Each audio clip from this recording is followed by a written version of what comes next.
The Night Horseman by Max Brand. Chapter 1. The Scholar. At the age of 6, Randall Byron could name and bound every state in the Union, and give the date of its admission. At 9, he was conversant with Homeric Greek and Caesar. At 12, he had read Aristophanes with perfect understanding of the allusions of the day, and divided his leisure between Ovid and Horace.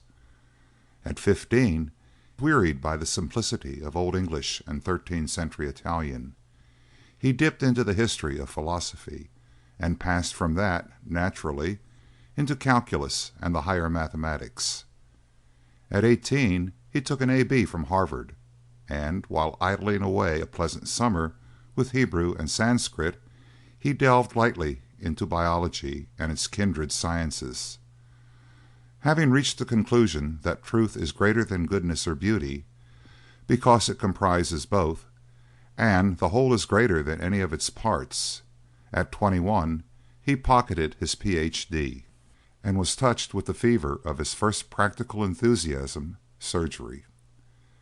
At 24 he was an M.D. and a distinguished diagnostician, though he preferred work in his laboratory in his endeavor to resolve the elements into simpler forms. Also, he published at this time a work on anthropology, whose circulation was limited to 200 copies, and he received in return 200 letters of congratulation from great men who had tried to read his book. At 27 he collapsed one fine spring day on the floor of his laboratory. That afternoon he was carried into the presence of a great physician, who was also a very vulgar man. The great physician felt his pulse and looked into his dim eyes. "You have 120 horsepower brain and a runabout body," said the great physician.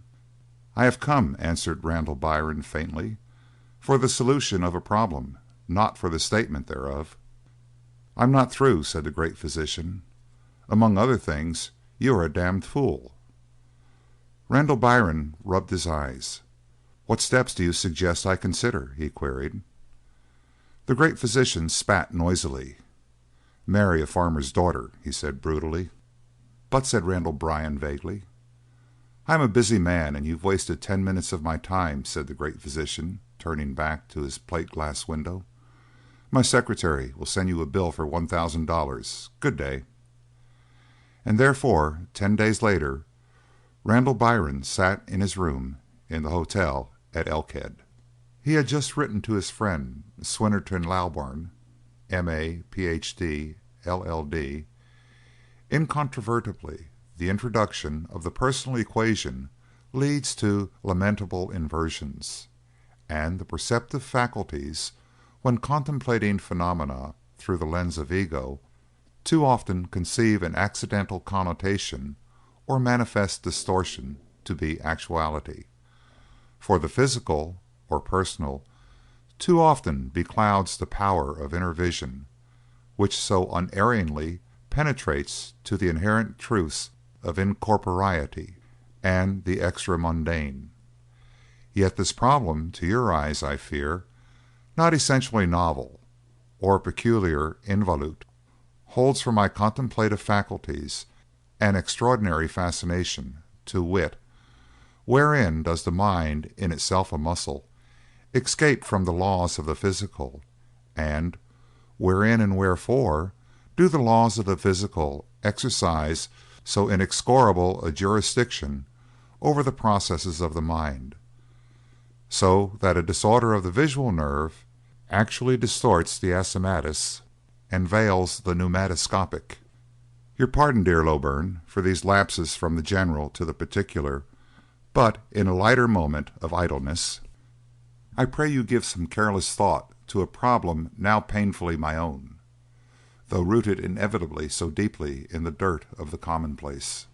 But you have asked me in a letter of recent date for the particular physical aspects of my present environment, and though, as you so well know, it is my conviction that the physical fact is not, and only the immaterial is, yet I shall gladly look about me, a thing I have not yet seen occasion to do, and describe to you the details of my present condition. Accordingly, at this point, Randall Byron removed from his nose his thick glasses, and holding them poised, he stared through the window at the view without. He had quite changed his appearance by removing the spectacles, for the owlish touch was gone, and he seemed at a stroke 10 years younger. It was such a face as one is glad to examine in detail, lean, pale, the transparent skin stretched tightly over cheekbones, nose, and chin. That chin was built on good fighting lines, though somewhat over-delicate in substance, and the mouth quite colourless. But oddly enough, the upper lip had the habitual appearance of stiff compression, which is characteristic of highly strung temperaments. It is a noticeable feature of nearly every great actor, for instance. The nose was straight and very thin, and in a strong sidelight a tracery of the red blood showed through at the nostrils. The eyes were deeply buried and the lower lids bruised with purple, weak eyes that blinked at a change of light or a sudden thought, distant eyes which missed the design of wallpaper and saw the trees growing on the mountains. The forehead was Byron's most notable feature, pyramidal, swelling largely toward the top, and divided in the center into two distinct lobes by a single marked furrow, which gave his expression a hint of the wistful. Looking at that forehead, one was strangely conscious of the brain beneath. There seemed no bony structure. The mind, undefended, was growing and pushing the confining walls further out, and the fragility which the head suggested the body confirmed, for he was not framed to labor.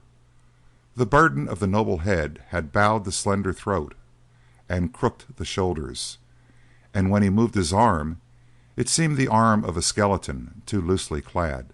There was a differing connotation in the hands, to be sure. They were thin, bones and sinews chiefly, with the violet of the veins showing along the backs. But they were active hands without tremor, hands ideal for the accurate scalpel, where a fractional error means death to the helpless. After a moment of staring through the window, the scholar wrote again.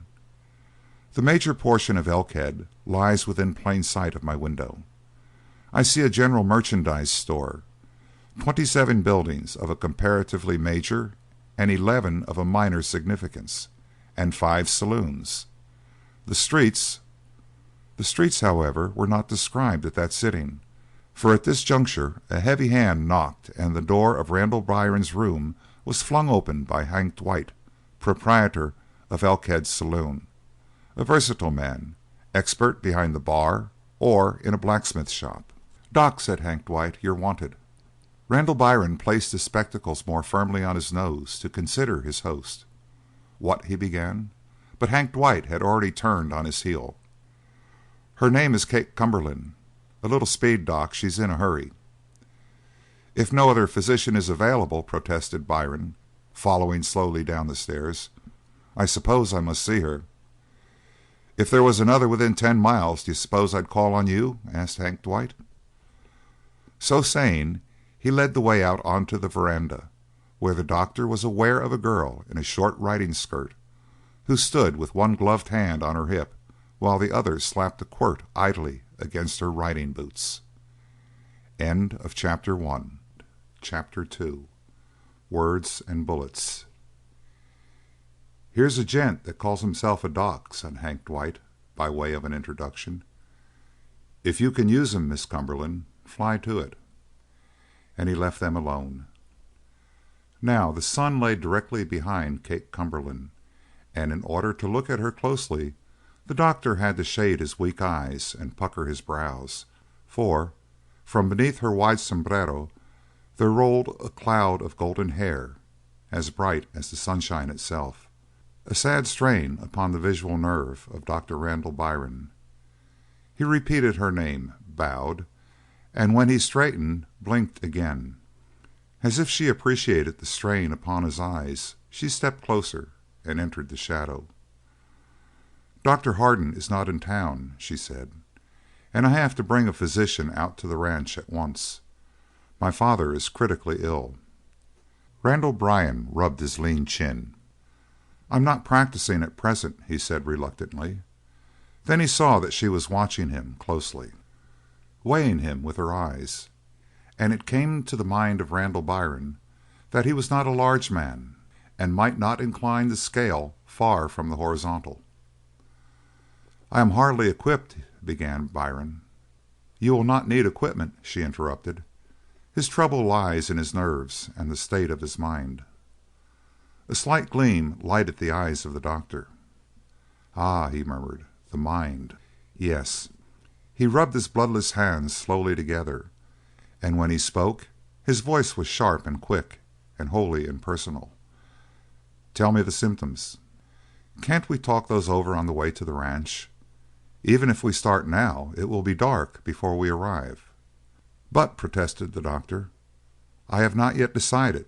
This precipitancy—" "Oh," she said, and flushed. He perceived that she was on the verge of turning away, but something withheld her. "There is no other physician within reach. My father is very ill." "I only ask that you come as a diagnostician, doctor." "But a ride to your ranch?" he said miserably. "I presume you refer to riding a horse?" "Naturally." "I'm unfamiliar with that means of locomotion," said the doctor with serious eyes, "and in fact have not carried my acquaintance with the equine species beyond a purely experimental stage. Anatomically I have a superficial knowledge, but on the one occasion on which I sat in a saddle I observed that the docility of the horse is probably a poetic fallacy." He rubbed his left shoulder thoughtfully and saw a slight tremor at the corners of the girl's mouth. It caused his vision to clear and concentrate. He found that the lips were, in fact, in the very act of smiling. The face of the doctor brightened. "You shall ride my own horse," said the girl. "She is perfectly gentle and has a very easy gait. I'm sure you'll have not the slightest trouble with her." "And you?" "I'll find something about town. It doesn't matter what." "This," said the doctor, "is most remarkable. You choose your mounts at random?" "But will you go?" she insisted. "Ah, yes, the trip to the ranch," groaned the doctor. "Let me see. The physical obstacles to such a trip, while many, are not altogether insuperable.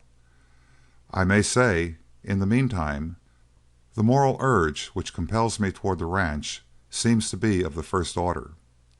He sighed. "Is it not strange, Miss Cumberland, that man, though distinguished from the lower orders by mind, so often is controlled in his actions by ethical impulses which override the considerations of reason? An observation which leads us toward the conclusion that the passion for goodness is a principle hardly secondary to the passion for truth. Understand that I build the hypothesis only tentatively, with many reservations, among which—" He broke off short. The smile was growing upon her lips. "I will put together a few of my things," said the doctor, "and come down to you at once." "Good," said the girl. "I'll be waiting for you with 2 horses before you are ready." He turned away, but had taken hardly a step before he turned, saying, "But why are you so sure that you will be ready before I?" But she was already down the steps from the veranda and stepping briskly down the street. "There is an element of the unexplainable in women," said the doctor, and resumed his way to his room. Once there, something prompted him to act with the greatest possible speed. He tossed his toilet articles and a few changes of linen into a small flexible valise and ran down the stairs.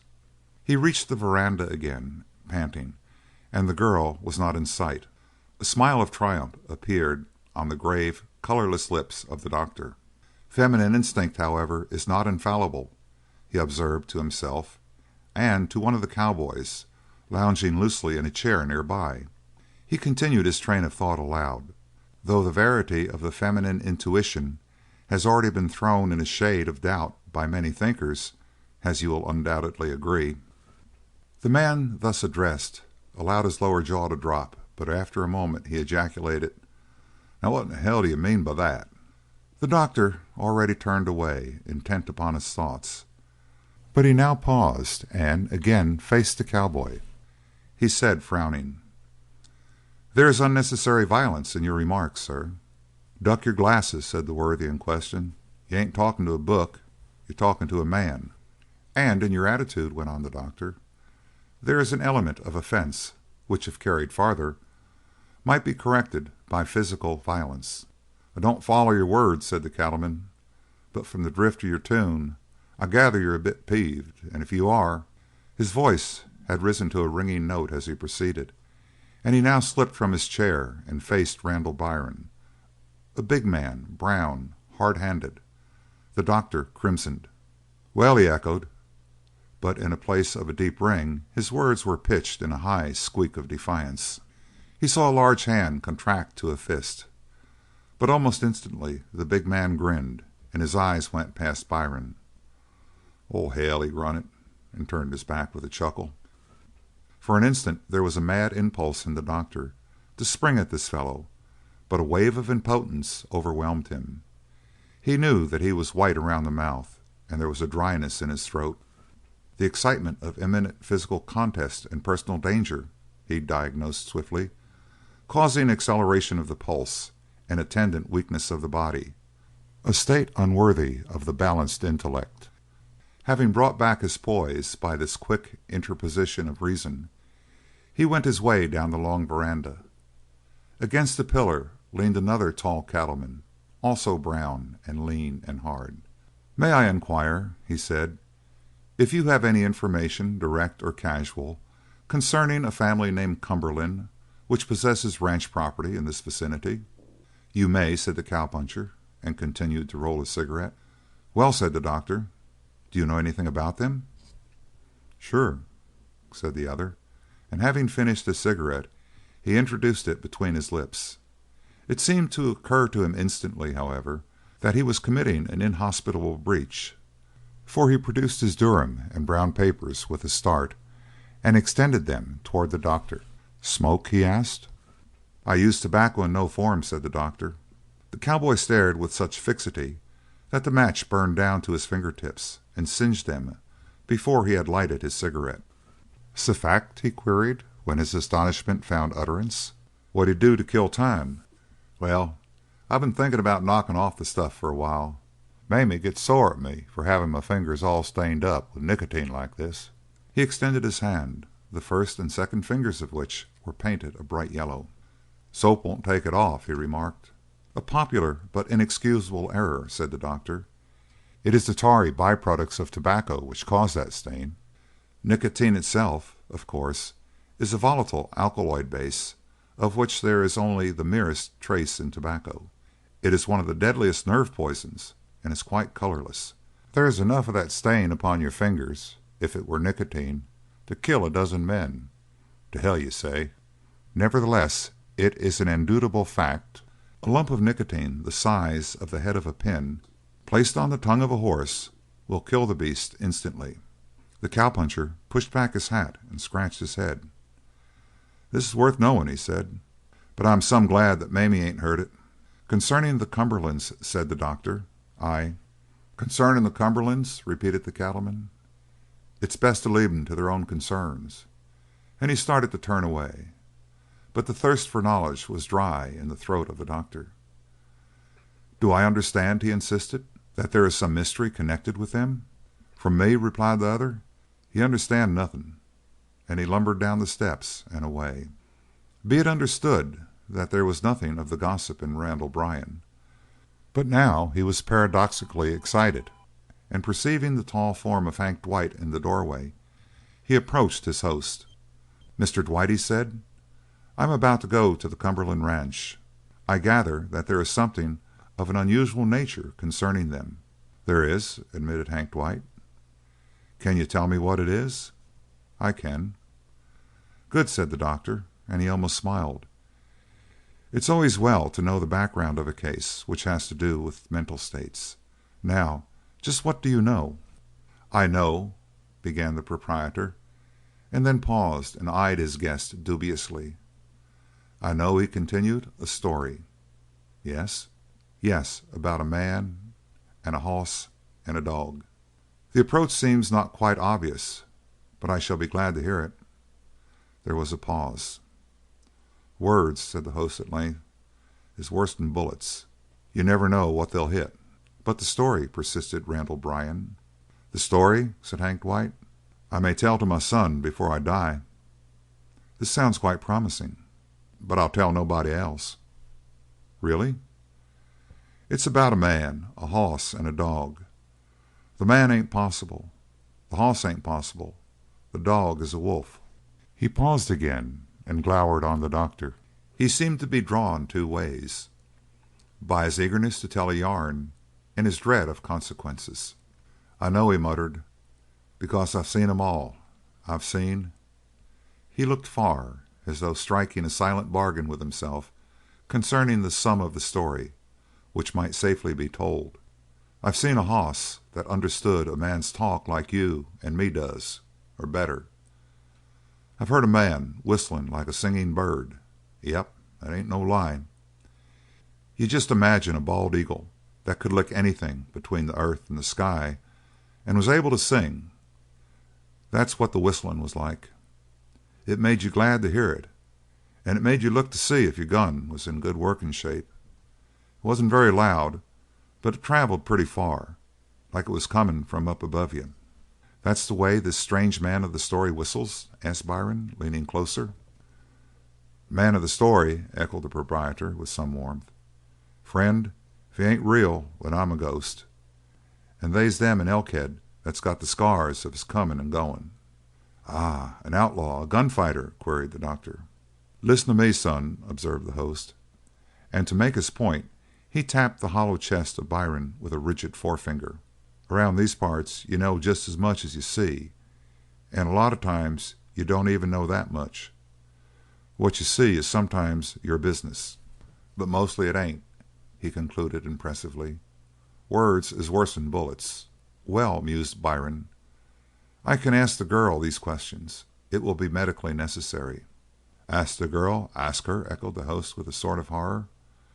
But he ended with a forced restraint. "That's your business." Chapter 3. The Doctor Rides. Hank Dwight disappeared from the doorway, and the doctor was called from his pondering by the voice of the girl.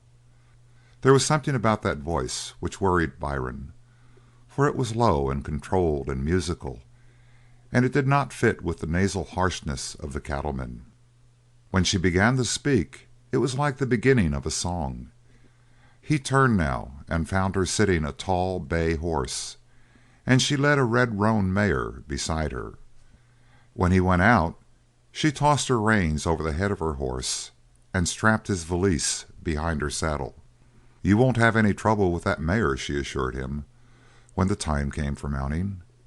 Yet when he approached gingerly he was received with flattened ears and a snort of anger. "Wait!" she cried. "The left side, not the right." He felt the laughter in her voice, but when he looked he could see no trace of it in her face. He approached from the left side, setting his teeth. "You observe," he said, "that I take your word at its full value." And placing his foot in the stirrup he dragged himself gingerly up to the saddle. The mare stood like a rock. Adjusting himself, he wiped the sudden perspiration from his forehead. "I quite believe," he remarked, "that the animal is of unusual intelligence. All may yet be well." "I'm sure of it," said the girl gravely. "Now we're off." And the horses broke into a dog trot.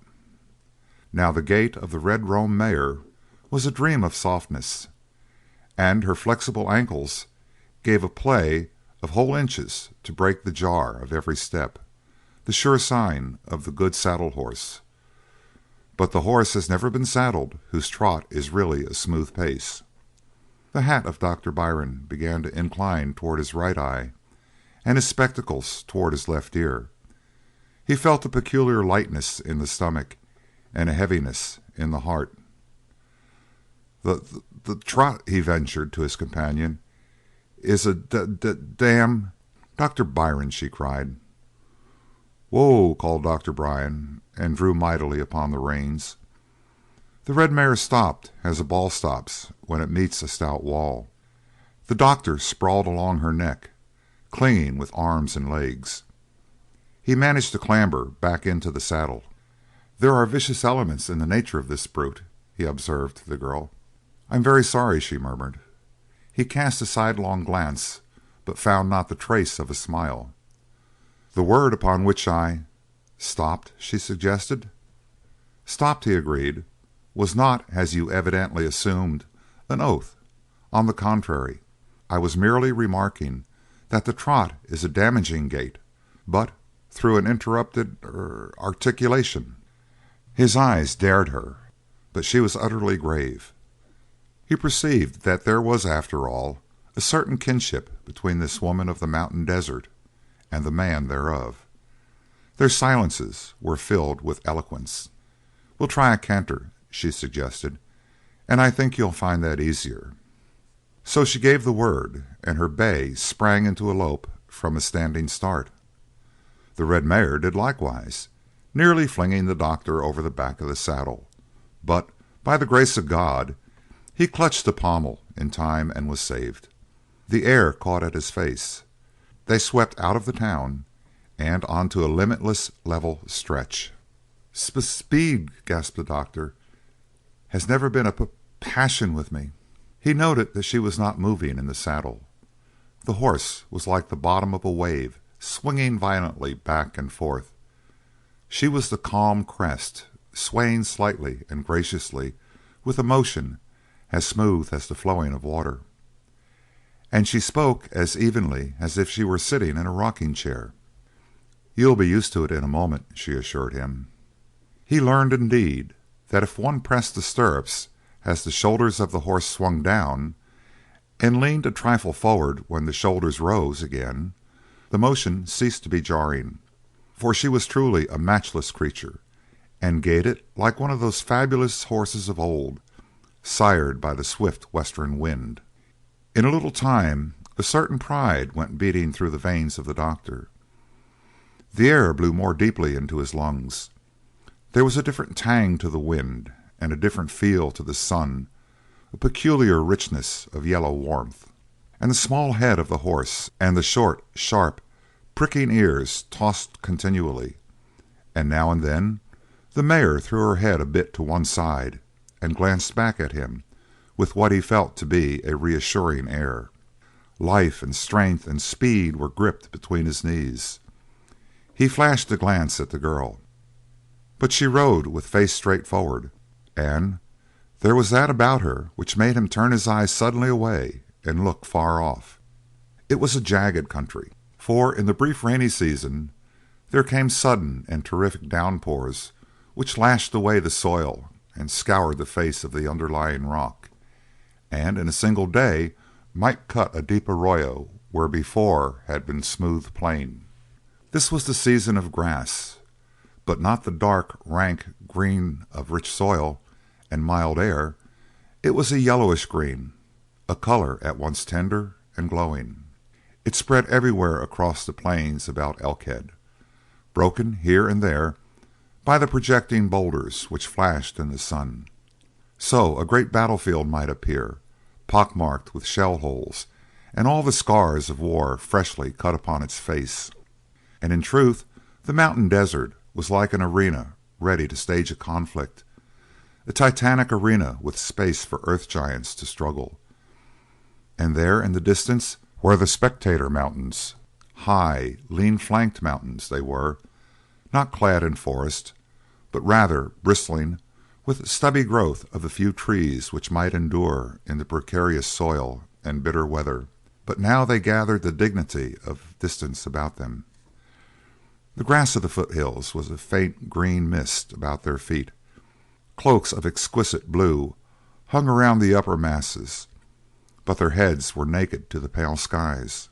And all day long, with deliberate alteration, the garb of the mountains changed. When the sudden morning came, they leapt naked upon the eye, and then withdrew, muffling themselves in browns and blues, until at nightfall they covered themselves to the eyes in thickly sheeted purple, Tyrian purple, and prepared for sleep with their heads among the stars. Something of all this came to Dr. Randall Byron as he rode, for it seemed to him that there was a similarity between these mountains and the girl beside him. She held that keen purity of the upper slopes under the sun, and though she had no artifice or careful wiles to make her strange, there was about her a natural dignity, like the mystery of distance. There was a rhythm, too, about that line of peaks against the sky, and the girl had caught it. He watched her sway with the gallop of her horse, and felt that though she was close at hand, she was 1,000 miles from him. She concealed nothing, and yet he could no more see her naked soul than he could tear the veils of shadow from the mountains. Not that the doctor phrased his emotion in words. He was only conscious of a sense of awe and the necessity of silence. A strange feeling for the doctor. He came from the region of the mind where that which is not spoken does not exist, and now this girl was carrying him swiftly away from hypotheses, doubts, and polysyllabic speech into the world of what? The spirit? The doctor did not know. He only felt that he was about to step into the unknown, and it held for him the fascination of the suspended action of a statue.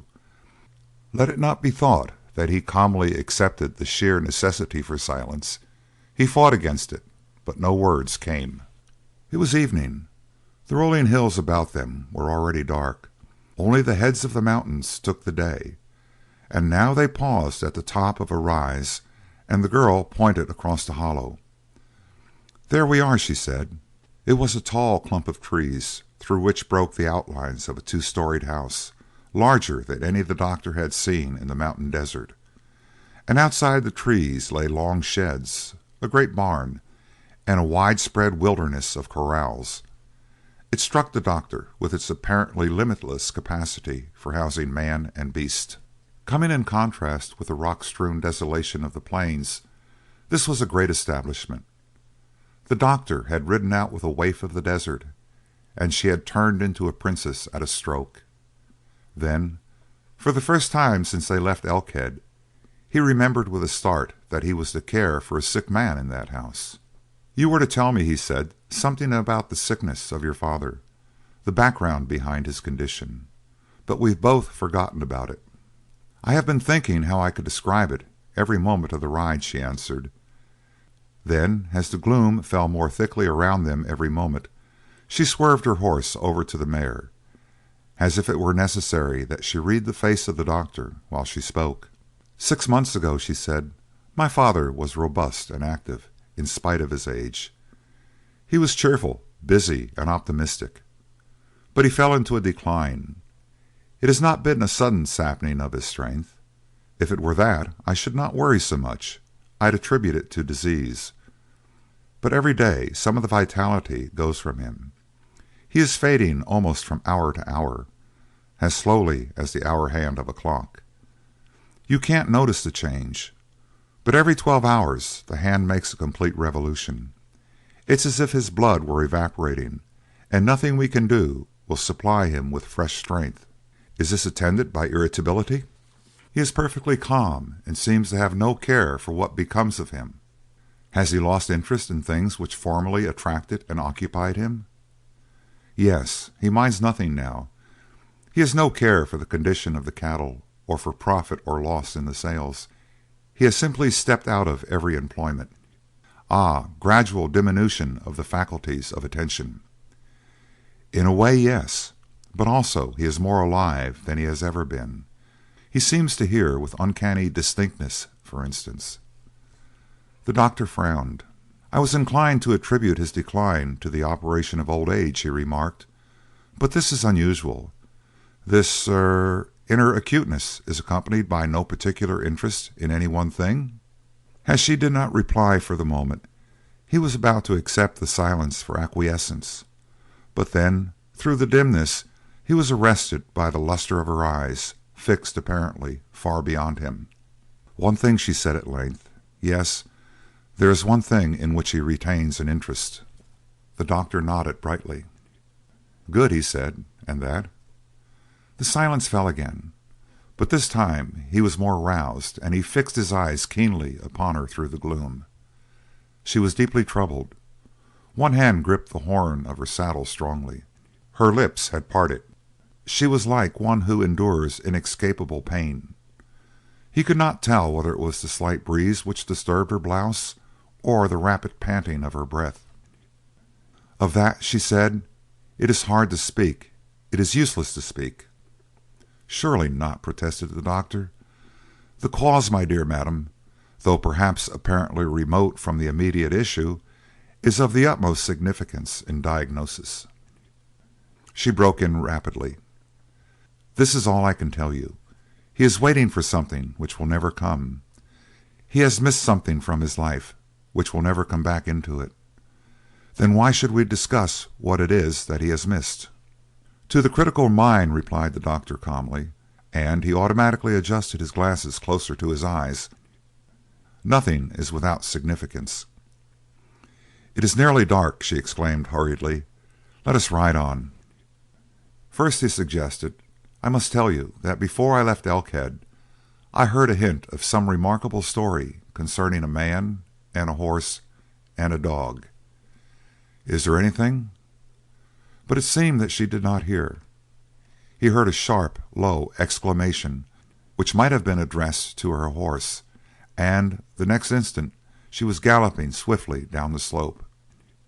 The doctor followed as fast as he could, jouncing in the saddle until he was quite out of breath. Chapter 4. The Chain. They had hardly passed the front door of the house when they were met by a tall man with dark hair and dark, deep-set eyes. He was tanned to the bronze of an Indian, and he might have been termed handsome had not his features been so deeply cut and roughly finished. His black hair was quite long, and as the wind from the open door stirred it, there was a touch of wildness about the fellow that made the heart of Randall Byron jump. When this man saw the girl his face lighted briefly. When his glance fell on Byron, the light went out. "Couldn't get the doc, Kate?" he asked. "Not Dr. Hardin," she answered, "and I've brought Dr. Byron instead." The tall man allowed his gaze to drift leisurely from head to foot of Randall Byrne.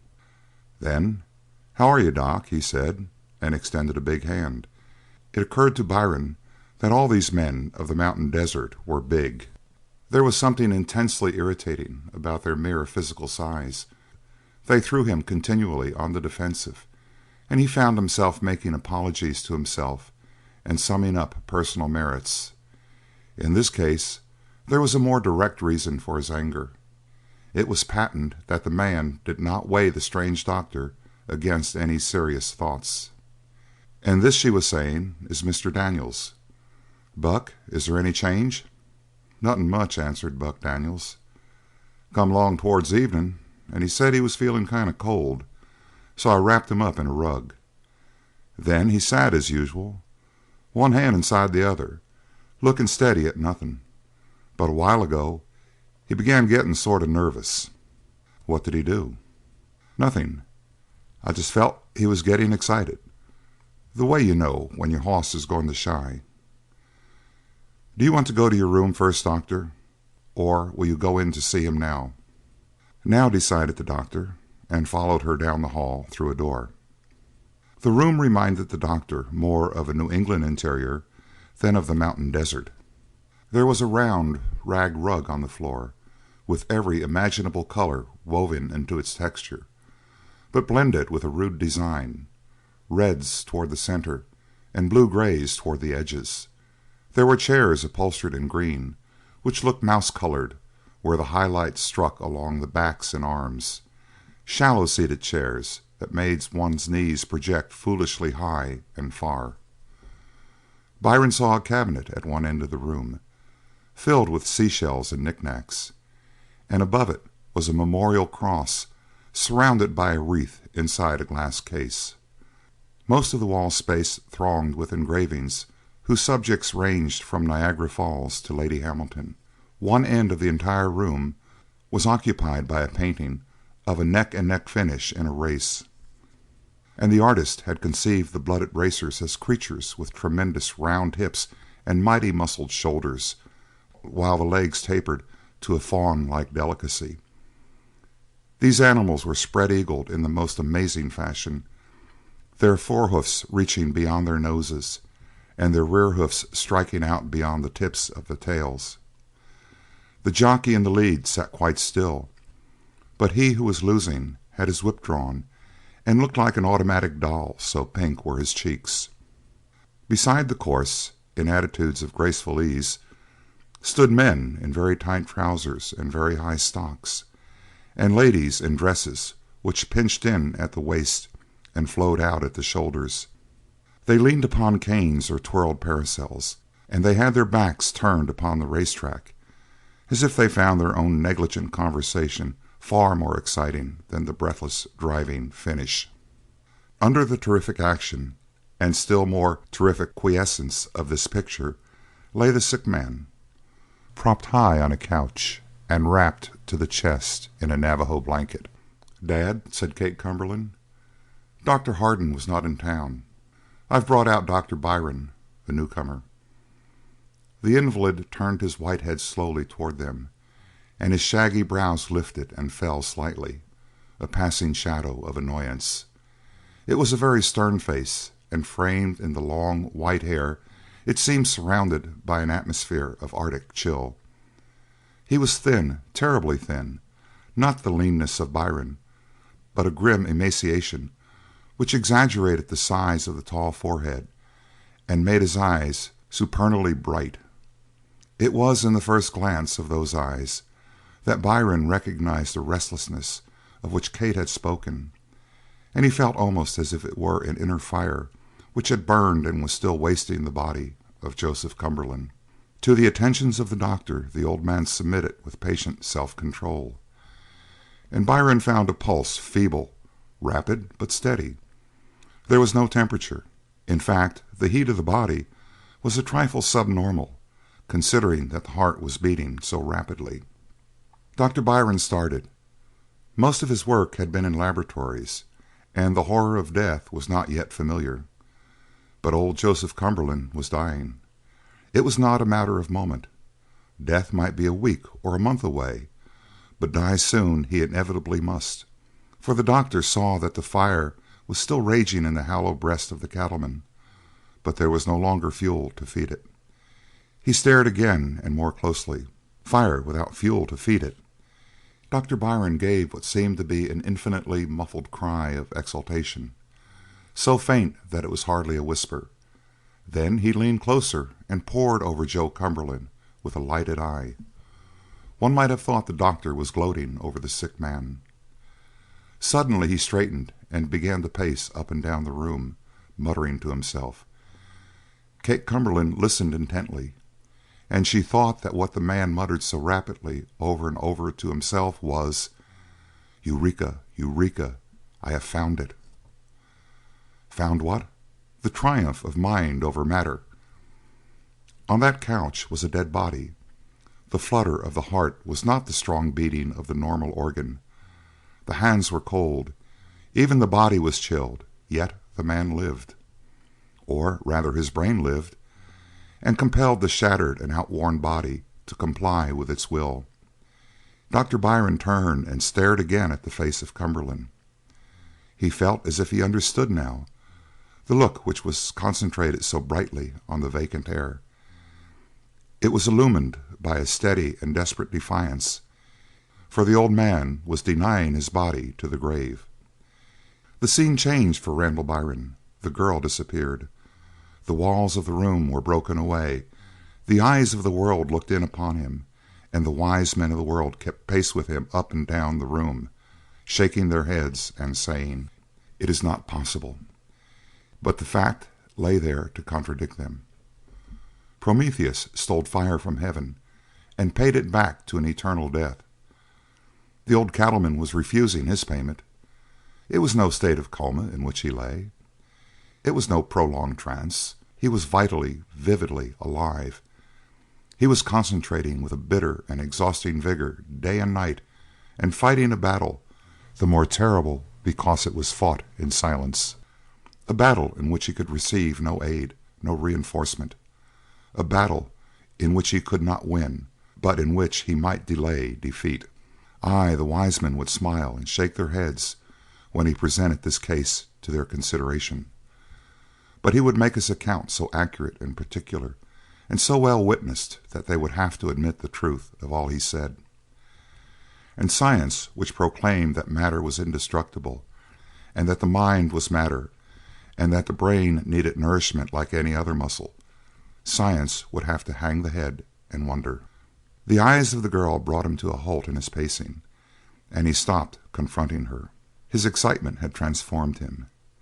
His nostrils were quivering, his eyes were pointed with light, his head was high, and he breathed fast. He was flushed as the Roman conqueror, and his excitement tinged the girl also with color.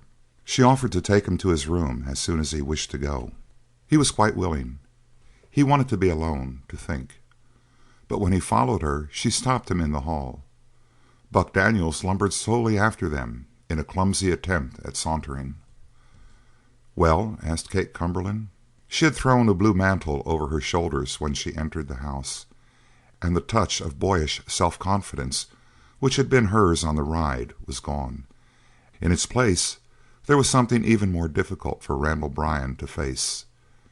If there had been a garish brightness about her when he had first seen her, the brilliancy of a mirror playing in the sun against his feeble eyes, there was now a blending of pastel shades, for the hall was dimly illumined, and the shadow tarnished her hair, and her pallor was like cold stone.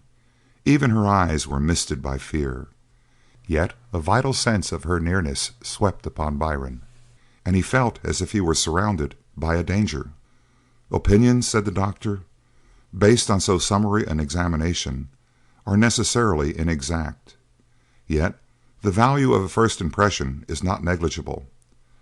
The best I can say that there is probably no immediate danger, but Mr. Cumberland is seriously ill. Furthermore, it is not old age." He would not say all he thought. It was not yet time. She winced and clasped her hands tightly together. She was like a child about to be punished for a crime it had not committed. And it came vaguely to the doctor that he might have broached his ill tidings more gently. He added, "I must have further opportunities for observance before I give a detailed opinion and suggest a treatment." Her glance wandered past him, and at once the heavy step of Buck Daniels approached. "At least," she murmured, "I am glad that you are frank. I don't want to have anything kept from me, please. Buck, will you take the doctor up to his room?" She managed a faint smile.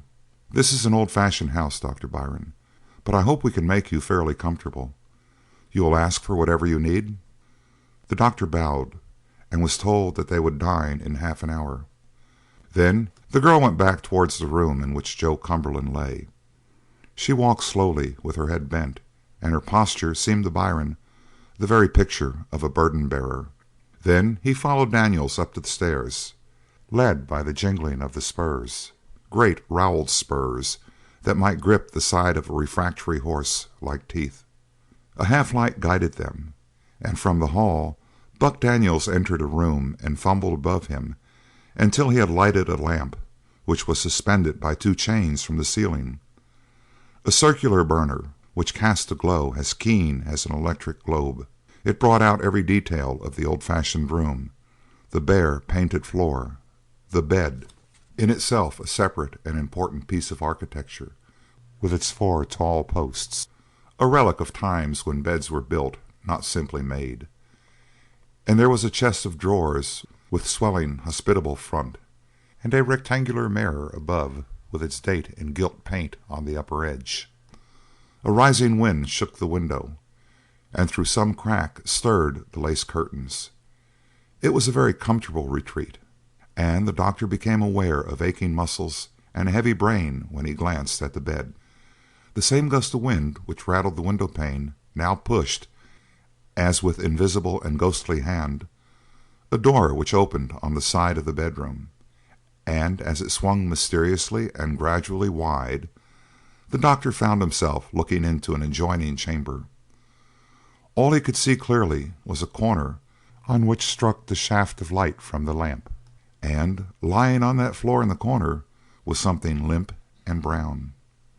A snake, he surmised at first, but then he saw clearly that it was a chain of formidable proportions, bolted against the wall at one end and terminating at the other in a huge steel collar. A chill started in the boots of the doctor and wriggled its uncomfortable way up to his head. "Hell!" burst out Buck Daniels. "How'd that door get open?" He slammed it with violence. "She's been in there again, I guess," muttered the cowpuncher as he stepped back, scowling. "Who?" ventured the doctor. Buck Daniels whirled on him. "None of your—" he began hotly, but checked himself with choking suddenness and strode heavily from the room. End of chapter 4. Chapter 5. The Waiting. The doctor removed his coat with absent-minded slowness, and all the time that he was removing the dust and stains of travel, he kept narrowing the eye of his mind to visualize more clearly that cumbersome chain which lay on the floor of the adjoining room. Now, the doctor was not of a curious or gossipy nature, but if someone had offered to tell him the story of that chain for $1,000, the doctor at that moment would have thought the price ridiculously small. Then the doctor went down to the dinner table, prepared to keep one eye upon Buck Daniels and the other upon Kate Cumberland. But if he expected to learn through conversation at the table, he was grievously disappointed. For Buck Daniels ate with an eye to strict business that allowed no chatter, and the girl sat with a forced smile and an absent eye. Now and again Buck would glance up at her, watch her for an instant, and then turn his attention back to his plate with a sort of gloomy resolution. There were not half a dozen words exchanged from the beginning to the end of the meal. After that they went in to the invalid. He lay in the same position, his skinny hands crossed upon his breast, and his shaggy brows were drawn so low that the eyes were buried in profound shadow. They took positions in a loose semicircle, all pointing toward the sick man, and it reminded Byron with grim force of a picture he had seen of three wolves waiting for the bull moose to sink in the snows. They also were waiting for death. It seemed indeed as if death must have already come. At least it could not make him more moveless than he was. Against the dark wall his profile was etched by a sharp highlight, which was brightest of all on his forehead and his nose, while the lower portion of the face was lost in comparative shadow.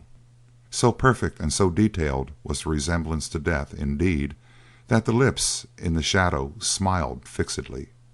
It was not until Kate Cumberland shifted a lamp, throwing more light on her father, that Byron saw the smile was in reality a forced compression of the lips. He understood suddenly that the silent man on the couch was struggling terribly against an hysteria of emotion. It brought beads of sweat out upon the doctor's tall forehead, for this perfect repose suggested an agony more awful than yells and groans and struggles. The silence was like acid. It burned without a flame. And Byron knew that moment the quality of the thing which had wasted the rancher. It was this acid of grief or yearning which had eaten deep into him and was now close to his heart. The girl had said that for 6 months he had been failing. 6 months, 6 eternities of burning at the stake. He lay silent, waiting, and his resignation meant that he knew death would come before that for which he waited. Silence, that was the keynote of the room. The girl was silent, her eyes dark with grief, yet they were not fixed upon her father. It came thrilling home to Byron that her sorrow was not entirely for her dying parent, for she looked beyond him rather than at him. Was she, too, waiting? Was that what gave her the touch of sad gravity, the mystery like the mystery of distance? And Buck Daniels, he also said nothing. He rolled cigarettes one after another with amazing dexterity, and smoked them with half a dozen titanic breaths. His was a single-track mind. He loved the girl, and he bore the sign of his love on his face. He wanted her desperately. It was a hunger like that of Tantalus, too keen to be ever satisfied. Yet, still more than he looked at the girl, he also stared into the distance. He also was waiting. It was the deep suspense of Cumberland which made him so silently alert. He was as intensely alive as the receiver of a wireless apparatus. He gathered information from the empty air. So that Byron was hardly surprised when, in the midst of that grim silence, the old man raised a rigid forefinger of warning. Kate and Daniels stiffened in their chairs, and Byron felt his flesh creep. Of course it was nothing. The wind, which had shaken the house with several strong gusts before dinner, had now grown stronger, and blew with steadily increasing violence. Perhaps the sad old man had been attracted by the mournful chorus and imagined some sound he knew within it. But now once more the finger was raised, the arm extended, shaking violently, and Joe Cumberland turned upon them a glance which flashed with delirious and unhealthy joy. "Listen!" he cried. "Again!" "What?" asked Kate. "I hear them, I tell you." Her lips blanched and parted to speak, but she checked the impulse and looked swiftly about the room with what seemed to Byron an appeal for help. As for Buck Daniels, he changed from a dark bronze to an unhealthy yellow. Fear, plain and grimly unmistakable, was in his face. Then he strode to the window and threw it open with a crash. The wind leaped in and tossed the flames in the throat of the chimney, so that great shadows waved suddenly through the room, and made the chairs seem afloat. Even the people were suddenly unreal, and the rush of the storm gave Byron an eerie sensation of being blown through infinite space. For a moment there was only the sound of the gale and the flapping of a loose picture against the wall and the rattling of a newspaper. Then he heard it. First it was a single note which he could not place. It was music, and yet it was discordant, and it had the effect of a blast of icy wind. Once he had been in Egypt, and had stood in the corridor of Cheops' pyramid. The torch had been blown out in the hand of his guide. From somewhere in the black depths before them came a laugh made unhuman by echoes, and Byron had visioned the mummied dead pushing back the granite lids of their sarcophagi and sitting upright. But that was nothing compared with this, not half so wild or strange. He listened again, breathless, with the sharp prickling running up and down his spine. It was the honking of the wild geese flying north, and out of the sound he builded a picture of the gray triangle cleaving through the cold upper sky, sent on a mission no man could understand. "Was I right? Was I right?" shrilled the invalid, and when Byron turned toward him he saw the old man sitting erect with an expression of wild triumph. There came an indescribable cry from the girl, and a deep-throated curse from Buck Daniels as he slammed down the window. With the chill blast shut off and the flame burning steadily once more in the lamp, a great silence besieged the room, with a note of expectancy in it. Byron was conscious of being warm, too warm. It was close in the room, and he was weighted down. It was as if another presence had stepped into the room and stood invisible. He felt it with unspeakable keenness, as when one knows certainly the thoughts which pass in the mind of another. And, more than that, he knew that the others in the room felt what he felt. In the waiting silence he saw that the old man lay on his couch with eyes of fire and gaping lids, as if he drank the wine of his joyous expectancy. And big Buck Daniels stood with his hand on the sash of the window, frozen there, his eyes bulging, his heart thundering in his throat. And Kate Cumberland sat with her eyes closed, as she had closed them when the wind first rushed upon her, and she still smiled as she had smiled then. And to Byron, More terrible than the joy of Joseph Cumberland or the dread of Buck Daniels was the smile and the closed eyes of the girl. But the silence held, and the fifth presence was in the room, and not one of them dared speak. End of chapter 5. Chapter 6. The mission starts. Then, with a shifting of the wind, a song was blown to them from the bunkhouse, a cheerful, ringing chorus. The sound was like daylight. It drove the terror from the room. Joe Cumberland asked them to leave. That night, he said, he would sleep. He felt it, like a promise. The other three went out from the room.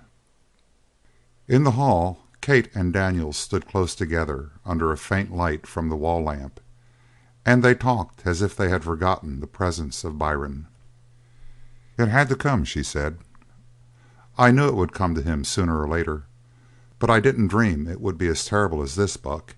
What are we going to do?" "God knows," said the big cowpuncher. "Just wait. I suppose same as we've been doing." He had aged wonderfully in that moment of darkness. "He'll be happy now for a few days," went on the girl. "But afterwards, when he realizes that it means nothing, what then, Buck?" The man took her hands and began to pat them softly as a father might soothe a child. "I seen you when the wind come in," he said gently. "Are you going to stand it, Kate? Is it going to be hell for you, too, every time you hear 'em?" She answered, "If it were only I, yes, I could stand it.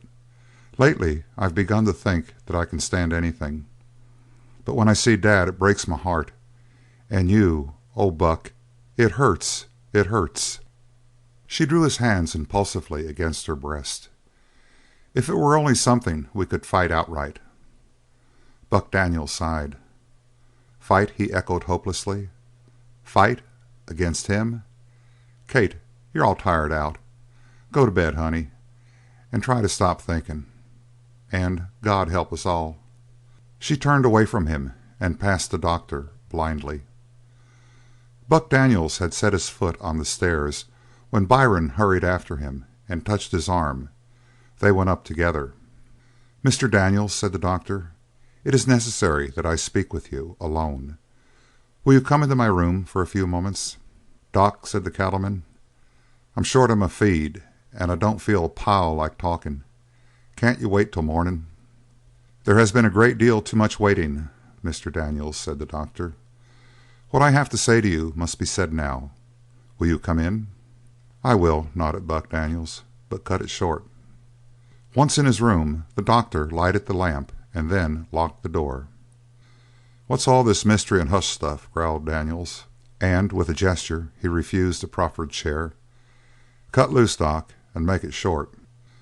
The little man sat down, removed his glasses, held them up to the light, found a speck upon them, polished it carefully away, replaced the spectacles upon his nose, and peered thoughtfully at Buck Daniels. Buck Daniels rolled his eyes toward the door and then even towards the window, and then, as one who accepts the inevitable, he sank into a chair and plunged his hands into his pockets, prepared to endure. "I am called," went on the doctor dryly, "to examine a case in which the patient is dangerously ill, in fact, hopelessly ill, and I have found the cause of his illness is a state of nervous expectancy on the part of the sufferer.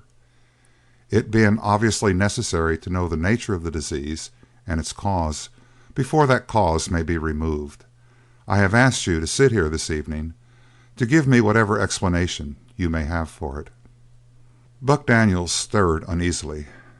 At length he broke out: "Doc, I size you up as a gent with brains. I've got one piece of advice for you. Get the hell away from Cumberland Ranch and never come back again." The doctor flushed and his lean jaw thrust out. "Although," he said, "I cannot pretend to be classed among those to whom physical fear is an unknown, yet I wish to assure you, sir, that with me physical trepidation is not an overruling motive." "Oh, hell!" groaned Buck Daniels. Then he explained more gently: "I don't say you're yaller. All I say is This mess ain't one that you can straighten out, nor no other man can. Give it up, wash your hands, and get back to Elkhead. I don't know what Kate was thinking to bring you out here." "The excellence of your intention," said the doctor, "I shall freely admit, though the assumption that difficulty is the essential problem would deter me from the analysis is an hypothesis which I cannot leave uncontested. In the vulgar, I may give you to understand that I am in this to stay." Buck Daniels started to speak, but thinking better of it, he shrugged his shoulders and sat back resigned. "Well," he said, "Kate brought you out here. Maybe she has a reason for it. What do you want to know?" "What connection," said the doctor, "have wild geese with a man, a horse, and a dog?" "What in the hell you know about a horse, a man, and a dog, and wild geese?" inquired Buck in a strained voice. "Rumour," said the doctor, "has been in this instance, unfortunately, my only teacher. But, sir, I have ascertained that Mr. Cumberland, his daughter, and you, sir, are all waiting for a certain thing to come to this ranch, and that thing I naturally assume to be a man." "Doc," said the cowpuncher sarcastically, "there ain't no doubt you've got a wonderful brain." "Mockery," pronounced the man of learning, "is a use of the mental powers which is both unworthy and barren, and does not in this case advance the argument, which is, who and what is this man for whom you wait?" "He came," said Buck Daniels, "out of nowhere. That's all we know about who he is. What is he? I'll tell you easy. He's a gent that looks like a man and walks like a man and talks like a man, but he ain't a man." "Ah," nodded the philosopher, "a crime of extraordinary magnitude has, perhaps, cut off this unfortunate fellow from communications with others of his kind. Is this the case?"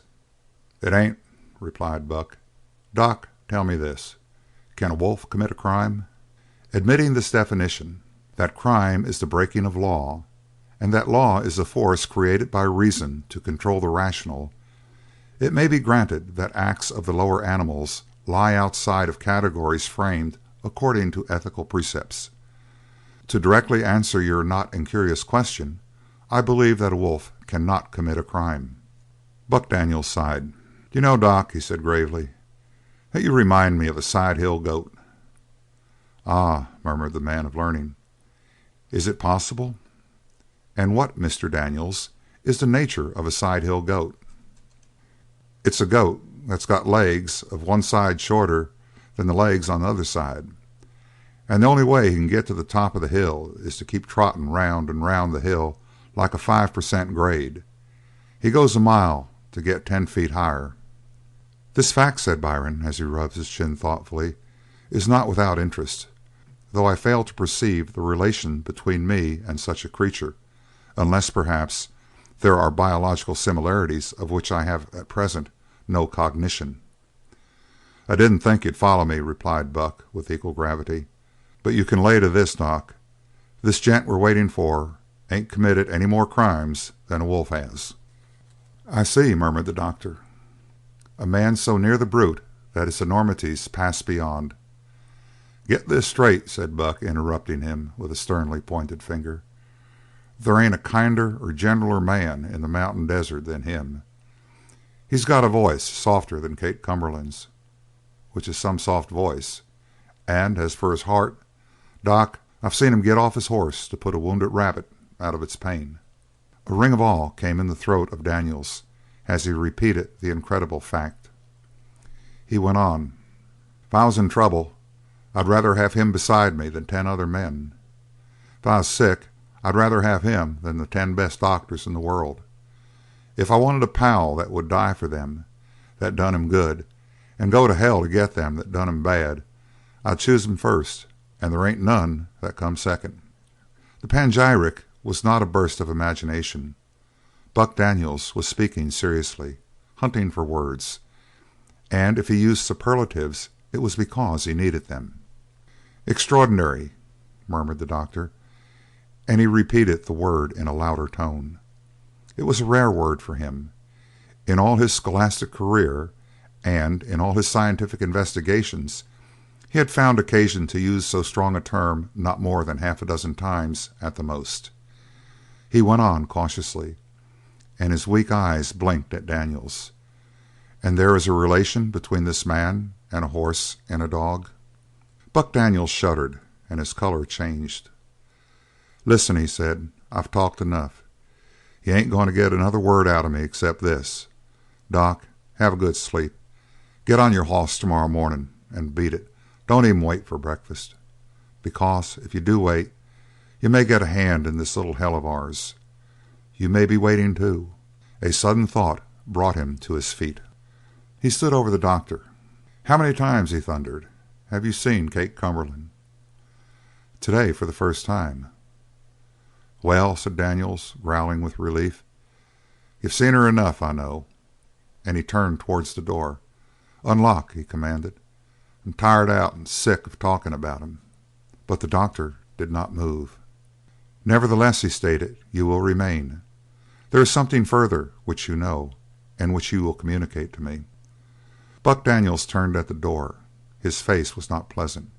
"While observing you as you talked with the girl," Byron said, "it occurred to me that you were holding information from her. The exact nature of that information I cannot state, but it is reasonable to deduce that you could, at the present moment, name the place where the man for whom Mr. Cumberland and his daughter wait is now located." Buck Daniels made no reply, but he returned to his chair and slumped heavily into it, staring at the little doctor. And Byron realized with a thrill of pleasure that he was not afraid of death. "I may further deduct," said the doctor, "that you will go in person to the place where you know this man may be found and induce him to come to this ranch." The silent anger of Daniels died away. He smiled, and at length he laughed without mirth. "Doc," he said, "if you knew where there was a gun, would that make you want to put it up agin your head and pull the trigger?" But the doctor proceeded inexorably with his deductions. "Because you are aware, Mr. Daniels, that the presence of this man may save the life of Mr. Cumberland, a thought, to be sure, which might not be accepted by the medical fraternity, but which may, without undue exaggeration, devolve from the psychological situation in this house." "Doc," said Daniels huskily, "you talk straight and you act straight, and I think you're a straight. So I'll take off the bridle and talk free. I know where Whistling Dan is, just about. But if I was to go to him and bring him here, I'd bust the heart of Kate Cumberland. Do you understand?" His voice lowered with intense emotion. "I've thought it out sideways and backwards. It's Kate or old Joe. Which is the most important?" The doctor straightened in the chair, polished his glasses, and peered once more at the cowpuncher. "You are quite sure also that the return of this man, this strange wanderer, might help Mr. Cumberland back to health?" "I am, all right. He's sure wrapped up in Whistling Dan." "What is the nature of their relations? What makes him so oddly dependent upon the other?" "I dunno, Doc. It's got us all fooled. When Dan is here it seems like old Cumberland just naturally lives on things Dan does and hears and sees. We've seen Cumberland prick up his ears the minute Dan comes into the room and show life. Sometimes Dan sits with him and tells him what he's been doing. Maybe it ain't any more than how the sky looks that day or about the feel of the wind. But Joe sits with his eyes dreaming, like a little kid hearing fairy stories. Kate says it's been that way since her dad first brought Dan in off'n the range. He's been sort of necessary to old Joe, almost like air to breathe, I tell you. It's just a picture to see them two together." Very odd," brooded the doctor, frowning. "But this seems to be an odd place and an odd set of people. You've no real idea why Dan left the ranch?" "Ask the wild geese," said Buck bitterly. He added, "Maybe you'd better ask Dan's black hoss or his dog Bart. They know better'n anything else. But what has this man been doing since he left? Have you any idea?" "Get a little chatter now and then of a gent that's rid into a town on a black hoss prettier'n anything that was ever seen before. It's all pretty much the same what news we get. Mostly, I guess, he just wanders around doing no harm to nobody. But once in a while somebody sicks a dog on Bart, and Bart just naturally chaws that dog in two. Then the owner of the dog may start a fight, and Dan drops him and rides on." "With a trail of dead men behind him?" cried the doctor, hunching his shoulders as if to shake off a chill. "Dead? Nope. You don't have to shoot to kill when you can handle a gun the way Dan does. Nope, he just wings 'em. Plants a chunk of lead in a shoulder or an arm or a leg. That's all. There ain't no love of blood in Dan, except—" "Well?" "Doc," said Buck with a shudder, "I ain't going to talk about the exceptions. Mostly the news we gets on Dan is about troubles he's had. But sometimes we hear of gents he's helped out when they was sick, and things like that. There ain't nobody like Dan when a gent is down sick, I'll tell a man." The doctor sighed. He said, "And do I understand you to say that the girl and this man, Whistling Dan, as you call him, are intimately and sentimentally related?" "She loves him," said Daniels slowly. "She loves the ground he walks on and the places where he's been." "But, sir, it would seem probable from your own reasoning that the return of the man, in this case, will not be unwelcome to her." "Reason?" broke out Dan bitterly. "What the hell reason's got to do with Whistling Dan? Man, if Barry was to come back, d'you s'pose he'd remember that he once told Kate he loved her? Doc, I know him as near as any man can know him. I tell you, he thinks no more of her than the wild geese think of her. If old Joe dies because Dan is away, well, Cumberland is an old man anyway. But how could I stand to see Barry pass Kate by with an empty eye, the way he'd do if he'd come back? I'd want to kill him, and I'd get bumped off trying it, like as not. And what would it do to Kate? It'd kill her, Doc, as sure as you're born." "Your assumption being," muttered the doctor, "that if she never sees the man again she will eventually forget him." "D'you forget a knife that's sticking into you? No, she won't forget him. But maybe after a while she'll be able to stand thinking about him. She gets used to the hurt. She'll be able to talk and laugh the way she used to. Oh, Doc, if you could have seen her as I've seen her in the old days—" "When the man was with her?" cut in the doctor. Buck Daniels caught his breath. "Damn your eternal soul, Doc," he said softly. And for a time neither of them spoke. Whatever went on in the mind of Daniels, it was something that contorted his face. As for Byron, he was trying to match fact and possibility, and he was finding a large gap between the two.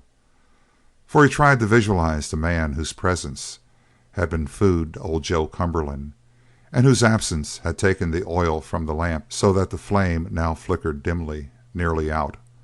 But he could build no such picture. He could merely draw together a vague abstraction of a man to whom the storm and the wild geese who ride the storm had meaning and relationship. The logic which he loved was breaking to pieces in the hands of Randall Byron. Silence, after all, is only a name, never a fact. There are noises in the most absolute quiet. If there is not even the sound of a cricket or the wind, if there are not even ghost whispers in the house, there is the sigh of one's own breathing. And in those moments of deadly waiting, the beat of the heart may be as loud and as awful as the rattle of the death march. Now, between the doctor and the cowpuncher, such a silence began. Buck Daniels wanted nothing more in the world than to be out of that room, but the eye of the doctor held him, unwilling. And there began once more that eternal waiting, waiting, waiting, which was the horror of the place, until the faint creakings through the wind-shaken house took on the meaning of footsteps stalking down the hall and pausing at the door, and there was a hushing breath of one who listened and smiled to himself. Now the doctor became aware that the eye of Buck Daniels was widening, brightening. It was as if the mind of the big man were giving way in the strain. His face blanched. Even the lips had no colour, and they moved gibberingly. "Listen," he said. "Is it the wind?" answered the doctor, but his voice was hardly audible. "Listen," commanded Daniels again. The doctor could hear it then. It was a pulse of sound obscure as the thudding of his heart, but it was a human sound, and it made his throat close up tightly, as if a hand were settling around his windpipe. Buck Daniels rose from his chair. That half-mad, half-listening look was still in his eyes, behind his eyes. Staring at him, the doctor understood intimately how men can throw their lives away gloriously in battle, fighting for an idea, or how they can commit secret and foul murder. Yet he was more afraid of the pulse of sound than of the face of Buck Daniels. He also was rising from his chair, and when Daniels stalked to the side door of the room and leaned there, the doctor followed. Then they could hear it clearly. There was a note of music in the voice. It was a woman weeping in that room, where the chain lay on the floor, coiled loosely like a snake. Buck Daniels straightened and moved away from the door. He began to laugh, guarding it so that not a whisper could break outside the room, and his silent laughter was the most horrible thing the doctor had ever seen. It was only for a moment. The hysteria passed and left the big man shaking like a dead leaf. "Doc," he said, "I can't stand it no longer. I'm going out and try to get him back here, and God forgive me for it." He left the room, slamming the door behind him, and then he stamped down the hall as if he were trying to make a companion out of his noise. Dr. Randall Byron sat down to put his thoughts in order. He began at the following point: "The physical fact is not, only the immaterial is." But before he had carried very far his deductions from this premise, he caught the neighing of a horse near the house, so he went to the window and threw it open. At the same time he heard the rattle of galloping hoofs, and then he saw a horseman riding furiously into the heart of the wind. Almost at once the rider was lost from sight. End of chapter 6. Chapter 7. Jerry Strann. The wrath of the Lord seems less terrible when it is localized, and the world at large gave thanks daily that the range of Jerry Strann was limited to the Three B's. As everyone in the mountain desert knows, the Three B's are Bender, Buckskin, and Brownsville. They make the points of a loose triangle that is cut with canyons and tumbled with mountains, and that triangle was the chosen stamping ground of Jerry Strann. Jerry was not born in the region of the Three B's, and why it should have been chosen specially by him was matter which the inhabitants could not puzzle out. But they felt that for their sins the Lord had probably put his wrath among them in the form of Jerry Strann. He was only 24, this Jerry, but he was already grown into a proverb. Men of the Three B's reckoned their conversational dates by the visits of the youth. If a storm hung over the mountains, someone might remark, "It looks like Jerry Strann is coming," and such a remark was always received in gloomy silence. Mothers had been known to hush their children by chanting, "Jerry Strann will get you if you don't watch out." Yet he was not an ogre with a red knife between his teeth. He stood at exactly the perfect romantic height. He was just 6 feet tall. He was as graceful as a young cottonwood in a windstorm, and he was as strong and tough as the roots of the mesquite. He was one of those rare men who are beautiful without being unmanly. His face was modelled with the care a Praxiteles would lavish on a Phoebus. His brown hair was thick and dark, and every touch of wind stirred it, and his hazel eyes were brilliant with an enduring light, the inextinguishable joy of life. Consider that there was no malice in Jerry Strann, but he loved strife as the young Apollo loved strife, or a pure-blooded bull terrier. He fought with distinction and grace and abandon, and was perfectly willing to use fists or knives or guns at the pleasure of the other contracting party. In another age, with armour and a golden chain and spurs, Jerry Strann would have been, but why think of that? Swords are not .45s, and the 20th century is not the 13th. He was in fact born just 600 years too late. From his childhood he had thirsted for battle as other children thirst for milk, and now he rode anything on hoofs and threw a knife like a Mexican with either hand, and at short range he did snap shooting with two revolvers that made rifle experts sick at heart. However, the men of the Three B's, as everyone understands, are not gentle or long enduring, and you will wonder why this young destroyer was allowed to range at large so long. There was a vital reason. Up in the mountains lived Max Brand, the hermit trapper, who hated everything in the wide world except his younger brother, the beautiful, wild, and sunny Jerry Strann. And Max Strann loved his brother as much as he hated everything else. It is impossible to state it more strongly. It was not long before the men of the Three B's discovered how Max Strann felt about his brother. After Jerry's famous Halloween party in Buckskin, for instance, Williamson, McKenna, and Rath started out to rid the country of the disturber. They went out to hunt him as men go out to hunt a wild mustang, and they caught him and bent him down, those three Stark men, and he lay in bed for a month. But before the month was over, Max Strann came down from his mountain and went to Buckskin and gathered Williamson and McKenna and Rath in one public place. And when the morning came, Williamson and McKenna and Rath had left this vale of tears, and Max Strann was back on his mountain. He was not even arrested, for there was a devilish cunning about the fellow, and he made his victims, without exception, attack him first. Then he destroyed them, suddenly and surely, and retreated to his lair.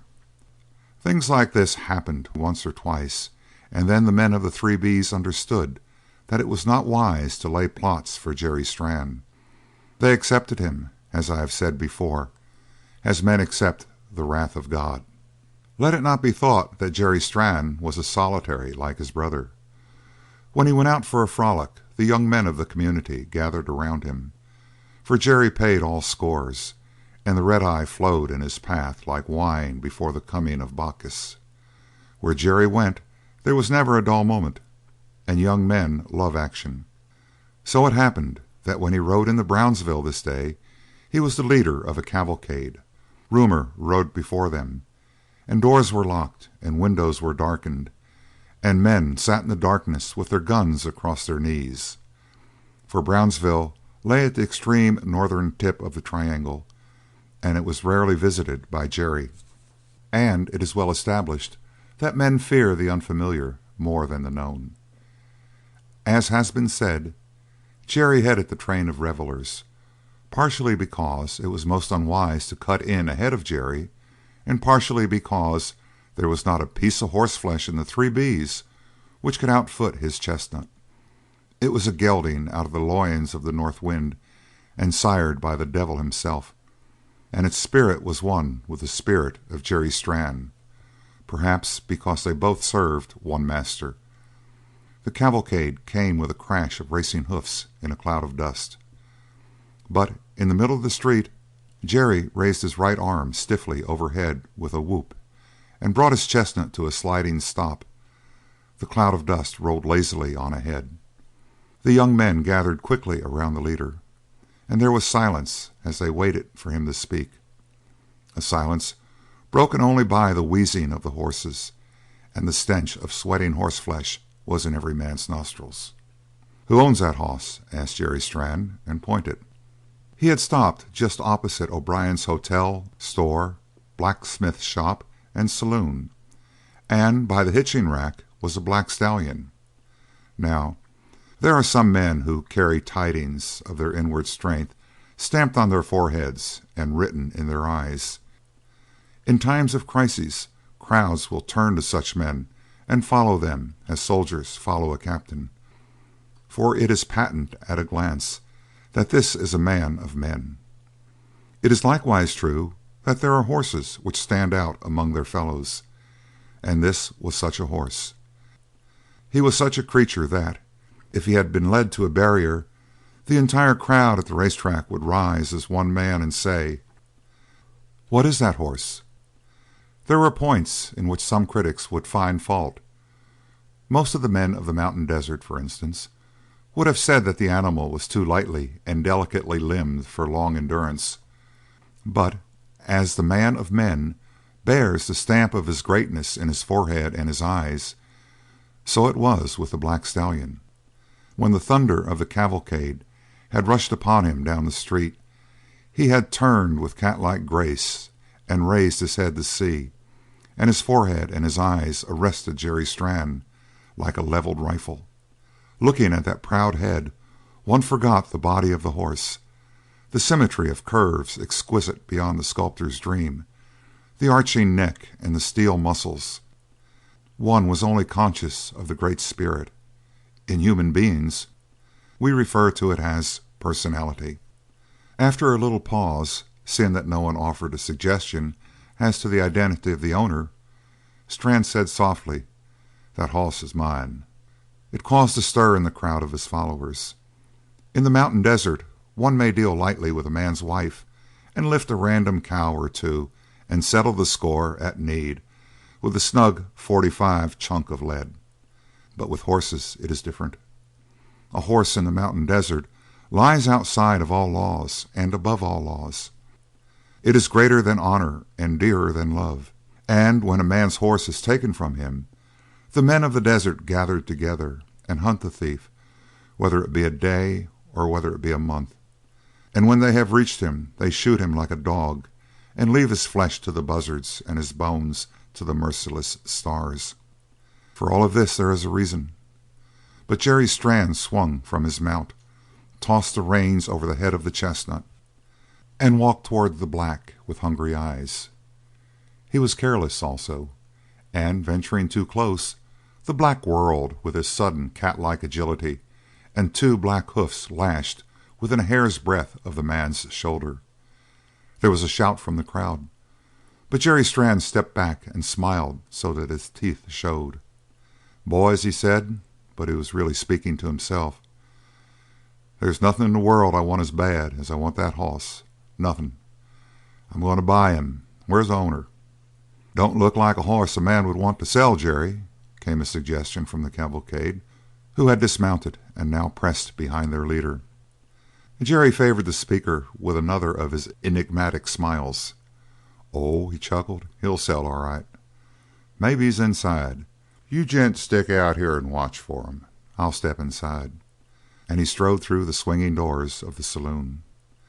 It was a dull time of the day for O'Brien, so he sat with his feet on the edge of the bar and sipped a tall glass of beer. He looked up at the welcome click of the doors, however, and then was instantly on his feet. The good red went out of his face, and the freckles over his nose stood out like ink marks. "There's a black hoss outside," said Jerry, "that I'm going to buy. Where's the owner?" "Have a drink," said the bartender, and he forced an amiable smile. "I've got business on my hands, not drinking," said Jerry Strann. "Lost your chestnut?" queried O'Brien in concern. "That chestnut was all right until I seen that black. Now he ain't a hoss at all. Where's the gent I want?" The bartender had fenced for time as long as possible. "Over there," he said, and pointed. It was a slender fellow sitting at a table in the corner of the long room, his sombrero pushed back on his head.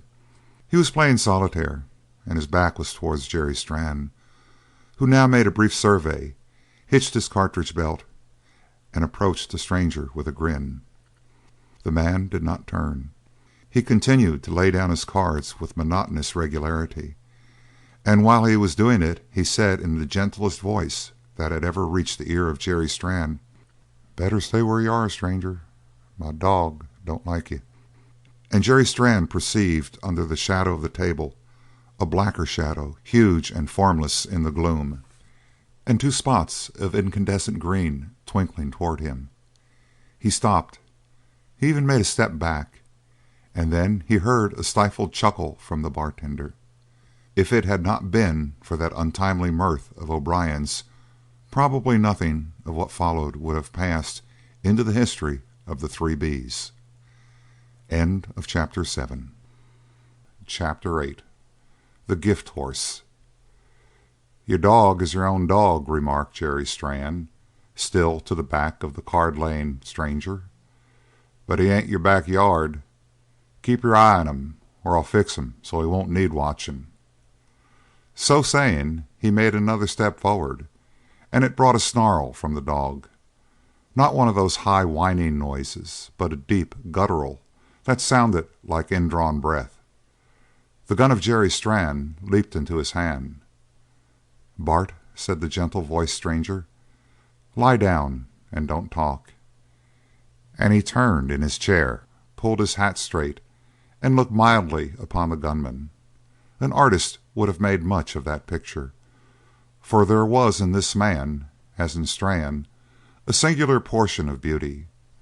It was not, however, free from objection, for he had not the open manliness of the larger of the two. Indeed, a feminine grace and softness marked him.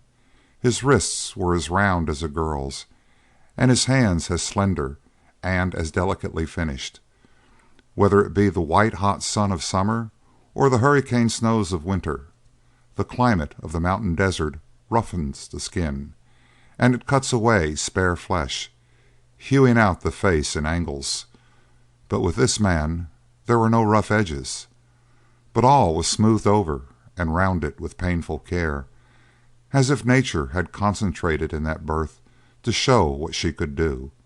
Such fine workmanship, perhaps, would be appreciated more by women than by men, for men like a certain weight and bulk of bone and muscle, whereas this fellow seemed as light of body as he was of hand. He sat now watching Strann with the utmost gravity. He had very large brown eyes of a puzzling quality. Perhaps that was because there seemed to be no thought behind them, and one eye caught the mystery and the wistfulness of some animals from a glance at him. The effect of that glance on Strann was to make him grin again, and he at once banished the frown from his forehead and put away his gun. The big dog had slunk deeper into the shadow and closer to his master. "I'm Strann. Maybe you've heard of me." "My name is Barry," said the other. "I'm sorry that I haven't heard of you before." And the sound of his voice made Jerry Strann grin again. It was such a low, soft voice, with the velvet of a young girl's tone in it. Moreover, the brown eyes seemed to apologize for the ignorance concerning Strann's name. "You got a hoss out front." A nod of agreement. "What's your price?" "None." "No price? Look here," argued Strann. "Everything's got a price, and I got to have that hoss, understand? Got to. I ain't bargaining. I won't try to beat you down. You just set a figure and I'll cover it. I guess that's square." "He ain't a gentle horse," said Barry. "Maybe you wouldn't like him." "Oh, that's all right about being gentle," chuckled Strann. Then he checked his mirth and stared piercingly at the other to make out if there were a secret mockery. It could not, however, be possible.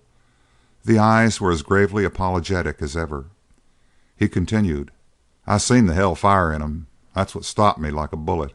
I like 'em that way. Much rather have 'em with a fight. Well, let's have your price. Hey, O'Brien, trot out your red eye. I'm going to do some business here." O'Brien came hastily with drinks, and while they waited, Strann queried politely, "Belong around these parts?" "No," answered the other softly. "No? Where you come from?" "Over there," said Barry, and waved a graceful hand toward half the points of the compass. Muttered Strann, and once more he bent a keen gaze upon his companion. The drinks were now placed before them. "Here," he concluded, "is to that black devil outside." And he swallowed the liquor at a gulp. But as he replaced the empty glass on the table, he observed with breathless amazement that the whiskey glass of the stranger was still full. He had drunk his chaser. "Now, by God," said Strann in a ringing voice, and struck a heavy hand upon the top of the table. He regained his control, however, instantly. "Now, about that price." "I don't know what horses are worth," replied Barry. "To start, then." $500 in cold cash, gold, for you. What's his name?" "Satan." "Eh?" "Satan." Murmured Strann again. "$500 for Satan, then. How about it?" "If you can ride him," began the stranger. "Oh, hell," smiled Strann with a large and careless gesture. "I'll ride him, all right." "Then I would let you take him for nothing," concluded Barry. "You'd what?" said Strann. Then he rose slowly from his chair and shouted. Instantly the swinging doors broke open and a throng of faces appeared at the gap. "Boys, this gent here is going to give me that black, if I can ride him." He turned back on Barry. "They've heard it," he concluded, "and this bargain is going to stick, just this way. If your hoss can throw me, the deal's off, eh?" "Oh, yes," nodded the brown-eyed man. "What's the idea?" asked one of Jerry's followers as the latter stepped through the doors of the saloon onto the street. "I dunno," said Jerry. "That gent looks kind of simple. But it ain't my fault if he made a rotten bargain. Here, you!" And he seized the bridle reins of the black stallion. Speed, lightning speed, was what saved him. For the instant his fingers touched the leather, Satan twisted his head and snapped like an angry dog. The teeth clicked beside Strann's shoulder as he leaped back. He laughed savagely. "That'll be took out of him," he announced, "and damned quick." Here the voice of Barry was heard saying: "I'll help you mount, Mr. Strann." And he edged his way through the little crowd until he stood at the head of the stallion. "Look out," warned Strann in real alarm, "or he'll take your head off." But Barry was already beside his horse, and with his back toward those vicious teeth he drew the reins over his head. As for the stallion, it pricked one ear forward and then the other, and muzzled the man's shoulder confidingly. There was a liberal chorus of astonished oaths from the gathering. "I'll hold his head while you get on," suggested Barry, turning his mild eyes upon Strann again. "Well," muttered the big man, "may I be eternally damned." He added, "All right, hold his head. I'll ride him without pulling leather. Is that square?" Barry nodded absently. His slender fingers were patting the velvet nose of the stallion, and he was talking to it in an affectionate undertone, meaningless words, perhaps, such as a mother uses to soothe a child. When Strann set his foot in the stirrup and gathered up the reins, the black horse cringed and shuddered. It was not a pleasant thing to see. It was like a dog crouching under the suspended whip. It was worse than that. It was almost the horror of a man who shivers at the touch of an unclean animal. There was not a sound from the crowd, and every grin was wiped out. Jerry Strann swung into the saddle lightly. There he sat, testing the stirrups. They were too short by inches, but he refused to have them lengthened. He poised his quirt and tugged his hat lower over his eyes. "Turn him loose!" he shouted. "Hey!" And his shrill yell went down the street, and the echoes sent it barking back from wall to wall. Barry stepped back from the head of the black, but for an instant the horse did not stir. He was trembling violently, but his blazing eyes were fixed upon the face of his owner. Barry raised his hand. And then it happened. It was like the release of a coiled watch spring. The black whirled as a top spins, and Strann sagged far to the left. Before he could recover, the stallion was away in a flash, like a racer leaving the barrier and reaching full speed in almost a stride. Not far, hardly the breadth of the street, before he pitched up in a long leap, as if to clear a barrier, landed stiff-legged with a sickening jar, whirled again like a spinning top, and darted straight back. And Jerry Strann pulled leather with might and main, but the short stirrups were against him, and above all, the suddenness of the start had taken him off guard for all his readiness. When the stallion dropped stiff-legged, Jerry was thrown forward, and an unlucky left foot jarred loose from the stirrup, and when the horse whirled, Strann was flung from the saddle. It was a clean fall. He twisted over in the air as he fell, and landed in deep dust. The black stallion had reached his master, and now he turned in that same cat-like manner and watched with prickling ears as Strann dragged himself up from the dust. There was no shout of laughter, no cheer for that fall, and without a smile they watched Strann returning. Big O'Brien had seen from his open door, and now he laid a hand on the shoulder of one of the men and whispered at his ear: "There's going to be trouble, bad trouble. Billy, go for Fatty Matthews. He's a deputy marshal now, and get him here as quick as you can. Run!" The others spared time for a last glance at Strann and then hurried down the street. Now, a man who can lose and smile is generally considered the most graceful of failures, but the smile of Jerry Strann as he walked slowly back worried his followers. "We all hit dust sometime," he philosophized, "but one try don't prove nothing. I ain't near through with that hoss." Barry turned to Strann. If there had been mockery in his eyes or a smile on his lips as he faced Jerry, there would have been a gunplay on the spot, but instead the brown eyes were as dumbly apologetic as ever. "We didn't talk about 2 tries," he observed. "We'll talk about it now," said Strann. There was one man in the crowd a little too old to be dangerous, and therefore there was one man who was in a position to speak openly to Strann. It was big O'Brien. "Jerry, you named your game and you made your play and lost. I guess you ain't going to turn up a hard loser. Nobody plays twice for the same pot." The hazel eyes of Strann were grey with anguish of the spirit as he looked from O'Brien to the crowd, and from the crowd to Satan, and from Satan to his meek-eyed owner. Nowhere was there a defiant eye or a glint of scorn on which he could wreak his wrath. He stood poised in his anger for the space of a breath, then, in the sharp struggle, his better nature conquered. "Come on in, all of you," he called. "We'll liquor and forget this." End of Chapter 8. Chapter 9. Battle Light. O'Brien pressed close to Barry. "Partner," he said rapidly, "you're clear now. You're clear of more hell than you ever dreamed. Now, climb that hoss of yours and feed him leather till you get clear of Brownsville. And if I was you, I'd never come within a day's ride of the 3 B's again." The mild brown eyes widened. "I don't like crowds," murmured Barry. "You're wise, kid," grinned the bartender. "A hell of a lot wiser than you know right now. On your way." And he turned to follow the crowd into the saloon. But Jerry Strann stood at the swinging doors watching, and he saw Barry linger behind. "Are you coming?" he called. "I got an engagement," answered the meek voice. "You got another engagement here," mocked Strann. "Understand?" The other hesitated for an instant, and then sighed deeply. "I suppose I'll stay," he murmured, and walked into the bar.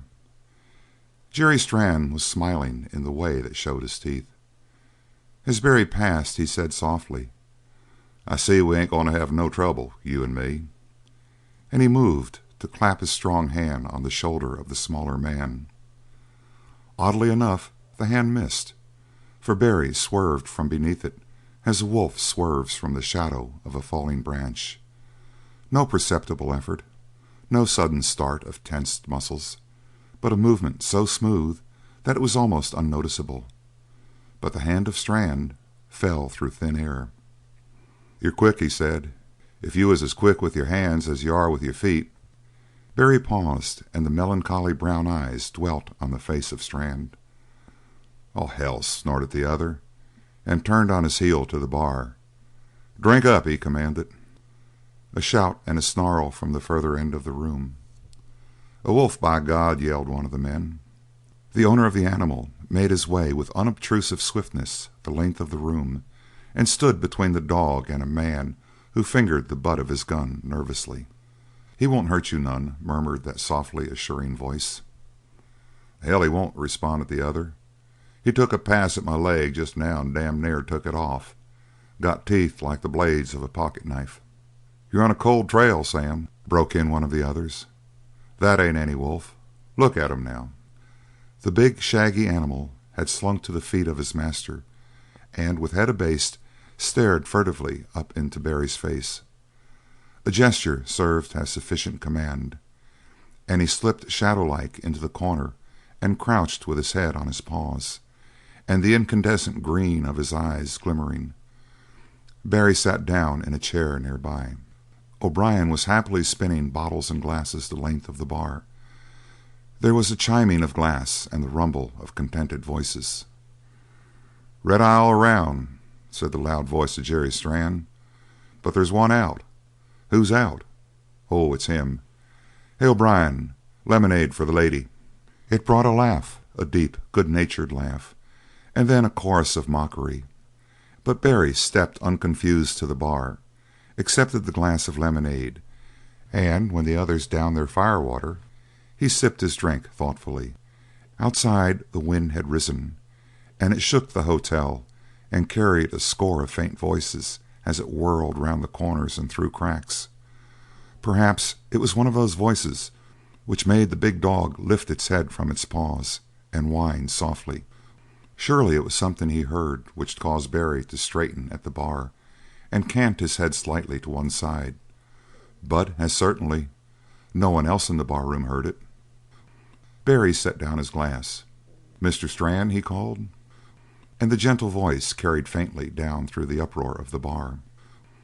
"Sister wants to speak to you," suggested O'Brien to Strann. "Well," roared the latter, "what do you want?" The others were silent to listen, and they smiled in anticipation. "If you don't mind much," said the musical voice, "I think I'll be moving along. There is an obscure little devil living in all of us. It makes the child break his own toys. It makes the husband strike the helpless wife. It makes the man beat the cringing, whining dog. The greatest of American writers has called it the imp of the perverse, and that devil came in Jerry Strann and made his heart small and cold. If he had been by nature the bully and the ruffian, there would have been no point in all that followed. But the heart of Jerry Strann was ordinarily as warm as the yellow sunshine itself, and it was a common saying in the Three B's that Jerry Strann would take from a child what he would not endure from a mountain lion. Women loved Jerry Strann, and children would crowd about his knees, but this day the small demon was in him. "You want to be moving along?" mimicked the devil in Jerry Strann. "Well, you wait a while. I ain't through with you yet. Maybe." He paused and searched his mind. "You've given me a fall, and maybe you can give the rest of us a laugh." The chuckle of appreciation went up the bar and down it again. "I want to ask you," went on the devil in Jerry Strann, "where you got your horse?" "He was running wild," came the gentle answer. "So I took a walk one day and brought him in." A pause. "Maybe," grinned the big man, "you creased him?" For it is one of the most difficult things in the world to capture a wild horse, and some hunters, in their desperation at seeing the wonderful animals escape, have tried to crease them. That is, they strive to shoot so that the bullet will barely graze the top of the animal's vertebrae, just behind the ears, stunning the horse and making it helpless for capture. But necessarily such shots are made from a distance, and little short of a miracle is needed to make the bullet strike true, for a fraction of an inch too low means death. So another laugh of appreciation ran around the barroom at the mention of creasing. "No," answered Barry, "I went out with a halter, and after a while Satan got used to me and followed me home." They waited only long enough to draw a deep breath. Then came a long yell of delight. But the obscure devil was growing stronger and stronger in Strann. He beat on the bar until he got silence.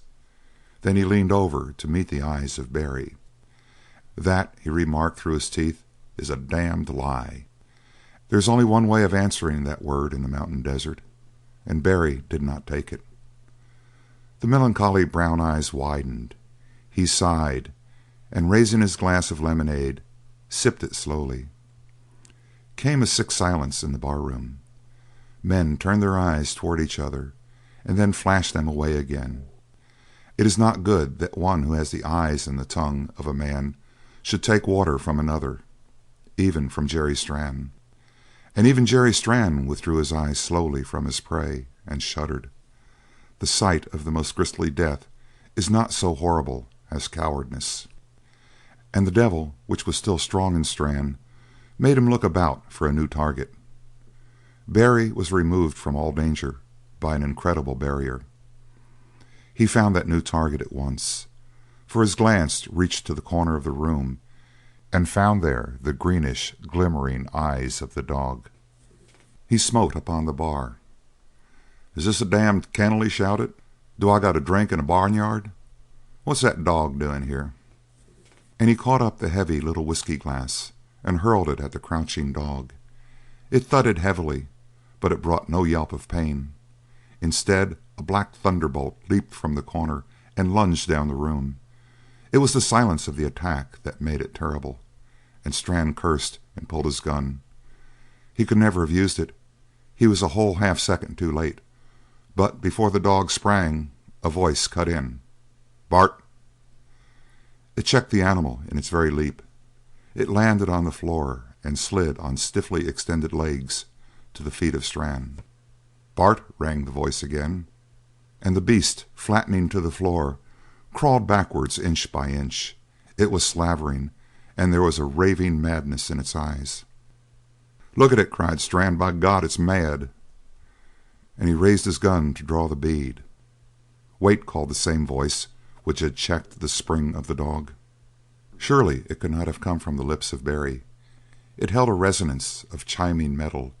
It was not loud, but it carried like a brazen bell. "Don't do it, Strann!" And it came to every man in the barroom that it was unhealthy to stand between the two men at that instant. A sudden path opened from Barry to Strann. "Bart!" came the command again. "Heel!" The dog obeyed with slinking swiftness. Jerry Strann put up his gun and smiled. "I don't take a start on no man," he announced quite pleasantly. "I don't need to. But, you yellow-hearted hound, get out from between. When I make my draw, I'm going to kill that damned wolf." Now, the fighting face of Jerry Strann was well known in the Three B's, and it was something for men to remember until they died in a peaceful bed. Yet there was not a glance from the bystanders for Strann. They stood back against the wall, flattening themselves, and they stared fascinated at the slender stranger. Not that his face had grown ugly by a sudden metamorphosis. It was more beautiful than ever, for the man was smiling. It was his eyes which held them. Behind the brown a light was growing, a yellow and unearthly glimmer which one felt might be seen on the darkest night. There was none of the coward in Jerry Strann. He looked full into that yellow, glimmering, changing light.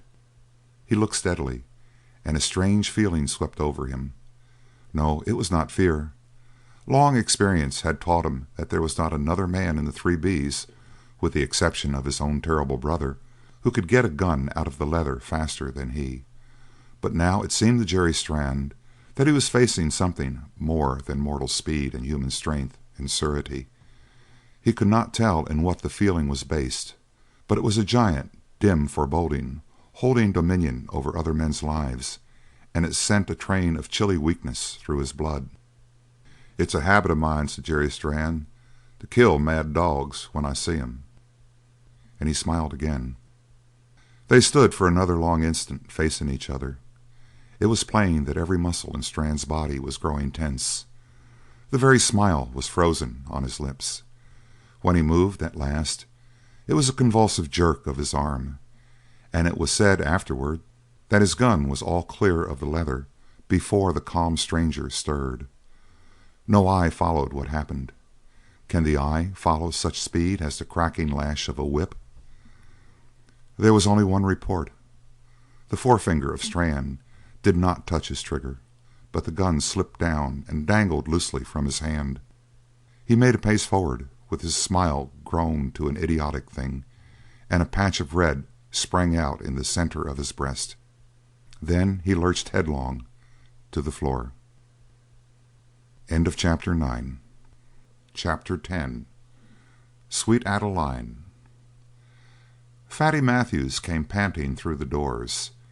He was one of those men who have a leisurely build and a purely American desire for action, so that he was always hurrying and always puffing. If he mounted a horse, sweat started out from every pore. If he swallowed a glass of red-eye, he breathed hard thereafter. Yet he was capable of great and sustained exertions, as many and many a man in the 3 B's could testify.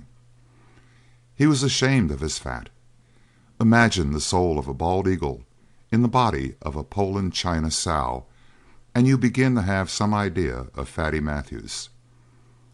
Fat filled his boots as with water, and he made a squinching sound when he walked. Fat rolled along his jowls. Fat made his very forehead flabby. Fat almost buried his eyes. But nothing could conceal the hawk line of his nose or the gleam of those half-buried eyes. His hair was short-cropped, gray, and stood on end like bristles, and he was in the habit of using his panting breath in humming, for that concealed the puffing. So Fatty Matthews came through the doors, and his little concealed eyes darted from face to face. Then he kneeled beside Strann. He was humming as he opened Jerry's shirt. He was humming as he pulled from his bag, for Fatty was almost as much a doctor as he was marshal, cowpuncher, miner, and gambler, a roll of cotton and another roll of bandages. The crowd grouped around him fascinated, and at his directions some of them brought water and others raised and turned the body while the marshal made the bandages. Jerry Strann was unconscious. Fatty Matthews began to intersperse talk in his humming. "You was plugged from in front, my beauty, was you?" grunted Fatty, and then, running the roll of bandage around the wounded man's chest, he hummed a bar of "Sweet Adeline, my Adeline, at night, dear heart, for you I pine." "Was Jerry looking the other way when he was spotted?" asked Fatty of the bystanders. "O'Brien, you seen it?" O'Brien cleared his throat. "I didn't see nothing," he said mildly, and began to mop his bar, which was already polished beyond belief. "Well," muttered Fatty Matthews, "all these birds get it, and Jerry was some overdue. Lou, you seen it?" "Yep." "Some drunken bum do it?" Lou leaned to the ear of the kneeling marshal and whispered briefly. Fatty opened his eyes and cursed until his panting forced him to break off and hum. "Beat him to the draw?" he gasped at length. "Jerry's gun was clean out before the stranger made a move," asserted Lou. "It ain't possible," murmured the deputy, and hummed softly, "In all my dreams your fair face beams." He added sharply as he finished the bandaging, "Where'd he head for?" "No place," answered Lou. "He just now went out the door." The deputy swore again, but he added, enlightened, "Going to plead self-defense, eh?" Big O'Brien leaned over the bar. "Listen, Fatty," he said earnestly, "there ain't no doubt of it. Jerry had his war paint on. He tried to kill this feller Barry's wolf." "Wolf?" cut in the deputy marshal. "Dog, I guess," qualified the bartender. "I dunno. Anyway, Jerry made all the leads. This Barry simply done the finishing. I say, don't put this Barry under arrest. You want to keep him here for Max Brand." "That's my business," growled Fatty. "Hey, half a dozen of you gents, hook on to Jerry and take him up to a room. I'll be with you in a minute." And while his directions were being obeyed, he trotted heavily up the length of the bar room and out the swinging doors. Outside he found only one man, and in the act of mounting a black horse. The deputy marshal made straight for that man until a huge black dog appeared from nowhere, blocking his path. It was a silent dog, but its teeth and eyes said enough to stop Fatty in full career. "Are you Barry?" he asked. "That's me. Come here, Bart." The big dog backed to the other side of the horse without shifting his eyes from the marshal. The latter gingerly approached the rider, who sat perfectly at ease in the saddle. Most apparently he was in no haste to leave. "Barry," said the deputy, "don't make no play when I tell you who I am. I don't mean you no harm, but my name's Matthews, and—" He drew back the flap of his vest enough to show the glitter of his badge of office.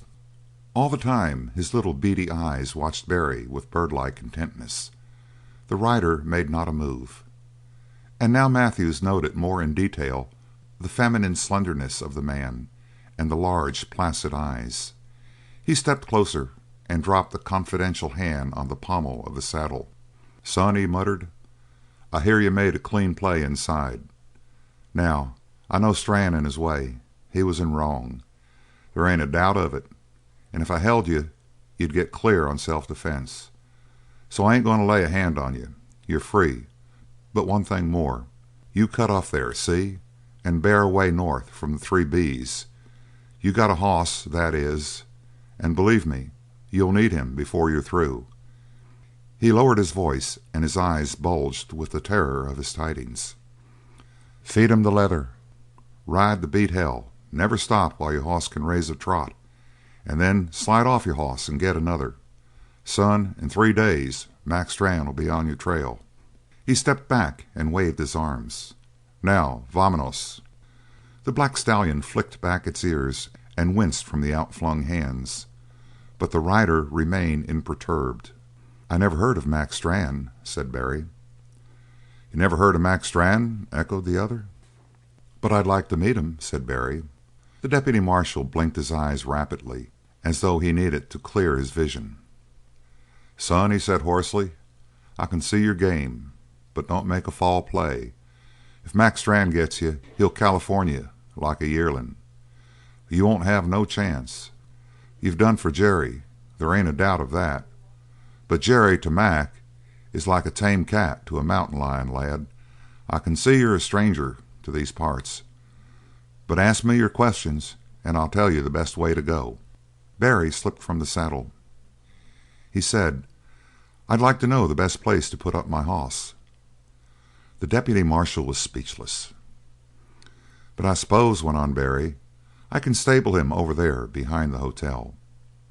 Matthews pushed off his sombrero and rubbed his short fingers through his hair.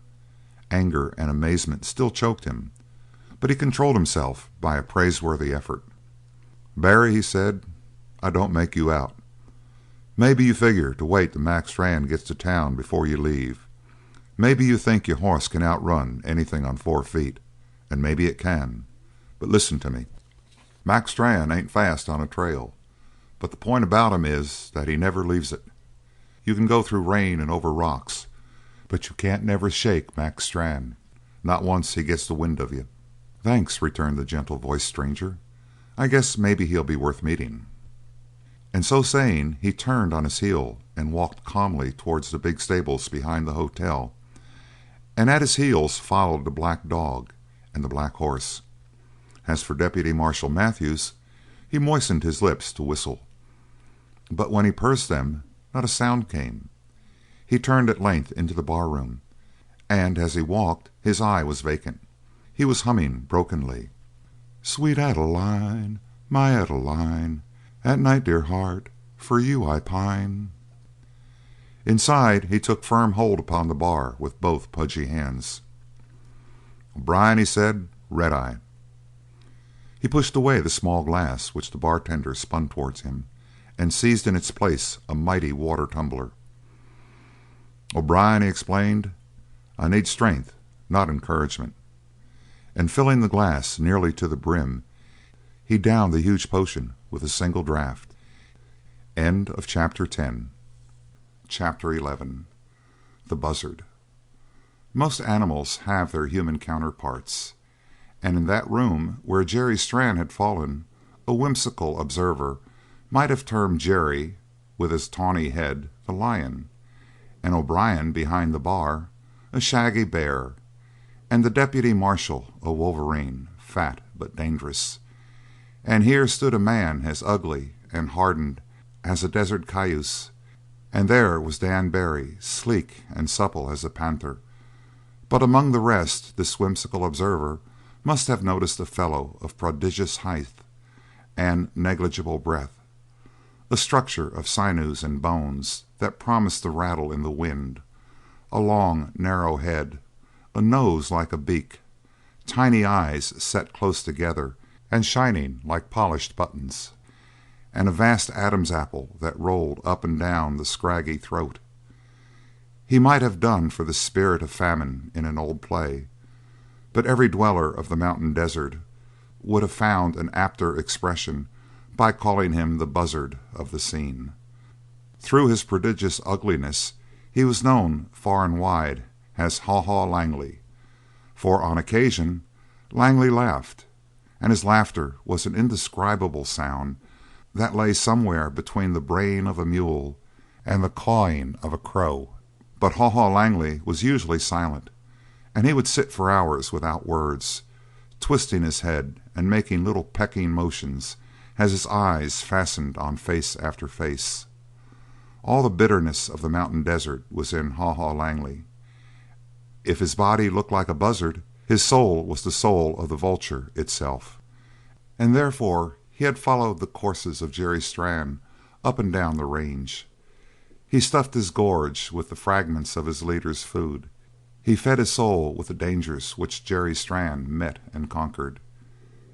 In the barroom Haw Haw Langley had stood turning his sharp little eyes from Jerry Strann to Dan Barry, and from Dan Barry back to Strann, and when the shot was fired something like a grin twisted his thin lips, and when the spot of red glowed on the breast of the staggering man, the eyes of Haw Haw blazed as if with a reflection of a devouring fire. Afterwards he lingered for a few minutes, making no effort to aid the fallen man, but when he had satisfied himself with the extent of the injury, and when he had noted the froth of bloody bubbles which stained the lips of Strann, Haw Haw Langley turned and stalked from the room. His eyes were points of light, and his soul was crammed to repletion with ill tidings. At the hitching rack he stepped into the saddle of a diminutive horse, whirled it into the street with a staggering jerk of the reins, and buried the spurs deep in the cowpony's flanks. The poor brute snorted and flirted its heels in the air, but Langley wrapped his long legs around the barrel of his mount and goaded it again. His smile, which began with the crack of Barry's gun at O'Brien's place, did not die out until he was many a mile away, headed far up through the mountains. But as he put peak after peak behind him, and as the white light of the day diminished and puffs of blue shadow drowned the valleys, the grin disappeared from Haw Haw's face. He became keenly intent on his course until, having reached the very summit of a tall hill, he came to a halt and peered down before him. It was nearly dusk by this time, and the eyes of an ordinary man could not distinguish a tree from a rock at any great distance. But it seemed that Haw Haw was gifted with eyes extraordinary. The buzzard at the top of its sky-towering circles does not see the brown carcass far below with more certainty than Haw Haw sensed his direction. He waited only a few seconds before he rolled the rowels once more along the scored flanks of his mustang, and then plunged down the slope at a reckless gallop. His destination was a hut, or rather a lean-to, that pressed against the side of the mountain, a crazy structure with a single length of stovepipe leaning awry from the roof. And at the door of this house Haw Haw Langley drew rein and stepped to the ground. The interior of the hut was dark, but Haw Haw stole with the caution of a wild Indian to the entrance and reconnoitered the interior, probing every shadowy corner with his glittering eyes. For several long moments he continued this examination, and even when he was satisfied that there was no one in the place, he did not enter, but moved back several paces from the door and swept the sides of the mountains with an uneasy eye. He made out, a short distance from the door, a picketed horse which now reared up its head from the miserable scattering of grass on which it fed and stared at the stranger. The animal must have bulked at least twice as large as the mount which had brought Langley to the mountainside, and it was muscled even out of proportion to its bulk. The head was so tremendously broad that it gave an almost square appearance, the neck short and thick, the forelegs disproportionately small but very sturdy, and the whole animal was built on a slope towards the hindquarters, which seemed to equal in massiveness all the rest of the body. One would have said that the horse was a freak meant by nature for the climbing of hills, and to glance at it no man could suppose that those ponderous limbs might be moved to a gallop. However, Haw Haw Langley well knew the powers of the ugly beast, and he even made a detour and walked about the horse to view it more closely. Now he again surveyed the darkening landscape, and then turned once more to the house. This time he entered with the boldness of a possessor approaching his hearth. He lighted a match, and with this ignited a lantern hanging from the wall to the right of the door. The furnishings of the dwelling were primitive beyond compare. There was no sign of a chair. A huddle of blankets on the bare boards of the floor made the bed. A saddle hung by one stirrup on one side, and on the other side leaned the skins of bobcats, lynx, and coyotes on their stretching and drying boards. Haw Haw took down the lantern and examined the pelts. The animals had been skinned with the utmost dexterity. As far as he could see, the hides had not been marred in a single place by slips of the knife, nor were there any bloodstains to attest hurried work, or careless shooting in the first place. The inner surfaces shone with the pure white of old parchment, but Haw Haw gave his chief attention to the legs and the heads of the skins, for these were the places where carelessness or stupidity with the knife were sure to show, but the work was perfect in every respect, until even the critical Haw Haw Langley was forced to step back and shake his head in admiration. He continued his survey of the room. In one corner stood a rifle and a shotgun. In another was a pile of provisions, bacon, flour, salt, meal, and little else. Spices and condiments were apparently unknown to this hermit, nor was there even the inevitable coffee, nor any of the molasses or other sweets which the tongue of the desert mountaineer cannot resist. Flour, meat, and water, it seemed, made up the entire fare of the trapper. For cookery, there was an unboarded space in the very center of the floor, with a number of rocks grouped around in the hole and blackened with soot. The smoke must rise, therefore, and escape through the small hole in the center of the roof. The length of stovepipe which showed on the roof must have been simply the inhabitants' idea of giving the last delicate touch of civilization. It was like a tassel to the cap of the Turk. As Haw Haw's observations reached this point, his sharp ear caught the faint whinny of the big horse outside. He started like one caught in a guilty act, and sprang to the lantern. However, with his hands upon it, he thought better of it, and he placed the light against the wall. Then he turned to the entrance and looked anxiously up the hillside. What he saw was a form grotesque beyond belief. It seemed to be some gigantic wild beast, mountain lion or great bear, though of a size beyond credence, which slowly sprawled down the slope, walking erect upon its hind feet, with its forelegs stretched out horizontal, as if it were warning all who might behold it away. Haw Haw grew pale, and involuntarily reached for his gun as he first beheld this apparition, but instantly he saw the truth. It was a man who carried a burden down the mountainside. The burden was the carcass of a bear. The man had drawn the forelegs over his shoulders, his jutting elbows making what had seemed the outstretched arms, and above the head of the burden bearer rose the great head of the bear. As the man came closer, the animal's head flopped to one side, and a red tongue lolled from its mouth. Haw Haw Langley moved back step by step through the cabin until his shoulders struck the opposite wall, and at the same time Max Strand entered the room. He had no ear for his visitor's hail, but cast his burden to the floor. It dropped with a shock that shook the house from the rattling stovepipe to the crackling boards. For a moment Max Strand regarded his prey. Then he stooped and drew open the great jaws. The mouth within was not so red as the bloody hands of Max Strand, and the big white fangs, for some reason, did not seem terrible in comparison with the hunter. Having completed his survey, he turned slowly upon Haw Haw Langley and lowered his eyebrows to stare. So doing, the light for the first time struck full upon his face.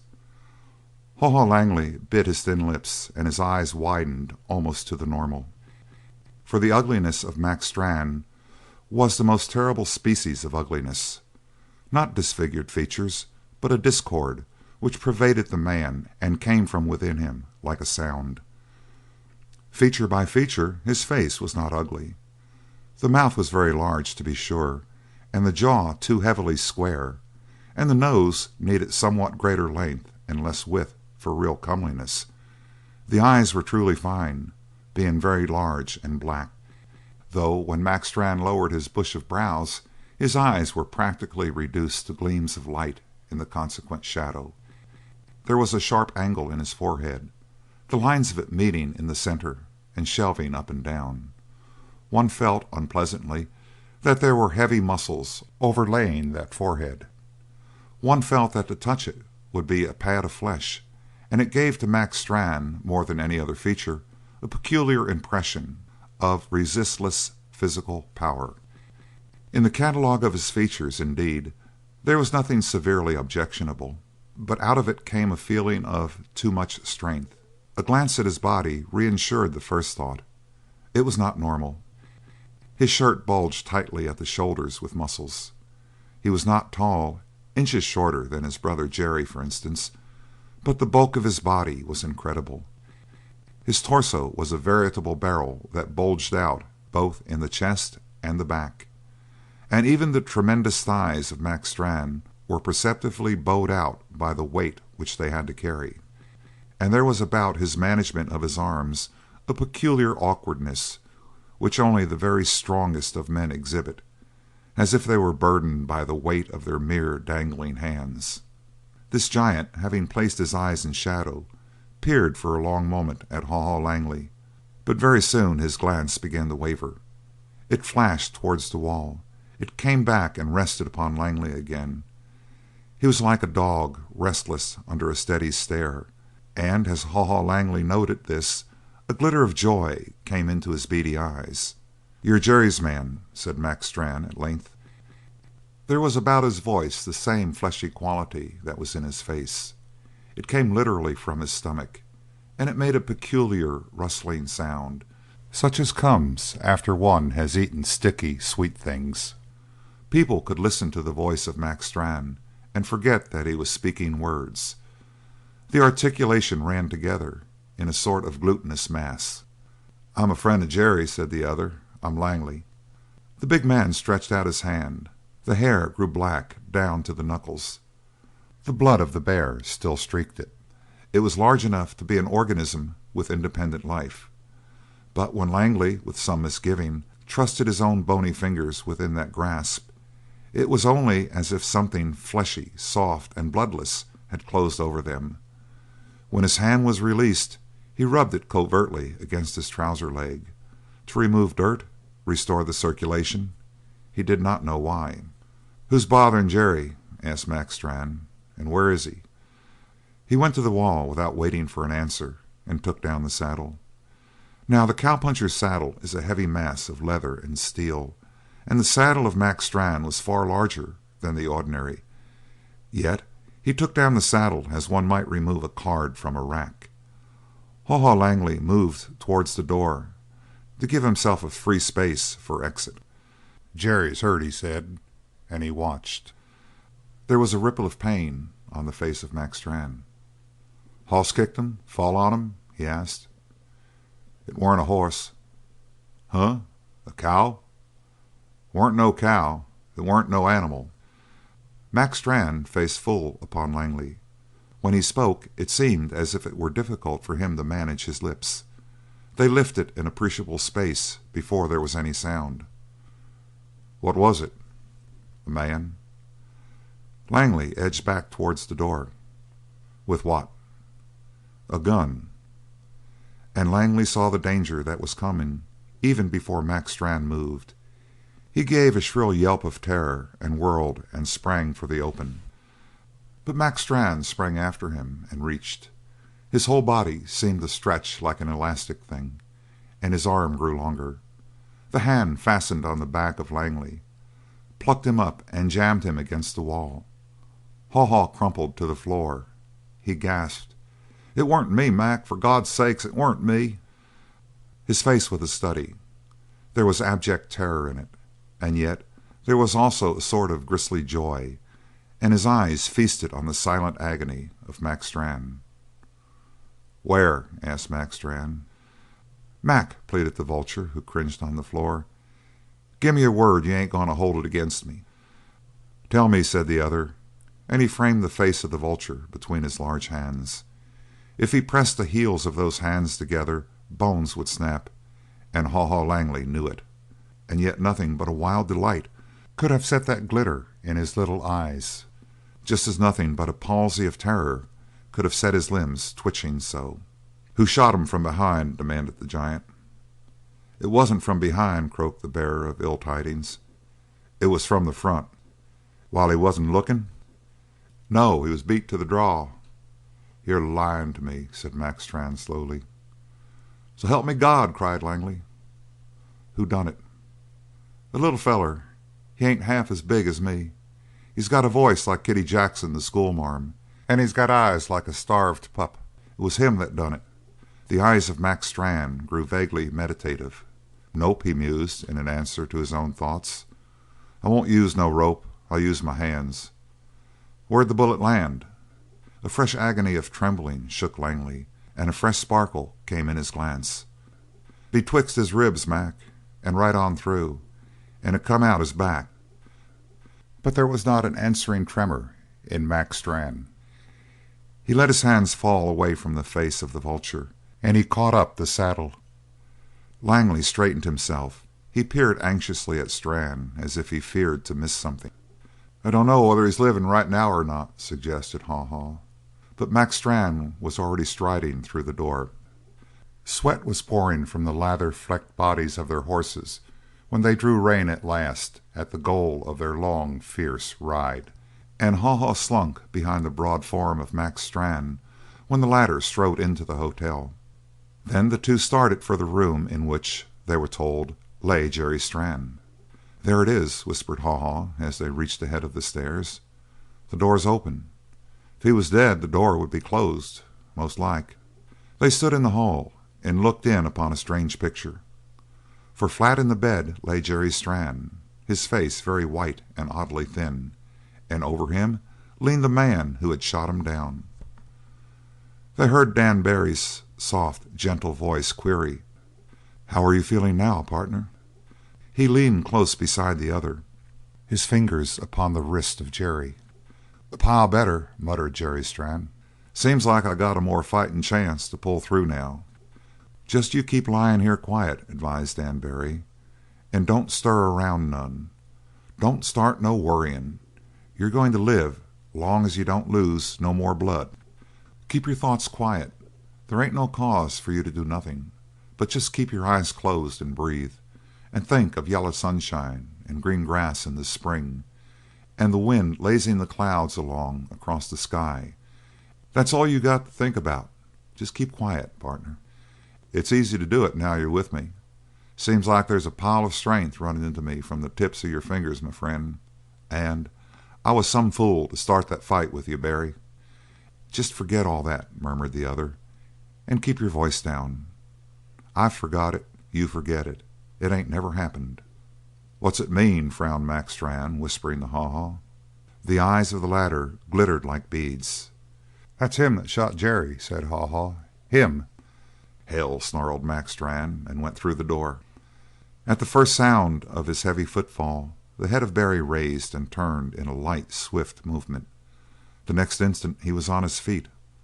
A moment before his face had been as gentle as that of a mother leaning over a sick child, but one glimpse of the threat in the contorted brows of Mac Strann set a gleam in his own eyes, an answer as distinct as the click of metal against metal. Not a word had been said, but Jerry, who had lain with his eyes closed, seemed to sense a change in the atmosphere of peace which had enwrapped him the moment before. His eyes flashed open, and he saw his burly brother. But Mac Strann had no eye for any saving Dan Barry. "Are you the creeping, sneaking snake that done this?" "You got me figured right," answered Dan coldly. "Then, by God " began the roaring voice of Mac. But Jerry Strann stirred wildly on the bed. "Mac!" he called. "Mac!" His voice went suddenly horribly thick, a bubbling, liquid sound. "For God's sake, Mac!" He had reared himself up on one elbow, his arm stretched out to his brother, and a foam of crimson stood on his lips. "Mac, don't pull no gun. It was me that was in wrong." And then he fell back in the bed and into the arms of Mac, who was beside him, moaning. "Buck up, Jerry. Talk to me, boy." "Mac, you've finished the job," came the husky whisper. Mac Strann raised his head and his terrible eyes fixed upon Dan Barry, and there was no pity in the face of the other. The first threat had wiped every vestige of human tenderness out of his eyes, and now, with something like a sneer on his lips and with a glimmer of yellow light in his eyes, he was backing towards the door, and noiselessly as a shadow he slipped out and was gone. Chapter 12. Finesse. A man talks because he's drunk or lonesome. A girl talks because that's her way of taking exercise. This was a maxim of Buck Daniels, and Buck Daniels knew a great deal about women, as many a schoolmarm and many a rancher's daughter of the mountain desert could testify. Also, Buck Daniels said of women, "It ain't what you say to 'em so much as the tune you put it to." Now he sat this day in O'Brien's hotel dining room. It was the lazy and idle hour between 3 and 4 in the afternoon, and since the men of the mountain desert eat promptly at 6, 12, and 6, there was not a soul in the room when he entered. Nor was there a hint of eating utensils on the tables. Nevertheless, Buck Daniels was not dismayed. He selected a corner table by instinct and smote upon the surface with the flat of his hand. It made a report like the spat of a .45. Heavy footsteps approached, a door flung open, and a cross-eyed slattern stood in the opening. At the sight of Buck Daniels sitting with his hands on his hips and his sombrero pushed back to a good-natured distance on his head, the lady puffed with rage. "What in the hell do you think this is?" bellowed this gentle creature, and the tone echoed heavily back from all four walls. "You're 3 hours late, and you get no chuck here. On your way, stranger." Buck Daniels elevated himself slowly from the chair and stood at his full height. With a motion fully as deliberate he removed his sombrero and bowed to such a depth that the brim of the hat brushed the floor.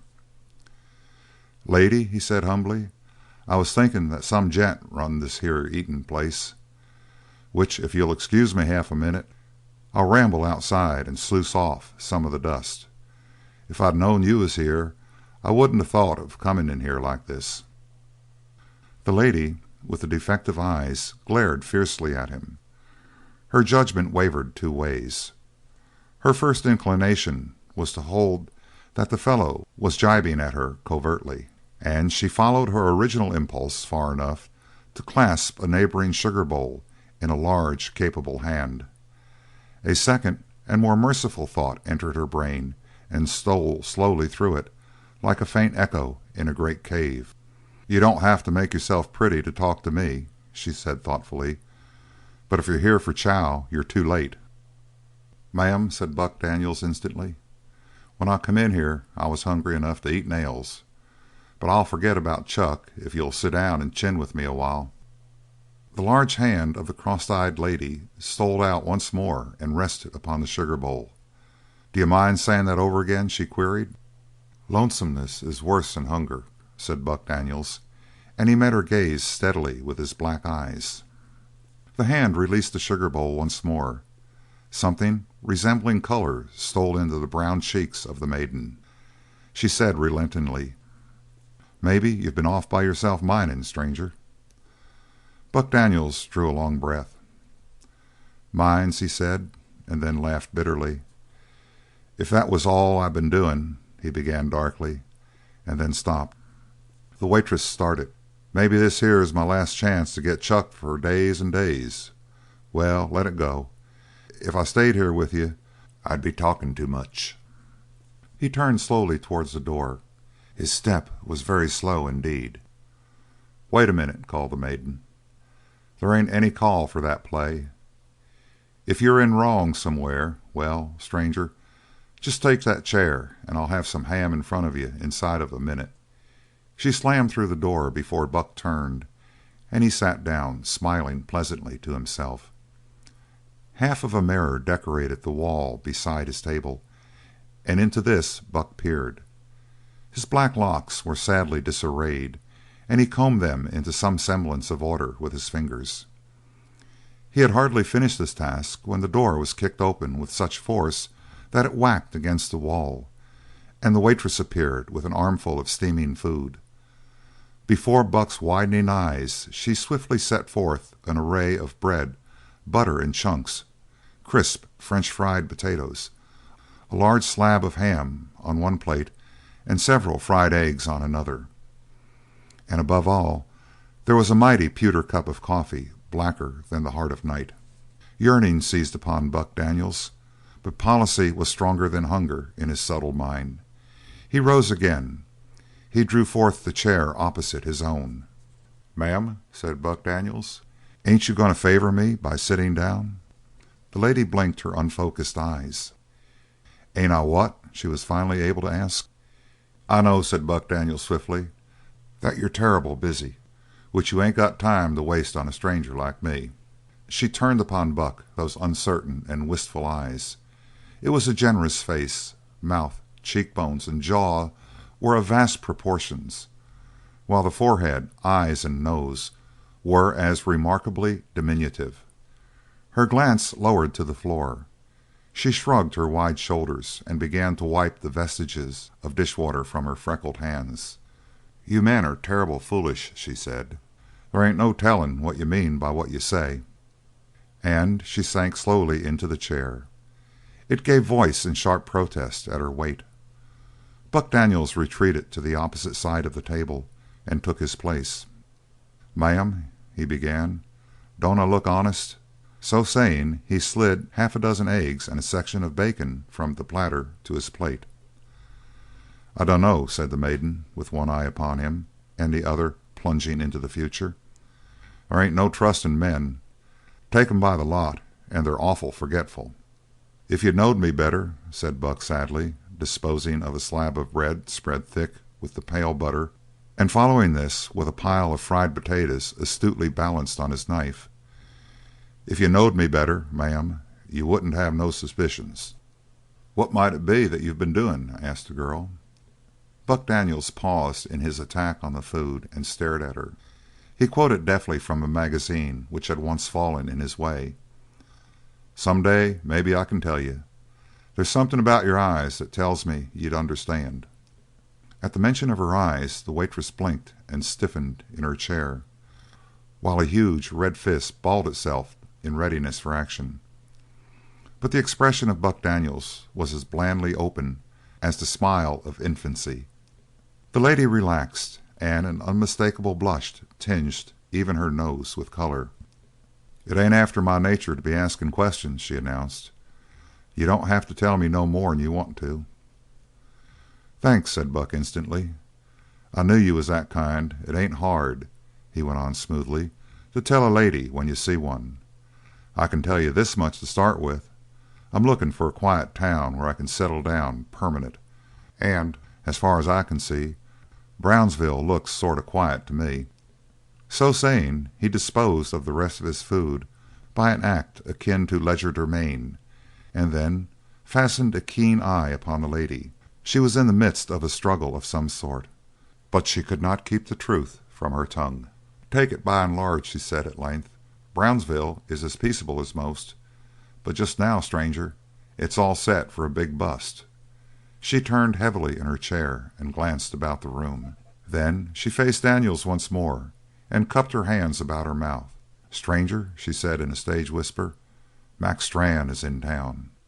The eyes of Buck Daniels wandered. "Don't you know him?" she asked. "Nope." "Never heard of him?" "Nope." "Well," sighed the waitress, "you've had some luck in your life.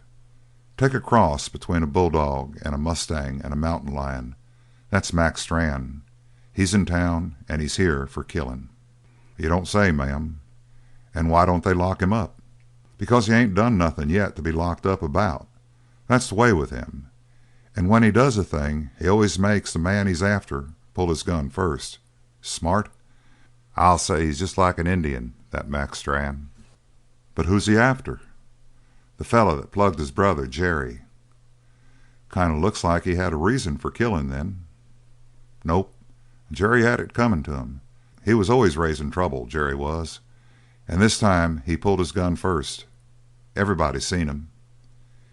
"He run into a gunman?" "Gunman?" She laughed heartily. "Partner, if it wasn't for something funny about his eyes, I wouldn't be no more afraid of that gunman than I am of a tabby cat.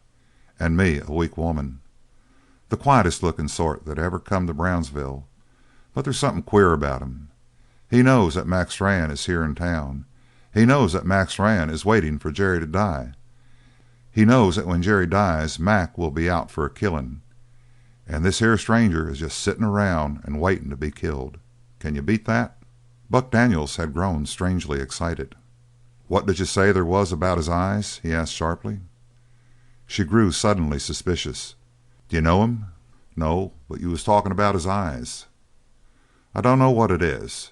I ain't the only one that's seen it. There ain't no word you can put to it. It's just there, that's all." The voice of Buck Daniels fell to a whisper. "It's sort of fire," he suggested. "Ain't it a kind of light behind his eyes?" But the waitress stared at him in amazement. "Fire?" she gasped. "A light behind his eyes? My friend, are you trying to string me?" "What's his name?" "I dunno." "Ma'am," said Daniels, rising hastily, "here's $1 if you'll take me to him." "You don't need no guide," she replied. "Listen to that, will you?" And as he hearkened obediently, Buck Daniels heard a strain of whistling, needle sharp with distance. "That's him," nodded the woman. "He's always going about whistling to himself. Kind of a nut, he is." "It's him!" cried Buck Daniels. "It's him!" And with this ungrammatical burst of joy he bolted from the room. End of chapter 12. Chapter 13. The Three. The whistling came from behind the hotel, and although it ended as soon as he reached the veranda of the building, Buck Daniels hurried to the rear of the place. There were the long, low sheds of the barn, and behind these, he knew, must be the corrals. He raced around the corner of the shed, and there came to a halt, for he saw a thing that turned his blood to ice. One of those rare rains of the mountain desert had recently fallen, and the corrals behind the barn were carpeted with a short, thick grass. In the small corral nearest him he beheld, rolling on that carpet of grass, a great wolf, or a dog as large and as rough-coated as a wolf, and a man, and they were engaged in a desperate and silent struggle for mastery. Their movements were so lightning fast that Buck Daniels could not make out distinct forms from the tangle, but he saw the great white teeth of the wolf flash in the sun one instant, and the next the man had whirled on top. It was Dan and Bart at play. No outcry from Dan, no growl from the wolf. Buck felt the old chill which never left him when he saw the fierce game of the wolf and the wolf man. All this passed in the twinkling of an eye, and then Dan, by a prodigious effort, had thrown the great beast away from him, so that Bart fell upon its back. Dan leaped with outstretched arms upon the fallen animal, and buried his clutching hands in the throat of the beast. Yet still there was a thrill to add to these, for now a black horse appeared in the picture, a miracle of slender, shimmering grace, and he rushed with flattened ears upon the two twisting, writhing, prostrate figures. His teeth were bared. He was more like a prodigious dog than a horse, and those teeth closed on the back of the man's neck, or did they merely pinch his shirt? And then Dan was dragged bodily away from the wolf, and thrown through the air by a flirt of the stallion's head. Horrible! Buck Daniels shuddered, and then he grinned shamefacedly in apology to himself. "The three of 'em," he grunted, and stepped closer to the fence to watch. The instant the man was torn away by the intercession of the horse, the wolf regained its feet and rushed upon him. But Dan had landed from his fall upon his feet with cat-like agility, and now he dodged the rush of the wolf and the arrowy spring of the creature, and sprang in his turn towards the stallion. The black met his attack by rearing, his ears flattened, his teeth bared, his eyes terrible to behold. As the man raced close, the stallion struck with lightning hoofs, but the blow failed of its mark by the breadth of a hair, and the assailant, swerving like a will-o'-the-wisp, darted to the side of the animal and leaped upon its back. At the same instant the wolf left the ground with terribly gaping mouth in a spring for the rider, but Dan flattened himself along the shining back of his mount, and the wolf catapulted harmlessly past. After this failure the wolf dog seemed to desire no further active part in the struggle, but took up a position to one side, and there, with lolling tongue and red-stained eyes, watched the battle continue. The stallion, to be sure, kept up the conflict with a whole-hearted energy. Never had Buck Daniels in a long and varied career seen such wild pitching. The black leaped here and there, doubling about with the sinuous speed of a snake, springing high into the air one instant and landing the next on stiff legs, dropping to the ground the next second and rolling to crush the rider, up again like a leaf jerked up by a gale of wind, and so fierce the struggle continued, with the wild rider slapping the neck of the horse as if he would encourage it to more terrible efforts, and drumming its round barrel with vindictive heels. His hair blew black, his face flushed, and in his eyes there was the joy of the sailor, long land bound, who climbs at last the tallest mast and feels it pitch beneath him and catches the sharp tang of the travelled wind. The struggle ceased as if in obedience to an inaudible command. From the full frenzy of motion, horse and man were suddenly moveless. Then Dan slipped from his seat and stood before his mount. At once the ears of the stallion, which had been flat back, pricked sharply forward. The eyes of the animal grew luminous and soft as the eyes of a woman, and he dropped the black velvet of his muzzle beneath the master's chin. As for Dan Barry, he rewarded this outburst of affection with no touch of his hand, but his lips moved, and he seemed to be whispering a secret to his horse. The wolf in the meantime had viewed this scene with growing unrest, and now it trotted up and placed itself at the side of the man. Receiving no attention in this position, it caught the arm of the man between its great fangs and drew his hands down. The stallion, angered by this interruption, raised a delicate forefoot to strike, and was received with a terrific snarl, the first sound of the entire scene. "Bart," said the man, and his voice was not raised or harsh, but came as softly as running water, "if you ain't going to be a gentleman, I got to teach you manners. Get up on Satan's back and lie down till I tell you to get off." The wolf received this command with a snarl even more blood-curdling than before, but he obeyed, slinking sideways a reluctant pace or two, and then springing to the back of the stallion with a single bound. There he crouched, still snarling softly, until his master raised a significant forefinger. At that he lowered his head and maintained a fiercely observant silence. "Dan," called Buck Daniels. The other whirled. "Speaking of pets," observed Buck Daniels, "I heard tell once about a gent that had a tame lion, which you got the outbeatingest pair I ever see, Dan. Gentle, ain't they? Like a stampede of cows." But Barry left this remark unanswered. He ran to the tall fence, placed his hand on the top rail, and vaulted lightly over it. Then he clasped the hand of the larger man, and his face lighted. "Buck," he said, "I've been sort of lonesome. It feels pretty good to see you agin." "Oh, man," answered Buck Daniels, "speaking of being lonesome, He checked himself. "How about stepping inside and having a talk?" The other started forward agreeably, but stopped almost at once. "Heel," he called, without turning his head. Black Bart left the back of the stallion in a long bound that carried him halfway to the fence. His next leap brought him over the rail and beside his master. Buck Daniels moved back a step involuntarily. "Bart," he said, "do you know me?" He stretched out his hand and was received with a sudden baring of the fangs. "Nice dog," said Buck sarcastically. "Regular house pet, ain't he?" The other apparently missed the entire point of this remark. He said in his gentle, serious way: "He used to be real wild, Buck, but now he don't mind people. He let the cook feed him a chunk of meat the other day. And you remember, he don't usually touch stuff that other men have handled."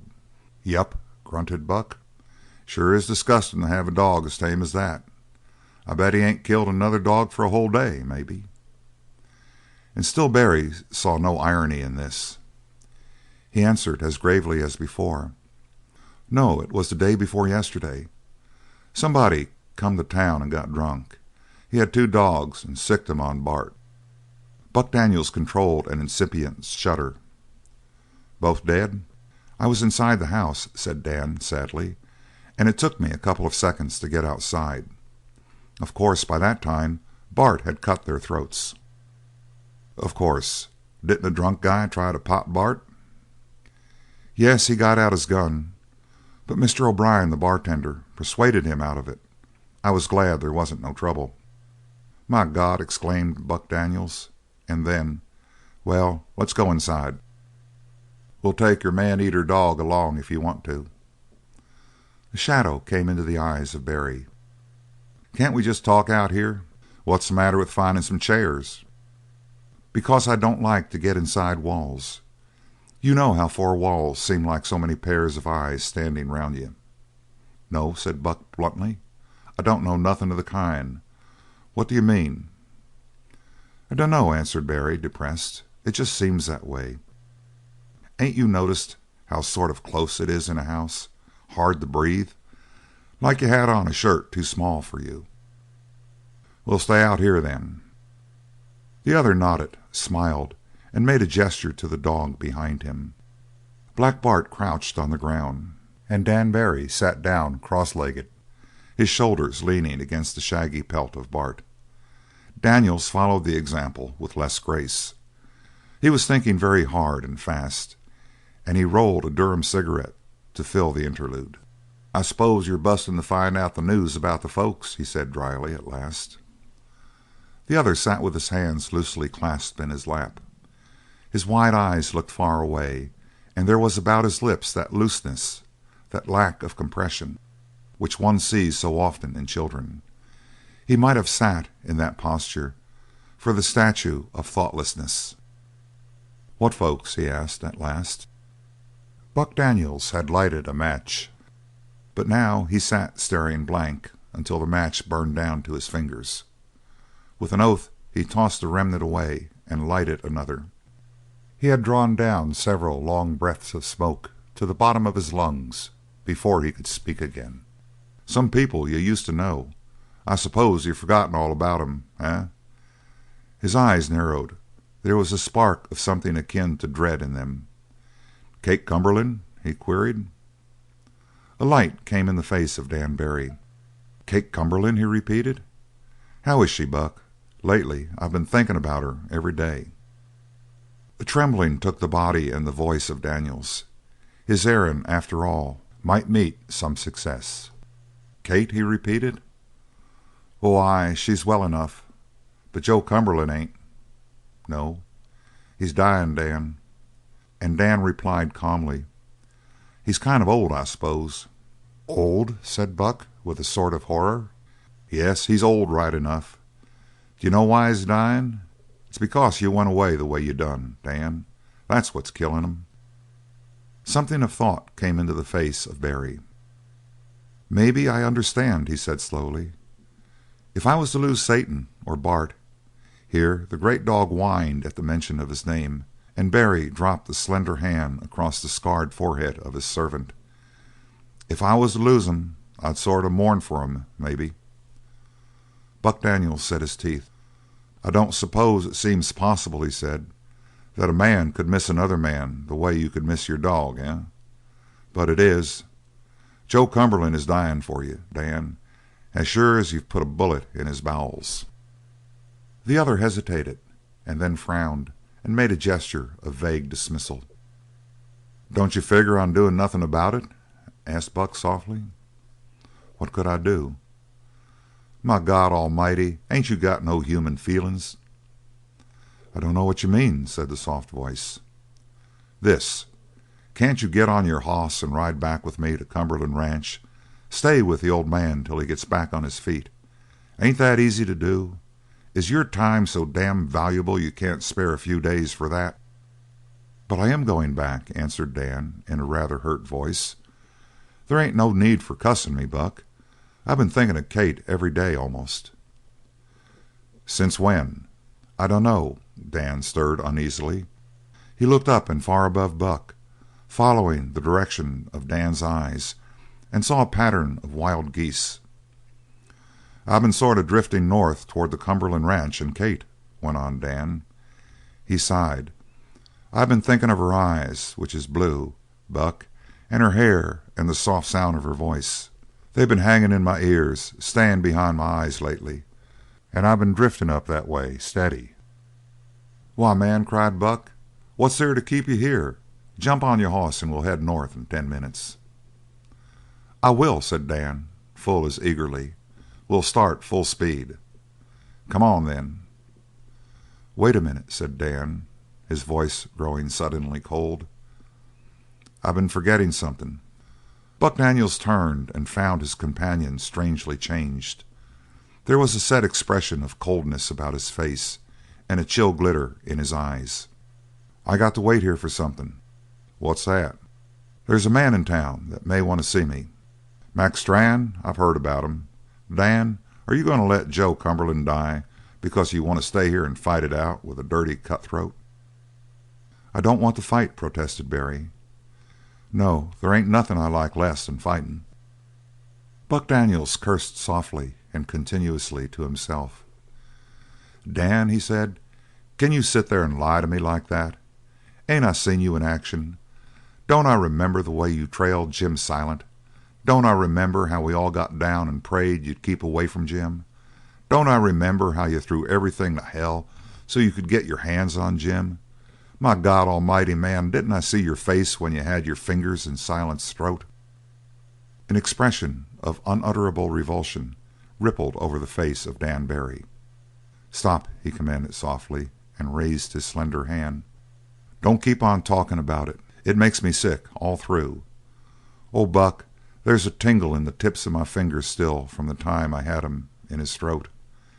And it makes me feel unclean, the sort of uncleanness that won't wash out with no kind of soap and water.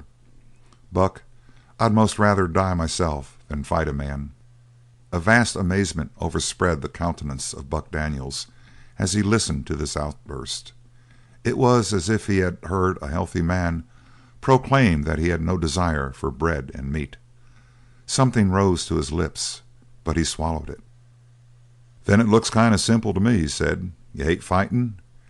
This gent Mac Strann likes it. He lives on it. He don't do nothing but wait from day to day, hungerin' for a scrap. What's that out? Jest this: you hop on your hoss and ride out with me. Young Jerry Strann kicks out, Mac Strann starts looking for you. He hears that you've beat it, he goes off and forgets about you. Ain't that simple?" The old uneasiness returned to the far-seeing eyes of Dan Barry. "I dunno," he said. "Maybe." Then he paused again. "Have you got anything to say agin it?" urged Buck, arguing desperately. "I don't know," repeated Barry, confused, "except that I keep thinking what a terrible disappointment it will be to this Mac Strann when his brother dies and I ain't around." Buck Daniels stared, blinked, and then burst into unmelodious laughter. Satan trotted across the corral and raised his head above the fence, whinnying softly. Barry turned his head and smiled up to the horse. Then he said, "Seems like if Jerry Strand dies, I owe somebody something." "Who?" "Max Strand, I reckon. I sort of got to stay and give him his chance." "I hope to God," burst out Daniels, smashing his hands together, "that Max Strand beats you to a pulp. That's what I hope." The eyes of Dan Barry widened. "Why do you hope that?" he asked gently. It brought Daniels again to speechlessness. "Is it possible?" he growled to himself. "Are you a human being, and yet you think more of your horse and your damn wolf dog than you do of the life of a man? Dan, I'm asking you straight, is that a square thing to do?" The fragile hands went out to him, palm up. "Don't you see, Buck, I don't want to be this way. I just can't help it." "Then the Lord help poor old Joe Cumberland, him that took you in out of the desert, him that raised you from the time you was a kid, him that nursed you like you was his own baby, him that loved you more'n he loved Kate, him that's lying back there now with fire in his eyes, waiting, waiting, waiting for you to come back. Dan, if you was to see him, you'd go down on your knees and ask him to forgive you." "I suppose I would," murmured Barry thoughtfully. "Dan, you're going with me. I don't somehow think it's my time for moving, Buck." "Is that all you got to say to me?" "I guess maybe it is, Buck. If I was to beg you to come for old time's sake, and all we been through together, you and me, wouldn't it make no difference to you?" The large, gentle eyes focused far beyond Buck Daniels, somewhere on a point in the pale, hazy blue of the spring sky. "I'm kind of tired of talking, Buck," he said at length. And Buck Daniels rose and walked slowly away, with his head fallen. Behind him the stallion neighed suddenly and loud, and it was so much like a blast of defiant triumph that Buck whirled and shook his clenched fist at Satan. End of chapter 13. Chapter 14. Music for Old Nick. A thought is like a spur. It lifts the head of a man as the spur makes the horse toss his, and it quickens the pace with a subtle addition of strength. Such a thought came to Buck Daniels as he stepped again on the veranda of the hotel. It could not have been an altogether pleasant inspiration, for it drained the colour from his face and made him clench his broad hands, and next he loosened his revolver in its holster. A thought of fighting, of some desperate chance he had once taken, perhaps. But also it was a thought which needed considerable thought. He slumped into a wicker chair at one end of the porch and sat with his chin resting on his chest while he smoked cigarette after cigarette and tossed the butts idly over the rail. More than once he pressed his hand against his lips as though there were sudden pains there. The colour did not come back to his face. It continued as bloodless as ever, but there was a ponderable light in his eyes, and his jaws became more and more firmly set. It was not a pleasant face to watch at that moment, for he seemed to sit with a growing resolve. Long moments passed before he moved a muscle, but then he heard, far away, thin and clear, whistling from behind the hotel. It was no recognizable tune. It was rather a strange improvisation, with singable fragments here and there, and then wild, free runs and trills. It was as if some bird of exquisite singing powers should be taken in a rapture of song, so that it whistled snatches here and there of its usual melody, but all between were great whole-throated rhapsodies. As the sound of this whistling came to him, Buck raised his head suddenly, and finally, still listening, he rose to his feet and turned into the dining room. There he found the waitress he had met before, and he asked her for the name of the doctor who took care of the wounded Jerry Strand. "There ain't no doc," said the waitress. "It's Fatty Matthews, the deputy marshal, who takes care of that Strand. Bad luck to him. Fatty's in the bar room now. Well, what's the matter? You seem like you was hearing something." "I am," replied Daniels enigmatically. "I'm hearing something that would be music for the ears of old Nick." And he turned on his heel and strolled for the bar room. There he found Fatty in the very act of disposing of a stiff 3 fingers of red eye. Daniel stepped to the bar, poured his own drink, and then stood toying with the glass. For though the effect of red-eye may be pleasant enough, it has an essence which appalls the stoutest heart and singes the most leathery throat. It is to full-grown men what castor oil is to a child. Why men drink it is a mystery whose secret is known only to the profound soul of the mountain desert. But while Daniels fingered his glass, he kept an eye upon the other man at the bar. It was unquestionably the one he sought. The excess flesh of the deputy marshal would have brought his nickname to the mind of an imbecile. However, Fatty was humming softly to himself, and it is not the habit of men who treat very sick patients to sing. "I'll hit it again," said Fatty. "I need it." "Have a bad time of it today?" asked O'Brien sympathetically. "Bad time today? Yep, and every day is the same. I tell you, O'Brien, it takes a pile of nerve to stand around that room expecting Jerry to pass out any minute, and the eyes of that devil Max Brand following you every step you make. Do you know, if Jerry dies, I figure Mac to go at my throat like a bulldog." "You're wrong, Fatty," replied O'Brien. "That ain't his way about it. He takes his time killing a man. Waits till he can get him in a public place and make him start the picture. That's Mac Strann. Remember Fitzpatrick? Mac Strann followed Fitz nigh on to 2 months, but Fitz knew what was up, and he never would make a move. He knowed that if he made a wrong pass it would be his last, so he took everything and let it pass by. But finally it got on his nerves. One time it was right here in my barroom, Fatty." "The hell you say?" "Yep, that was before your time around these parts. But Fitz had a couple of jolts of red-eye under his vest and felt pretty strong. Mac Strann happened in, and the first thing you know they was at it. Well, Fitz was a big man. I ain't small, but I had to look up when I talked to Fitz. Scots Irish, and they've got fighting bred into their bones. Mac Strann passed him a look, and Fitz came back with a word. Soon as he got started he couldn't stop. Wasn't a pretty thing to watch either. You could see in Fitz's face that he knew he was done for before he started, but he wouldn't let up. That booze had him going, and he was too proud to back down. Pretty soon he started cussing Mac Strann. Well, by that time everybody had cleared out of the saloon, because they knowed that them sort of words meant bullets coming. But Mac Strann just stood there watching and grinning in his ugly way, damn his soul black, and never saying a word back. By God, Fatty, he looked sort of hungry. When he grinned his upper lip went up kind of slow, and you could see his big teeth. I expected to see him make a move to sink him in the throat of Fitz, but he didn't.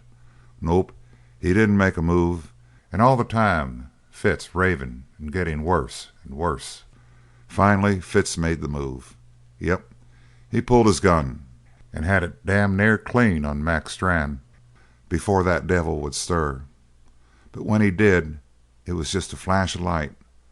Both them guns went off, but Mac's bullet hit Fitz's hand and knocked the gun out of it, so of course his shot went wild. But Fitz could see his own blood, and you know what that does to the Scotch Irish. Makes some people quit cold to see their own blood. I remember a kid at school that was a whale at fighting till his nose got to bleeding or something, and then he'd quit cold. But you take a Scots Irishman and it works just the other way. Show him his own colour and he goes plumb crazy. That's what happened to Fitz. When he saw the blood on his hand he made a dive at Mac Strann. After that it wasn't the sort of thing that makes a good story. Mac Strann got him around the ribs and I heard the bones crack. God, and him still squeezing, and Fitz beating away at Mac's face with his bleeding hand. Will you believe that I stood here and was sort of froze? Yes, Fatty, I couldn't make a move, and I was sort of sick and hollow inside, the same way I went one time when I was a kid and seen a big bull horn a yearling. Then I heard the breath of Fitz coming hoarse, with a rattle in it, and I heard Mac Strann whining like a dog that tasted blood and is starving for more. A thing to make your hair go up on end, like they say in the storybooks. Then Fitz, he was plumb mad, tried to bite Mac Strann, and then Mac let go of him and set his hands on the throat of Fitz. It happened like a flash. I'm here to swear that I could hear the bones crunch. And then Fitz's mouth sagged open and his eyes rolled up to the ceiling, and Mac Strann threw him down on the floor, just like that, damn him. And then he stood over poor dead Fitz and kicked him in those busted ribs and turned over to the bar and says to me, "Gimme," like a damn beast. He wanted to drink right there with his dead man beside him. And what was worse, I had to give him the bottle. There was a sort of haze in front of my eyes. I wanted to pump that devil full of lead, but I knowed it was plain suicide to try it. So there he stood and ups with a glass that was brimming full and downs it at a swallow, gurgling like a hog. "Fatty, how long will it be before there is an end to Mac Strann?" But Fatty Matthews shrugged his thick shoulders and poured himself another drink. "There ain't a hope for Jerry Strann?" cut in Buck Daniels. "Not one in a million," coughed Fatty, disposing of another formidable potion. "And when Jerry dies, Mac starts for this Barry?" "Who's been telling you?" queried O'Brien dryly. "Maybe you've been reading minds, stranger." Buck Daniels regarded the bartender with a mild and steadfast interest. He was smiling with the utmost good humour, but there was that about him which made big O'Brien flush and look down to his array of glasses behind the bar. "I've been wondering," went on Daniels, "if Mac Strann might come out with Barry about the way Jerry did. Ain't it possible?" "No," replied Fatty Matthews with calm decision. "It ain't possible. Well, I'm due back in my bear cage. You ought to look in on me, O'Brien, and see the mountain lion dying and the grizzly looking on." "Will it last long?" queried O'Brien. "Somewheres about this evening." Here Daniels started violently and closed his hand hard around his whiskey glass, which he had not yet raised toward his lips. "Are you sure of that, Marshal?" he asked. "If Jerry's held on this long, ain't there a chance that he'll hold on longer? Can you date him up for tonight as sure as that?" "I can," said the deputy marshal. "It ain't hard when you've seen as many go west as I've seen. It ain't harder than it is to tell when the sand will be out of an hourglass. When they begin going down the last hill, it ain't hard to tell when they'll reach the bottom." "Ain't you had anybody to spell you, Fatty?" broke in O'Brien. "Yep, I got Haw Haw Langley up there, but he ain't much help. Just sits around with his hands folded. Kind of looks like Haw Haw wanted Jerry to pass out." And Matthews went humming through the swinging door. End of chapter 14. Chapter 15. Old Gary Peters. For some moments after this, Buck Daniels remained at the bar with his hand clenched around his glass and his eyes fixed before him in the peculiar second-sighted manner which had marked him when he sat so long on the veranda. "Funny thing," began O'Brien to make conversation. "How many fellows go west at sunset? Seems like they let go all holts as soon as the dark comes. Hey, how long before sunset now?" asked Buck Daniels sharply. "Maybe a couple of hours." "A couple of hours?" repeated Daniels, and ground his knuckles across his forehead. "A couple of hours?"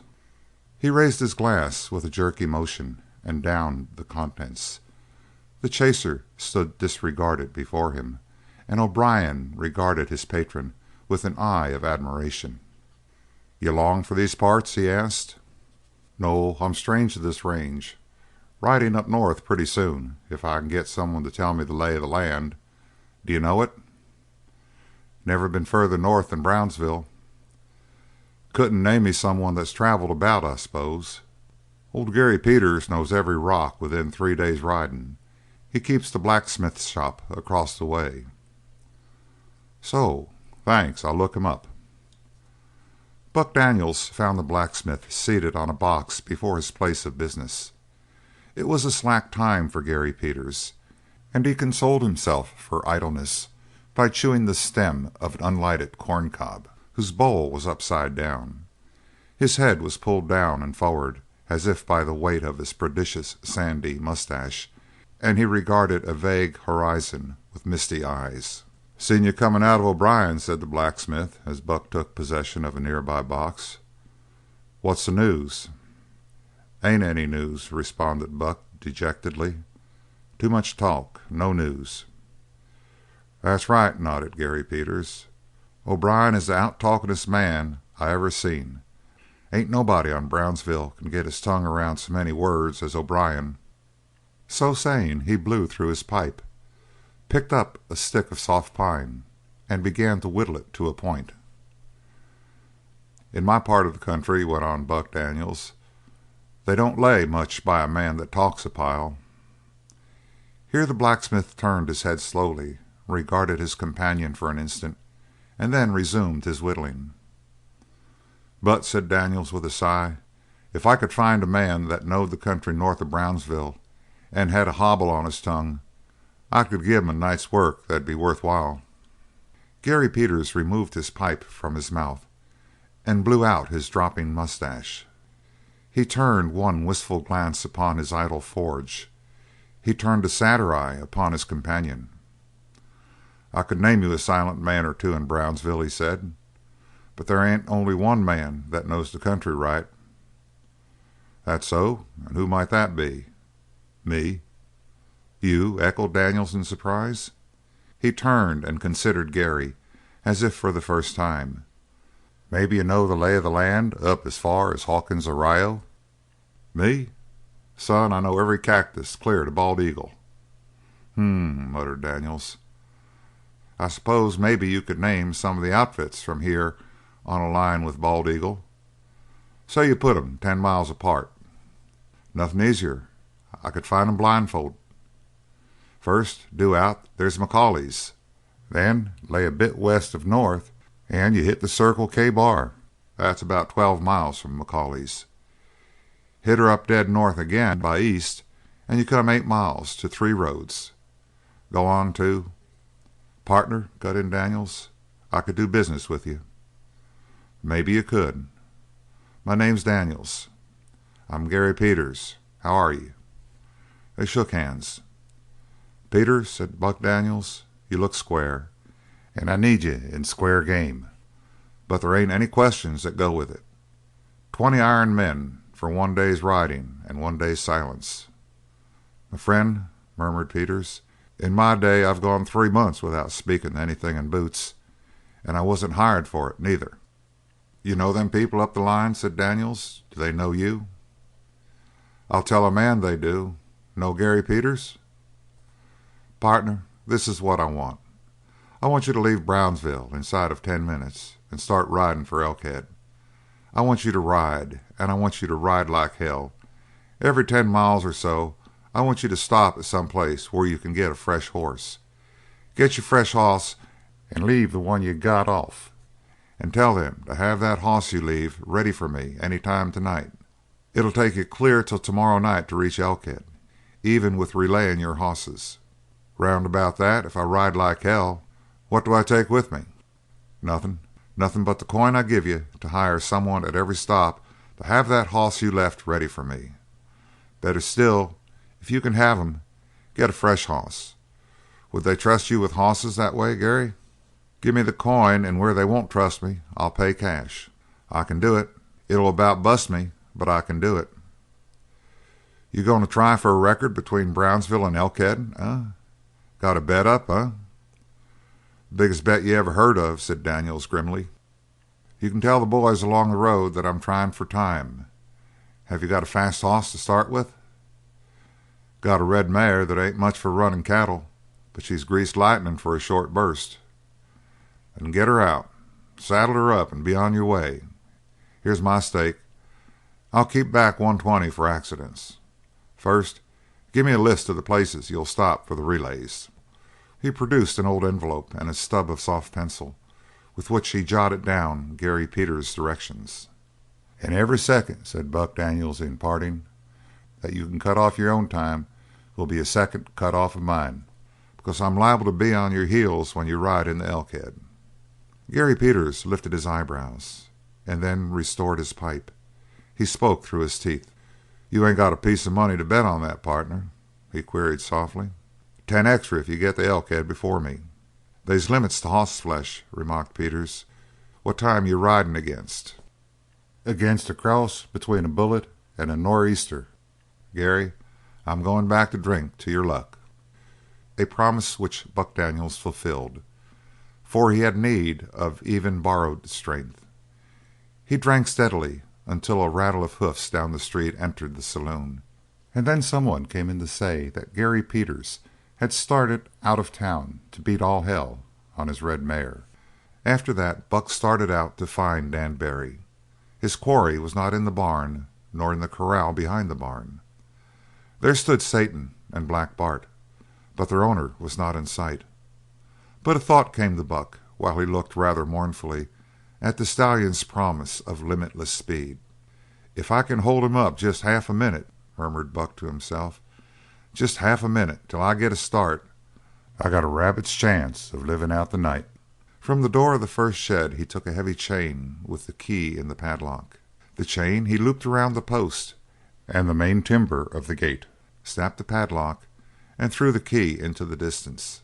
Then he stepped back and surveyed his work with satisfaction. It would be a pretty job to file through that chain, or to knock down those ponderous rails of the fence and make a gap. A smile of satisfaction came on the face of Buck Daniels. Then, hitching at his belt and pulling his sombrero lower over his eyes, he started once more to find Dan Barry. He was more in haste now, for the sun was dipping behind the mountains of the west, and the long shadows moved along the ground with a perceptible speed. When he reached the street he found a steady drift of people towards O'Brien's barroom. They came by ones and twos, and idled in front of the swinging doors, or slyly peeked through them and then whispered one to the other. Buck accosted one of those by the door and asked what was wrong. "He's in there," said the other, with a broad and excited grin. "He's in there, waiting." And when Buck Daniels threw the doors wide, he saw, at the farther end of the deserted barroom, Dan Barry seated at a table, braiding a small horsehair chain. His hat was pushed far back on his head. He had his back to the door. Certainly he must be quite unaware that all Brownsville was waiting breathless for his destruction. Behind the bar stood O'Brien, pale under his bristles, and his eyes never leaving the slender figure at the end of his room. But seeing Buck, he called with sudden loudness, "Come in, stranger. Come in and have one on the house. There ain't nothing but silence around this place, and it's getting on my nerves." Buck Daniels obeyed the invitation at once, and behind him, stepping softly, some of them entering with their hats in their hands and on tiptoe, came a score of the inhabitants of Brownsville. They lined the bar up and down its length. Not a word was spoken, but every head turned, as at a given signal, towards the quiet man at the end of the room. End of chapter 15. Chapter 16. The Coming of Night. It was not yet full dusk, for the shadows were still swinging out from the mountains and a ghost of colour lingered in the west. But midnight lay in the open eyes of Jerry Strann. There had been no struggle, no outcry, no lifting of head or hand. One instant his eyes were closed, and then, indeed, he looked like death. And the next instant the eyes opened. He smiled. The wind stirred in his bright hair. He had never seemed so happily alive as in the moment of his death.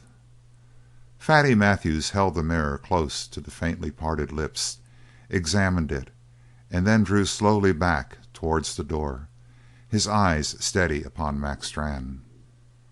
"Mac," he said, "it's come. I've got just this to say. Whatever you do, for God's sake, stay inside the law." And he slipped through the door and was gone. But Mac Strann did not raise his head or cast a glance after the marshal. He sat turning the limp hand of Jerry back and forth in his own, and his eyes wandered vaguely through the window and down to the roofs of the village. Night thickened perceptibly every moment, yet still, while the eastern slope of every roof was jet black, the western slopes were bright, and here and there at the distance the light turned and waned on upper windows. Sleep was coming over the world, and eternal sleep had come for Jerry Strann. It did not seem possible. Some night at sea, when clouds hurtled before the wind across the sky, and when the waves leaped up mast high, when some good ship staggered with the storm, when hundreds were shrieking and yelling in fear or defiance of death, there would have been a death scene for Jerry Strann. Or in the battle, when hundreds rushed to the attack, with one man in front like the edge before the knife, there would have been a death scene for Jerry Strann. Or while he rode singing, a bolt of lightning that slew and obliterated at once, such would have been a death scene for Jerry Strann. It was not possible that he could die like this, with a smile. There was something incompleted. The fury of the death struggle which had been omitted must take place, and the full rage of wrath and destruction must be vented. Can a bomb explode and make no sound and do no injury? Yet Jerry Strann was dead, and all the world lived on. Someone cantered his horse down the street and called gaily to an acquaintance, and afterwards the dust rose, invisible, and blew through the open window and stung the nostrils of Max Strann. A child cried faintly in the distance, and then was hushed by the voice of the mother, making a sound like a cackling hen. This was all. There should have been wailing and weeping and cursing and praying, for handsome Jerry Strann was dead. Or there might have been utter and dreadful silence and waiting for the stroke of vengeance, for the brightest eye was misted, and the strongest hand was unnerved, and the voice that had made them tremble was gone. But there was neither silence nor weeping. Someone in the nearby kitchen rattled her pans and then cursed a dog away from her back door. Not that any of the sounds were loud. The sounds of living are rarely loud, but they run in an endless river, a monotone broken by ugly ripples of noise, to testify that men still sleep or waken, hunger or feed. Another ripple had gone down to the sea of darkness, yet all the ripples behind it chased on their way heedlessly and babbled, neither louder nor softer. There should have been some giant voice to peal over the sleeping village and warn them of the coming vengeance, for Jerry Strann was dead. The tall, gaunt figure of Haw Haw Langley came on tiptoe from behind, beheld the dead face, and grinned. A nervous convulsion sent a long ripple through his body, and his Adam's apple rose and fell. Next he stole sideways, inch by inch, so gradual was his cautious progress, until he could catch a glimpse of Max Strann's face. It was like the open face of a child.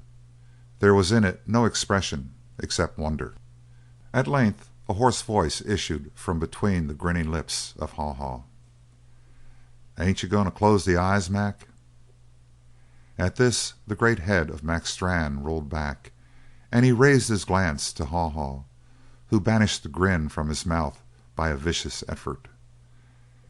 "Ain't he got to see his way?" asked Max Strann, and lowered his glance once more to the dead man. As for Haw Haw Langley, he made a long gliding step back towards the door, and his beady eyes opened in terror. Yet a deadly fascination drew him back again beside the bed. Max Strann said: "Kind of looks like Jerry was riding the home trail, Haw Haw. See the way he's smiling?" The vulture stroked his lean cheeks and seemed once more to swallow his silent mirth. "And his hands," said Max Strann, "is just like life, except they're getting sort of chilly. He don't look changed none, does he, Haw Haw? Except that he's seeing something off there, away off there. Looks like he was all wrapped up in it, eh?" He leaned closer. His voice fell to a murmur that was almost soft. "Jerry, what you seeing?" Haw Haw Langley gasped in inaudible terror and retreated again towards the door. Mac Strann laid his giant hand on the shoulder of Jerry. He asked in a raised voice, "Don't you hear me, lad?" Sudden terror caught hold of him. He plunged to his knees beside the bed, and the floor quaked and groaned under the shock. "Jerry, what's the matter? Are you mad at me? Ain't you going to speak to me? Are you forgetting me, Jerry?" He caught the dead face between his hands and turned it strongly towards his own. Then, for a moment, his eyes plumbed the shadows into which they looked. He stumbled back to his feet and said apologetically to Haw Haw at the door, "I kind of forgot he wasn't living for a minute." He stared fixedly at the gaunt cowpuncher. "Speaking man to man, Haw Haw, do you think Jerry will forget me?" The terror was still white upon the face of Haw Haw, but something stronger than fear kept him in the room, and even drew him a slow step towards Mac Strann, and his eyes moved from the face of the dead man to the face of the living, and seemed to draw sustenance from both. He moistened his lips and was able to speak. "Forget you, Mac? Not if you get the man that fixed him." "Would you want me to get him, Jerry?" asked Mac Strann, and he waited for an answer. "I don't know," he muttered after a moment. "Jerry was always for fighting, but he was never for killing. He never liked the way I done things. And when he was lying here, Haw Haw, he never said nothing about me getting Barry, did he?"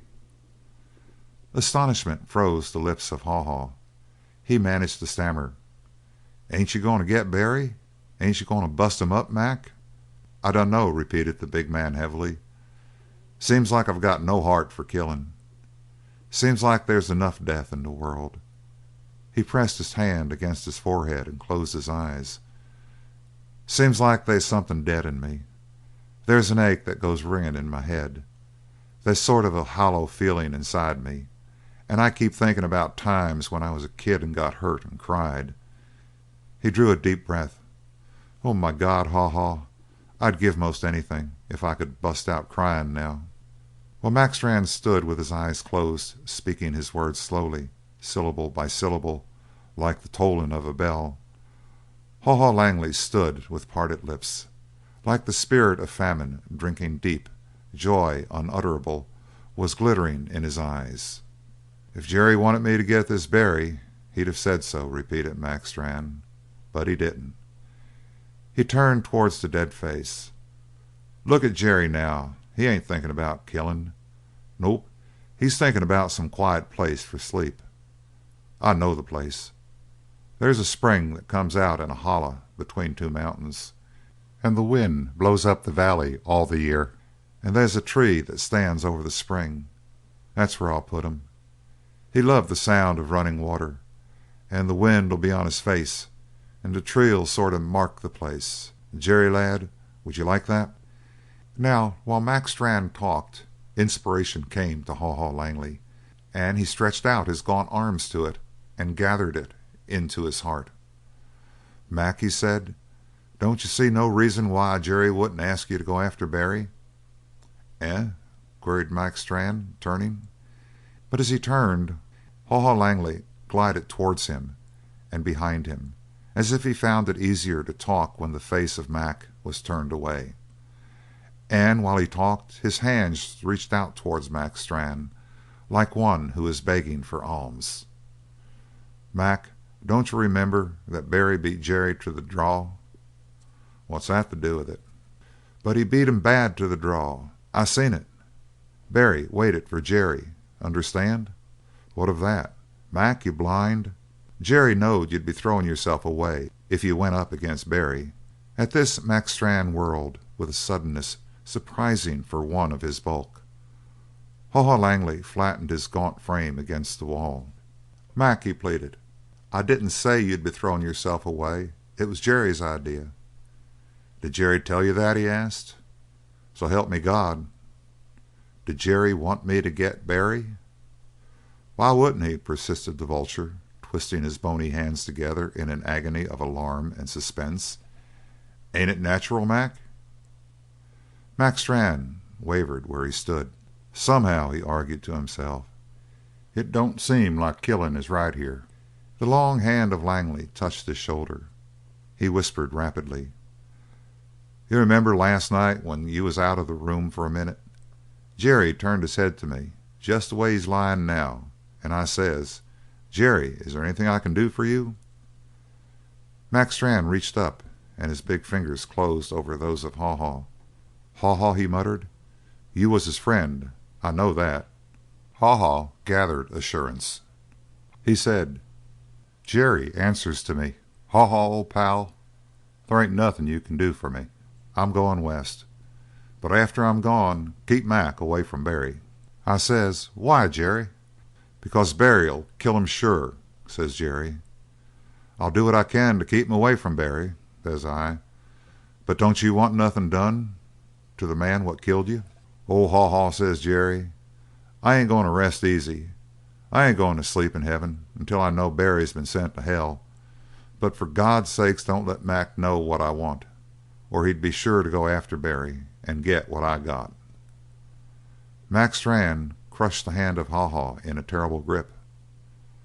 'Partner,' he said, 'do you swear this is straight?' 'So help me God,' repeated the perjurer. 'Then,' said Mac Strann, 'I got to leave the buryin' to other men what I'll hire. Me, I've got business on hand. Where did Barry run to?' 'He ain't run,' cried Haw Haw, choking with a strange emotion. 'The fool, the damned fool, is waiting right down here in O'Brien's bar for you to come. He's daring you to come.' Mac Strann made no answer. He cast a single glance at the peaceful face of Jerry and then started for the door. Haw Haw waited until the door closed. Then he wound his arms about his body, writhed in an ecstasy of silent laughter, and followed with long, shambling strides. End of chapter 16. Chapter 17. Buck Makes His Getaway.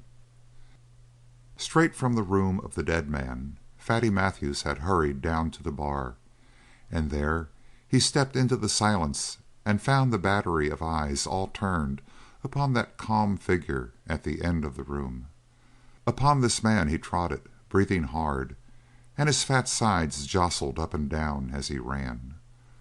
According to Brownsville, there were only two things that could make Fatty run: a gun or the sight of a drink. But all maxims err. When he reached Barry, he struck him on the shoulder with a heavy hand. That is, he struck at the shoulder, but as if the shadow of the falling hand carried a warning before it. At the same time that it dropped, Barry swerved around in his chair. Not a hurried movement, but in some mysterious manner his shoulder was not in the way of the plump fist. It struck instead upon the back of the chair, and the marshal cursed bitterly. "Stranger," he said hotly, "I've got one thing to say. Jerry Strann has just died upstairs.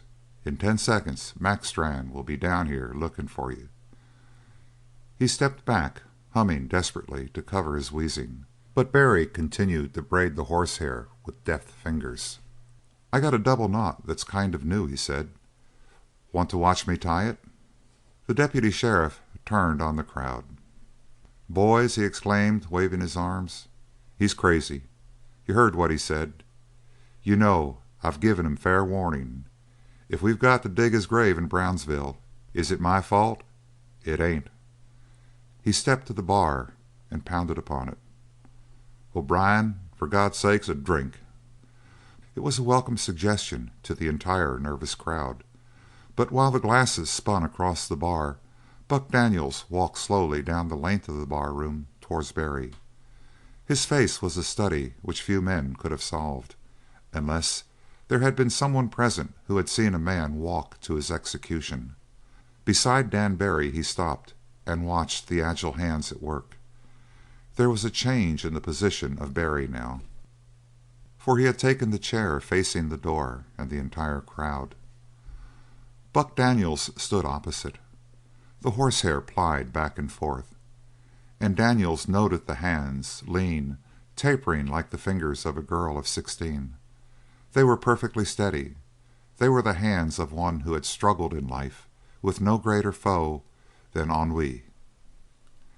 "Dan," said Buck, and there was a quiver of excitement in his voice, like the tremor of a piano string long after it has been struck. "Dan, I've been thinking about something, and now I'm ready to tell you what it is." Barry looked up in slow surprise. Now the face of Buck Daniels held what men have called a deadly pallor, that pallor which comes over one who is cornered and about to fight for his life. He leaned closer, resting one hand upon the edge of the table, so that his face was close to Dan Barry. "Barry," he said, "I'm asking you for the last time. Will you get your hoss and ride back to Cape Cumberland with me?" Dan Barry smiled his gentle, apologetic smile. "I don't no ways see how I can, Buck." "Then," said Buck through his teeth, "of all the lying hounds in the world you're the lyingest and meanest and lowest, which they ain't words to tell you what I think of you. Take this instead." And the hand which rested on the table darted up and smote Dan Barry on the cheek, a tingling blow. With the same motion which started his hand for the blow, Buck Daniels turned on his heel and stepped a pace or two towards the centre of the room. There was not a man in the room who had not heard the last words of Buck Daniels, and not a man who had not seen the blow. Every one of them had seen, or heard accurately described, how the slender stranger beat Jerry Strann to the draw and shot him down in that same place. Such a moan came from them as when many men catch their breath with pain, and with a simultaneous movement those who were in line with Buck Daniels and Barry leaped back against the bar on one side and against the wall on the other, their eyes, fascinated, held on the face of Barry, and they saw the pale outline which the fingers of Daniels had left on the cheek of the other. But if horror was the first thing they felt, amazement was the next. For Dan Barry sat bolt erect in his chair, staring in an astonishment too great for words. His right hand hung poised and moveless just above the butt of his gun. His whole posture was that of one in the midst of an action, suspended there, frozen to stone. They waited for that poised hand to drop, for the slender fingers to clutch the butt of the gun, for the convulsive jerk that would bring out the gleaming barrel, the explosion, the spurt of smoke, and Buck Daniels lurching forward to his face on the floor. But that hand did not move, and Buck Daniels, standing there with his back to the suspended death behind him, he drew out Durham and brown papers, without haste rolled a cigarette, and reached to a hip pocket. At that move Dan Barry started. His hand darted down and fastened on his gun, and he leaned forward in his chair with the yellow glimmering light flaring up in his eyes. But the hand of Buck Daniels came out from his hip, bearing a match. He raised his leg, scratched the match. There was a blue spurt of flame, and Buck calmly lighted his cigarette and started towards the door, sauntering. The instant the swinging doors closed, Barry started from his chair with a strange cry. None of them had ever heard the like from human lips, for there was grief in it, and above all there was a deadly eagerness. So a hungry man might cry out at the sight of food. Down the length of the barroom he darted, and was drawing his gun as he whipped through the doors. A common rush followed him, and those who reached the open first saw Buck Daniels leaning far forward in his saddle and spurring desperately into the gloom of the night. Instantly he was only a twinkling figure in the shadows, and the beat of the hoofs rattled back at them. Dan Barry stood with his gun poised high for a second or more. Then he turned, dropped the gun into the holster, and with the same strange, unearthly cry of eagerness he raced off in the direction of the barns. There were some who followed him even then, and this is what they reported to incredulous ears when they returned. Barry ran straight for the left-hand corral and wrenched at the gate, which appeared to be secured by a lock and chain. Seeing that it would not give way, he ran around to the barn and came out again carrying a saddle and bridle. These he tossed over the high fence into the corral. Then he picked up a loose scantling, and with it pried and wrenched off the top bar of the fence in one section, and vaulted into the enclosure. The black stallion had whinnied once or twice during this time, and the great black shaggy dog had come snarling and whining about the feet of his master. Now the stranger tossed on the saddle and cinched it with amazing speed, sprang onto his mount, and urged it across to the other side of the corral. Up to that moment no one in the little crowd of watchers had suspected the intention of the rider, for the fence, even after the removal of the top bar, was nearly 6 feet in height. But when Barry took his horse to the far side of the corral and then swung him about facing the derailed section, it was plain that he meant to attempt to jump at that place. Even then, as O'Brien explained later, and many a time, the thing was so impossible that he could not believe his eyes. There was a dreamlike element to the whole event, and like a phantom in a vision he saw the black horse start into a sharp gallop, saw the great dog sail across the fence first, saw the horse and rider shoot into the air against the stars, heard the click of the hoofs against the top rail, heard the thud of hoofs on the near side of the fence, and then the horseman flashed about the corner of the barn, and in an instant his hoofs were beating a far distant tattoo. As for the watchers, they returned in a dead silence to the barroom, and they had hardly entered when Max Brand stalked through the doors behind them. He went straight to O'Brien. "Somewhere about," he said in his thick, deep voice, "there's a man named Dan Barry. Where is he?" And O'Brien answered, "Mac, he was sitting down there at that table until 2 minutes ago, but where he is now, I ain't any idea." The tall skeleton form of Haw Haw Langley materialized behind Max Brand, and his face was contorted with anger. "If he was here 2 minutes ago," he said, "he ain't more than 2 minutes away." "Which way?" asked Max Brand. "North," answered a score of voices. O'Brien stepped up to Max Brand. He said, "Mac, we know what you got in mind. We know what you lost, and there ain't any of us that ain't sorry for Jerry and for you. But, Mac, I can give you the best advice you ever heard in your life. Keep off'n the trail of Barry." Haw Haw Langley added at the ear of Max Brand, "That was Jerry's advice when he lay dying, and it's my advice too, Mac. Barry ain't a safe man to foller." "Haw Haw," answered Max Brand, "will you give me a hand saddling my hoss? I got an appointment, and I'm 2 minutes late already." End of chapter 17. Chapter 18. Dr. Byron Analysis. In the room which had been assigned to his use, Dr. Randall Byron sat down to an unfinished letter and began to write. "Dinner has interrupted me, my dear Longburn. I have dined opposite Miss Cumberland, only the two of us at a great table, with a wide silence around us, and the Chinese cook padding to and fro from the kitchen. Have I told you of that room? No, I believe that I have made no more than casual mention of my environment here, for reasons which are patent.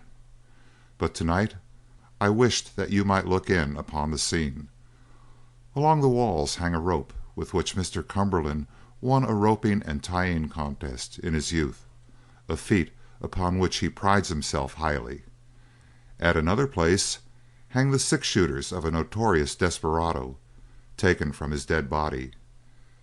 There is the sombrero of a Mexican guerrilla chief beside the picture of a prize bull, and an oil painting of Mr. Cumberland at middle age adjoins an immense calendar on which is portrayed the head of a girl in bright colors, a creature with amazing quantities of straw-colored hair. The table itself is of such size that it is said all the guests at a round-up, a festival of note in these barbaric regions, can be easily seated around it. On one side of this table I sat, and on the other side sat the girl, as far away as if an entire room had separated us. Before going down to the meal I had laid aside my glasses, for I have observed that spectacles, though often beneficial to the sight, are not always equally commendable in the opinion of women, and it should assuredly be one's endeavour to become agreeable to those about us. Be it noted at this point, my dear Longbourn, that I have observed peculiar properties in the eyes of Miss Cumberland. Those of all other humans and animals that have fallen under my observance were remarkable only for their use in seeing, whereas the eyes of Miss Cumberland seem peculiarly designed to be seen. This quality I attribute to the following properties of the said eyes. First, they are in size well beyond the ordinary. Secondly, they are of a colour restful to behold. It is, indeed, the colour of the deep blue evening sky into which one may stare for an incalculable distance. As I have said, then, I noted a glow in these eyes, though they were so immediately lowered that I could not be sure. I felt, however, an extraordinary warmth beneath my collar, the suffusion of blood passing swiftly towards my forehead. I inquired if she had smiled, and for what reason, whereat she immediately assured me that she had not, and smiled while making the assurance. I was now possessed of an unusual agitation, augmented by the manner in which Miss Cumberland looked at me out of twinkling but not unkindly eyes. What could have caused this perturbation I leave to your scientific keenness in analysis. I discovered an amazing desire to sing, which indecorous impulse I of course immediately inhibited and transferred the energy into conversation. "The weather," I said, "has been uncommonly delightful today." I observed that Miss Cumberland greeted this sentence with another smile. Presently she remarked, "It has seemed a bit windy to me." I recalled that it is polite to agree with ladies, and instantly subjoined with the greatest presence of mind, "Quite right, a most abominably stormy day." At this I was astonished to be greeted by another burst of laughter, even more pronounced than the others. "Dr. Byron," she said, "you are absolutely unique." "It is a point," I said earnestly, "which I shall immediately set about to change." At this she raised both hands in a gesture of protest, so that I could observe her eyes shining behind the slender brown fingers. Observe, Longbourn, that white skin is falsely considered a thing of beauty in women. And she remarked, still laughing, "Indeed, you must not change." I replied with an adroit change of front, "Certainly not." For some mysterious reason the girl was again convulsed, and broke off her laughter to cry in a voice of music which still tingles through me, "Dr. Byron, you are delightful." I should gladly have heard her say more upon this point, but it being one which I could not gracefully dispute with her, and being unwilling that she should lapse into one of her usual silences, I ventured to change the subject from myself to her. "Miss Cumberland," I said, "I remark with much pleasure that the anxiety which has recently depressed you seems now in some measure lessened. I presume Mr. Daniels will be successful in his journey, though what the return of Mr. Daniels accompanied by Mr. Barry can accomplish is, I confess, beyond my computation. Yet you are happier in the prospect of Mr. Barry's return." I asked this question with a falling heart, though I remain ignorant of the cause to which I can attribute my sudden depression. Still more mysterious was the delight which I felt when the girl shook her head slowly and answered, "Even if he comes, it will mean nothing." I said, "Then let us intercept him and send him back." She cried out, as if I had hurt her, "No, no, no," and twisted her fingers together in pain. She added at once, "What of poor Dad?" "Your father," I confessed, had for the moment slipped my mind. It seemed to me, however, that it was not wholly on her father's account that she was grieved. She wished Mr. Barry to return, and yet she dreaded his coming. It was most mysterious. However, I had started Miss Cumberland thinking. She stopped eating and began to stare before her. Presently she said, "It is strange that we don't hear from Buck. What can have held him so long?" I regretted extremely that I had introduced the topic, and cast about in my mind for another, but could not find one. I then expressed regret that I had revived her worries, but received in reply a smile in which there was no life. The very colour had died out from her cheeks, and she sat during the rest of the meal without speaking a word. Afterwards I went in with her to see Mr. Cumberland. His condition was not materially changed. The marvel of it grows upon me more and more. It is a freak which defies medical science. There lies a man at the point of dissolution. His body has died of old age, and yet the life principle remains. He does not eat, at least the nourishment he takes is wholly negligible, but he still has energy. To be sure, he rarely moves about, and his body remains practically inert, but we must never forget that the mind is a muscle and calls for continual rebuilding, and the mind of Mr. Cumberland is never inactive. It works ceaselessly. It will not permit him to sleep. For 3 days now, as far as I can tell, he has not closed his eyes. It might be assumed that he is in a state of trance, but by a series of careful experiments I have ascertained that he is constantly thinking in the most vigorous fashion. What does it mean? There is in the man a flame-like quality. Something is burning in him every instant. But on what does the flame feed? I know that material cannot be created, and that energy means dissolution of matter. But why does not the life of Joseph Cumberland dissolve? The subject possesses me. I dare not ponder it too steadily, or my brain begins to whirl. I make no progress toward any reasonable solution. I only feel that I am living in the presence of an astounding mystery. Strange thoughts possess me. What is the fire that burns but does not consume Joe Cumberland? What is the thing in the wandering Dan Barry which Kate Cumberland fears and yet waits for? Why was it that Daniels trembled with dread when he started out to find a man who, by his own profession, he holds to be his best friend? You see how the mystery assumes shape. It is before me. It is in my hand, and yet I cannot grasp its elements. The story of a man, a horse, and a dog. What is the story? Today I wandered about the great corrals, and came to one which was bounded by a fence of extraordinary height. It was a small corral, but all the posts were of great size, and the rails were as large as ordinary posts. I inquired what strange beasts could be kept in such a pen, and the man of all work of whom I asked replied, "That's Satan's corral." I guessed at some odd story. "The devil!" I cried. "Do they fence the devil in a corral?" "Oh, aye," said the fellow. "He's a devil right enough. If we let him run with the other horses, he'd have 'em cut to ribbons. That's what kind of devil he is." A story of a man, a horse, and a dog. I think I have seen the great chain which bound the dog. Was that the place where they kept the horse?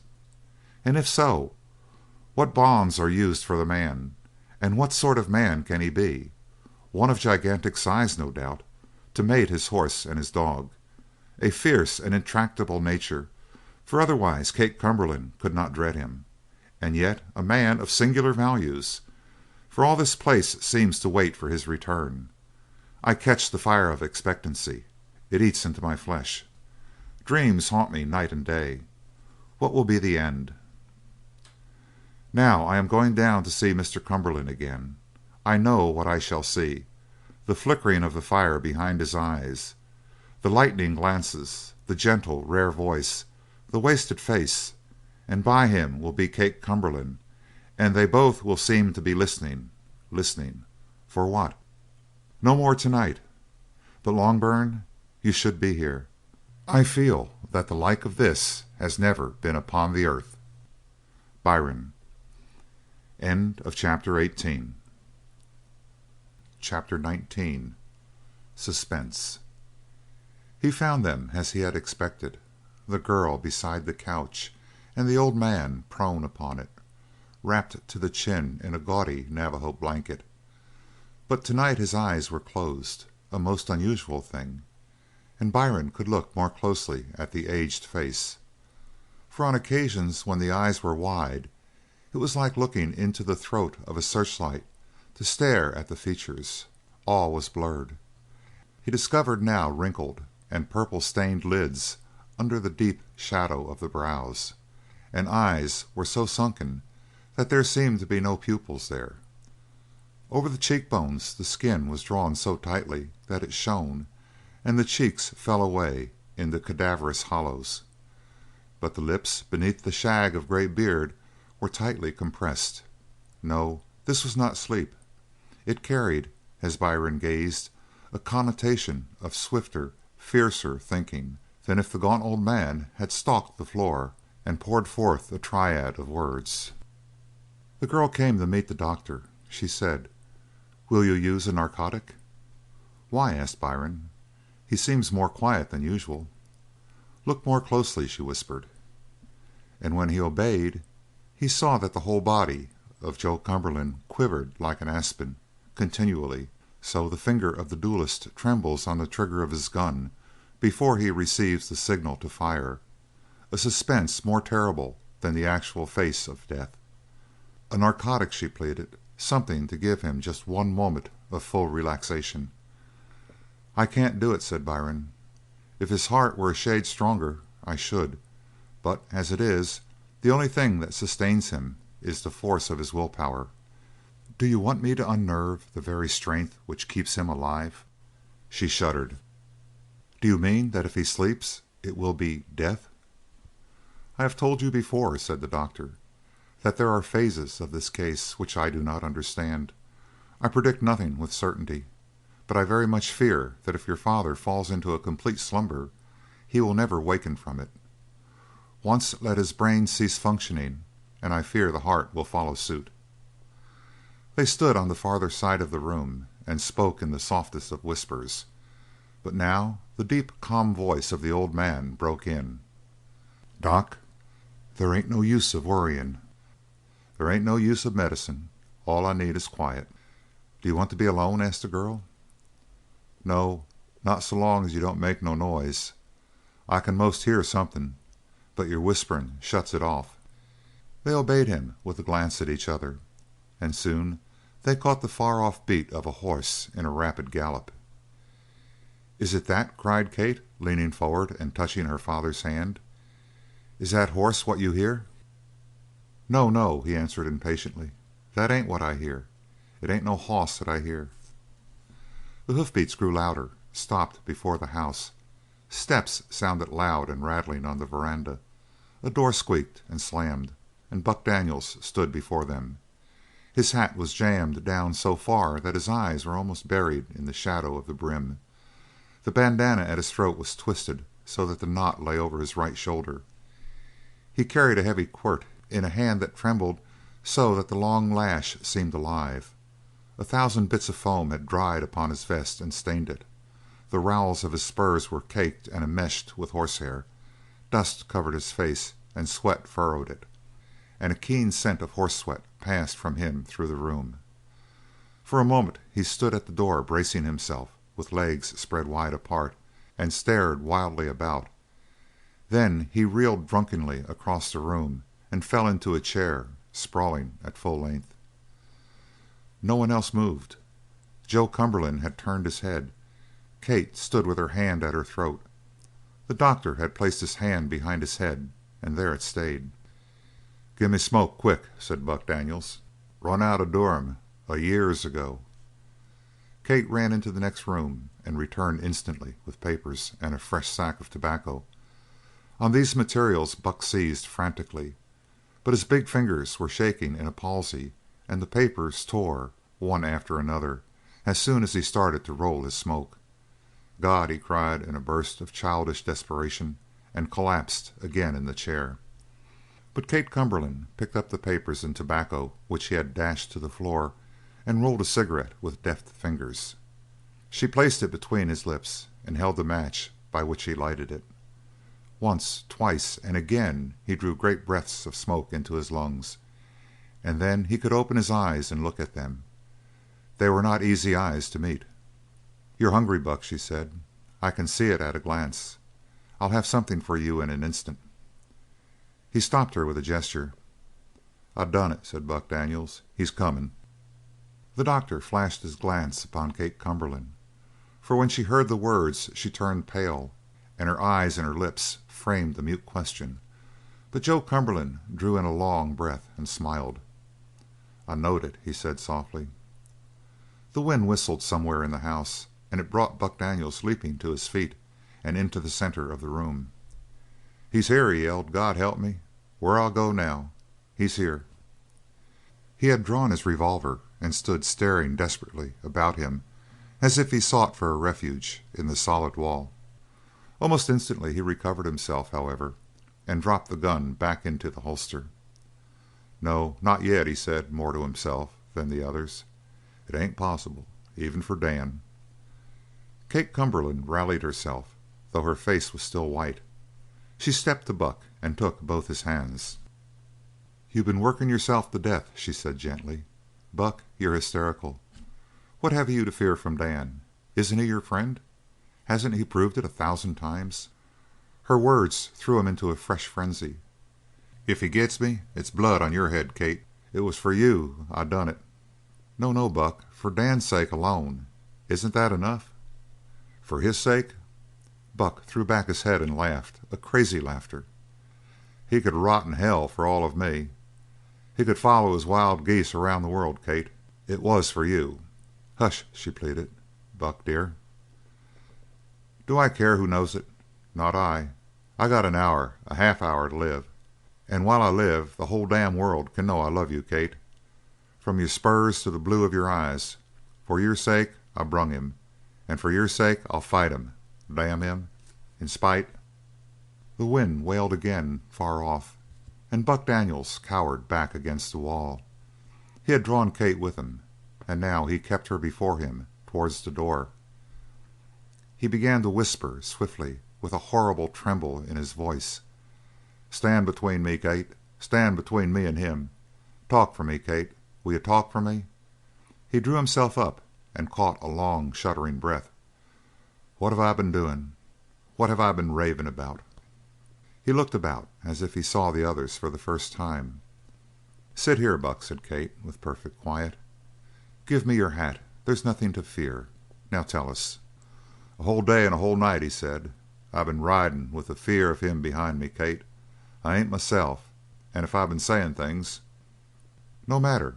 Only tell me how you made him follow you." Buck Daniels swept his knuckles across his forehead as though to rub out a horrible memory. "Kate," he said in a voice which was hardly more than a whisper, "why did he follow Jim Silent?" The doctor slipped into a chair opposite Buck Daniels and watched him with unbelieving eyes. When he had last seen Buck the man had seemed an army in himself, but now a shivering, unmanned coward sat before him. Byron glanced at Kate Cumberland for explanation of the mysterious change.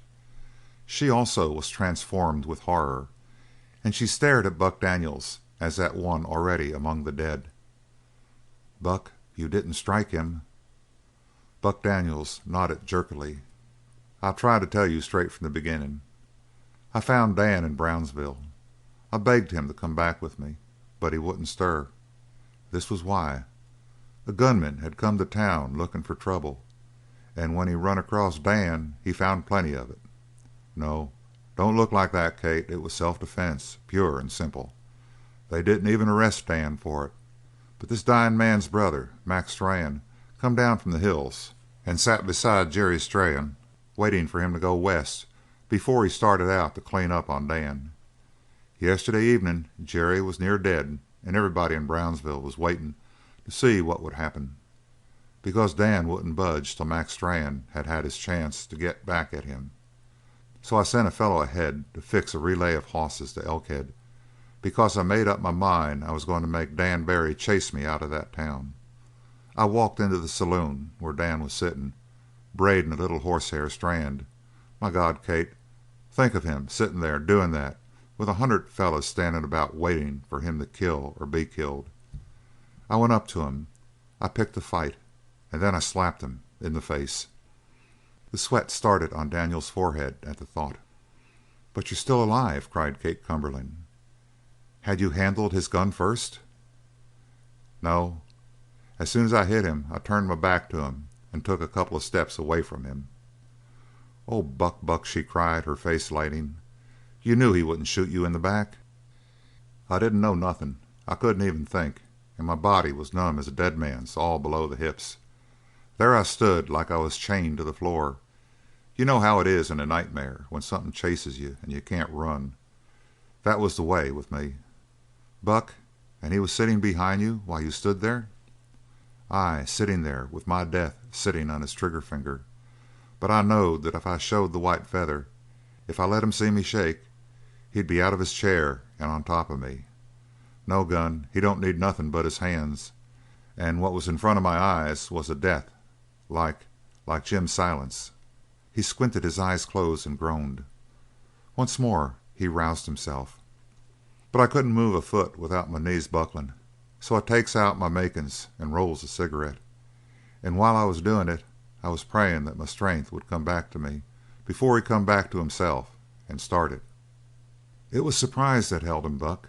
To think of you striking him, you who have saved his life and fought for him like a blood brother.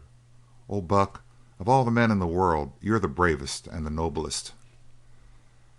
"There ain't nothing in that brand of talk," growled Buck, reddening.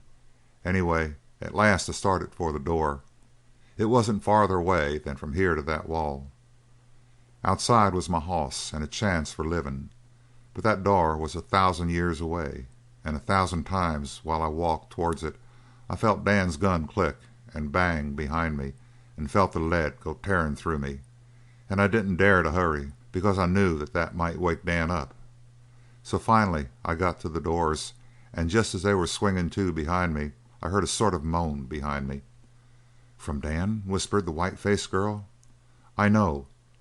A sort of a stifled cry when he's angered. Oh, Buck." "My first step took me 10 yards from that door," reminisced Buck Daniels, "and my next step landed me in the saddle, and I dug them spurs clean into the insides of Long Bess. She started like a watch spring uncoiling, and as she spurts down the streets I leans clean over to her mane and looks back, and there I seen Dan standing in the door with his gun in his hand and the wind blowing his hair.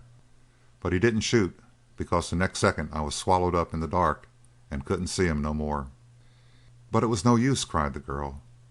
"With Black Bart to trail you and with Satan to carry him, he overtook you, and then—" "He didn't," said Buck Daniels. "I fixed things so he couldn't get started with Satan for some time, and before he could have Satan on my trail I'd put a long stretch behind me because Long Bess was racing every step. The lay of the land was with me. It was pretty level, and on level going Long Bess is almost as fast as Satan, but on rocky going Satan is like a goat. Nothing stops him. And I was riding Long Bess like to bust her heart, straight towards McCauley's. We wasn't more'n a mile away when I thought the wind was behind me, you see that I heard a sort of far off whistling down the wind. My God!" He could not go on for a moment, and Kate Cumberland sat with parted lips, twisting her fingers together and then tearing them apart once more. "Well, that mile was the worst in my life. I thought maybe the man I'd sent on ahead hadn't been able to leave me a relay at McCauley's, and if he hadn't I knew I'd die somewhere in the hills beyond. And they looked as black as dead men, and all sort of grinning down at me. But when I got to McCauley's there stood a hoss right in front of the house. It didn't take me 2 seconds to make the saddle change, and then I was off again." A sigh of relief came from Byron and Kate. "That hoss was a beauty. Not long-legged like Bess, nor half so fast, but he was just right for the hills. Climbed like a goat and didn't let up. Up, up we goes. The wind blows the clouds away when we get to the top of the climb, and I looks down into the valley all white in the moonlight. And across the valley I seen 2 little shadows sliding smooth and steady. It was Dan and Satan and Black Bart. Buck, my heart, it stood plumb still. I gives my horse the spurs and we went down the next slope, and I don't remember nothing except that we got to the Circle K bar after 1,000,000 years, most, and when we got there the piebald flops on the ground near dead. But I made the change and started off again, and that next hoss was even better than the piebald, a sure goer. When he started I could tell by his gait what he was, and I looked up at the sky." He stopped, embarrassed. "And thanked God, Buck?" "Kate, I ain't ashamed if maybe I did. But since then I ain't seen or heard Dan. But all the time I rode I was expectin' to hear his whistle behind me, close up." All the life died from her face. "No, Buck. If he'd a followed all the way he would have caught you in spite of your relay. No, I understand what happened. After a while he remembered that Mac Strann was waiting for him back in Brownsville, and he left your trail to be taken up later and went back to Brownsville. You didn't see him follow you after you left the Circle X bar?" "No, I didn't dare look back, but somehow I knew he was coming." She shook her head. "He won't come, Buck. He'll go back to meet Mac Strann, and then—" She ran to the chair of Buck swiftly and caught his hands. "What sort of man is Mac Strann?" Buck smiled strangely up into her face. "Does it make any difference," he said, "to Dan?" She went slowly back to her place. "No," she admitted, "no difference." "If you came by relays for 24 hours," said the doctor, numbering his points upon accurate finger tips, "it is humanly impossible that this man could have followed you very closely. It will probably take him another day to arrive." But here his glance fell upon old Joe Cumberland and found the cattleman smiling faintly to himself. Buck Daniels was considering the last remark seriously. "No," he said, "it ain't possible. Besides, what Kate says may be true. She ought to know. She says he'll wait for Mac Strann. I didn't think of that. I thought I was saving Dan from another—well, what a damn fool I've been." He unknotted his bandana and with it mopped his face to a semblance of cleanliness. "It was riding that done it," he explained, shamefaced. "You put a man on a hoss for a certain time and after a while he gets so he can't think. He's sort of nutty. That was the way with me when I come in." "Open the window on the veranda," said Joe Cumberland. "I want to feel the wind." The doctor obeyed the instruction, and again he noted the same quiet, contented smile on the lips of the old man. For some reason it made him ill at ease to see it.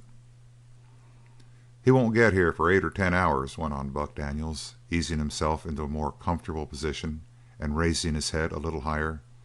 "10 hours more. Even if he does come, that'll give me a chance to rest up. Right now I'm kind of shaky." "A condition, you will observe, in which Mr. Barry will also be when he arrives," remarked the doctor. "Shaky?" grinned Buck Daniels. "My friend, you don't know that bird." He sat up, clenching his fist. "And if Dan does come, he can't afford to press me too far. I'll take so much, and then—" He struck his fist on the arm of the chair. "Buck," cried Kate Cumberland, "are you mad? Have you lost your reason? Would you face him?" Buck Daniels winced, but then he shook his head doggedly. "He had his chance down in Brownsville," he said, "and he didn't take it. Why? Because my back was turned. Well, he could have got in front of me if he had been terrible anxious. I've seen Dan in action, and he's seen me in action. Maybe he's seen too much. There have been stranger things than that in this world." He hitched his belt so that the butt of his revolver came farther forward. But now Kate Cumberland advised: "Buck, you're tired out. You don't know what you're saying. Better go up to bed." He flushed a ruddy bronze. "You think I'm just talking words, Kate, to hear myself talk?" "Listen," broke in Joe Cumberland, and raised a bony forefinger for silence. And the doctor noted a great change in the old man. There was no longer a tremor in his body. There was only a calm and smiling expectation, a certainty. A tinge of colour was in his withered face for the first time since Byron had come to the ranch, and now the cattleman raised his finger with such an air of calm authority that at once every voice in the room was stilled. "D'you hear?" They did not. They heard only the faint rushing of the air through the window. The flames danced in the chimney of the lamp and changed the faces in fantastic alteration. One and all they turned and faced the window. Still there was not a sound audible, but the doctor felt as if the noise were approaching. He knew it as surely as if he could see some far off object moving near and nearer, and he knew as clearly that the others in the room felt the same thing. He turned his glance from the window towards Kate Cumberland. Her face was upturned. There was about it a transparent pallor. The eyes were large and darkly ringed, the lips parted into the saddest and most patient of smiles, and the slender fingers were interwoven and pressed against the base of her throat.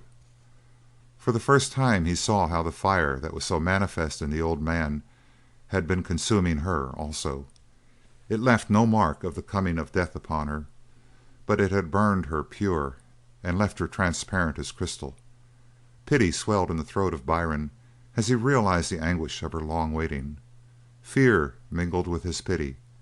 He felt that something was coming which would seize on her as the wind seizes on the dead leaf, whirling her off into an infinity of storm and darkness into which he could not follow a single pace. He turned back towards the window. The rush of air played steadily, and then in pulses, upon his face.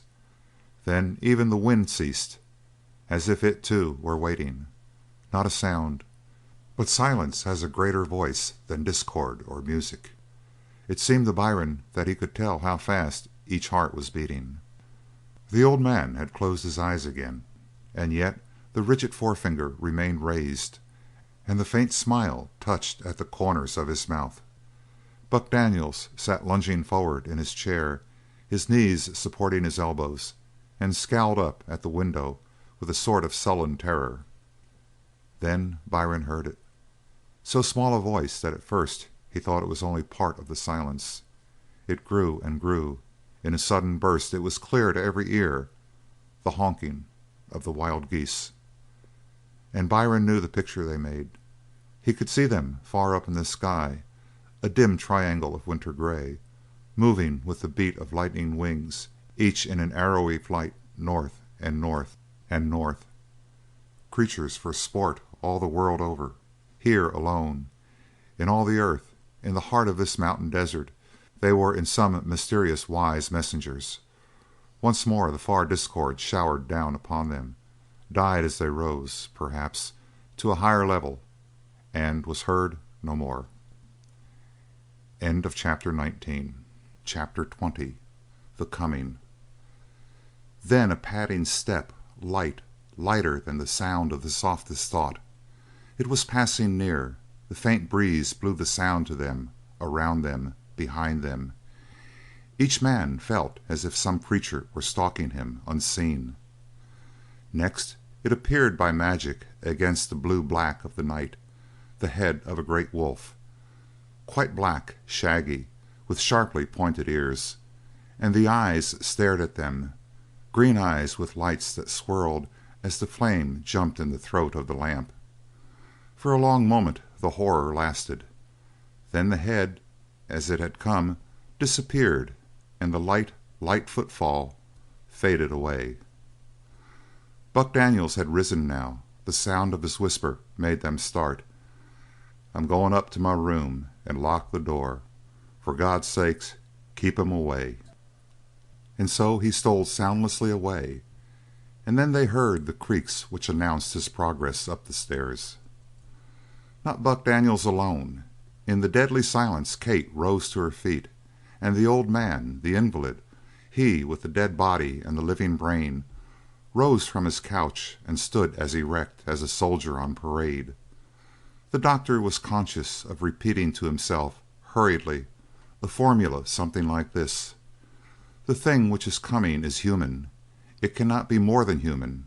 As long as it is human, it is nothing to fear. The laws of truth are irrevocably fixed. The laws of science will not change." Yet, in spite of this formula, he was deadly cold, as if a wind were blowing through his naked soul. It was not fear. It was something beyond fear, and he would not have been otherwhere for any reward. All his mind remained poised, expectant, as the astronomer waits for the new star which his calculations have predicted to enter the field of his telescope. He caught the sound of another horse coming, far different even to his unpracticed ear from the beat of hoofs which announced the coming of Buck Daniels. The rhythm of their fall was slower, as if the stride of the animal were much longer. He pictured a mighty creature with a vast mane blown back against the chest of a giant rider. There was a murmur from Kate. "Dan, my dear, my dear." Then he heard a padding footfall, hardly louder than the light, light step of the wolf. The knob of the door turned slowly. Without a sound it opened and a man stepped in. He was not larger than the doctor, a slender fellow, almost dapper in his dress, with hardly a sign of travel about him, except that the brim of his sombrero was folded back from his face as if from continual pressure of wind. These things Randall Byrne noted vaguely. What he was sharply aware of were the eyes of the man. He had the feeling that he had seen them before. He remembered the yellow light that had swirled in the eyes of the wolf at the window. The newcomer flashed a glance about the room, yet for all its speed it seemed to linger an instant on each face, and when it crossed the stare of Byron the doctor shrank. "Where's Buck?" asked the man. "I've come for him." As if in answer, the great shaggy dog slipped through the entrance past his master and glided across the room. As he passed, Kate held out a hand to him. She called softly, "Bart," but she was greeted with a silent baring of fangs, and she caught her hand back against her breast, with the tears springing in her eyes. On the other side of the room the black dog paused and looked back to his master, while Byron realized with a shudder that the door before which it stood was the door through which Buck Daniels had disappeared. Straight to that door Barry stepped, and Byron realized with an eerie emotion that the footfalls made no sound. Before he reached the door, however, the girl started forward and sprang before him. With her outstretched arms she barred the way. Her skirt brushed almost in the face of the dog, and the beast shrank away, not in fear, but crouching in readiness to leap. The sharp ears twitched back. A murderous snarl rolled up from between the wicked teeth, yet she did not cast a single glance at him. She faced the greater danger. She was saying: "Whatever Buck did, it wasn't done to hurt you, Dan. It was done for your own sake, and for Dad's sake. You shan't pass here." From his position the doctor could not see the face of Dan Barry, but he guessed at it through the expression of Kate. Such terror and horror were in her eyes, as though she were facing a death's head inches away. Then he saw the slender hand of Barry rise and move towards the girl slowly, trembling, as though one fierce impulse urged him to thrust her to one side and as though another held back his arm. The doctor could not watch the girl longer. Fear and pity were wringing him as he lowered his glance to the floor. Then he heard her cry: "Have you forgotten me, like Bart? Like Bart, have you forgotten me, Dan?" His hand fell to his side, and he glided back from her, but now Byron could see that the eyes of Barry were looking past the girl, as though he stared through the solid wood of the door and found his prey beyond it. The stranger slipped towards the door by which he had entered, with the great dog slinking at his heels.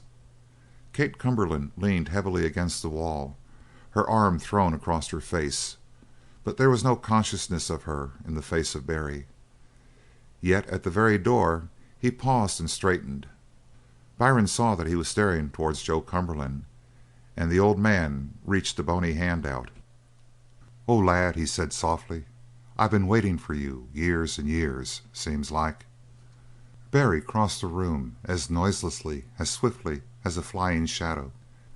"Sit down," he commanded, and Byron caught a faint ring in the voice, like the shiver of metal striking steel. Joe Cumberland obeyed without a word, and then lay back at full length upon the couch. A palsy had seized on him, and the hand which rested on the shoulder of Dan Barry was shaking. By the couch came the tall dog, and crouched, staring up in the master's face. Then the younger man turned his face toward Byron and the girl. Those thin-cut nostrils expanded, the lips compressed, and Byron dared not look into the flare of the eyes. "Who done this?" asked Barry, and still the shiver of cold metal rang in his voice. "Who done this?" "Steady, lad," said Joe Cumberland faintly. "There ain't no call for fightin'. Steady, Dan boy, and don't leave me." Byron caught a signal from Kate and followed her obediently from the room. "Let them be alone," she said. "Impossible," protested the doctor. "Your father is lapsed into a most dangerous condition. The physical inertia which has held him for so long is now broken, and I look for a dangerous mental and nervous collapse to accompany it. A sedative is now imperative." He laid his hand on the knob of the door to return, but the girl blocked his way. "Don't go in," she commanded feebly. "I can't explain to you. All I can say is that Dad was the one who found Dan Barry, and there's something between them that none of us understand. But I know that he can help Dad. I know Dad is in no danger while Dan is with him." "A pleasant superstition," nodded the doctor. "But medicine, my dear Miss Cumberland, does not take account of such things." "Doctor Byron," she said, rallying a false strength for the argument, "I insist. Don't ask me to explain." "In that case," he answered coldly, "I cannot assume responsibility for what may happen." She made a gesture of surrender weakly. "Look back in on them now," she said. "If you don't find father quiet, you may go into him." Doctor Byron obeyed, opening the door softly. He saw Joe Cumberland prone, of course, upon the couch. One hand lay, as usual, across his breast, but the other was at his side, clasped in the hands of Dan Barry. The old cattleman slept. Yes, there was no doubt that for the first time in many days he slumbered soundly. The lean, narrow chest rose and fell with deep, slow breaths.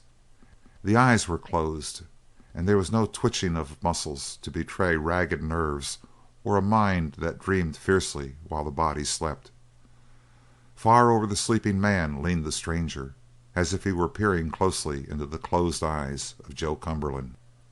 There was a tenseness of watching and waiting in his attitude, like the runner on the mark, or like the burden bearer lifting a great weight, and Byron gathered, in some mysterious manner, the impression that Barry sent through his hands and into the body of Cumberland a continual stream of nervous strength, an electric thing. Nonsense, of course. And it was nonsense also to think that the huge dog, which lay staring up into the face of the master, understood all this affair much better than the practised mind of the physician. Yet the illusion held with Randall Byron, in spite of all his skepticism. He was certain that he had made not the slightest sound in opening the door, but presently the head of the watcher turned slowly, and Byron was looking into those same yellow, terrible eyes. At the same instant the sick man moaned faintly. The doctor closed the door as softly as he had opened it, and turned a drawn face upon Kate Cumberland. "I don't understand it. It isn't possible," he whispered. "No one understands," said the girl, and smiled mirthlessly. "Don't try to, Doctor Byron. Go to bed and sleep if you can. Good night." "But you," said Byron, following her, "are almost as ill as your father. Is there nothing I can do for you?" "You?" she asked, surprised. "No, nothing." "But there is not the slightest colour in your face, and you are trembling, Miss Cumberland." She did not seem to hear him. "Will he stay?" she asked of herself. "Will he leave before the morning?" "I shall see that he stays," said the doctor. "I will stay here outside the door, and see that he does not leave, if you wish." Once more she smiled in that baffling manner. "Could you keep the wind from blowing, Doctor Byron? If I thought that he could be kept—" She stopped. "He has forgotten us. He has forgotten all of us except Dad, and if Dad cannot keep him, nothing will keep him. It is useless for you to wait here. Good night again, Doctor Byron." He watched her up the stairs.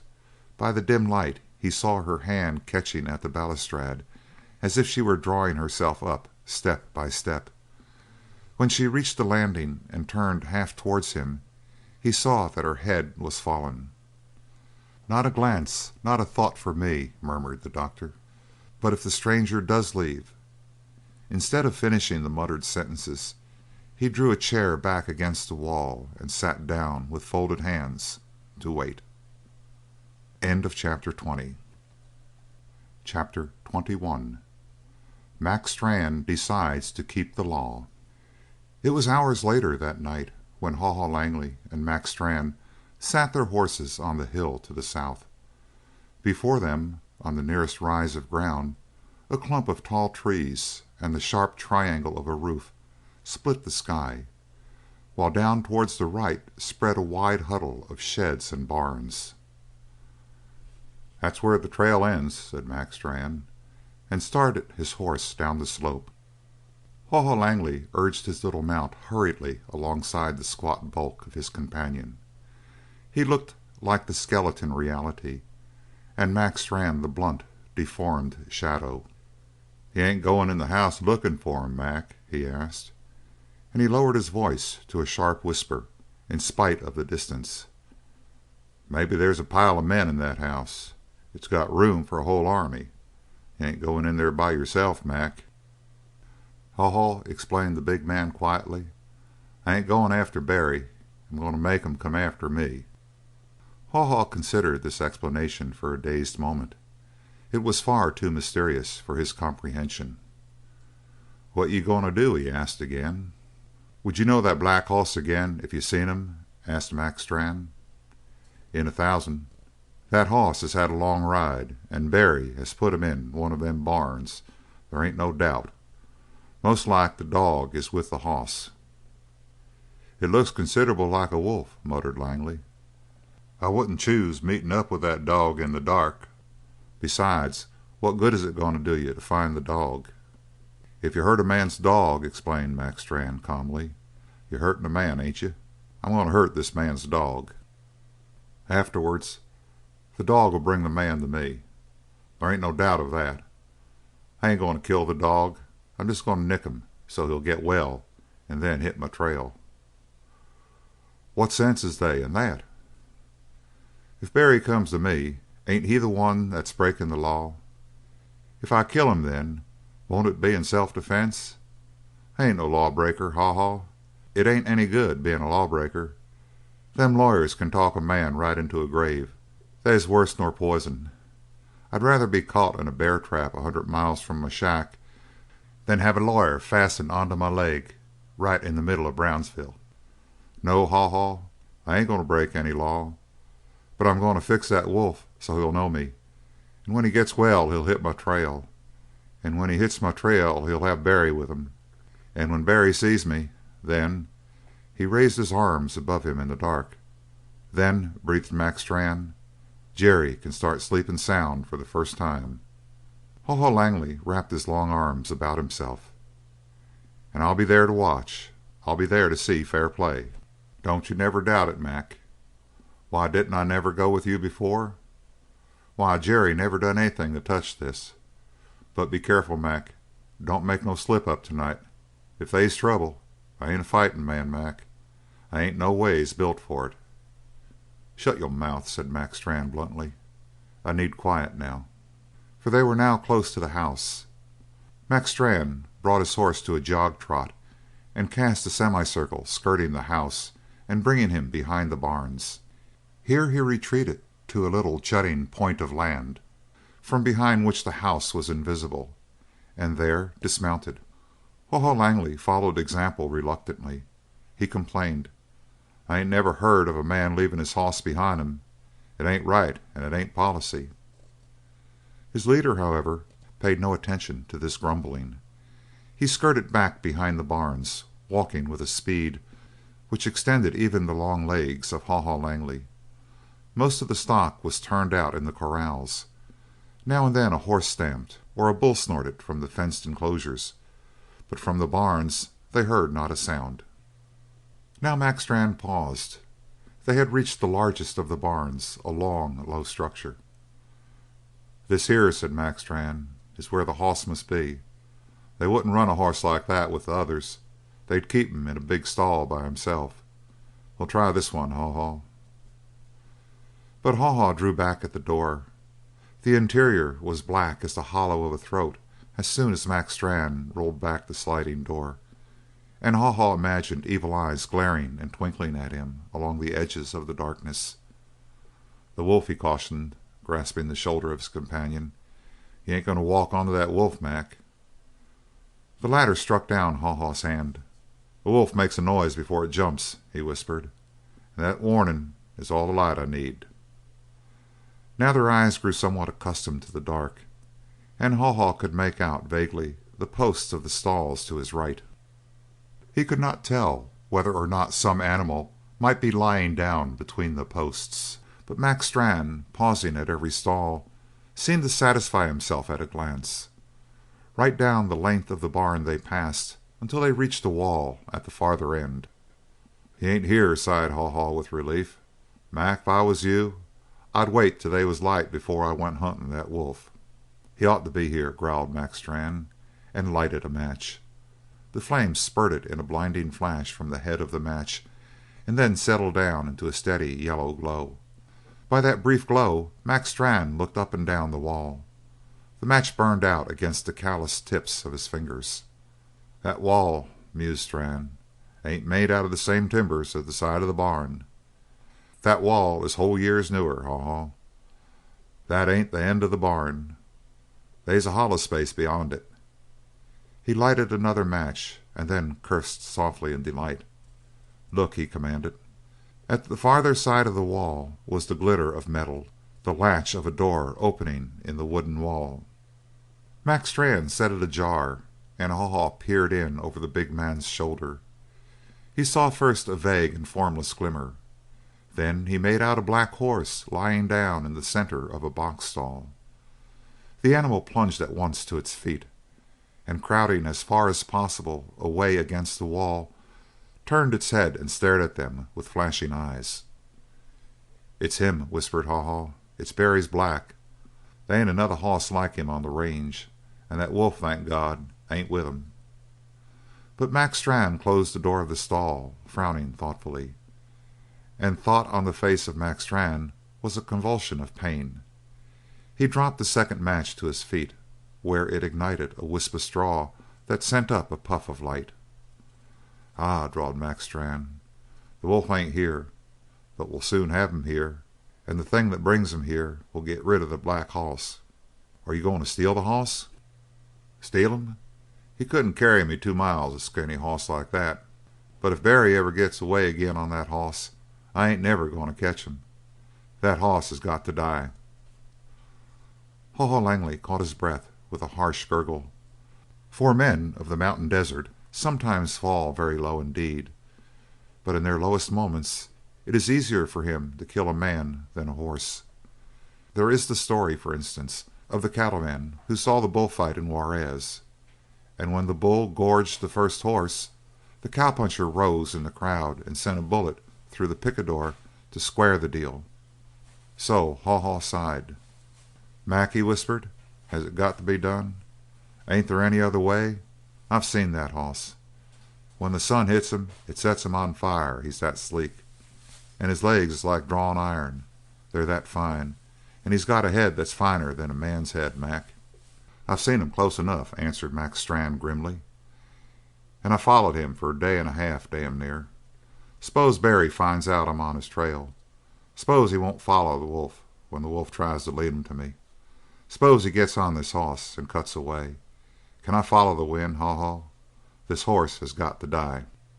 From the manger he threw out several armfuls of hay, wrenched down from behind the manger several light boards, and tossed them on the hay. He lighted a match and was approaching the small flame to the pile of inflammables when Haw Haw Langley cried softly, "Hark, Mac!" The big man instantly extinguished the match. For a moment they could distinguish nothing, but then they heard the sharp, high chorus of the wild geese flying north. Haw Haw Langley snickered apologetically.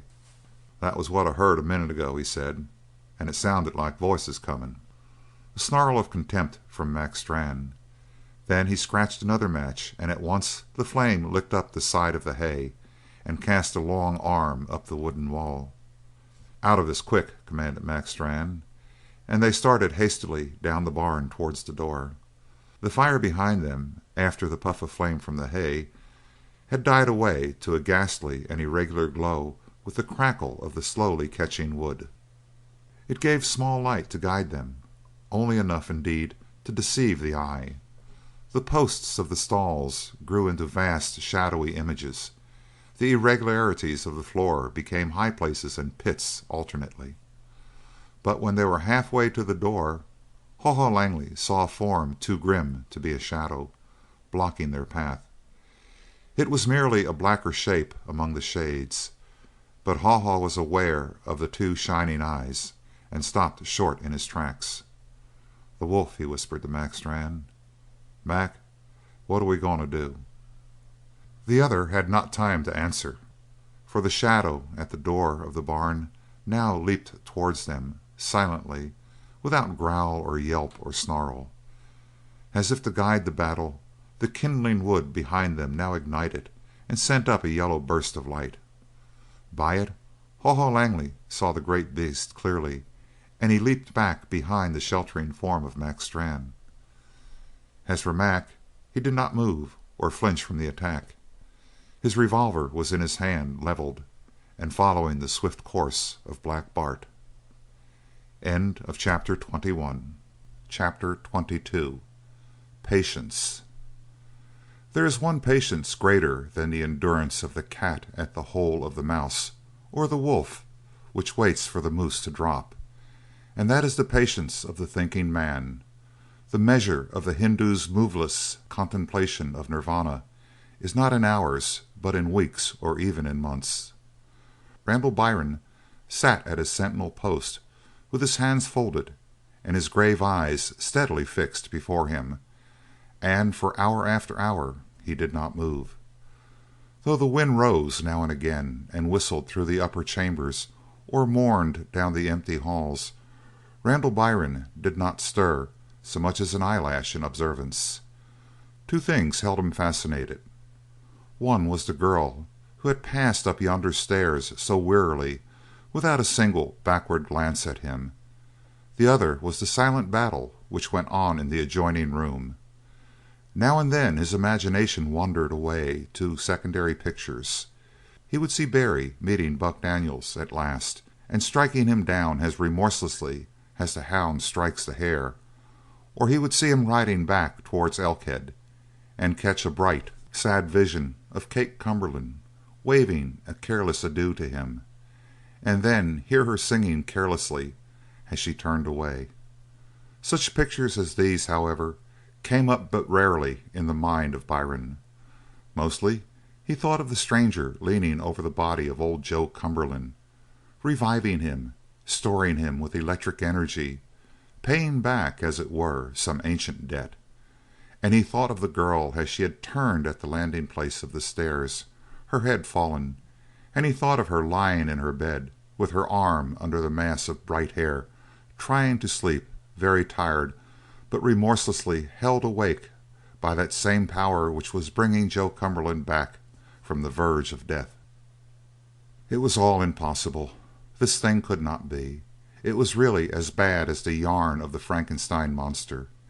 He considered how it would seem in print, backed by his most solemn asseverations, and then he saw the faces of the men who associated with him, pale, thoughtful faces, striving to conceal their smiles and their contempt. But always he came back, like the desperate hare doubling on his course, upon the picture of Kate Cumberland there at the turning of the stairs, and that bent, bright head which confessed defeat. The man had forgotten her. It made Byron open his eyes in incredulity even to imagine such a thing. The man had forgotten her. She was no more to him than some withered hag he might ride past on the road.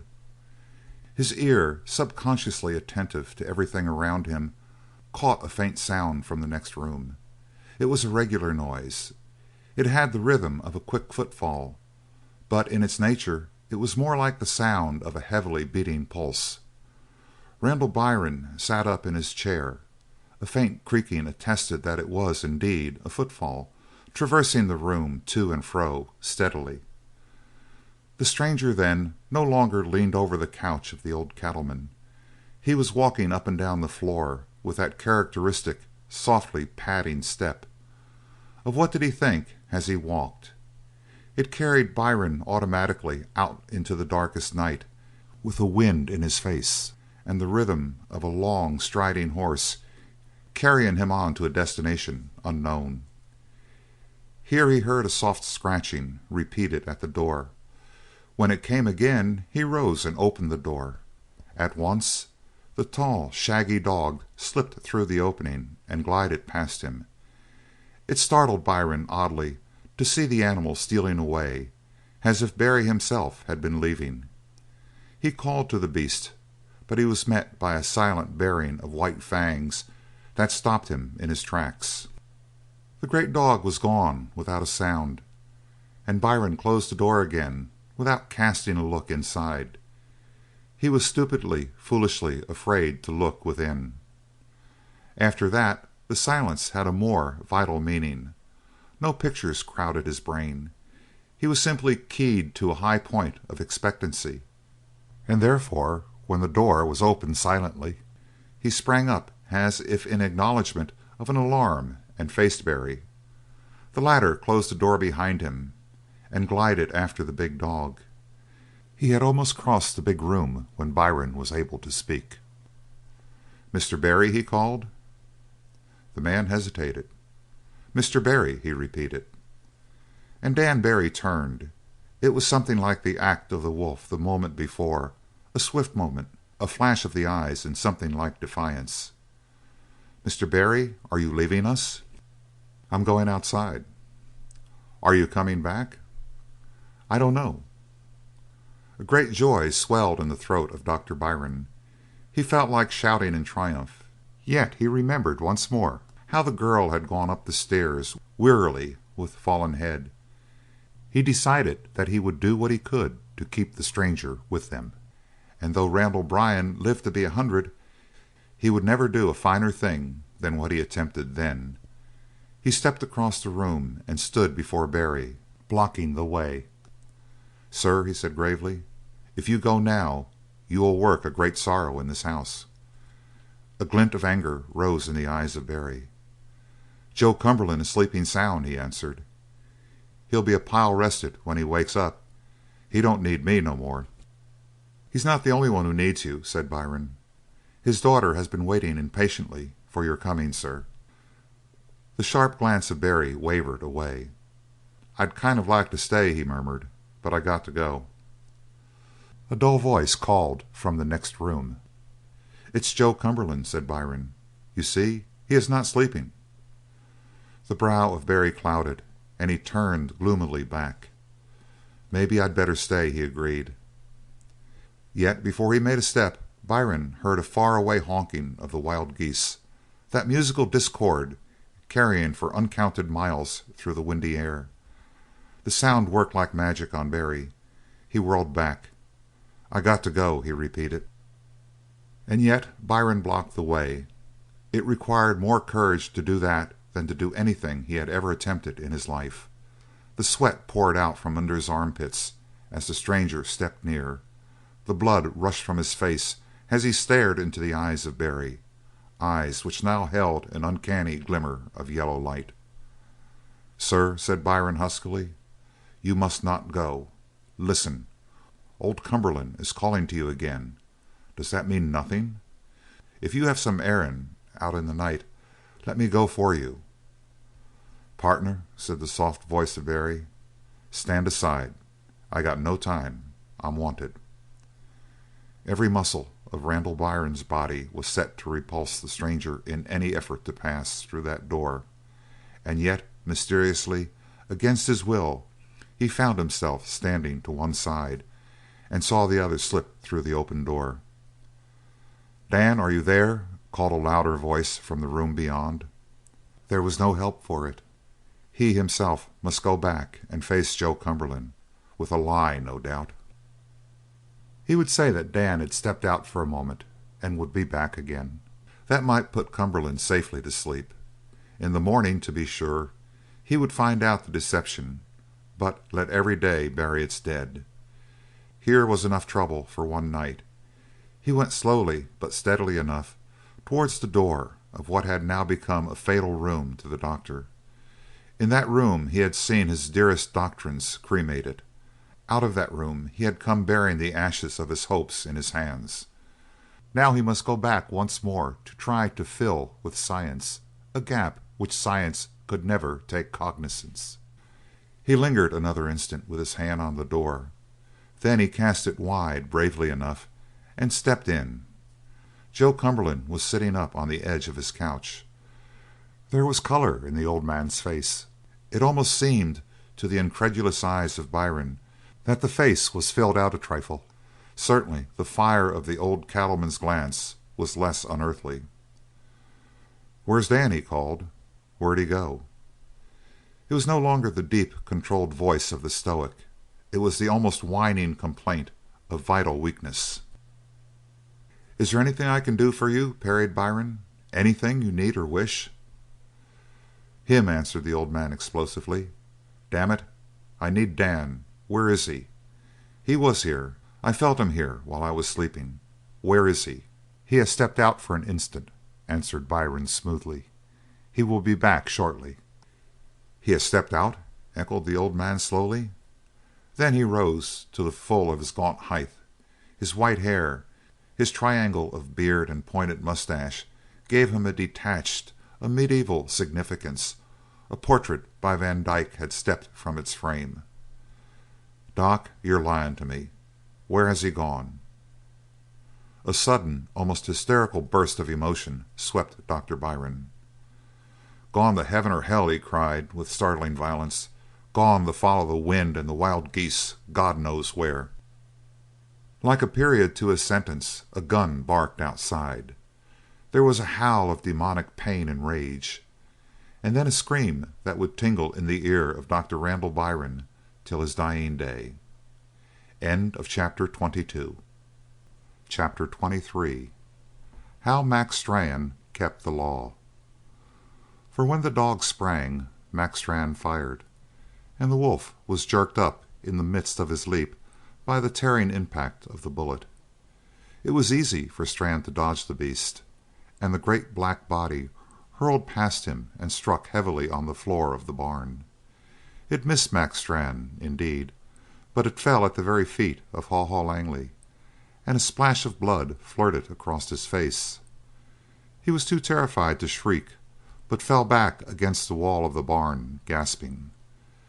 There he saw Black Bart struggle to regain his feet, vainly, for both of the animal's forelegs seemed paralyzed.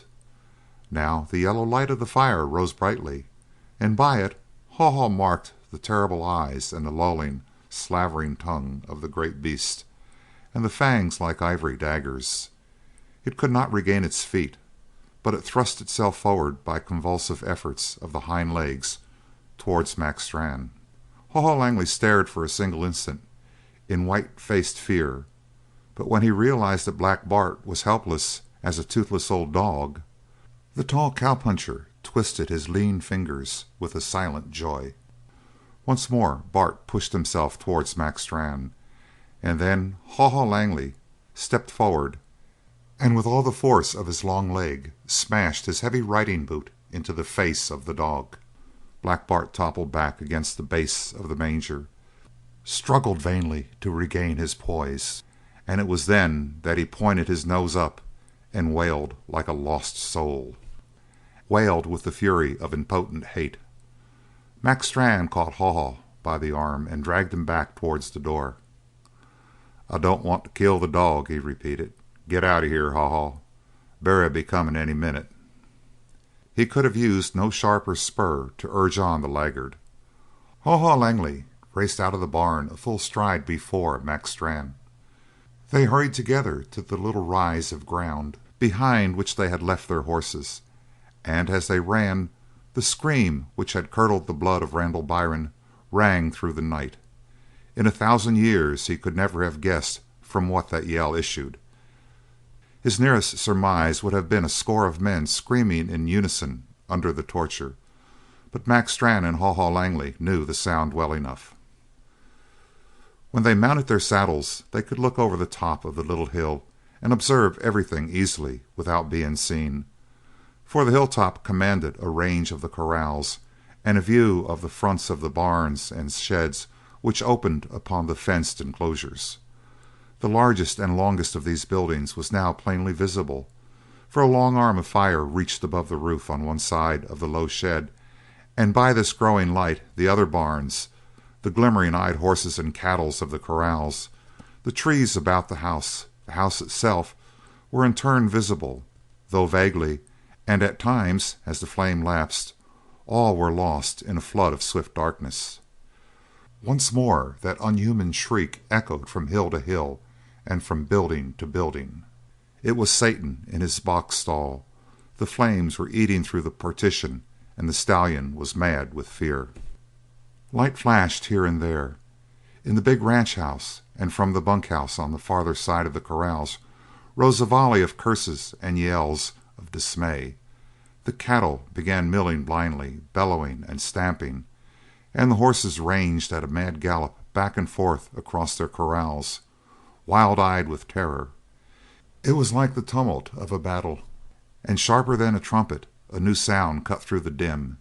It was a short, high whistle, twice repeated. An answer came from the burning barn, the long, strong neighing of the stallion. "D'you hear?" muttered Max Brand. "It's the hoss talking to his master." "And there he comes," said Haw Haw Langley, "running like the wind." The flame, picked up by the gale, tore for itself a wider breathing space through the roof and sent up an audibly roaring column of blinding red. By that light Max Strand, following Haw Haw's directing arm, saw a lithe figure vault over the fence on the farther side of the corral and dart forward among the milling cattle. Now when cattle begin to mill, it takes a brave man on a brave, well-trained horse to trust his chances in the midst of that ocean of tossing horns. But this man ventured it on foot. Max Strand could follow him easily, for the man's hat was off and the firelight glittered on his black hair. That glimmering head darted here and there among the circling cattle. Now it was lost, swamped, to all appearances, under a score of trampling hoofs. Again it reappeared on the further side. Max Strand could see the runner in a comparatively open space, racing like a trained sprinter, and he headed straight towards a wall of tossing horns. They were longhorns, and one sway of those lowered heads could drive the hard, sharp point through and through the body of a man. Yet straight at this impassable wall the stranger rushed, like a warrior in his berserker madness, leaping naked upon a hedge of spears. At the verge of the danger the man sprang high into the air. 2 leaps from back to back among the herd, and he was across the thickest of danger, down once more on the ground, and dodging past the outskirts of the bellowing cows. Over the nearer fence he vaulted, and disappeared into the smoke which vomited from the mouth of the burning barn. "God Almighty!" groaned Haw Haw Langley. "Can he get the hoss out?" "It ain't possible," answered Max Strand. "All hosses goes mad when they gets in a fire, even when they sees a fire. Look at them fools over yonder in the corral." Indeed, in the horse corral a score of frantic animals were attempting to leap the high rails in the direction of the burning barn. Their stamping and snorting came volleying up the hill to the watchers.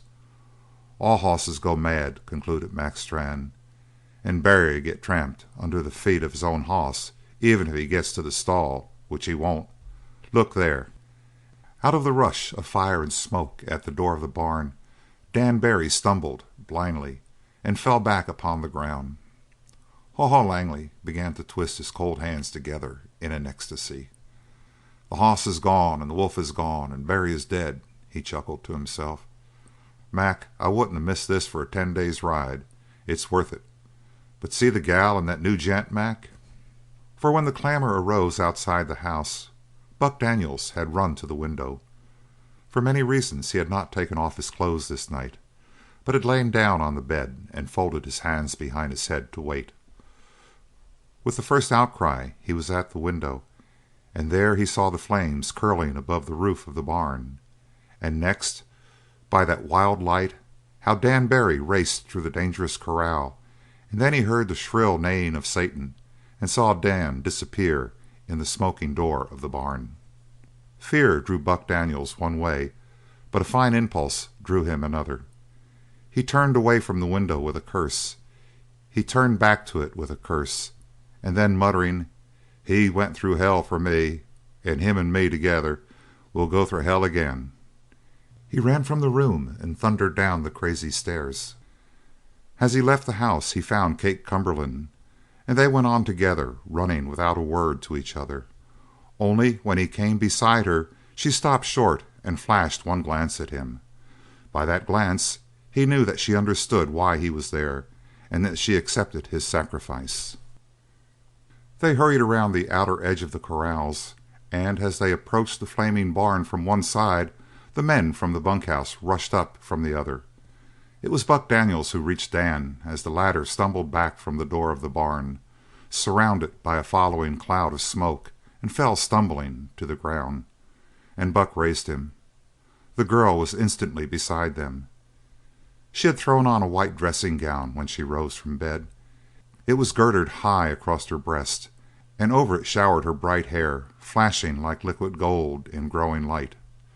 She now received the semi-conscious burden of Dan Barry, and Buck Daniels stepped forward, close to the smoke. He began to shout directions which the two watchers behind the hill could not hear, though they saw his long arms point and gesticulate, and they could see his speaking lips. But wild confusion was on the crowd of cowpunchers. They ran here and there. One or two brought buckets of water and tossed the contents uselessly into the swirling, red, stained hell of smoke. But most of the men ran here and there, accomplishing nothing. "And this all come from one little match, Mac," cried Haw Haw ecstatically at the ear of Mac Strann. "All what we're seeing. Look at that gal, Mac. She's out of her wits. She's foolin' about Barry, doing no good." A gust of smoke and fire must have met Barry face to face when he entered the barn, for he seemed now as helpless as if he were under a strong narcotic influence. He leaned heavily back into the arms of the girl, his head rolling wildly from side to side. Then, clearer than before, dominating all the confusion of noise, and with a ringing trumpet note of courage in it, the black stallion neighed again from his burning stall. It had a magic effect on Barry. He stood up and tore himself from the arms of the girl. They saw her gesture and cry to the surrounding men for help, and a dozen hands were stretched out to keep the madman from running again into the fire. They might better have attempted to hold a wild horse with their naked hands. He slipped and broke through their grips, and a second later had leaped into the inferno of smoke, running bent close to the ground where the pure air, if there were any, was sure to be. "That gal's sick," said Haw Haw Langley. "Look, Mac." And he began to laugh in that braying voice which had given him his nickname. Yet, even in his laughter, his eyes were brightly observant. Not a single detail of misery or grief was lost upon him. He drank it in. He fed his famine-stricken soul upon it. Kate Cumberland had buried her face in her arms. Buck Daniels, attempting to rush in after Dan Barry, had been caught beneath the arms by Dr. Byron and another, and was now borne struggling back. From the very heart of the burning barn the sharp single whistle burst, and over the rolling smoke and spring fire rose the answering neigh. A human voice could not have spoken more intelligibly. "I wait in trust." After that neigh and whistle a quiet fell over the group at the barn door. There was nothing to do. There was not enough wind to blow the flames from this barn to one of the neighboring sheds. All they could do was to stand still and watch the progress of the conflagration. The deep, thick voice of Mac Strann broke in. "Start praying, Haw Haw, that hoss don't kill Barry when he gets to him. Start praying that Barry is left for me to finish." He must have meant his singular request more as a figure of speech than a real demand, but an hysteria was upon Haw Haw Langley. He stretched up his vast, gaunt arms to the dim spot of red in the central heavens above the fire, and Haw Haw prayed for the first and last time in his life. "Oh, Lord, give me this one favor. Bring Barry safe out of the barn. Bring him out even if you got to bring that damned hoss with 'em.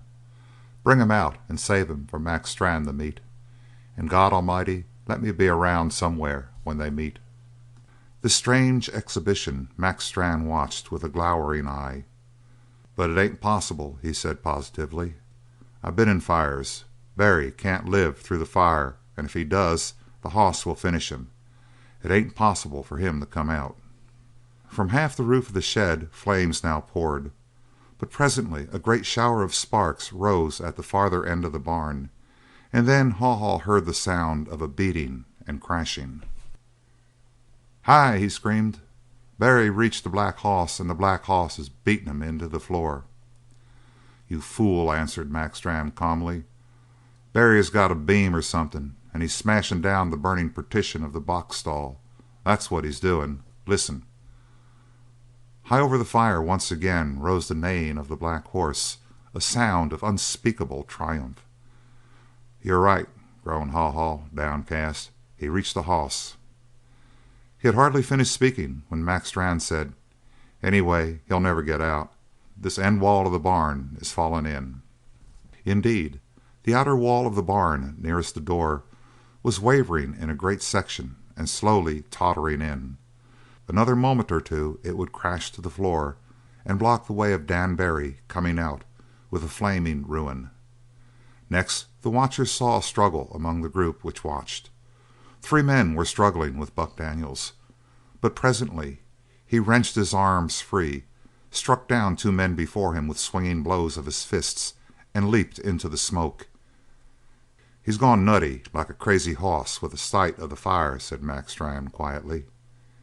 He ain't," cried Haw Haw Langley, wild with excitement.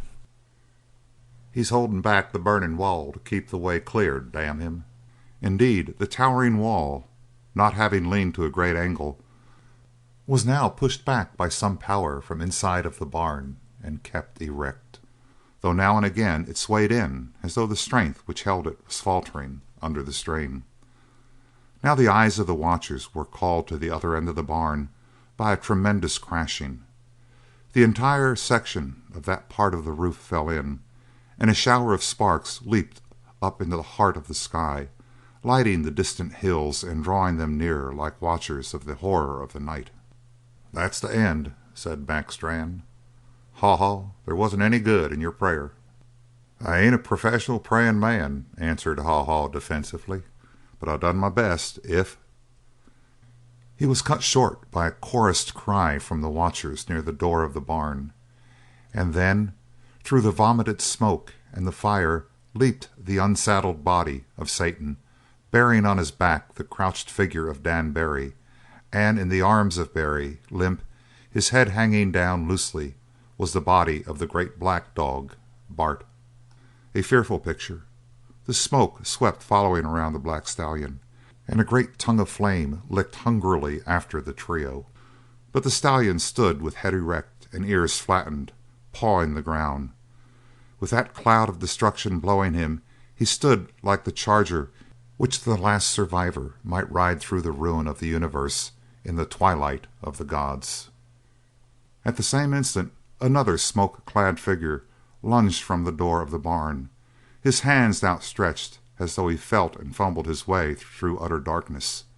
It was Buck Daniels, and as he cleared the door, the section of the tottering wall which he had upheld to keep the way clear for the 3 wavered, sagged, and then sank in thunder to the floor, and the whole barn lay a flame-tossed mass of ruin. The watchers had scattered before the plunge of Satan, but he came to a sliding halt, as if his rider had borne heavily back upon the reins. Barry slipped from the stallion's back with the wounded dog and kneeled above the limp figure. "It ain't the end," growled Mac Strann. "That hoss will go running back into the fire. It ain't hoss nature to keep from going mad at the sight of a fire." In answer to him the black stallion whirled, raised his head high, and with flaunting mane and tail neighed a ringing defiance at the rising flames. Then he turned back and nuzzled the shoulder of his master, who was working with swift hands over the body of Black Bart. "Anyway," snarled Haw Haw Langley, "the damned wolf is dead." "I dunno," said Mac Strann. "Maybe, maybe not. They's quite a pile that we dunno." "If you want to get rid of the hoss," urged Haw Haw, writhing in the glee of a new inspiration, "now's the time for it. Mac, get out your gun and pot the black. Before the crowd can get after us we'll be miles away. There ain't a saddled horse in sight. Well, if you don't want to do it, I will." And he whipped out his gun. But Mac Strann reached across and dragged the muzzle down. "We done all we're going to do tonight. Seems like God's been listening pretty close around here." He turned his hoss, and Haw Haw reluctantly followed suit. Still, as they trotted slowly away from the burning barn, Haw Haw kept his glance fixed behind him until a final roaring crash and a bellowing cloud of fire that smote the zenith announced the end of the barn. Then Haw Haw turned his face to his companion. "Now what?" he demanded. "We go to Elkhead and sit down and wait," answered Mac Strann. "If the dog gets well he'll bring Barry to us. Then all I got to do is defend myself." Haw Haw Langley twisted up his face and laughed silently to the red-stained sky. End of chapter 23. Chapter 24. Dr. Byron looks into the past. The black head of Barry, the brown head of Randall Byron, the golden head of Kate Cumberland were all bowed around the limp body of Black Bart. Buck Daniels, still gasping for breath, stood reeling nearby. "Let me attempt to resuscitate the animal," offered the doctor. He was met by a blank look from Barry. The hair of the man was scorched, his skin was blistered and burned. Only his hands remained uninjured, and these continued to move over the body of the great dog. Kate Cumberland was on her knees over the brute. "Is it fatal, Dan?" she asked. "Is there no hope for Bart?" There was no answer from Barry, and she attempted to raise the fallen lifeless head of the animal, but instantly a strong arm darted out and brushed her hands away. Those hands fell idly at her sides, and her head went back as though she had been struck across the face. She found herself looking up into the angry eyes of Randall Byron. He reached down and raised her to her feet. There was no color in her face, no life in her limbs. "There's nothing more to be done here, apparently," said the doctor coldly. "Suppose we take your father and go back to the house." She made neither assent nor dissent. Dan Barry had finished a swift depth bandage and stopped the bleeding of the dog's wounds. Now he raised his head, and his glance slipped rapidly over the faces of the doctor and the girl and rested on Buck Daniels. There was no flash of kindly thanks, no word of recognition. His right hand raised to his cheek and rested there, and in his eyes came that flare of yellow hate. Buck Daniels shrank back until he was lost in the crowd. Then he turned and stumbled back towards the house. Instantly Barry began to work at expanding and depressing the lungs of the huge animal as he might have worked to bring a man back to life. "Watch him," whispered the doctor to Kate Cumberland. "He is closer to that dog, that wolf, it looks like, than he has ever been to any human being." She would not answer, but she turned her head quickly away from the man and his beast. "Are you afraid to watch?" challenged Byron, for his anger at Barry's blunt refusals still made his blood hot. "When your father lay at death's door, was he half so anxious as he is now? Did he work so hard by half? See how his eyes are fixed on the muzzle of the beast, as if he were studying a human face." "No, no," breathed the girl.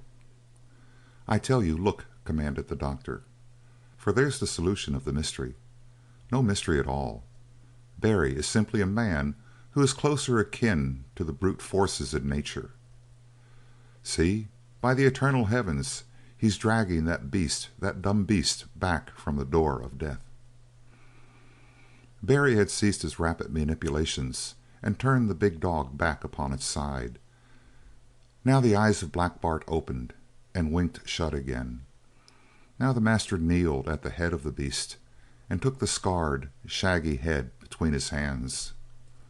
"Bart," he commanded. Not a stir in the long, black body. The stallion edged a pace closer, dropped his velvet muzzle, and whinnied softly at the very ear of the dog. Still there was not an answering quiver. "Bart," called the man again, and there was a ring of wild grief, of fear in his cry. "Do you hear?" said Byron savagely at the ear of the girl. "Did you ever use such a tone with a human being?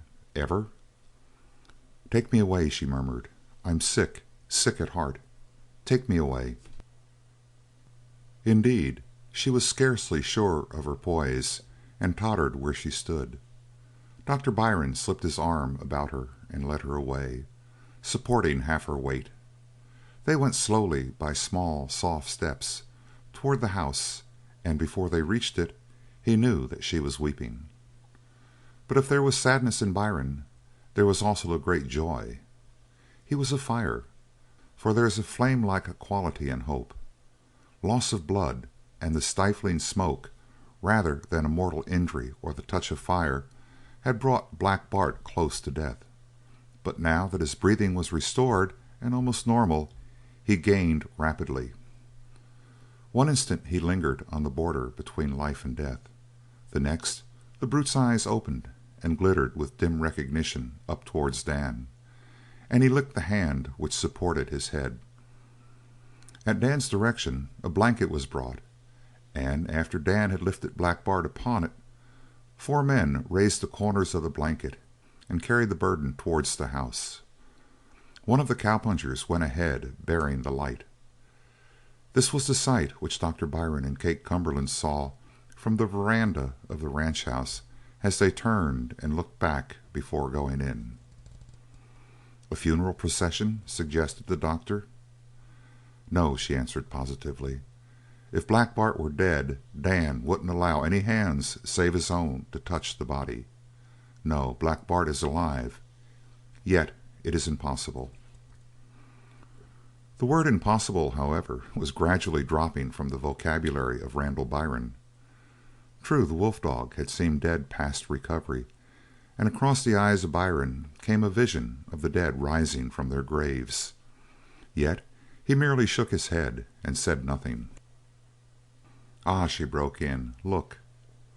The procession drew nearer, heading towards the back of the big house, and now they saw that Dan Barry walked beside the body of Black Bart, a smile on his lifted face. They disappeared behind the back of the house. Byron heard the girl murmuring, more to herself than to him, "Once he was like that all the time." "Like what?" he asked bluntly. She paused, and then her hand dropped lightly on his arm. He could not see more than a vague outline of her in the night, only the dull glimmer of her face as she turned her head, and the faint whiteness of her hand. "Let's say good night," she answered at length. "Our little worlds have toppled about our heads tonight. All your theories, it seems, and God knows all that I have hoped. Why should we stay here and make ourselves miserable by talk?" "But because we have failed," he said steadily. "Is that a reason we should creep off and brood over our failure in silence? No, let's talk it out, man to man." "You have a fine courage," said the girl. "But what is there we can say?" He answered, "For my part, I am not so miserable as you think, for I feel as if this night had driven us closer together, you see, and I've caught a perspective on everything that has happened here." "Tell me what you know." "Only what I think I know. It may be painful to hear." "I'm very used to pain." "Well, a moment ago, when Barry was walking beside his dog, smiling, you murmured that he once was like that always. It gave me light. So I'd say that there was a time when Dan Barry lived here with you and your father. Am I right?" "Yes, for years and years." "And in those times he was not greatly different from other men? Not on the surface?" "No." "You came to be very fond of him?" "We were to marry," answered Kate Cumberland, and Byron winced. He went on. "Then something happened, suddenly, that took him away from you, and you did not see him again until tonight. Am I right?" "Yes. I thought you must have heard the story from outside. I'll tell you the truth. My father found Dan Barry wandering across the hills years ago. He was riding home over the range, and he heard a strange and beautiful whistling, and when he looked up he saw on the western ridge, walking against the sky, a tattered figure of a boy. He rode up and asked the boy his name. He learned it was Dan Barry, Whistling Dan he was called. But the boy could not, or would not, tell how he came to be there in the middle of the range without a horse. He merely said that he came from over there, and waved his hand to the south and east. That was all. He didn't seem to be alarmed because he was alone, and yet he apparently knew nothing of the country. He was lost in this terrible country where a man could wander for days without finding a house, and yet the boy was whistling as he walked. So Dad took him home and sent out letters all about, to the railroad in particular, to find out if such a boy was missing. He received no answer. In the meantime he gave Dan a room in the house, and I remember how Dan sat at the table the first night. I was a very little girl then, and how I laughed at his strange way of eating. His knife was the only thing he was interested in, and he made it serve for knife, fork, and spoon, and he held the meat in his fingers while he cut it. The next morning he was missing. One of Dad's range riders picked up Dan several miles to the north, walking along, whistling gaily. The next morning he was missing again, and was caught still farther away. After that Dad had a terrible scene with him. I don't know exactly what happened, but Dan promised to run away no more, and ever since then Dad has been closer to Dan than anyone else. So Dan grew up. From the time I could first distinctly remember, he was very gentle and good-natured, but he was different always. After a while he got Black Bart, you know, and then he went out with a halter and captured Satan. Think of capturing a wild mustang with nothing but a halter! He played around with them so much that I was jealous of them. So I kept with them until Bart and Satan were rather used to me. Bart would even play with me now and then, when Dan wasn't near, and so finally Dan and I were to be married. Dad didn't like the idea. He was afraid of what Dan might become, and he was right. One day in a saloon that used to stand on that hill over there, Dan had a fight, his first fight, with a man who had struck him across the mouth for no good reason. That man was Jim Silent. Of course you've heard of him. Never. He was a famous long rider, an outlaw with a very black record. At the end of that fight he struck Dan down with a chair and escaped. I went down to Dan when I heard of the fight. Black Bart led me down, to be exact, but Dan would not come back to the house, and he'd have no more to do with anyone until he had found Jim Silent. I can't tell you everything that happened. Finally he caught Jim Silent and killed him with his bare hands. Buck Daniels saw it. Then Dan came back to us, but on the first night he began to grow restless. It was last fall. The wild geese were flying south, and while they were honking in the sky, Dan got up, said good-bye, and left us. We have never seen him again until tonight. All we knew was that he had ridden south after the wild geese." A long silence fell between them, for the doctor was thinking hard. "And when he came back," he said, "Barry did not know you. I mean, you were nothing to him." "You were there," said the girl faintly. "It's perfectly clear," said Byron. "If it were a little more commonplace it might be puzzling, but being so extraordinary it clears itself up. Did you really expect the dog, the wolf dog, Black Bart, to remember you?" "I may have expected it." "But you were not surprised, of course?" "Naturally not." "Yet you see that Dan Barry, Whistling Dan you call him, was closer to Black Bart than he was to you." "Why should I see that?" "You watched him a moment ago when he was leaning over the dog." He watched her draw her dressing gown closer about her, as though the cold bit more keenly then. She said simply, "Yes, I saw." "Don't you see that he is simply more in tune with the animal world? And it is really no more reasonable to expect Black Bart to remember you than it is to expect Dan Barry to remember you. It's quite plain. When you go back to the beginning, man was simply an animal, without the higher senses, as we call them.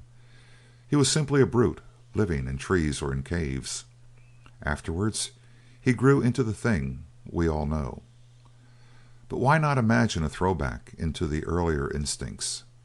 Why not imagine the creature devoid of the impulses of mind, the thing which we call man, and see the splendid animal?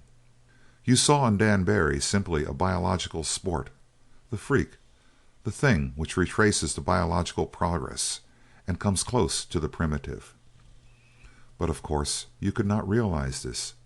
He seemed a man, and you accepted him as a man. In reality he was no more a man than Black Bart is a man. He had the face and form of a man, but his instincts were as old as the ages. The animal world obeys him. Satan neighs in answer to his whistle. The wolf dog licks his hand at the point of death. There is the profound difference always. You try to reconcile him with other men. You give him the attributes of other men. Open your eyes, see the truth, that he is no more akin to man than Black Bart is like a man. And when you give him your affection, Miss Cumberland, you are giving your affection to a wild wolf. Do you believe me?" He knew that she was shaken. He could feel it, even without the testimony of his eyes to witness. He went on, speaking with great rapidity, lest she should escape from the influence which he had already gained over her. "I felt it when I first saw him, a certain nameless kinship with elemental forces. The wind blew through the open door. It was Dan Barry. The wild geese called from the open sky for Dan Barry. These are the things which lead him, these the forces which direct him. You have loved him, but is love merely a giving? No. You have seen in him a man, but I see in him merely the animal force." She said after a moment, "Do you hate him? You plead against him so passionately." He answered, "Can you hate a thing which is not human? No. But you can dread it. It escapes from the laws which bind you and which bind me. What standards govern it? How can you hope to win it? Love? What beauty is there in the world to appeal to such a creature except the beauty of the marrow bone which his teeth have the strength to snap?" "Ah, listen," murmured the girl.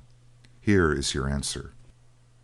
And Dr. Randall Byron heard a sound like the muted music of the violin, thin and small and wonderfully penetrating. He could not tell at first what it might be, for it was as unlike a violin as it was like the bow and the rosined string. Then he made out surely that it was the whistling of a human being.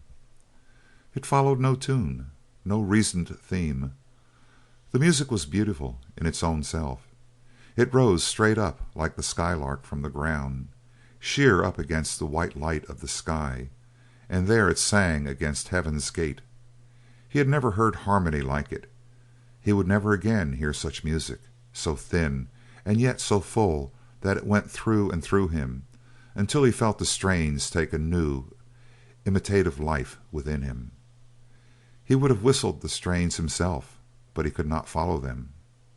They escaped him. They soared above him. They followed no law or rhythm. They flew on wings and left him far below. The girl moved away from him as if led by an invisible hand, and now she stood at the extremity of the porch. He followed her. "Do you hear?" she cried, turning to him. "What is it?" asked the doctor. "It is he. Don't you understand?" "Barry, yes. But what does the whistling mean? Is it for his wolf dog?" I don't know, she answered quickly. All I understand is that it is beautiful. Where are your theories and explanations now, Dr. Byron? It is beautiful, God knows. But doesn't the wolf dog understand it better than either you or I? She turned and faced Byron, standing very close, and when she spoke there was something in her voice which was like a light. In spite of the dark he could guess at every varying shade of her expression. To the rest of us, she murmured, Dan has nothing but silence and hardly a glance. Buck saved his life tonight, and yet Dan remembered nothing except the blow which had been struck. And now he pours out all the music in his soul for a dumb beast. Listen. He saw her straighten herself and stand taller. Then through the wolf I'll conquer through the dumb beast. She whipped past Byron and disappeared into the house. At the same instant the whistling, in the midst of a faint high climax, broke, shivered, and was ended. There was only the darkness and the silence around Byron, and the unsteady wind against his face. End of chapter 24. Chapter 25. Werewolf. Dr. Byron, pacing the front veranda with his thoughtful head bowed, saw Buck Daniels step out with his quirt dangling in his hand, his cartridge belt buckled about his waist, and a great red silk bandana knotted at his throat. He was older by 10 years than he had been a few days before when the doctor first saw him. To be sure, his appearance was not improved by a 3 days' growth of beard. It gave his naturally dark skin a dirty cast, but even that rough stubble could not completely shroud the new hollows in Daniels' cheeks. His long black uncombed hair sagged down raggedly across his forehead, hanging almost into his eyes. The eyes themselves were sunk in such formidable cavities that Byron caught hardly more than 2 points of light in the shadows. All the devil-may-care insouciance of Buck Daniels was quite gone. In its place was a dogged sullenness, a hangdog air, which one would not care to face of a dark night or in a lonely place.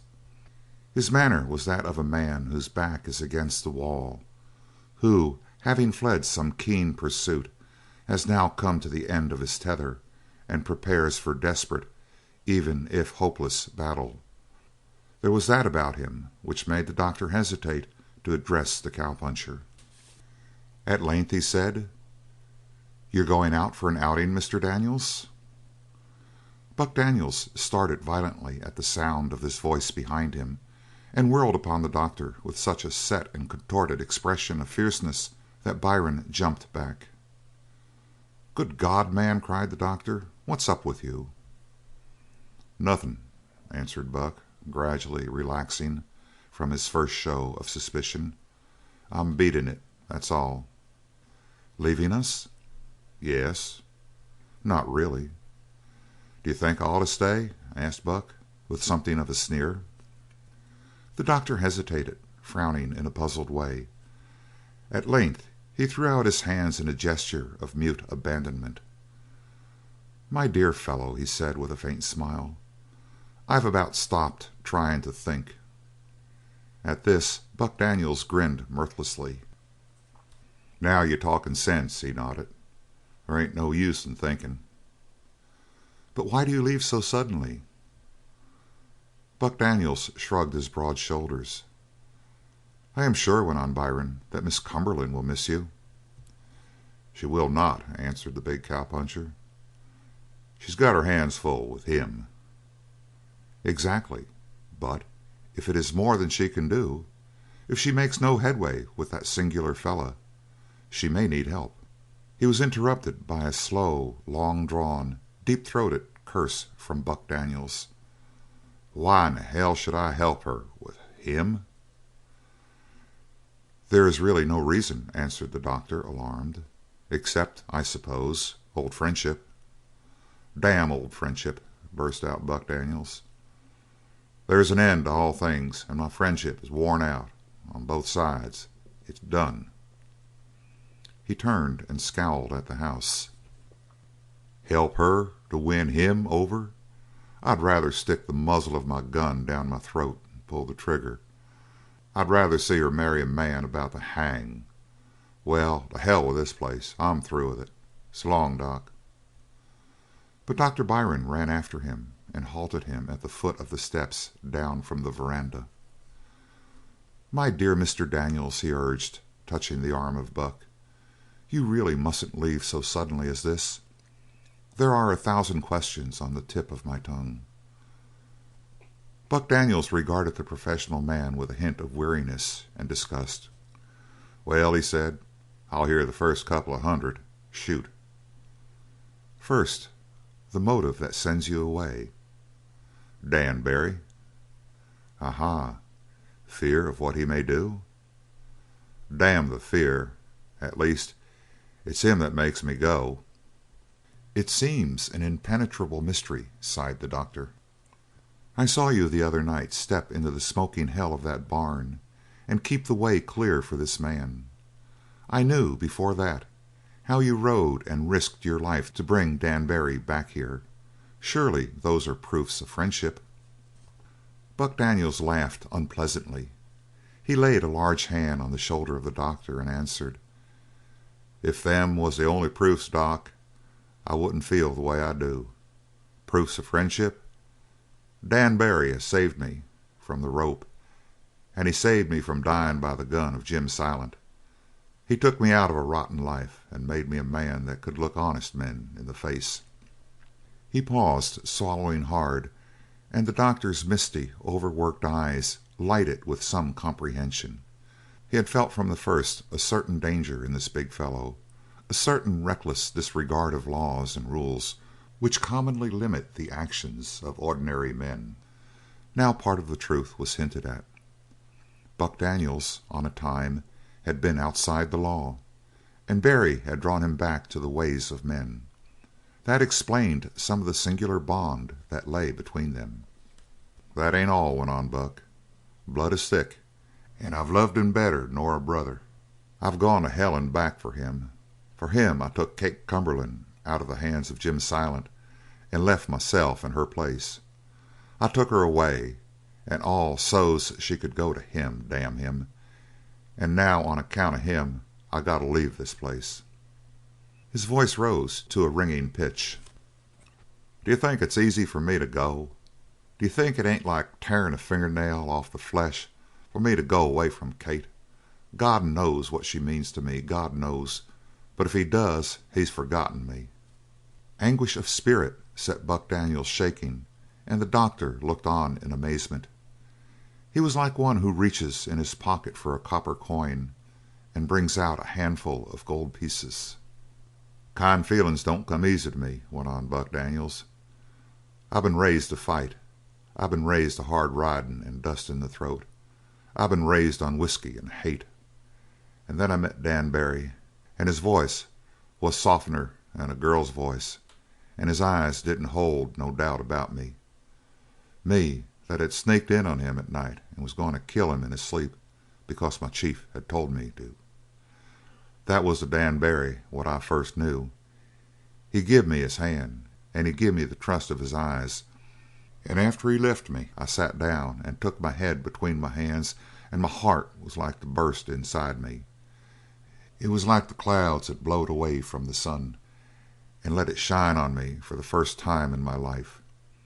And I swore that if the time comes I'd repay him. For every cent he give me I'd pay him back in gold. I'd follow to the end of the world to do what he bid me do." His voice dropped suddenly, choked with emotion.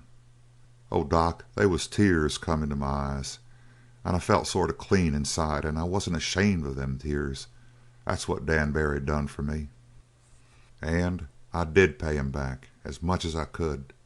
I met Kate Cumberland, and she was to me among girls what Dan Barry was to me among men. I ain't ashamed of saying it. I loved her till there was a dryness like ashes inside of me. But I wouldn't even lift up my eyes to her because she belonged to him. I followed her around like a dog.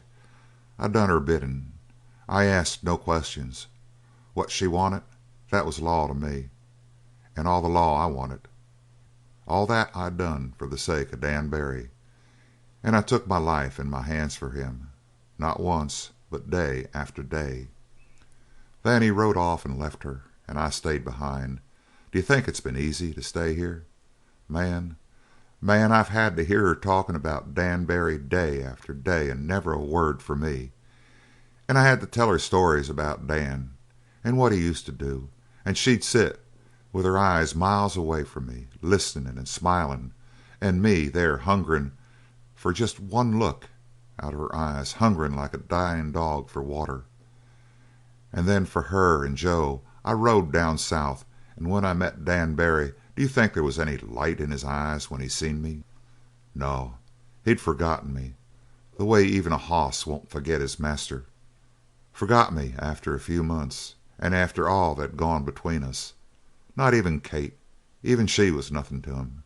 But still I kept at it, and I brought him back. I had to hurt him to do it, but God knows it wasn't out of spite that I hit him. God knows. And when I seen Dan go into that burning barn, I says to myself, Buck, if nothing is done that wall will fall, and there's the end of Dan Barry. There's the end of him. That ain't any human use. And when he's finished, after a while, maybe Kate will get to know that they's other men in the world beside Dan. I says that to myself, deep and still inside me. And then I looked at Kate standing in that white thing, with her yellow hair all blowing about her face, and I wanted her like a dying man wants heaven. But then I says to myself again, no matter what's happened, he's been my friend, he's been my pal, he's been my bunkie. Doc, you ain't got a way of knowing what a partner is out here. Maybe you sit in the desert about 1,000 miles from nowhere, and across the little mesquite fire there's your pal, the only human thing in sight. Maybe you go months seeing only him. If you're sick, he takes care of you. If you're blue, he cheers you up. And that's what Dan Barry was to me. So I stands saying these things to myself, and I says, if I keep that wall from falling, Dan'll know about it, and they won't be no more of that yellow light in his eyes when he looks at me. That's what I says to myself. Poor fool. And I went into that fire, and I fought to keep that wall from falling. You know what happened. When I come out staggering and blind and 3 parts dead, Dan Barry looks up to me and touches his face where I'd hit him, and that yellow comes glimmering and blazing in his eyes. Then I went back to my room, and I fought it out. And here's where I stand now. If I stay here, if I see that yellow light once more, there won't be no waiting. Him and me, I have to fight it out right then. Am I a dog? Maybe. That I've got to stand around and jump when he calls me? My dear fellow, my dear Mr. Daniels, cried the horrified Dr. Byron. Surely you're wrong. He wouldn't go so far as to make a personal attack upon you. Wouldn't he? Bah, not if he was a man, no.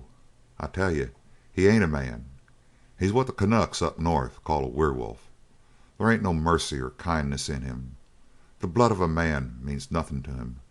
The world would be better rid of him. Oh, he can go soft and gentle as a girl. Mostly he is. But cross him once, and he forgets all you done for him. Give him a taste of blood, and he jumps at your throat. I tell you, I've seen him do it." He broke off with a shudder. "Doc," he said, in a lower and solemn voice, "maybe I've said too much. Don't tell Kate nothing about why I'm going. Let her go on dreaming her fool dream. But now hear what I'm saying.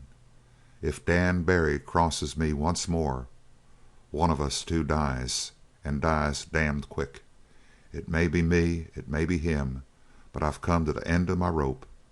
I'm leaving this place till Barry gets a chance to come to his senses and see what I've done for him. That's all.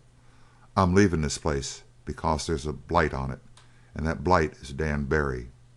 I'm leaving this place because, Doc, because I can smell the coming of bloodshed in it. There's a death hanging over it. If the lightning was to hit and burn it up, house and man, the range would be better for it. And he turned on his heel and strolled slowly down towards the corral. Dr. Byron followed his progress with starting eyes. End of chapter 25. Chapter 26. The Battle. The chain which fastened Black Bart had been passed around the trunk of a tree that stood behind the ranch house, and there the great dog lay, tethered.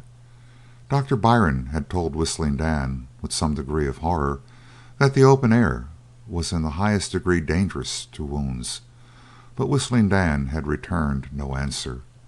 So Black Bart lay all day in the soft sand, easing himself from time to time into a new position, and his thoughtful eyes seemed to be concentrated on the desire to grow well. Beside him was the chair in which Dan Barry sat for many an hour of the day and even the night. Kate Cumberland watched the animal from the shadow of the house. His eyes were closed, and the long, powerful head lay inert on the sand, yet she knew that the wolf dog was perfectly aware of her presence. Day after day since he lay there, she had attempted to approach Black Bart, and day after day he had allowed her to come within reaching distance of him, only to drive her back at the last moment by a sudden display of the murderous long fangs, or by one of those snarls which came out of the black depths of its heart. Now a dog snarls from not far down in its throat, but the noise of an angered wild beast rolls up out of its very entrails, a passion of hate and defiance. And when she heard that sound, or when she saw the still more terrible silent rage of the beast, Kate Cumberland's spirit failed, and she would shrink back again to a safe distance. She was not easily discouraged. She had that grim resolution which comes to the gambler after he has played at the same table night after night, night after night, and lost, until, playing with the last of his money, he begins to mutter through his set teeth, "The luck must change." So it was with Kate Cumberland, for in Black Bart she saw the only possible clue to Whistling Dan. There was the stallion, to be sure, but she knew Satan too well. Nothing in the wide world could induce that wild heart to accept more than one master, more than one friend. For Satan there was in the animal world Black Bart, and in the world of men Dan Barry. These were enough. For all the rest he kept the disdainful speed of his slender legs or the terror of his teeth and trampling hoofs. Even if she could have induced the stallion to eat from her hand, she could never have made him willing to trust himself to her guidance. Some such thing she felt she must accomplish with Black Bart. To the wild beast with the scarred and shaggy head she must become a necessary, an accepted thing. One repulse did not dishearten her. Again and again she made the trial. She remembered having read that no animal can resist the thoughtful patience of thinking man, and hour after hour she was there until a new light in the eye of the wolf dog warned her that the true master was coming. Then she fled, and from a post of vantage in the house she would watch the two. An intimacy surpassing the friendships and devotions of human beings existed between them. She had seen the wolf lie with its great head on the foot of his master, and the unchanging eyes fixed on Barry's face, and so for an hour at a stretch in mute worship. Or she had watched the master go to the great beast to change the dressing, a thing which could not be done too often during the day. She had seen the swift hands remove the bandages, and she had seen the cleansing solution applied. She knew what it was. It stung even the unscratched skin, and to a wound it must be torture. But the wolf lay and endured, not even shuddering at the pain. It had seemed to her that this was the great test. If she could make the wolf lie like this for her, then, truly, she might feel herself in some measure admitted to that mystic fellowship of the the man, the stallion, and the wolf. If she could, with her own unaided hands, remove the bandages and apply that solution, then she could know many things, and she could feel that she was nearer to Whistling Dan than ever before. So she had come time and again with the basin and the roll of cloth in her arm, and she had approached with infinite patience, step by step, and then inch by inch. Once it had taken a whole hour for her to come within a yard of the beast, and all that time Black Bart had lain with closed eyes. But at that critical instant always, there was that silent writhing up of the lips, and the gleam of hate, or the terrible snarl while the eyes fastened on her throat. Her heart had stopped in mid-beat, and that day she ran back into the house and threw herself on her bed, and would not come from her room till the following morning. Now, as she watched from the shadow of the house, with the basin of antiseptic under her arm, the gambler's desperation rose stronger and stronger. She came out at length and walked steadily towards Black Bart. She had grown almost heedless of fear at this moment, but when she was within a pace, once more the head reared back, the teeth flashed, and the heart of Kate Cumberland, as always, stopped. Yet she did not retreat this time. All the color left her face, so that her eyes seemed amazingly blue and wide. One foot drew back, trembling, ready to spring to safety, yet she held her place. She moved, and it was towards Black Bart. At that came a snarl that would have made the heart of a lone grizzly quake and leave his new-found nuts. One further pace she made, and the beast plunged up and braced itself with its one strong foreleg. A devil of yellow-green gleamed in either eye, and past the grinning fangs she saw the hot, red throat, and she saw the flattened ears, the scars on the bony forehead, the muscles that bulged on the base of the jaw. Aye, strength to drive those knife-like teeth through flesh and bone at a single snap. More, she had seen their effect, and the throat of a bull calf cut at a single slash. And yet she sank on her knees beside the monster. His head was well nigh as high as hers. Then, if he attacked, there could be no dream of escape for her, or she might drag herself away from the tearing teeth, a disfigured horror forever. Think not that an iota of all these terrors missed her mind. No, she felt the fangs buried in her throat, and heard the snarl of the beast stifled with blood. Yet she laid her hand on the bandage across the shoulder of Black Bart. His head whirled. With those ears flattened, and with that long, lean neck, it was like the head of a striking snake. Her sleeve was rolled up to the elbow, and over the bare skin the teeth of the wolf dog were set. The snarl had grown so deep and hideous that the terror of it fairly shook her, and she saw that the jaws of the beast slavered with hunger. She knew 1,000 things about Black Bart, and among the rest that he had tasted human blood, and there is a legend which says that once a wild beast has tasted the blood of man, he will taste it a second time before he dies. She thought of that. She dared not turn her head lest she should encounter the hellfire of Bart's eyes. Yet she had passed all ordinary fear. She had reached the exquisite frenzy of terror when it becomes one with courage. The very arm over which the wolf's teeth were set moved, raised, and with both hands she untied the knot of the bandage. The snarling rose to a pitch of maniacal rage. The teeth compressed. If they broke the skin, it was the end. The first taste of blood would be enough, and drew away her arm.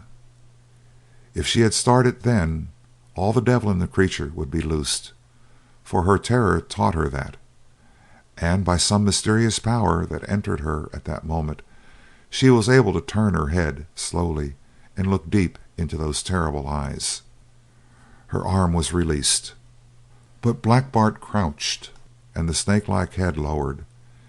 He was quivering throughout that steel-muscled body to throw himself at her throat. The finger was on the hair trigger. It needed a pressure not greater than a bodiless thought, and still she looked into the eyes of the wolf dog, and her terror had made her strangely light of body and dizzy of mind. Then the change came suddenly. The yellow-green changed, swirled in the eyes of Black Bart. The eyes themselves wavered, and at last looked away. The snarl dropped to a sullen growl, and Black Bart lay down as he had been before. His head was still turned toward her, to be sure, and the teeth were still bared, as with rapid, deft fingers she undid the bandage, and from instant to instant, as the bandage, in spite of her care, pressed against the wound, the beast shivered, and wicked glances flashed up at her face. The safe blower who finds a soup cooling and dares not set it down felt as Kate Cumberland felt then. She never knew what kept her hands steady, but steady they were. The cloth was removed, and now she could see the red, angry wound, with the hair shaven away to a little distance on every side. She dipped her cloth into the antiseptic. It stung her fingers. She touched the cloth lightly against the wound, and to her astonishment the wolf dog relaxed every muscle and let his head fall to the ground. Also the growl died into a soft whine, and this in turn ended. She had conquered. Aye, when the wound was thoroughly cleansed, and when she started to wind the bandage again, she had even the courage to touch Black Bart's body and make him rise up so that she could pass the cloth freely.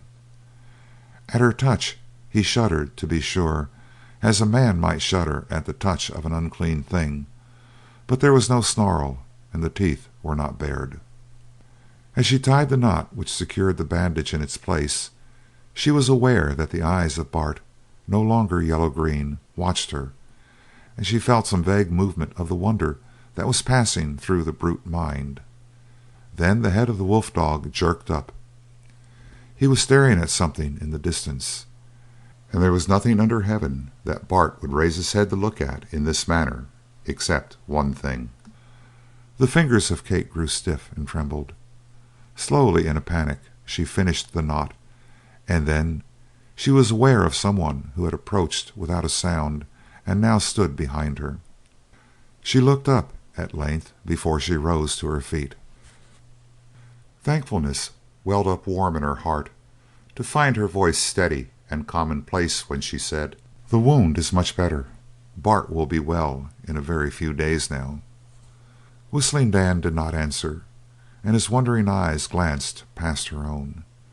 She saw that he was staring at a double row of white indentations on her forearm, where the teeth of Black Bart had set. He knew those marks, and she knew he knew. Strength was leaving her, and weakness went through her, water where blood should have been. She dared not stay. In another moment she would be hopelessly in the grip of hysteria. So she rose and passed Dan without a word, and went slowly towards the house. She tried to hurry, indeed, but her legs would not quicken their pace. Yet at length she had reached shelter, and no sooner was she past the door of the house than her knees buckled. She had to steady herself with both hands as she dragged herself up the stairs to her room. There, from the window, she looked down and saw Whistling Dan standing as she had left him, staring blankly at the wolf dog. End of chapter 26. Chapter 27. The Conquest. There was no star-storming confidence in Kate Cumberland after that first victory. Rather, she felt as the general who deploys his skirmishers and drives in the outposts of an enemy. The advantage is his, but it has really only served to give him some intimation of the strength of the enemy. At the supper table this night she found Whistling Dan watching her, not openly, for she could never catch his eye, but subtly, secretly. She knew that he was measuring her, studying her, whether in hostility, amity, or mere wonder, she could not tell. Finally a vast uneasiness overtook her, and she turned to the doctor for relief.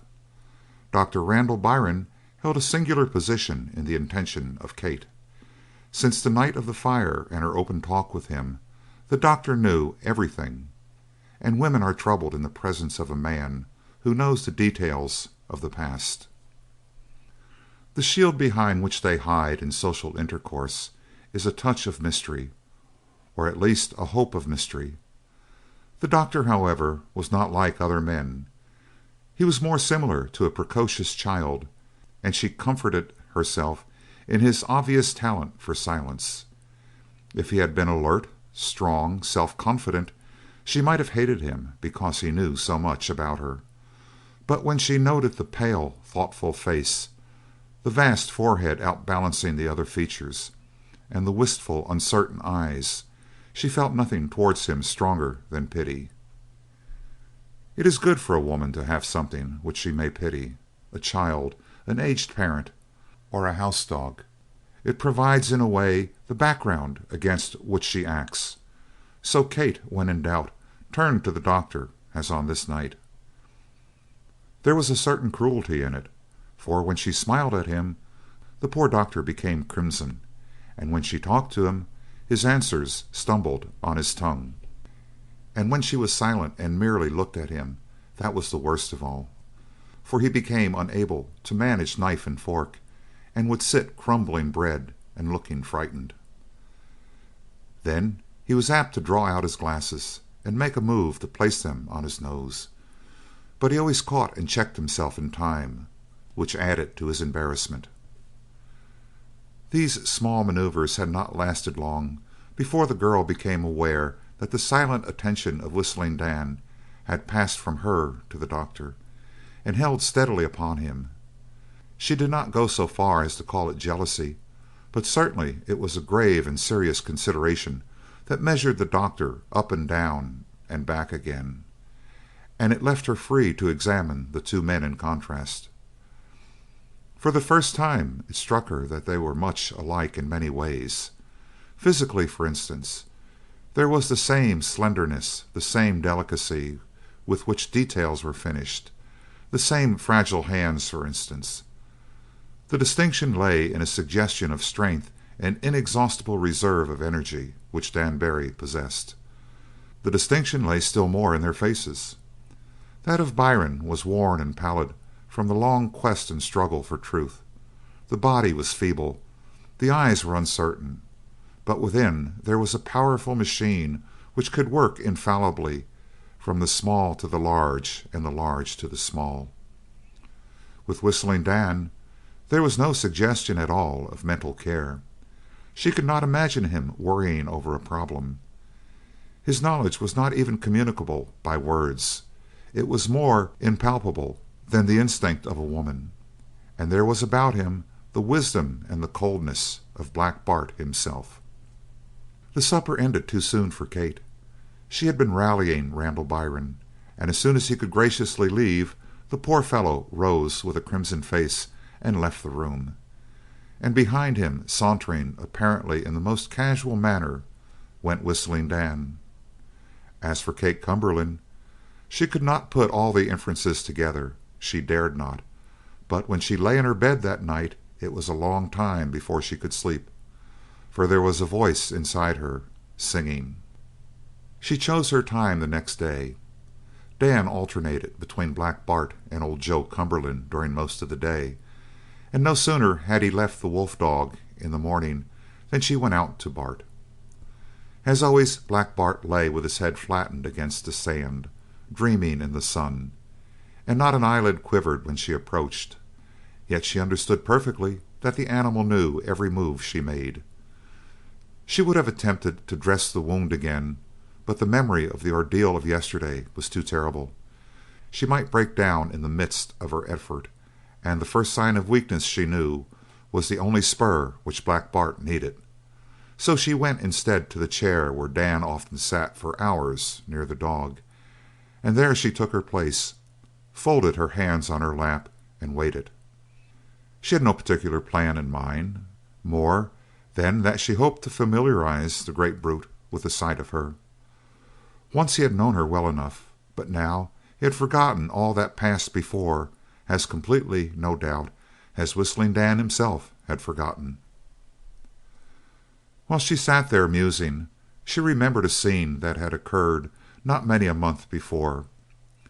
She had been out walking one fall day, and had gone from the house down past the corrals where a number of cattle newly driven in from the range were penned. They were to be driven off for shipment the next day. A bellowing caught her ear from one of the enclosures, and she saw two bulls standing horn to horn, their heads lowered, and their puffing and snorting breaths knocking up the dust while they pawed the sand back in clouds against their flanks. While she watched, they rushed together, bellowing, and for a moment they swayed back and forth. It was an unequal battle, however, for one of the animals was a hardened veteran, scarred from many a battle on the range, while the other was a young 3-year-old with a body not half so strong as his heart. For a short time he sustained the weight of the larger bull, but eventually his knees buckled and then dropped heavily against the earth. At that the older bull drew back a little and charged again. This time he avoided the long horns of his rival and made the unprotected flank of the animal his target. If he had charged squarely, the horns would have been buried to the head, but striking at an angle, only one of them touched the target and delivered a long, ripping blow. With the blood streaming down his side, the wounded bull made off into a group of cows, and when the victor pursued him closely, he at length turned tail and leaped the low fence, for the corral was a new one, hastily built for the occasion. The conqueror raised his head inside the fence and bellowed his triumph, and outside the fence the other commenced pawing up the sand again, switching his tail across his bleeding side and turning his little red eyes here and there. They fixed at length upon Kate Cumberland, and she remembered with a start of horror that she was wearing a bright red blouse. The next instant the bull was charging. She turned in a hopeless flight. Safety was hundreds of yards away in the house. The skirts tangled about her legs, and behind her the dull impacts of the bull's hoofs swept close and closer. Then she heard a snarl in front, a deep-throated, murderous snarl, and she saw Black Bart racing towards her.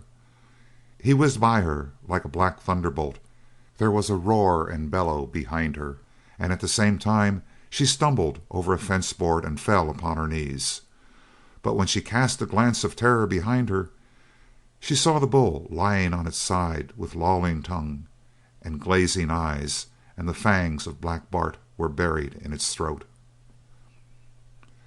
When she reached this point in her musing, her glance naturally turned towards the wolf dog, and she started violently when she saw that Bart was slinking towards her, trailing the helpless leg. The moment he felt her eyes upon him, Bart dropped down, motionless, with a wicked baring of his teeth. His eyes closed, and he seemed, as usual, dreaming in the sun. Was the brute stalking her? It was worse in a way than the ordeal of the day before, this stealthy, noiseless approach, and in her panic she first thought of springing from her chair and reaching a distance which the chain would keep him from following. Yet it was very strange.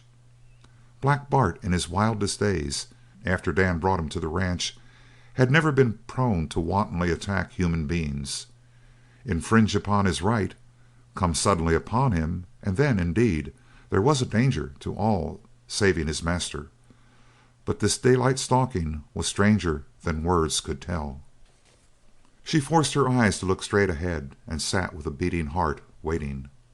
Then, by slow degree, she let her glance travel cautiously back towards Bart without turning her head. There was no doubt about it. The great wolf dog was slinking towards her on his belly, still trailing the wounded foreleg. There was something snake-like in that slow approach, so silent and so gradual. And yet she waited, moving neither hand nor foot. A sort of nightmare paralysis held her, as when we flee from some horror in our dreams and find that our limbs have grown numb. Behind us races the deadly thing, closer and closer. Before us is the door of safety, only a step to reach it, and yet we cannot move a foot. It was not all pure terror. There was an incredible excitement as well, her will against the will of the dumb brute. Which would conquer? She heard a faint rustling of the sand beside her and could hardly keep from turning her head again, but she succeeded. Waves of coldness broke on her mind. Her whole body would have shuddered had not fear chilled her into motionlessness. All reason told her that it was madness to sit there with the stealthy horror sliding closer. Even now it might be too late. If she rose, the shaggy form might spring from the ground at her. Perhaps the wolf had treasured up the pain from the day before, and now... A black form did, indeed, rise from the ground, but slowly. And standing on 3 legs, Bart stood a moment and stared in the face of the girl. The fear rushed out of her heart, and her face flushed hotly with relief. There was no enmity in the steady stare of the wolf dog. She could feel that even though she did not look, something that Whistling Dan had said long before came to her. Even a hoss and a dog, Kate, can get terrible lonesome. Black Bart moved until he faced her directly. His ears were pricking in eagerness. She heard a snarl, but so low and muffled that there was hardly a threat in it. Could it be a plea for attention? She would not look down to the sharp eyes until a weight fell on her knees. It was the long, scarred head of the wolf. The joy that swelled in her was so great that it pained her like a grief. She stretched out her hands slowly, slowly towards that head, and Black Bart shrank and quivered, and his lips withered back from the long, deadly teeth, and his snarl grew to a harsher, hoarser threat. Still he did not remove his head, and he allowed the hand to touch him between the eyes and stroke the fur back to between the ears. Only one other hand had ever touched that formidable head in such a manner. The teeth no longer showed. The keen, suspicious eyes grew dim with pleasure. The snarl sank to murmur and then died out. "Bart!" commanded the girl sharply. The head jerked up, but the questioning eyes did not look at her. He glanced over his shoulder to find the danger that had made her voice so hard, and she yearned to take the fierce head in her arms. There were tears she could have wept over it. He was snarling again, prepared already to battle, and for her sake. "Bart," she repeated more gently, "lie down." He turned his head slowly back to her and looked with that unspeakable wistfulness of the dumb brutes into her eyes. But there was only one voice in which Bart could speak, and that was the harsh, rattling snarl which would have made a mountain lion check itself mid-leap and slink back to its lair. In such a voice he answered Kate, and then sank down gradually, and he lay still. So simply and yet so mysteriously she was admitted to the partnership. But though one member of that swift, grim trio had accepted her, did it mean that the other 2 would take her in? A weight sank on her feet, and when she looked down she saw that Black Bart had lowered his head upon them, and so he lay there with his eyes closed, dreaming in the sun. End of chapter 27. Chapter 28. The Trail. Bandages and antiseptics and constant care by themselves could not have healed Black Bart so swiftly, but nature took a strong hand. The wound closed with miraculous speed. 3 days after he had laid his head on the feet of Kate Cumberland, the wolf dog was hobbling about on 3 legs and tugging now and again at the restraining chain. And the day after that, the bandages were taken off, and Whistling Dan decided that Bart might run loose. It was a brief ceremony, but a vital one. Dr. Byron went out with Barry to watch the loosening of the dog. From the window of Joe Cumberland's room he and Kate observed what passed. There was little hesitancy in Black Bart. He merely paused to sniff the foot of Randall Byron, snarl, and then trotted with a limp towards the corral. Here, in a small enclosure, with rails much higher than the other corrals, stood Satan, and Black Bart made straight for the stallion. He was seen from afar, and the black horse stood waiting, his head thrown high in the air, his ears pricking forward, the tail flaunting, a picture of expectancy. So under the lower rail Bart slunk and stood under the head of Satan, growling terribly. Of this display of anger the stallion took not the slightest notice, but lowered his beautiful head until his velvet nose touched the cold muzzle of Bart. There was something ludicrous about the greeting. It was such an odd shade close to the human. It was as brief as it was strange, for Black Bart at once whirled and trotted away towards the barns. By the time Dr. Byron and Whistling Dan caught up with him, the wolf dog was before the heaps and ashes which marked the site of the burned barn. Among these white and gray and black heaps he picked his way, sniffing hastily here and there. In the very center of the place he sat down suddenly on his haunches, pointed his nose aloft, and wailed with tremendous dreariness. "Now," murmured the doctor to Dan, "that strikes me as a singular manifestation of intelligence in an animal. He has found the site of the very barn where he was hurt. Upon my word, even fire doesn't affect his memory." Here he observed that the face of Whistling Dan had grown grim. He ran to Bart and crouched beside him, muttering, and Byron heard. "That's about where you was lying," said Dan, "and you smell your own blood on the ground. Keep trying, Bart. There's something else to find around here." The wolf dog looked his master full in the face with prickling ears, whined, and then started off sniffing busily at the heaps of ashes. "The shooting of the dog is quite a mystery," said Byron, by way of conversation. "Do you suppose that one of the men from the bunkhouse could have shot him?" But Dan seemed no longer aware of the doctor's presence. He slipped here and there with the wolf dog among the ash heaps, pausing when Bart paused, talking to the brute continually. Sometimes he pointed out to Bart things which the doctor did not perceive, and Bart whined with a terrible, slavering, blood eagerness. The wolf dog suddenly left the ash heaps, and now darted in swiftly entangled lines here and there among the barns. Dan Barry stood thoughtfully still, but now and then he called a word of encouragement. And Black Bart stayed with his work. Now he struck out a wide circle, running always with his nose close to the ground. Again he doubled back sharply to the barn site, and began again in a new direction. He ran swiftly, sometimes putting his injured leg to the ground with hardly a limp, and again drawing it up and running on 3 feet. In a moment he passed out of sight behind a slight rise of ground to the left of the ash heaps, and at some little distance. He did not reappear.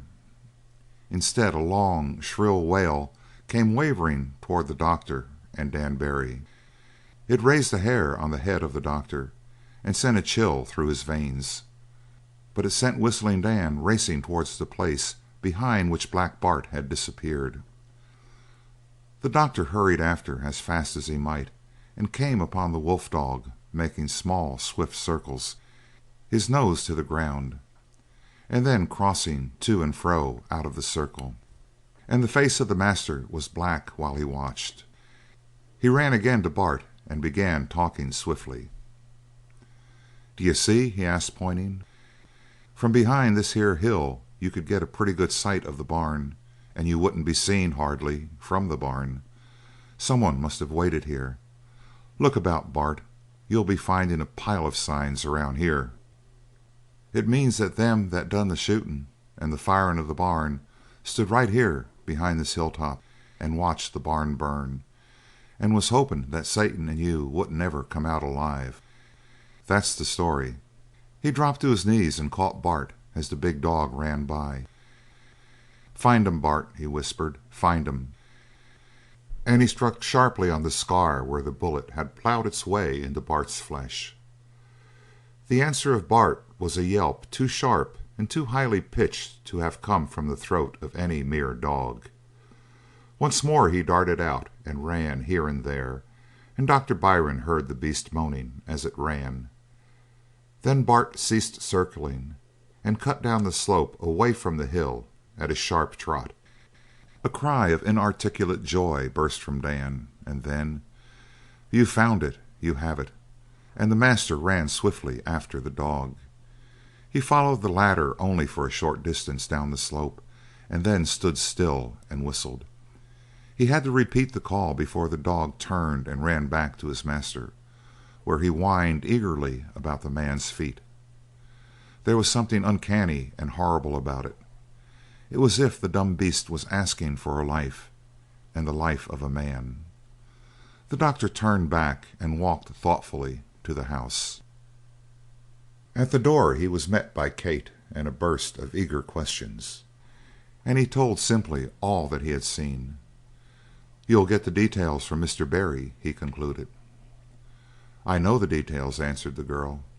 "He's found the trail, and he knows where it points now, and he'll want to be following it before many hours have passed.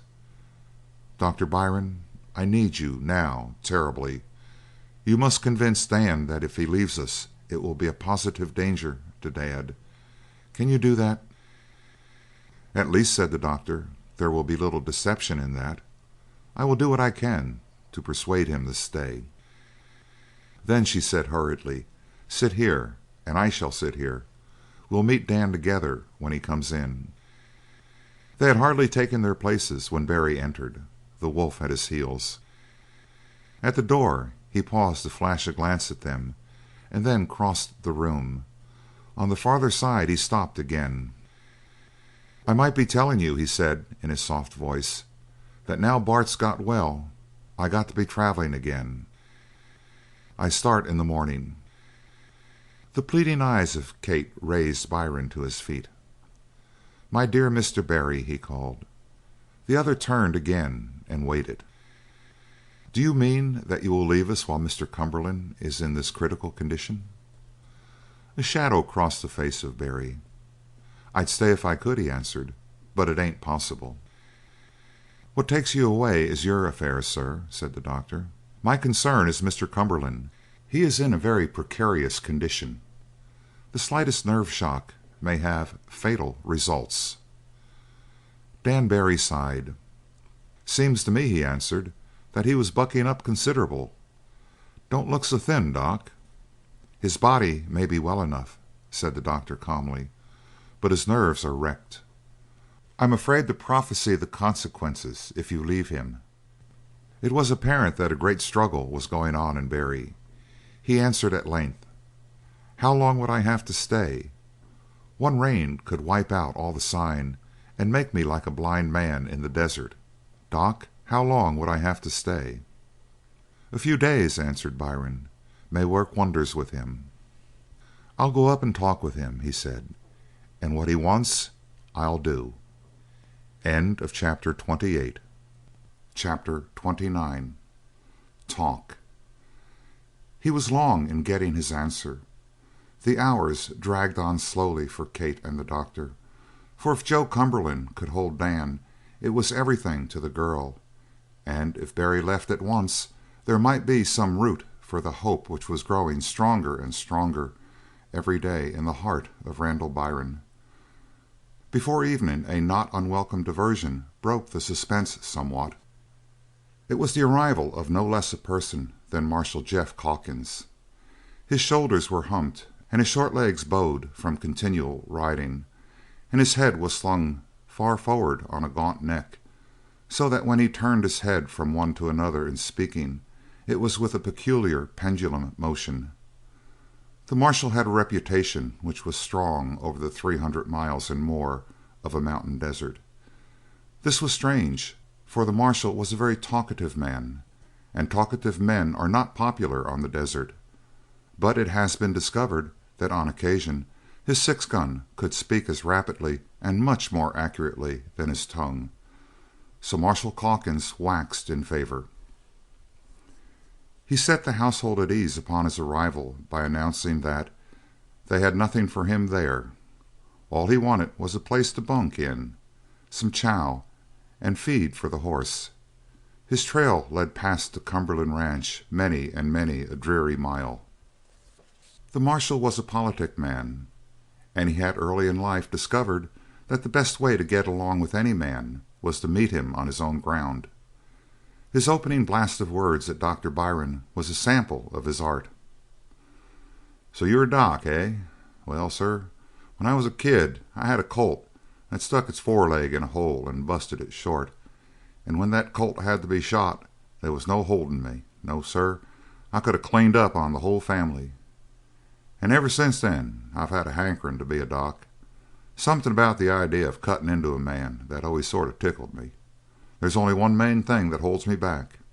I don't like the idea of knifing a fella when he ain't got a chance to fight back."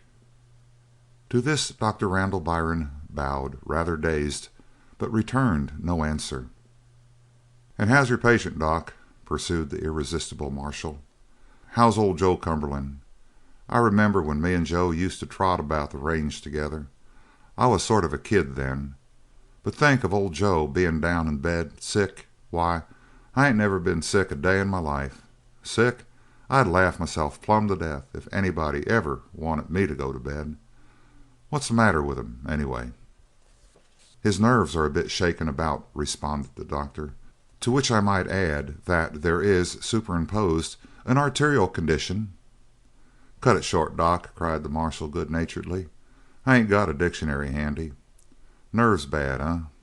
Well, I don't wonder about that. The old man's had enough trouble lately to make anybody nervous. I wouldn't like to go through it myself. No, sir. What with that Dan Barry. I ain't stepping on any corns, Kate, am I?" She smiled vaguely, but the marshal accepted the smile as a strong dissent. "There was a time not long ago when folks said that you was kind of sweet on Dan. Glad to hear there ain't nothing in it. 'S a matter of fact—" But here Kate interrupted with a raised hand. She said: "I think that was the supper gong. Yes, there it is. We'll go in now, if you wish." "There's only one sound in the world that's better to me than a dinner gong," said the profuse marshal, as they seated themselves around the big dining-room table, "and that was the sound of my wife's voice when she said 'I will.' Queer thing, too. Maria ain't got a very soft voice, most generally speaking, but when she busted up in front of that preacher and says 'I will,' why, God Almighty, asking your pardon, Kate, there was a change come in her voice that was like a bell chiming down in her throat, a bell ringing away off far, you know, so you only kind of guess at it. But coming back to you and Dan, Kate." It was in vain she plied the marshal with edibles. His tongue wagged upon roller bearings and knew no stopping. Moreover, the marshal had spent some portion of his life in a boarding-house and had mastered the boarding-house art of talking while he ate. "Coming back to you and Dan, we was all of us saying that you and Dan kind of had an eye for each other. I suppose we was all wrong. You see, that was back in the days before Dan busted loose. When he was about the range, most usually he was the quietest man I ever sat opposite to, barrin' one, and that was a feller that went west with a bum heart at the chuck table. Ha, ha, ha!" The marshal's laughter boomed through the big room as he recalled this delightful anecdote. He went on: "But after that Jim Silent play we all changed our minds some. Do you know, Doc, I was in Elkhead the night that Dan got our Lee Haines." "I've never heard of the episode," murmured the doctor. "You ain't? Well, I'll be damned, asking your pardon, Kate, but you sure ain't lived in these parts long. Which you wouldn't think one man could ride into a whole town, go to the jail, knock out 2 guards that was proved men, take the keys, unlock the irons off the man he wanted, saddle a hoss, and ride through a whole town full of folks that was shooting at him. Now, would you think that was possible?" "Certainly not." "And it ain't possible, I'm here to state. But they was something different about Dan Barry. Did you ever notice it, Kate?" She was far past speech. "No, I guess you never would have noticed it. You was living too close to him all the time to see how different he was from other fellers. Anyway, he done it.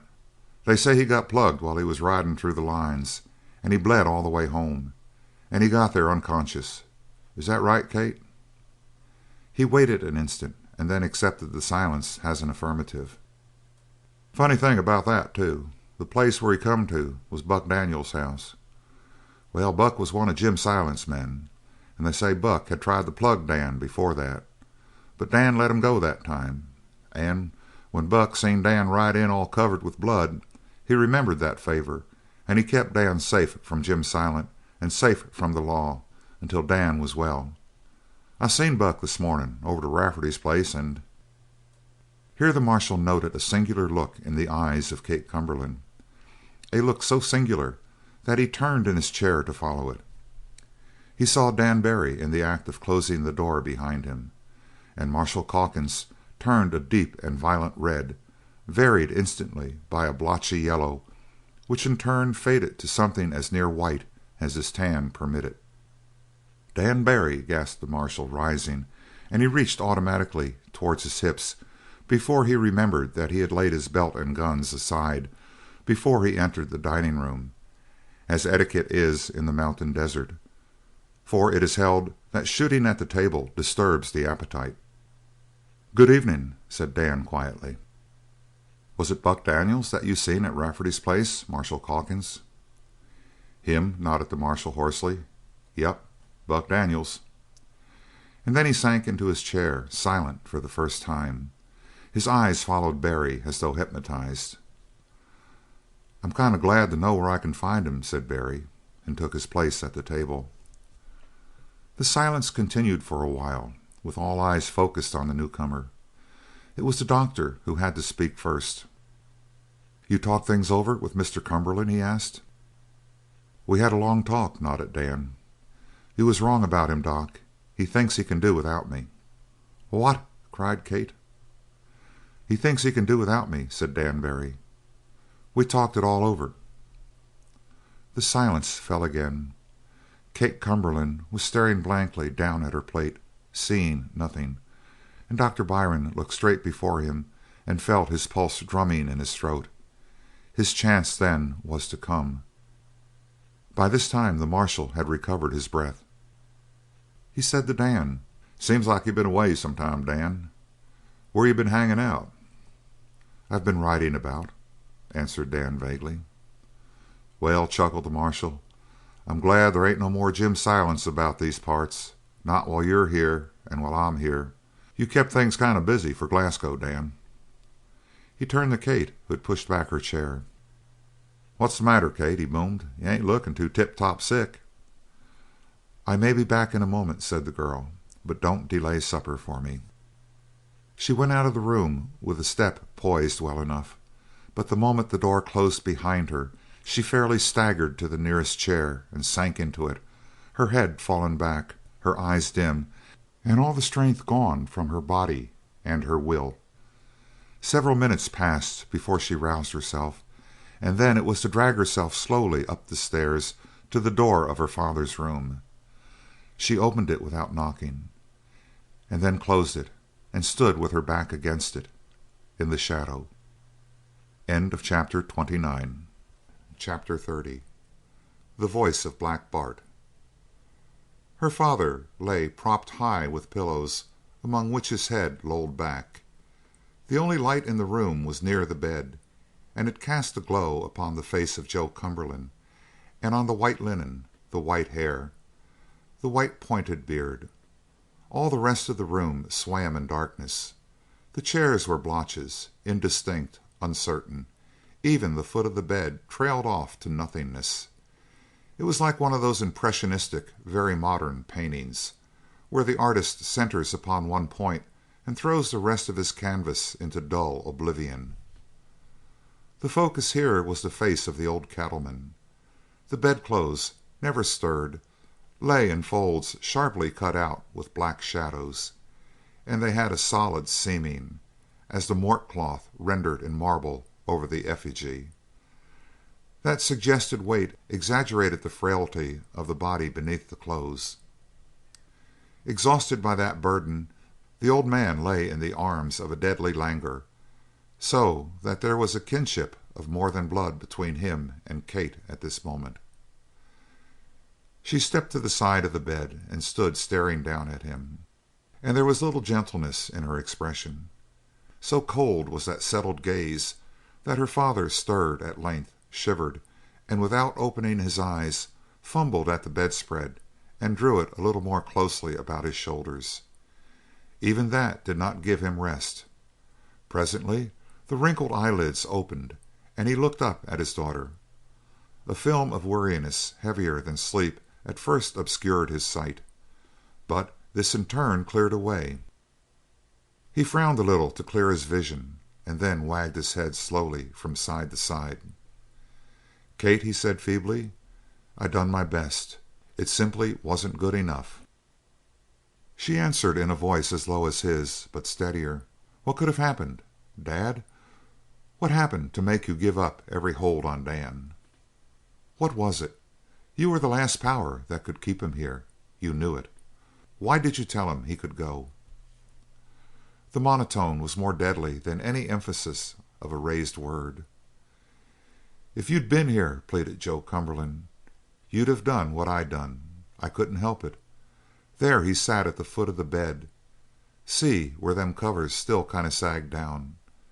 After he told me that he had something to do away from the ranch, and that he wanted to go now that Black Bart was well enough to travel in short spells, he asked me if I still needed him." "And you told him no?" she cried. "Oh, Dad, you know it means everything to me. But you told him no." He raised a shaking hand to ward off the outburst and stop it. "Not at first, honey. Give me a chance to talk, Kate. At first I told him that I needed him, and God knows that I do need him. I don't know why.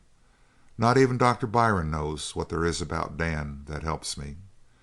I told Dan all them things, and he didn't say nothing, but just sat still on the foot of the bed and looked at me. It ain't easy to bear his eyes, Kate. I lay here and tried at first to smile at him and talk about other things, but it ain't easy to bear his eyes. You take a dog, Kate. It ain't supposed to be able to look you in the eyes for long. But suppose you met up with a dog that could. It'd make you feel sort of queer inside, which I felt that way while Dan was looking at me. Not that he was threatening me. No, it wasn't that. He was only thoughtful, but I kept getting more nervous and more fidgety. I felt after a while like I couldn't stand it. I had to crawl out of bed and began walking up and down till I got quieter. But I seen that wouldn't do. Then I begun to think. I thought of near everything in a little while. I thought of what would happen. Suppose Dan should stay here. Maybe you and him would get to like each other again. Maybe you'd get married. Then what would happen? I thought of the wild geese flying north in the spring of the year, and the wild geese flying south in the fall of the year, and I thought of Dan with his heart following the wild geese, God knows why, and I seen a picture of him standing and watching them, with you nearby, and not able to get one look out of him. I seen that, and it made my blood chilly, like the air on a frosty night. Kate, there's something like the power of prophecy that comes to a dying man." "Dad," she cried, "what are you saying?" She slipped to her knees beside the bed and drew his cold hands toward her, but Joe Cumberland shook his head and mildly drew one hand away. He raised it with extended forefinger, a sign of infinite warning, and with the glow of the lamp full upon his face, the eyes were pits of shadow with stirring orbs of fire in the depths. "No, I ain't dead now," he said, "but I ain't far away from it. Maybe days, maybe weeks, maybe whole months, but I've passed the top of the hill, and I know I'm riding down the slope. Pretty soon I'll finish the trail, but what little time I've got left is worth more than everything that went before. I can see my life behind me, and the things before like a cold morning light was over it all. You know, before the sun begins to beat up the waves of heat and the mist gets tangling in front of your eyes. You know when you can look right across a 30-mile valley and name the trees most on the other side. That's the way I can see now. There ain't no feeling about it. My body is all plumb paralyzed. I just see and know. That's all. And what I see of you and Dan, if you ever marry, is plain hell. Love ain't the only thing that is between a man and a woman. There's something else. I don't know what it is, but it's sort of a common purpose. It's having both pairs of feet stepping out on the same path. That's what it is. But your trail would go one way and Dan's would go another, and pretty soon your love wouldn't be nothing but a big wind blowing between two mountains, and all it would do would be to freeze up the blood in your hearts. I seen all that while Dan was sitting at the foot of the bed. Not that I don't want him here. When I see him, I see the world the way it was when I was under 30. When there wasn't nothing I wouldn't try once. When all I wanted was a gun and a hoss and a song to keep me from trading with kings. No, it ain't going to be easy for me when Dan goes away. But what's my tag end of life compared with yours? You've got to be given a chance. You've got to be kept away from Dan. That's why I told him, finally, that I thought I could get along without him. Whether or not you saved me, she answered, you signed the death warrant for at least 2 men when you told him that. 2 men? They's only one he's after, and Buck Daniels has had a long start. He can't be caught. That Marshal Calkins is here tonight. He saw Buck at Rafferty's, and he talked about it in the hearing of Dan at the table. I watched Dan's face. You may read the past and see the future, Dad, but I know Dan's face. I can read it as a sailor reads the sea. Before tomorrow night, Buck Daniels will be dead, and Dan's hands will be red. She dropped her head against the bedclothes and clasped her fingers over the bright hair. When she could speak again, she raised her head and went on in the same swift, low monotone. And besides, Black Bart has found the trail of the man who fired the barn and shot him, and the body of Buck won't be cold before Dan will be on the heels of the other man. Oh, Dad, 2 lives lay in the hollow of your hand. You could have saved them by merely asking Dan to stay with you, but you've thrown them away." "Buck Daniels," repeated the old man, the horror of the thing dawning on him slowly. "Why didn't he get farther away? Why didn't he ride night and day after he left us? He's got to be warned that Dan is coming." "I've thought of that. I'm going into my room now to write a note and send it to Buck by one of our men. But at the most he'll have less than a day's start. And what is a day to Satan and Dan Barry?" "I thought it was for the best," muttered old Joe. "I couldn't see how it was wrong. But I can send for Dan and tell him that I've changed my mind." He broke off in a groan. "No, that wouldn't be no good. He's set his mind on going by this time, and nothing can keep him back. But, Kate, maybe I can delay him. Has he gone up to his room yet?" "He's there now. Talk softly or he'll hear us. He's walking up and down now." Aye," nodded old Joe, his eyes widening with horror. "And his footfalls is like the padding of a big cat. I could tell it out of 1,000 steps. And I know what's going on inside his mind. Yes, he's thinking of the blow Buck Daniels struck him. He's thinking of the man who shot down Bart. God save them both." "Listen," whispered the cattleman. "He's raised the window. I heard the rattle of the weights. He's standing there in front of the window, letting the wind of the night blow in his face." The wind from the window, indeed, struck against the door communicating with Joe Cumberland's room, and shook it as if a hand were rattling at the knob. The girl began to speak again as swiftly as before, her voice the barely audible rushing of a whisper. "The law will trail him, but I won't give him up. Dad, I'm going to fight once more to keep him here, and if I fail I'll follow him around the world." Such words should have come loudly, ringing. Spoken so softly, they gave a terrible effect, like the ravings of delirium or the monotone of insanity. and with the white light against her face she was more awe-inspiring than beautiful. "He loved me once, and the fire must still be in him. Such fire can't go out, and I'll fan it back to life, and then, if it burns me, if it burns us both, the fire itself cannot be more torture than to live on like this." "Hush, lass," murmured her father. "Listen to what's coming." It was a moan, very low-pitched, and then rising slowly and gaining in volume, rising up the scale with a dizzying speed till it burst and rang through the house. The long drawn wail of a wolf when it hunts on a fresh trail. End of chapter 30. Chapter 31. The Message.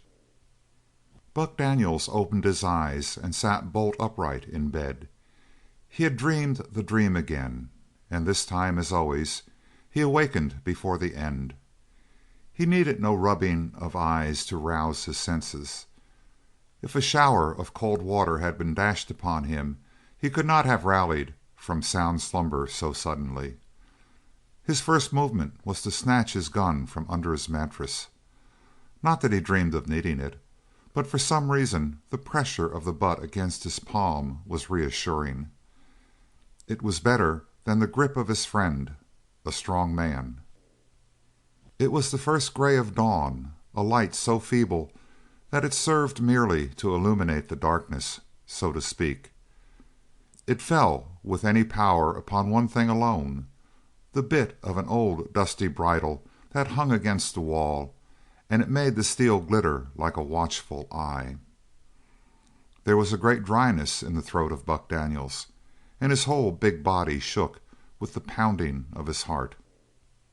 He was not the only thing that was awake in the gray hour, for now he caught a faint and regular creaking of the stairs.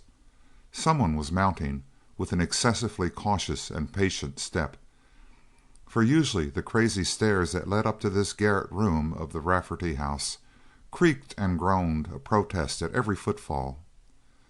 Now the footfall paused at the head of the stairs, as when one stops to listen.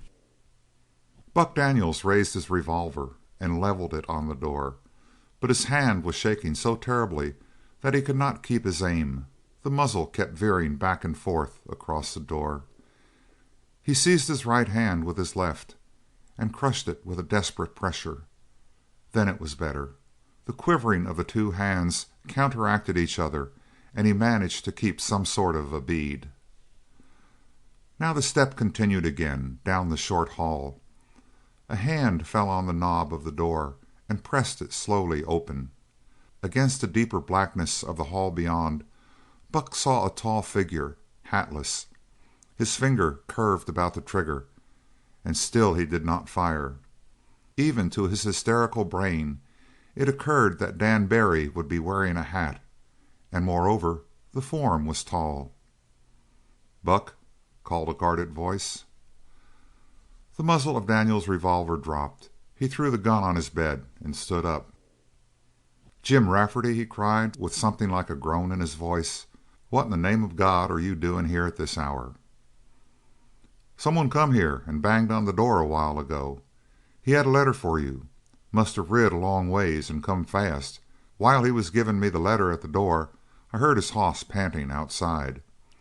He wouldn't stay, but went right back. Here's the letter, Buck. Hope it ain't no bad news. Got a light here, ain't you?"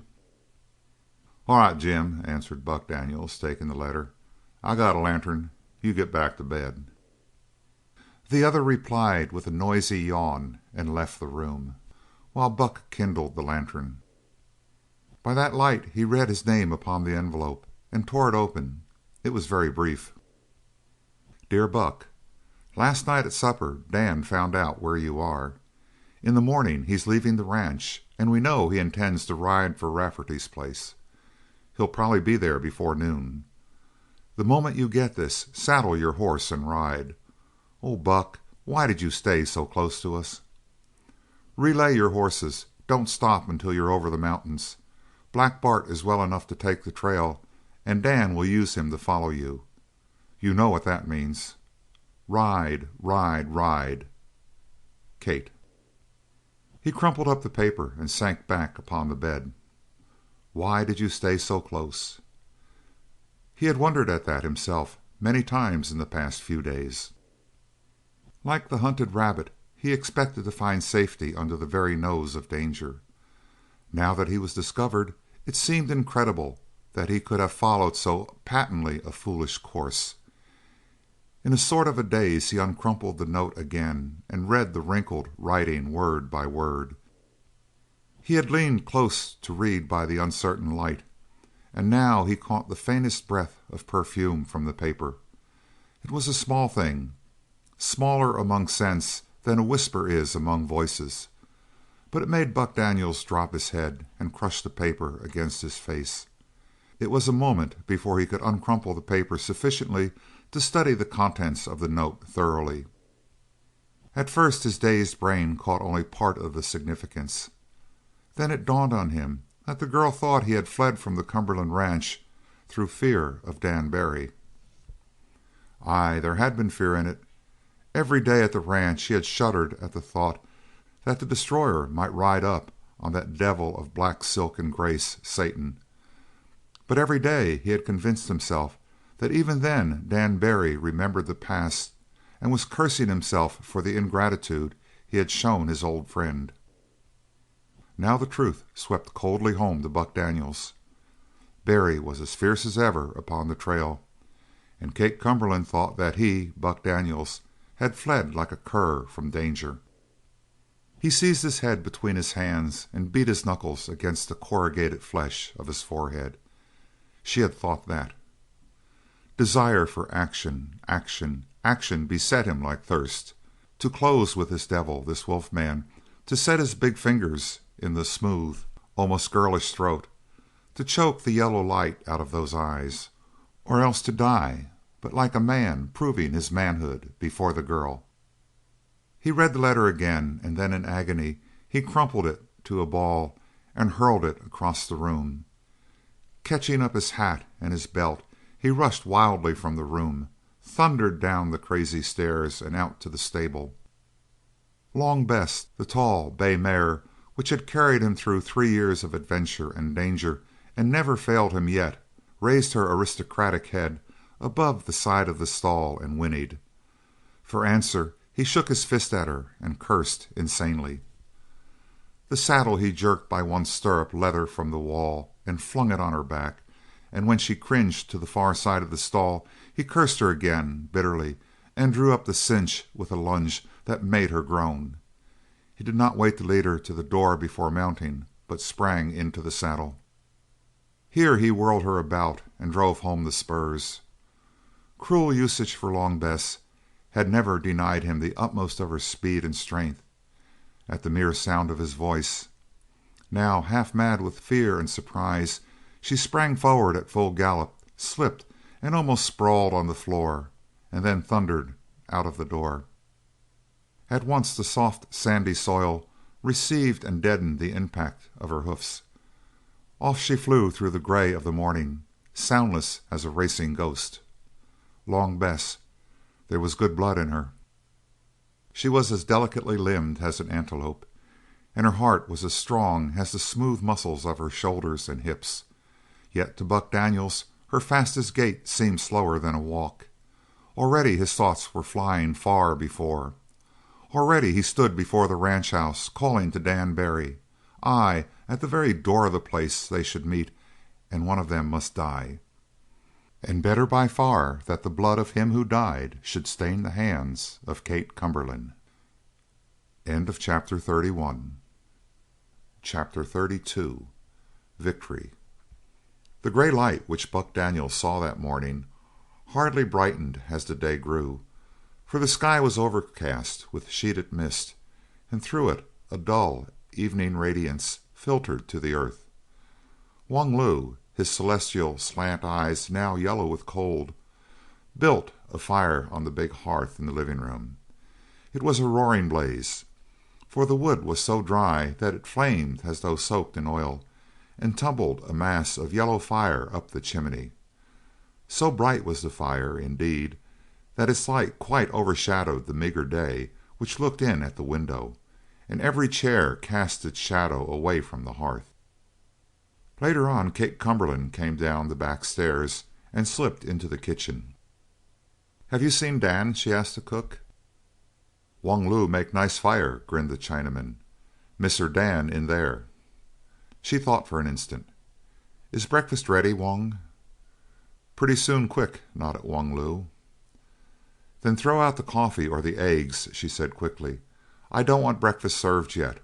Wait till I send you word."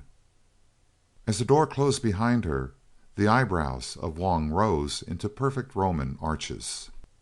"Ho!" grunted Wung Lu. "Oh, ho!" In the hall, Kate met Randall Byron coming down the stairs. He was dressed in white, and had found a little yellow wildflower and stuck it in his buttonhole. He seemed 10 years younger than the day he rode with her to the ranch, and now he came to her with a quick step, smiling. "Dr. Byron," she said quietly, "breakfast will be late this morning. Also, I want no one to go into the living room for a while. Will you keep them out?"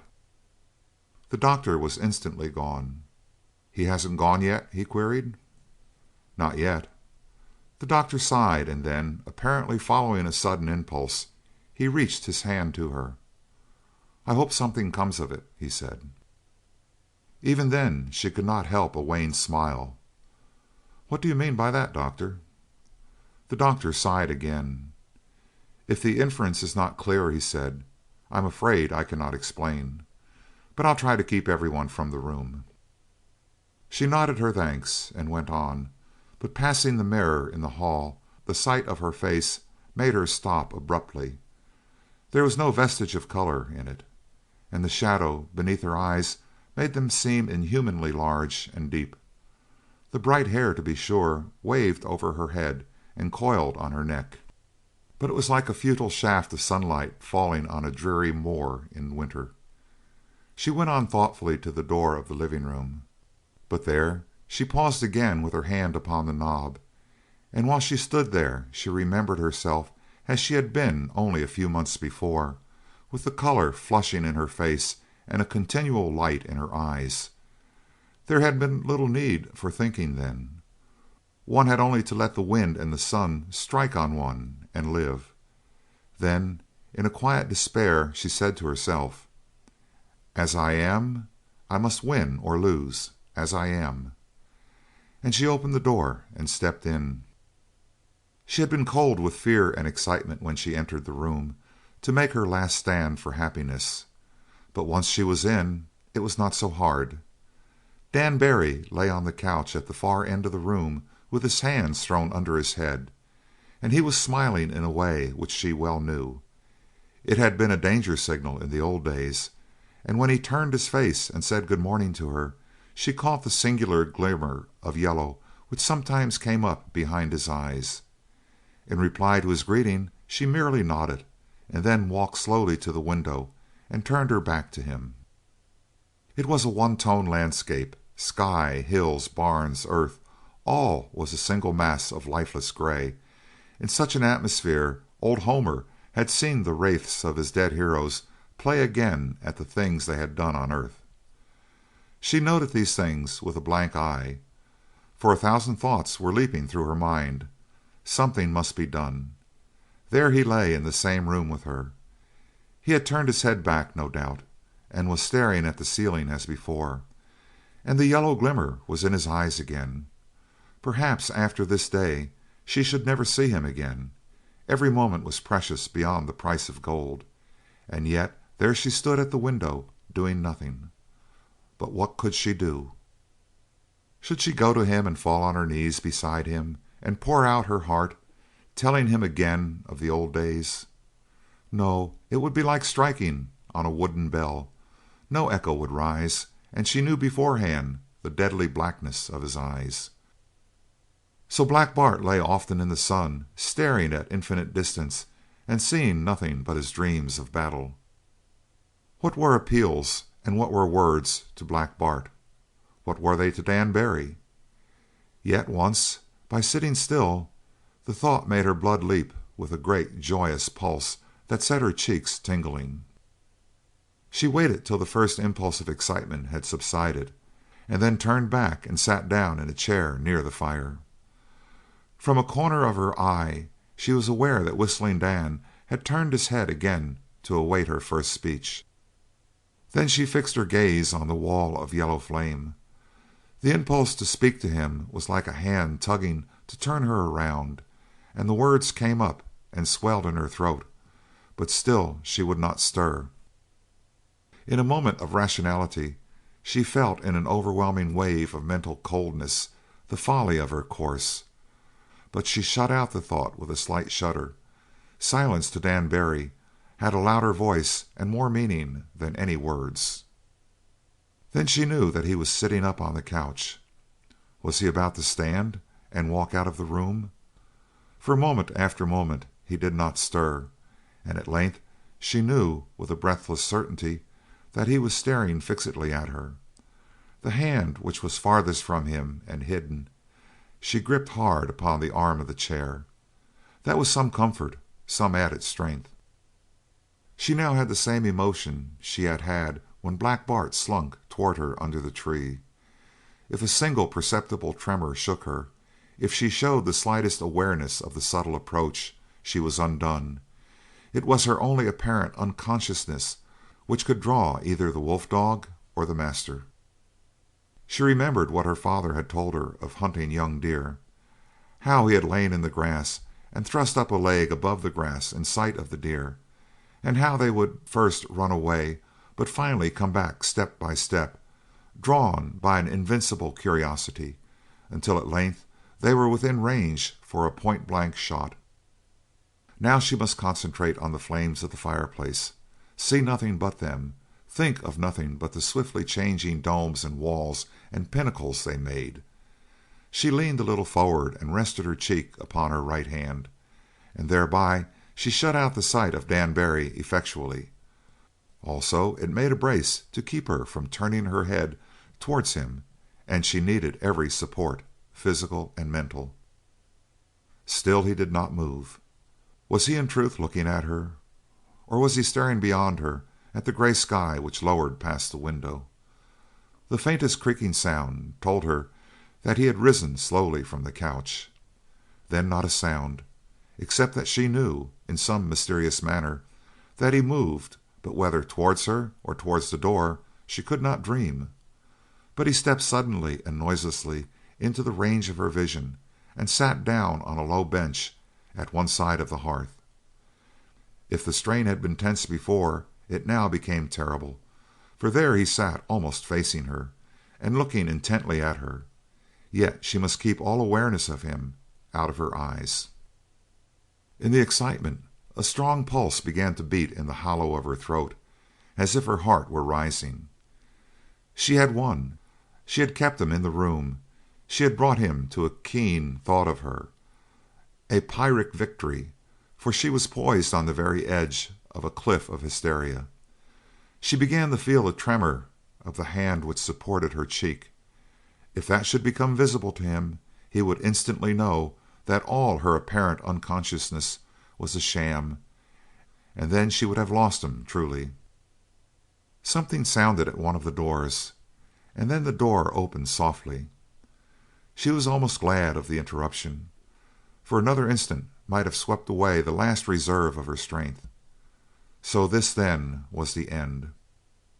But the footfall which sounded in the apartment was a soft, padding step, with a little scratching sound, light as a finger running on a frosty window pane, and then a long, shaggy head slipped close to Whistling Dan. It was Black Bart. A wave of terror swept through her. She remembered another scene not many months before, when Black Bart had drawn his master away from her and led him south after the wild geese. The wolf dog had come again, like a demoniac spirit, to undo her plans. Only an instant, the crisis of a battle, then the great beast turned slowly, faced her, slunk with his long stride closer, and then a cold nose touched the hand which gripped the arm of her chair. It gave her a welcome excuse for action of some sort. She reached out her hand slowly and touched the forehead of Black Bart. He winced back, and the long fangs flashed. Her hand remained tremulously poised in air, and then the long head approached again, cautiously, and once more she touched it. And since it did not stir, she trailed the tips of her fingers backwards towards the ears. Black Bart snarled again, but it was a sound so subdued as to be almost like the purring of a great cat. He sank down, and the weight of his head came upon her feet. Victory! In the full tide of conscious power she was able to drop her hand from her face, raise her head, turn her glance carelessly upon Dan Barry. She was met by ominously glowing eyes, anger. At least it was not indifference. He rose and stepped in his noiseless way behind her, but he reappeared instantly on the other side and reached out his hand to where her fingers trailed limp from the arm of the chair. There he let them lie, white and cool, against the darkness of his palm. It was as if he sought in the hand for the secret of her power over the wolf dog. She let her head rest against the back of the chair and watched the nervous and sinewy hand upon which her own rested. She had seen those hands fixed in the throat of Black Bart himself once upon a time. A grim simile came to her. The tips of her fingers touched the paw of the panther. The steel, sharp claws were sheathed, but suppose once they were bared and clutched? Or she stood touching a switch which might loose, by the slightest motion, a terrific voltage. What would happen? Nothing. Presently the hand released her fingers, and Dan Barry stepped back and stood with folded arms, frowning at the fire. In the weakness which overcame her, in the grip of the wild excitement, she dared not stay near him longer. She rose and walked into the dining room. "Serve breakfast now, Long," she commanded, and at once the gong was struck by the cook. Before the long vibrations had died away, the guests were gathered around the table, and the noisy marshal was the first to come. He slammed back a chair and sat down with a grunt of expectancy. "Morning, Dan," he said, wetting his knife across the tablecloth. "I hear you're riding this morning. Ain't going my way, are you?" Dan Barry sat frowning steadily down at the table. It was a moment before he answered. "I ain't leaving," he said softly at length. "Postponed my trip." End of chapter 32. Chapter 33. Dr. Byron Shows the Truth. On this day of low-lying mists, this day so dull that not a shadow was cast by tree or house or man, there was no graver place than the room of old Joe Cumberland. Even lamplight was more merciful in the room, for it left the corners of the big apartment in obscurity. But this meager daylight stripped away all illusion and left the room naked and ugly. Those colors of wall and carpet, once brighter than spring, showed now as faded and lifeless as foliage in the dead days of late November, when the leaves have no life except what keeps them clinging to the twig, and when their falling fellows are lifted and rustled on the ground by every faint wind, with a sound like breathing in the forest. And like autumn, too, was the face of Joe Cumberland, with a color neither flushed nor pale, but a dull sallow which foretells death. Beside his bed sat Dr. Randall Byron, and kept the pressure of two fingers upon the wrist of the rancher. When he removed the thermometer from between the lips of Cumberland, the old man spoke, but without lifting his closed eyelids, as even this were an effort which he could only accomplish by a great concentration of will. "No fever today, Doc?" "You feel a little better?" asked Byron. Dr. Byron glanced down at the thermometer with a frown, and then shook down the mercury. "No," he admitted, "there is no fever." Joe Cumberland opened his eyes a trifle and peered up at Byron. "You ain't satisfied, Doc?" Dr. Randall Byron was of that merciless modern school which believes in acquainting the patient with the truth. "I am not," he said. Murmured the sick man. "And what might be wrong?" "Your pulse is uneven and weak," said the doctor. "I been feelin' sort of weak since I seen Dan last night," admitted the other, "but the news Kate brought me will bring me up. She's kept him here, lad. Think of that." "I am thinking of it," answered the doctor coldly. "Your last interview with him nearly killed you. If you see him again I shall wash my hands of the case. When he first came you felt better at once. In fact, I admit that you seemed to do better both in body and mind. But the thing could not last. It was a false stimulus, and when the first effects had passed away it left you in this condition. Mr. Cumberland, you must see him no more." But Joe Cumberland laughed long and softly. "Life," he murmured, "ain't worth that much. Not half." "I can do no more than advise," said the doctor, as reserved as before. "I cannot command." "A bit peeved, Doc?" queried the old man. "Well, sir, I know they ain't much longer for me. Lord, man, I can feel myself going out like a flame in a lamp when the oil runs up. I can feel life just making its last few jumps in me, like the flame up the chimney. But listen to me." He reached out a long, large-knuckled, claw-like hand and drew the doctor down over him, and his eyes were earnest. "I got to live till I see him standing here beside me, hand in hand, Doc." The doctor, even by that dim light, had changed colour. He passed his hand slowly across his forehead. "You expect to see that?" "I expect nothing. I only hope." The bitterness of Byron's heart came up in his throat. "It will be an oddly suited match," he said, "if they marry. But they will not marry." "Ha!" cried Cumberland, and starting up in bed he braced himself on a quaking elbow. "What's that?" "Lie down," ordered the doctor, and pressed the ranchman back against the pillows. "But what do you mean?" "It would be a long story, the scientific explanation. Doc, where Dan is concerned, I've got more patience than Job." "In brief, then, I will prove to you that there is no mystery in this Daniel Barry." "If you can do that, Doc, you're more of a man than I have been guessing you for. Start now." "In primitive times," said Dr. Randall Byron, "man was nearly related to what we now call the lower animals. In those days he could not surround himself with an artificial protective environment. He depended on the unassisted strength of his body. His muscular and sensuous development, therefore, was far in advance of that of the modern man, for modern man has used his mind at the expense of his body. The very quality of his muscles is altered, and the senses of sight and hearing, for instance, are much blunted.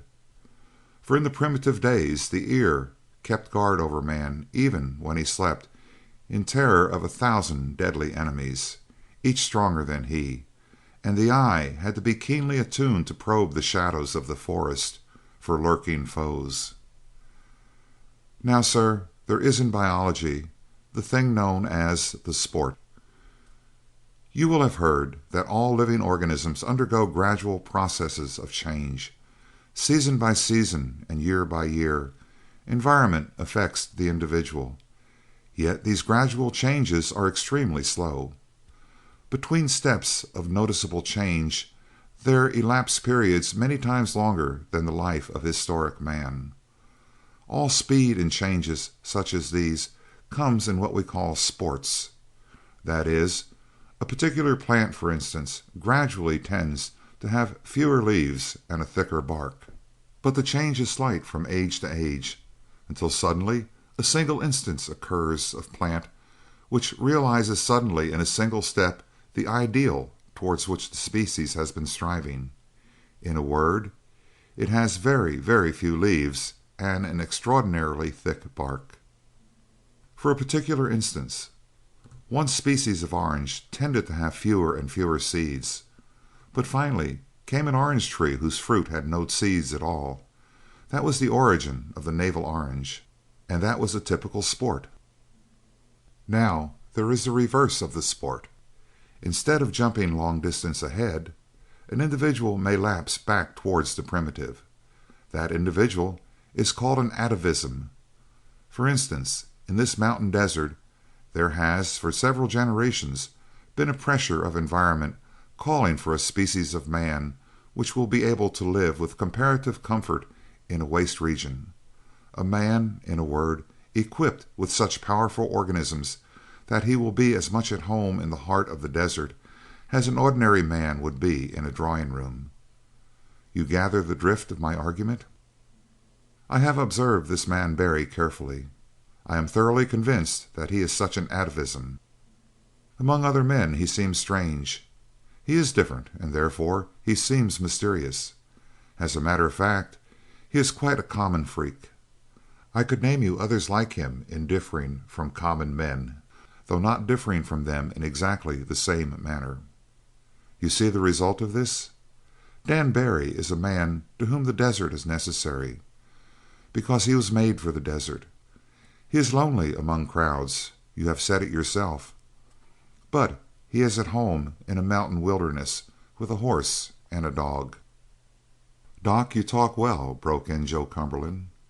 "But if he ain't human, why do humans like him so much? Why does he mean so much to me, to Kate?" "Simply because he is different. You get from him what you could get from no other man in the world, perhaps, and you fail to see that the fellow is really more akin to his wolf dog than he is to a man." "Supposin' I said you was right," murmured the old man, frowning. "How do you explain why he likes other folks? According to you, the desert and the mountains and animals is what he wants.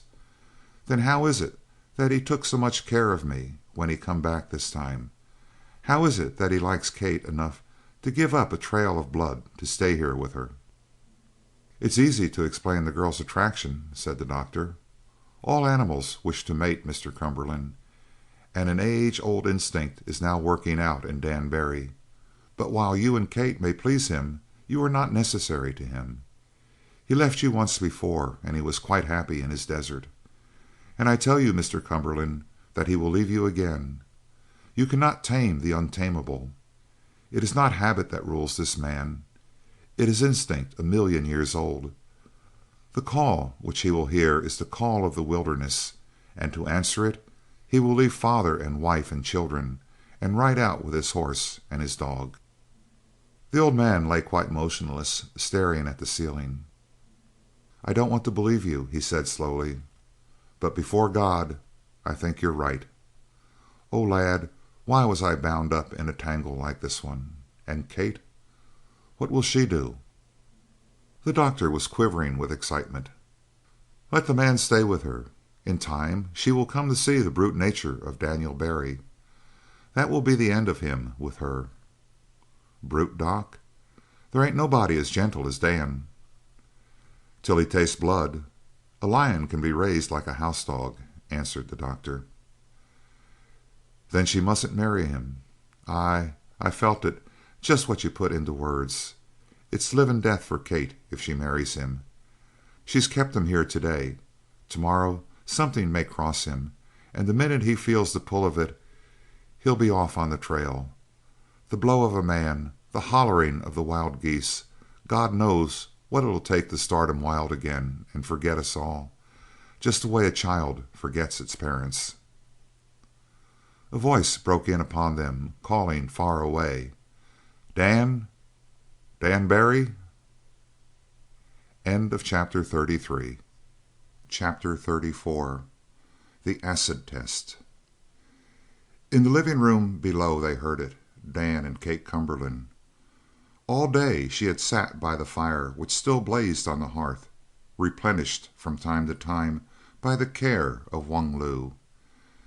She had taken up some sewing, and she worked at it steadily. Some of that time Dan Barry was in the room, sitting through long intervals, watching her with lynx-eyed attention. Very rarely did he speak, almost never, and she could have numbered upon her two hands the words he had spoken. Aye, and she could have repeated them one by one. Now and again he rose and went out, and the wolf dog went with him each time. But towards the last Black Bart preferred to stay in the room, crouched in front of her, blinking at the fire, as if he knew that each time his master would return to the fire. Then why leave the pleasant warmth for the chilly grayness of the day outside? There he remained, stirring only now and then to lift a clumsy paw and brush it across his eyes in an oddly human gesture. Once or twice, also, he lifted that great scarred head and laid it on her knees, looking curiously from her busy hands to her face, and from her face back again to her work, until, having apparently assured himself that all was well, he dropped his head again and lay once more motionless. She could see him open a listless eye when the master entered the room again, and with each coming of Dan Barry she felt again surrounded, as if by invisible arms. Something was prying at her, striving to win a secret from her. As the day wore on, a great singing happiness rose in her throat. At about the same time she heard a faint sound, impalpable, from the farther side of the room where Dan Barry sat. He was whistling. A simple thing for a man to do, to be sure, but the astonishment of it nearly stopped the heart of Kate Cumberland, for in all her life she had never before heard him whistle except when he was in the open, and preferably when he was astride of the strength and the speed of Satan, with Black Bart scouting swiftly and smoothly ahead. But now he whistled here by the warmth of the fire. To be sure, the sound was small and thin, but there was such music in it as she had never heard before. It was so thin that it was almost ghostly, as if the soul of wild Paganini played here on a muted violin. No tune that might be repeated, but as always when she heard it, a picture rose before the eyes of Kate. It wavered at first against the yellow glow of the firelight, then it quite shut out all else. It was deep night, starry night. The black horse and his rider wound up a deep ravine. To one side a bold mountain tumbled up to infinite height, bristling with misshapen trees here and there, and losing its head against the very stars. On the other side were jagged hills, all carved in the solid rock, and down the valley between the mountains and the stars blew a soft wind, as if that wind made the music. They were climbing up, up, up, and now they reached, the music rising also to a soft but triumphant outburst, a high plateau. They were pressed up against the heart of the sky. The stars burned low and low. Around them the whole earth seemed in prospect at their feet. The moon burst through a mass of clouds, and she saw far off a great river running silver through the night. Happy? Aye, and he was happy too, and his happiness was one with hers. He was not even looking out the window while he whistled, but his eyes were fixed steadily, unchangingly upon her face. It was then that they heard it. Dan Barry, come out. A hoarse, ringing cry, as of one who is shouting against a great wind. Dan Barry, come out. Dan Barry was on his feet and gliding to the wall, where he took down his belt from a nail and buckled it swiftly around him. And Kate ran to the window with the wolf dog snarling beside her, and saw standing in front of the house, his hat off, his black hair wildly tumbled, and two guns in his hands, Buck Daniels. Behind him the tall bay mare shook with her panting and glistening with the sweat of the long ride. She heard a scratching next, and saw the wolf dog rear up and paw at the door. Once through that door, he would be at the throat of the man outside, she knew. Nor he alone, for Dan Barry was coming swiftly across the room with that strange, padding step. He had no eye for her. He was smiling, and she would rather have seen him in a cursing fury than to see this smile. It curled the upper lip with something like a sneer, and she caught the white glint of his teeth, and the wolf dog snarled back over his shoulder to hurry his master. It was the crisis which she had known all day was coming, sooner or later. She had only prayed that it might be delayed for a little time. and confronting the danger was like stepping into the path of a runaway horse. Fear ruled her with an iron hand, and she swayed back against the wall and supported herself with an outstretched hand. What was there to be done? If she stepped in between him and his man, he would brush her aside from his path and out of his life forever. If he went on to his vengeance, he would no less be started on the path which led around the world away from her. The law would be the hound which pursued him and relentlessly nipped at his heels, an eternal terror and unrest. No thought of Buck Daniels, who had done so much for her. She cast his services out of her mind with the natural cruelty of women. Her whole thought was, selfishly, for the man before her and for herself. He was there, his hand upon the knob of the door, and then she remembered how the teeth of Black Bart had closed over her arm, and how they had not broken even the skin. In an instant she was pressed against the door before Dan Barry, her arms outstretched. He fell back the slightest bit before her, and then he came again and brushed her slowly, gently to one side with an irresistible strength. She had to meet his eyes now. There was no help for it. And she saw there that swirl of yellow light, that insatiable hunger, and she knew fully and bitterly that she had failed. With the wolf dog, indeed, she had conquered, but the man escaped her. If time had been granted her, she would have won, she knew, but the hand of Buck Daniels, so long her ally, had destroyed her chances. It was his hand now which shook the knob of the door, and she turned with a sob of despair to face the new danger. In her wildest dreams she had never visioned Buck Daniels transformed like this.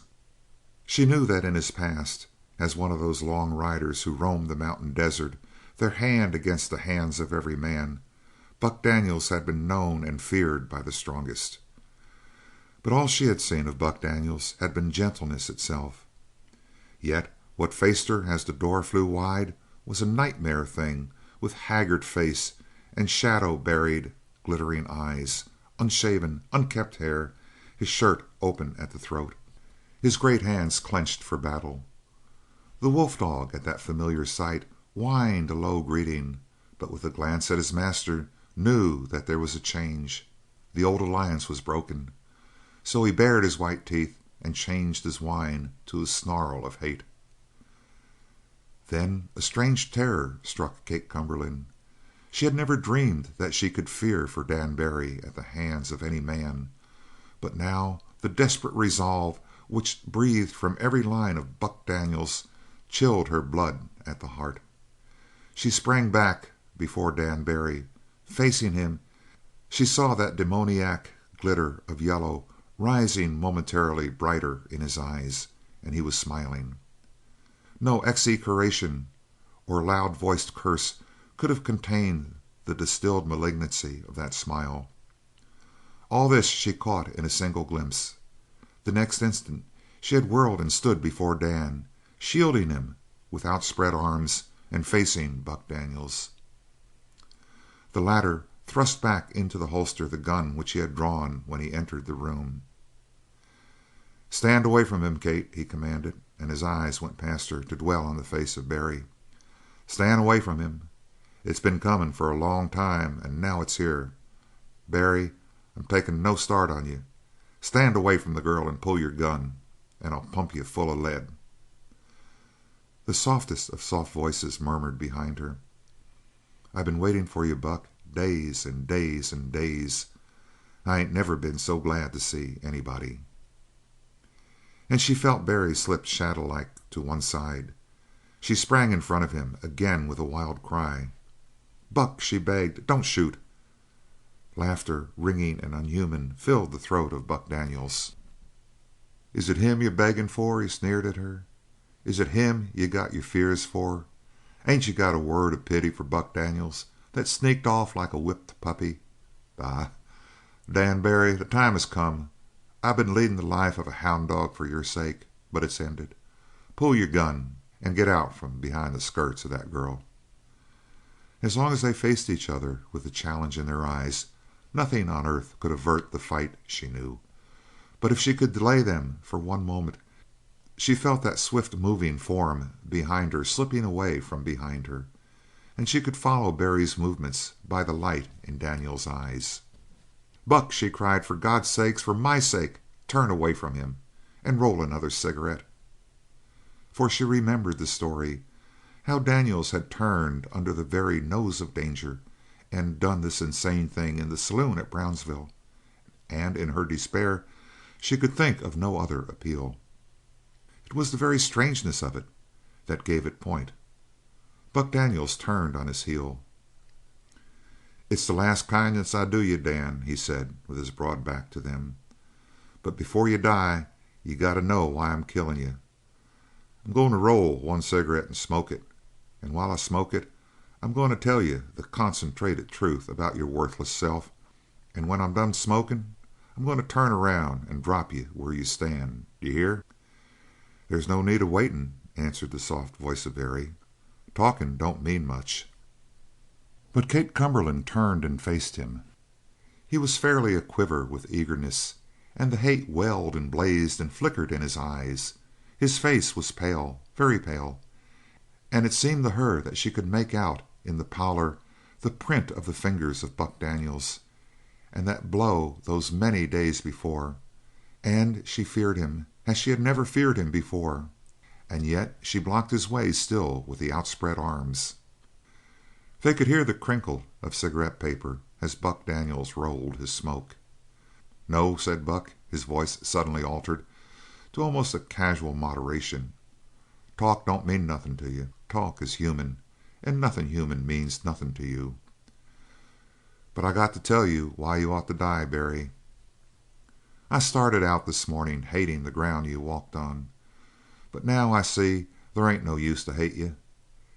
Is they any use in hating a mountain lion that kills calves? No, you don't hate it, but you get a gun and trail it and shoot it down, and that's the way with you." They heard the scratch of his match. "That's the way with you. I got my back to you right now, because if I looked you in the eye I couldn't let you live no more than I could let a mountain lion live. I know you're faster with your gun than I am, and stronger than I am, and made to fight. But I know I'm going to kill you.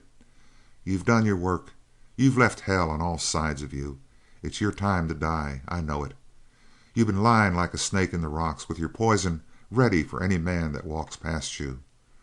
Now your poison is about used up." He paused, and then when he spoke again there was a ring of exultation in his voice. "I tell you, Dan, I don't fear you. And I know that the bullet in this gun here on my hips is the one that's going to tear your heart out. I know it." Something like a sob came from the lips of Dan Barry. His hands moved out towards Buck Daniels as though he were plucking something from the empty air. "You've said enough," he said. "You've said plenty. Now turn around and fight." And Kate Cumberland stepped back out of the line of the two. She knew that in what followed she could not play the part of the protector or the delayer. Here they stood, hungry for battle, and there was no power in her weak hands to separate them. She stood far back and fumbled with her hands at the wall for support.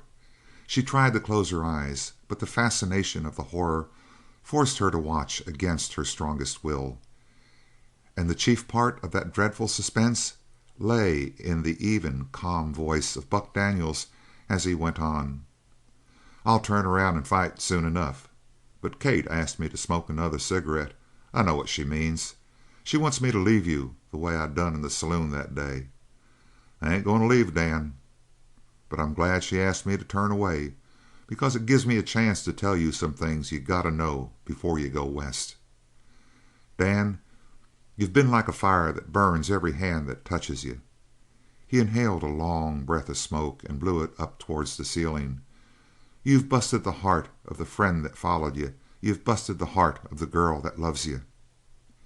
He paused again for another long inhalation, and Kate Cumberland, staring in fearful suspense, waiting for the instant when Buck should at last turn and when the shots should explode, saw the yellow glow was now somewhat misted in the eyes of Barry.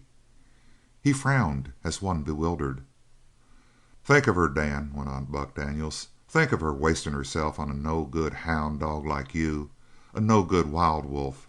My God Almighty, she might have made some man happy, some man with a soul and a heart, but instead of that God sent you like a blast across her, you with your damn soul of wind and your heart of stone. Think of it. When you see what you've been, Barry, I wonder you don't go out and take your own gun and blow off your head." "Buck," called Dan, "so help me God, if you don't turn your face to me I'll shoot you through the back." "I knew," said the imperturbable Daniels, "that you'd come to that in the end. You used to fight like a man, but now you're following your instincts and you fight like a hunting wolf. Look at the brute that's slinking up to me there. That's what you are. You kill for the sake of killing like the beasts. If you was a man, could you treat me like you've done? Your damned cold heart and your yellow eyes and all would have burned up in the barn the other night. You and your wolf and your damned horse. Why didn't I let you burn? Because I was a fool. Because I still thought there was something of the man in you. But I seen afterwards what you was, and I rode off to get out of your way, to keep your hands from getting red with my blood. And then you plan on following me, damn you, and following me. So that, Dan, is why I've come to put you out of the world, as I'm going to do now. Once you hated to give pain, and if you hurt people it was because you couldn't help it. But now you live on torturing others. Barry, pull your gun." As he spoke he whirled, the heavy revolver leaping into his hand. Still Kate Cumberland could not close her eyes on the horror. She could not even cry out. She was frozen. But there was no report, no spurt of smoke, no form of a man stumbling blindly towards death. Dan Barry stood with one hand pressed over his eyes and the other dangled at his side, harmless, while he frowned in bewilderment at the floor. He said slowly at length: "Buck, I kind of think you're right. There ain't no use in me. I've been remembering, Buck, how you sent Kate to me when I was sick." There was a loud clatter. The revolver dropped from the hand of Buck Daniels. The musical voice of Dan Barry murmured again: "And I remember how you stood up to Jim Silent for my sake. Buck, what's come between us since them days? You hit me a while back, and since then I've been wanting your blood. But hearing you talk now, somehow I feel sort of lost and lonesome, like I've thrown something away that I valued most." Buck Daniels threw out his great arms and his voice broke terribly.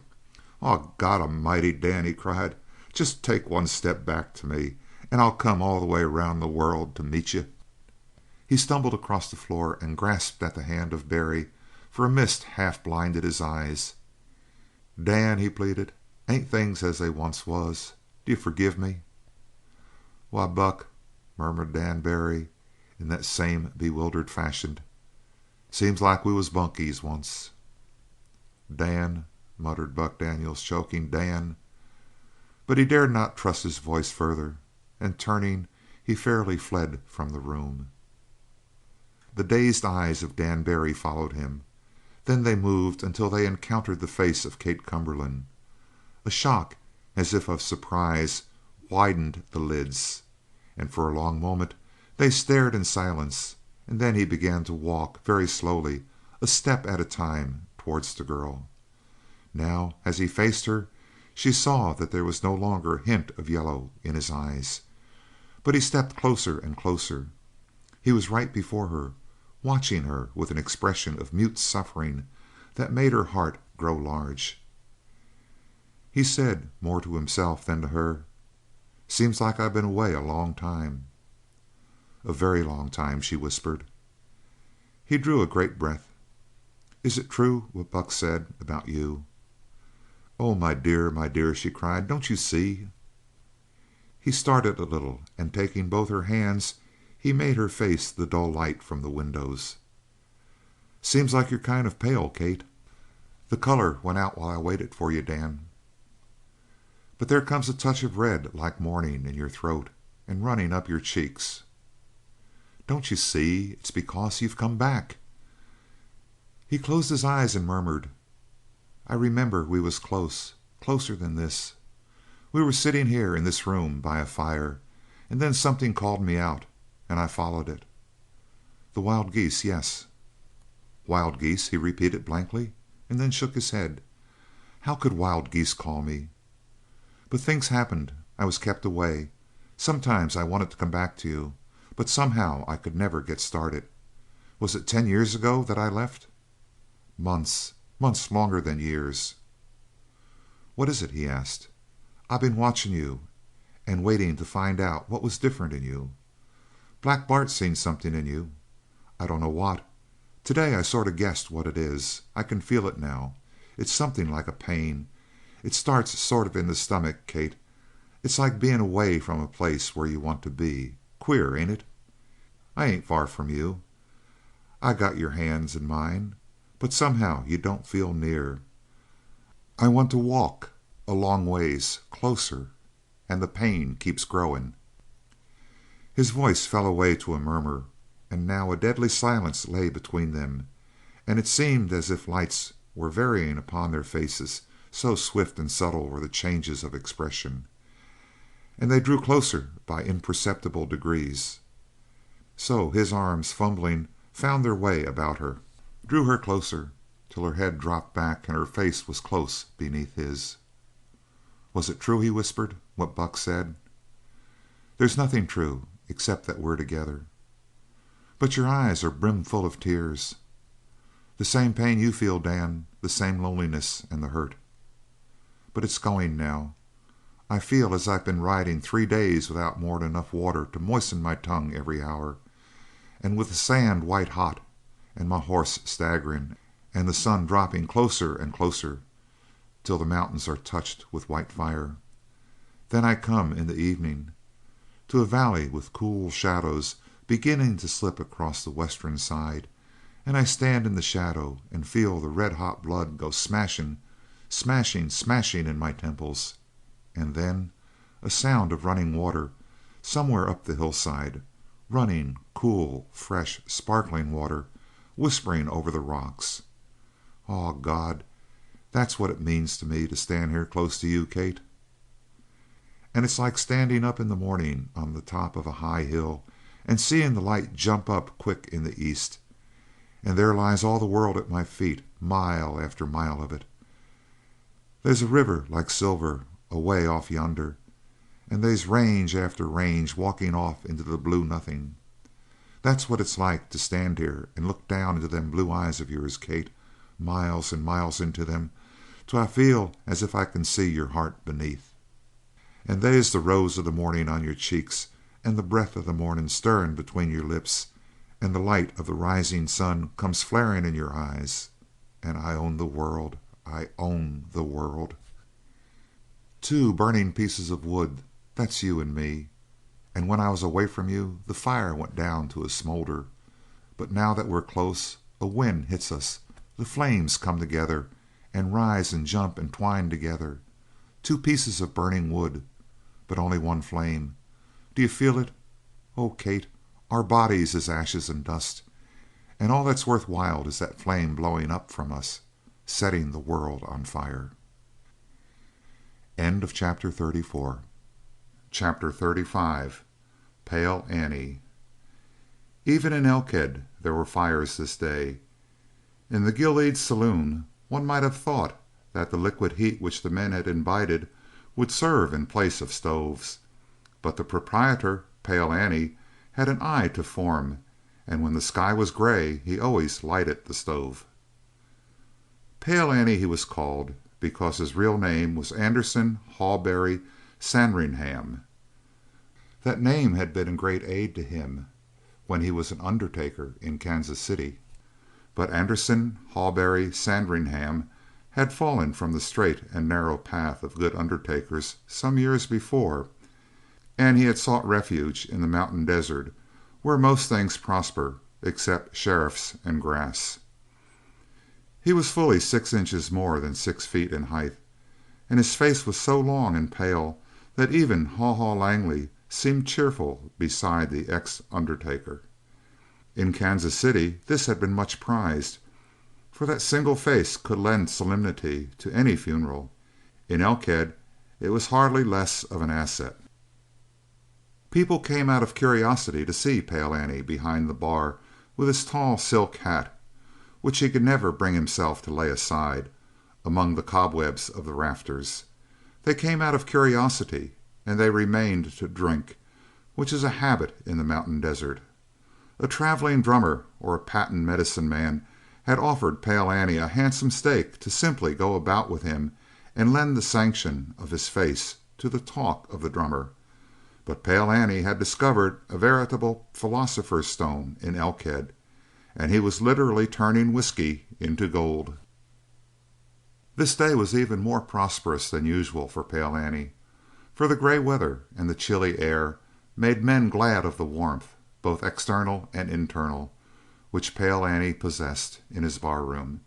His dexterous hands were never for a moment still at the bar, either setting out drinks or making change, except when he walked out and threw a fresh feed into the fire, and stirred up the ruddy depths of the stove with a tall poker. It was so long, indeed, that it might have served even Pale Annie for a cane, and it was a plain, untapered bar of iron which the blacksmith had given him as the price of a drink on a day. He needed a large poker, however, for there was only the one stove in the entire big room, and it was a giant of its kind, as capacious as a hogshead. This day Pale Annie kept it red hot, so that the warmth might penetrate to the door on the one hand and to the rear of the room where the tables and chairs were on the other. Since Pale Annie's crowd took little exercise except for bending their elbows now and again, and since the majority of them had been in the place fully half the day, by 10 in the evening sounds of hilarity began to rise from the saloon. Solemn-faced men who had remained in their places for hour after hour, industriously putting away the red-eye, now showed symptoms of life. Some of them discovered hitherto hidden talents as singers, and they would rise from their places, remove their hats, open their bearded mouths, and burst into song. An antiquarian who had washed gold in '49 and done nothing the rest of his life save grow a prodigious set of pure white whiskers, sprang from his place and did a hoedown that ravished the beholders. Thrice he was compelled to return to the floor, and in the end his performance was only stopped by an attack of sciatica. Two strong men carried him back to his chair and wept over him, and there was another drink all around. In this scene of universal joy there were two places of shadow, for at the rear end of the room, almost out of reach of the lantern light, sat Haw Haw Langley and Mac Strann. The more Haw Haw Langley drank, the more cadaverous grew his face, until in the end it was almost as solemn as that of Pale Annie himself. As for Mac Strann, he seldom drank at all. A full hour had just elapsed since either of them spoke, yet Haw Haw Langley said, as if in answer to a remark, "He's heard too much about you, Mac. He ain't no such fool as to come to Elkhead." "He ain't had time," answered the giant. "Ain't had time all these days? Wait till his dog gets well. He'll follow the dog to Elkhead." "Why, Mac, that trail's been washed out long ago. The wind the other day would have knocked out any trail less'n a big wagon." "It won't wash out the trail for that dog," said Mac Strann calmly. "Well," snarled Haw Haw, "I got to be getting back home pretty soon. I ain't rolling in coin the way you are, Mac." The other returned no answer, but let his eyes rove vacantly over the room, and since his head was turned the other way, Haw Haw Langley allowed a sneer to twist at his lips for a moment. "If I had the price," he said, "we'd have another drink." "I ain't drinking," answered the giant monotonously. "Then I'll go up and bum one off of Pale Annie. About time he come through with a little charity." So he unfurled his length and stalked through the crowd up to the bar. Here he leaned and confidentially whispered in the ear of Pale Annie, "Partner, I've been sprinkling dust for a long time in here, and there ain't been any reward. I'm dry, Annie." Pale Annie regarded him with grave disapproval. "My friend," he said solemnly, "liquor is the real root of all evil. For my part, I quench my thirst with water. They's a tub over there in the corner with a dipper handy. Don't mention it." "I didn't thank you," said Haw Haw Langley furiously. "Damn tightwad, say I." The long hand of Pale Annie curled affectionately around the neck of an empty bottle. "I didn't quite gather what you said," he remarked courteously, and leaned across the bar within striking distance. "I'll tell you later," remarked Haw Haw sullenly, and turned his shoulder to the bar. As he did so, two comparatively recent arrivals came up beside him. They were fresh from a couple of months of range finding, and they had been quenching a concentrated thirst by concentrated effort. Haw Haw Langley looked them over, sighed with relief, and then instantly produced Durham and the brown papers. He paused in the midst of rolling his cigarette and offered them to the nearest fellow. "Smoke?" he asked. Now a man of the mountain desert knows a great many things, but he does not know how to refuse. The proffer of a gift embarrasses him, but he knows no way of avoiding it. Also, he never rests easy until he has made some return.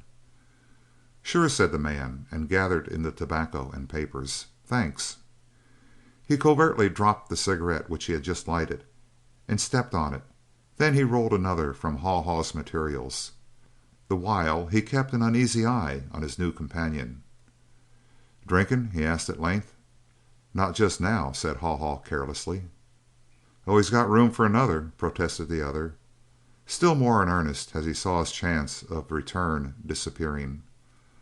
"All right, then," said Haw Haw. "Just one more." And he poured a glass to the brim, waved it gracefully towards the others without spilling a drop, and downed it at a gulp. "Been in town long?" he asked. "Not long enough to find any action," answered the other. The eye of Haw Haw Langley brightened. He looked over the two carefully. The one had black hair and the other red, but they were obviously brothers, both tall, thick-shouldered, square-jawed, and pug-nosed. There was Irish blood in that twain. The fire in their eyes could have come from only one place on earth. And Haw Haw grinned and looked down the length of the room to where Mac Strann sat, a heavy, inert mass, his fleshy forehead puckered into a half frown of animal wistfulness. "You ain't the only ones," he said to his companion at the bar. "They's a man in town who says they don't turn out any two men in this range that could give him action." "The hell!" grunted he of the red hair, and he looked down to his blunt-knuckled hands. "'Smatter of fact," continued Haw Haw easily, "he's right here now." He looked again towards Mac Strann and remembered once more the drink which Max might so easily have purchased for him. "It ain't Pale Annie, is it?" asked the black-haired man, casting a dubious glance up and down the vast frame of the undertaker. "Him? Not half," grinned Haw Haw. "It's a fat feller down to the end of the bar. I guess he's been drinking some. Kind of off his nut." He indicated Mac Strann. "He looks to me," said the red-haired man, setting his jaw, "like a fellow that ain't too old to learn one more thing about the range in these parts." "He looks to me," chimed in the black-haired brother, "like a feller that might be taught something right here in Pale Annie's barroom. Anyway, he's got room at his table for two more."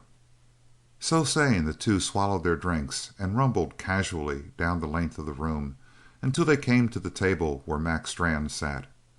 Haw Haw Langley followed at a discreet distance and came within earshot to hear the deep voice of Mac Strann rumbling, "Sorry, gents, but that chair's took." The black-haired man sank into the indicated chair. "You're right," he announced calmly. "Anyone could see with half an eye that you ain't a fool. It's took by me." And he grinned impudently in the face of Mac Strann. The latter, who had been sitting with slightly bent head, now raised it and looked the pair over carelessly. There was in his eye the same dumb curiosity which Haw Haw Langley had seen many a time in the eye of a bull, leader of the herd. The giant explained carefully: "I mean, they's a friend of mine that's been sittin' in that chair." "If I ain't your friend," answered the black-haired brother instantly, "it ain't any fault of mine. Lay it up to yourself, partner." Mac Strann stretched out his hand on the surface of the table. He said: "I got an idea you'd better get out of that chair." The other turned his head slowly on all sides and then looked Mac Strann full in the face.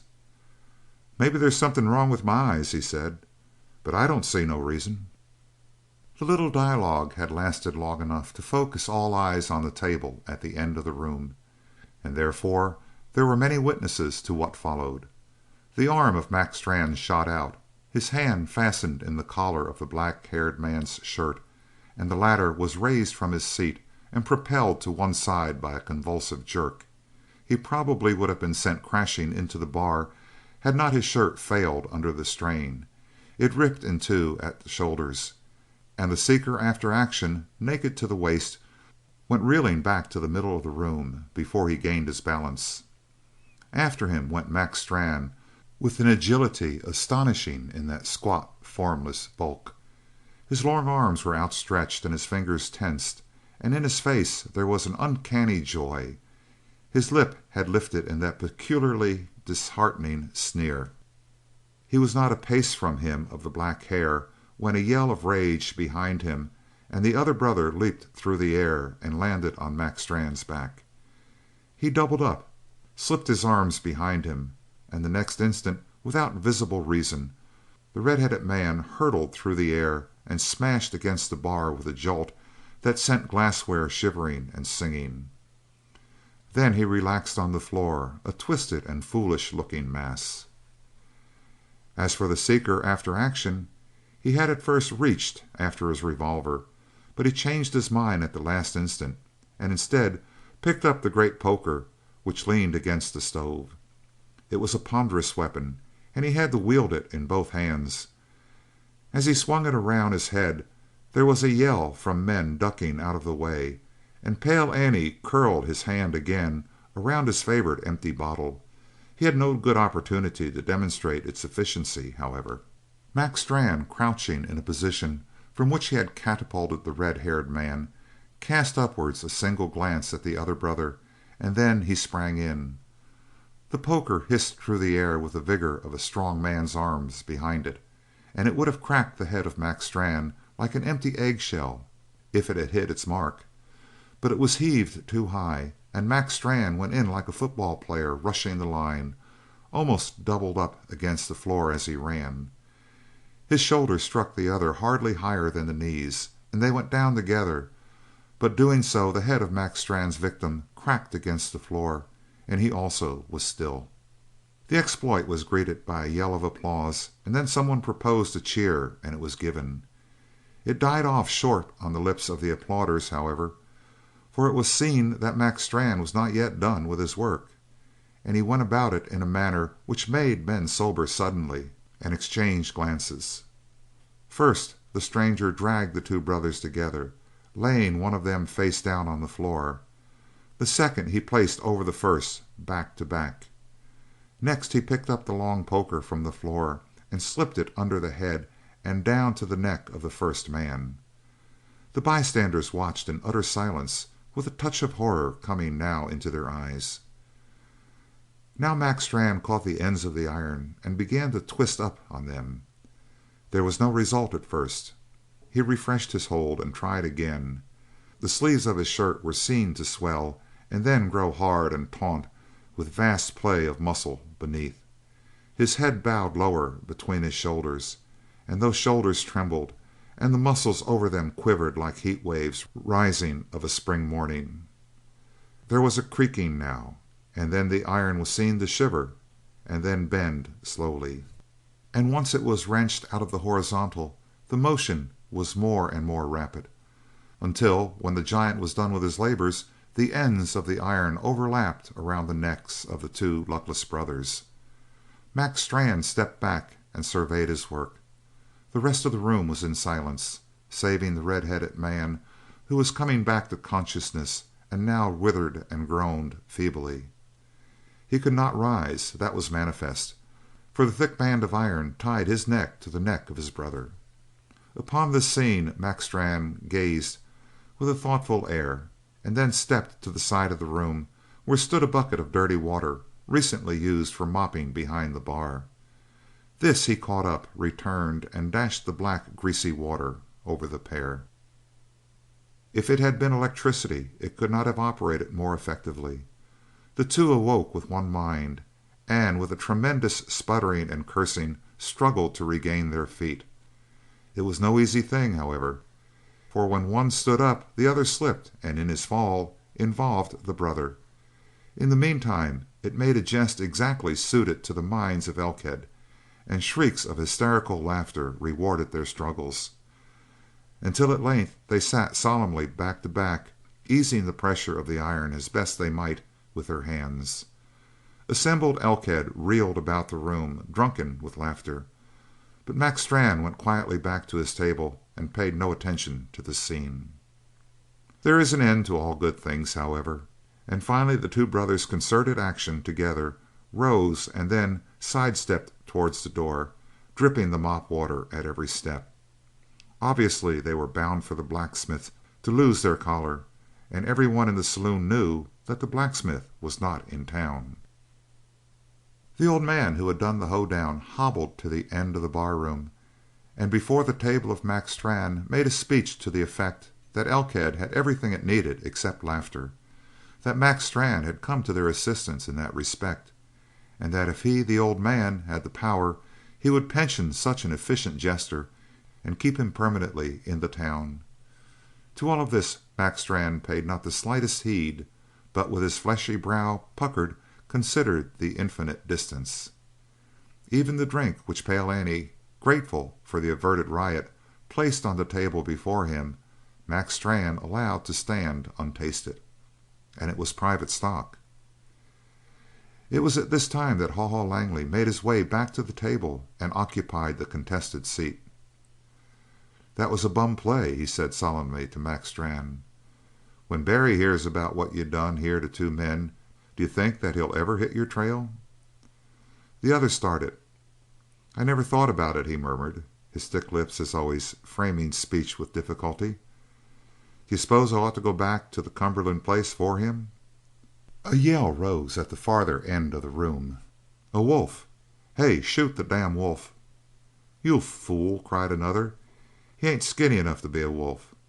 Besides, who ever heard of a tame wolf coming into a barroom?" Nevertheless, many a gun was held in readiness, and the men, even the most drunken, fell back to one side and allowed a free passage for the animal. It seemed indeed to be a wolf, and a giant of its kind, and it slunk now with soundless step through the silence of the barroom, glancing neither to right nor to left, until it came before the table of Max Strand. There it halted and slunk back a little, the upper lip lifted away from the long fangs. Its eyes glittered upon the face of the giant, and then it swung about and slipped out of the barroom as it had come, in utter silence. In the utter silence Max Strand leaned across the table to Haw Haw Langley. "He's come alone this time," he said, "but next time he'll bring his master with him. We'll wait." The Adam's apple rose and fell in the throat of Haw Haw.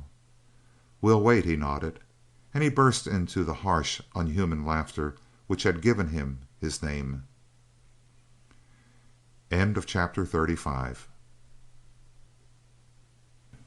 36. The Discovery of Life.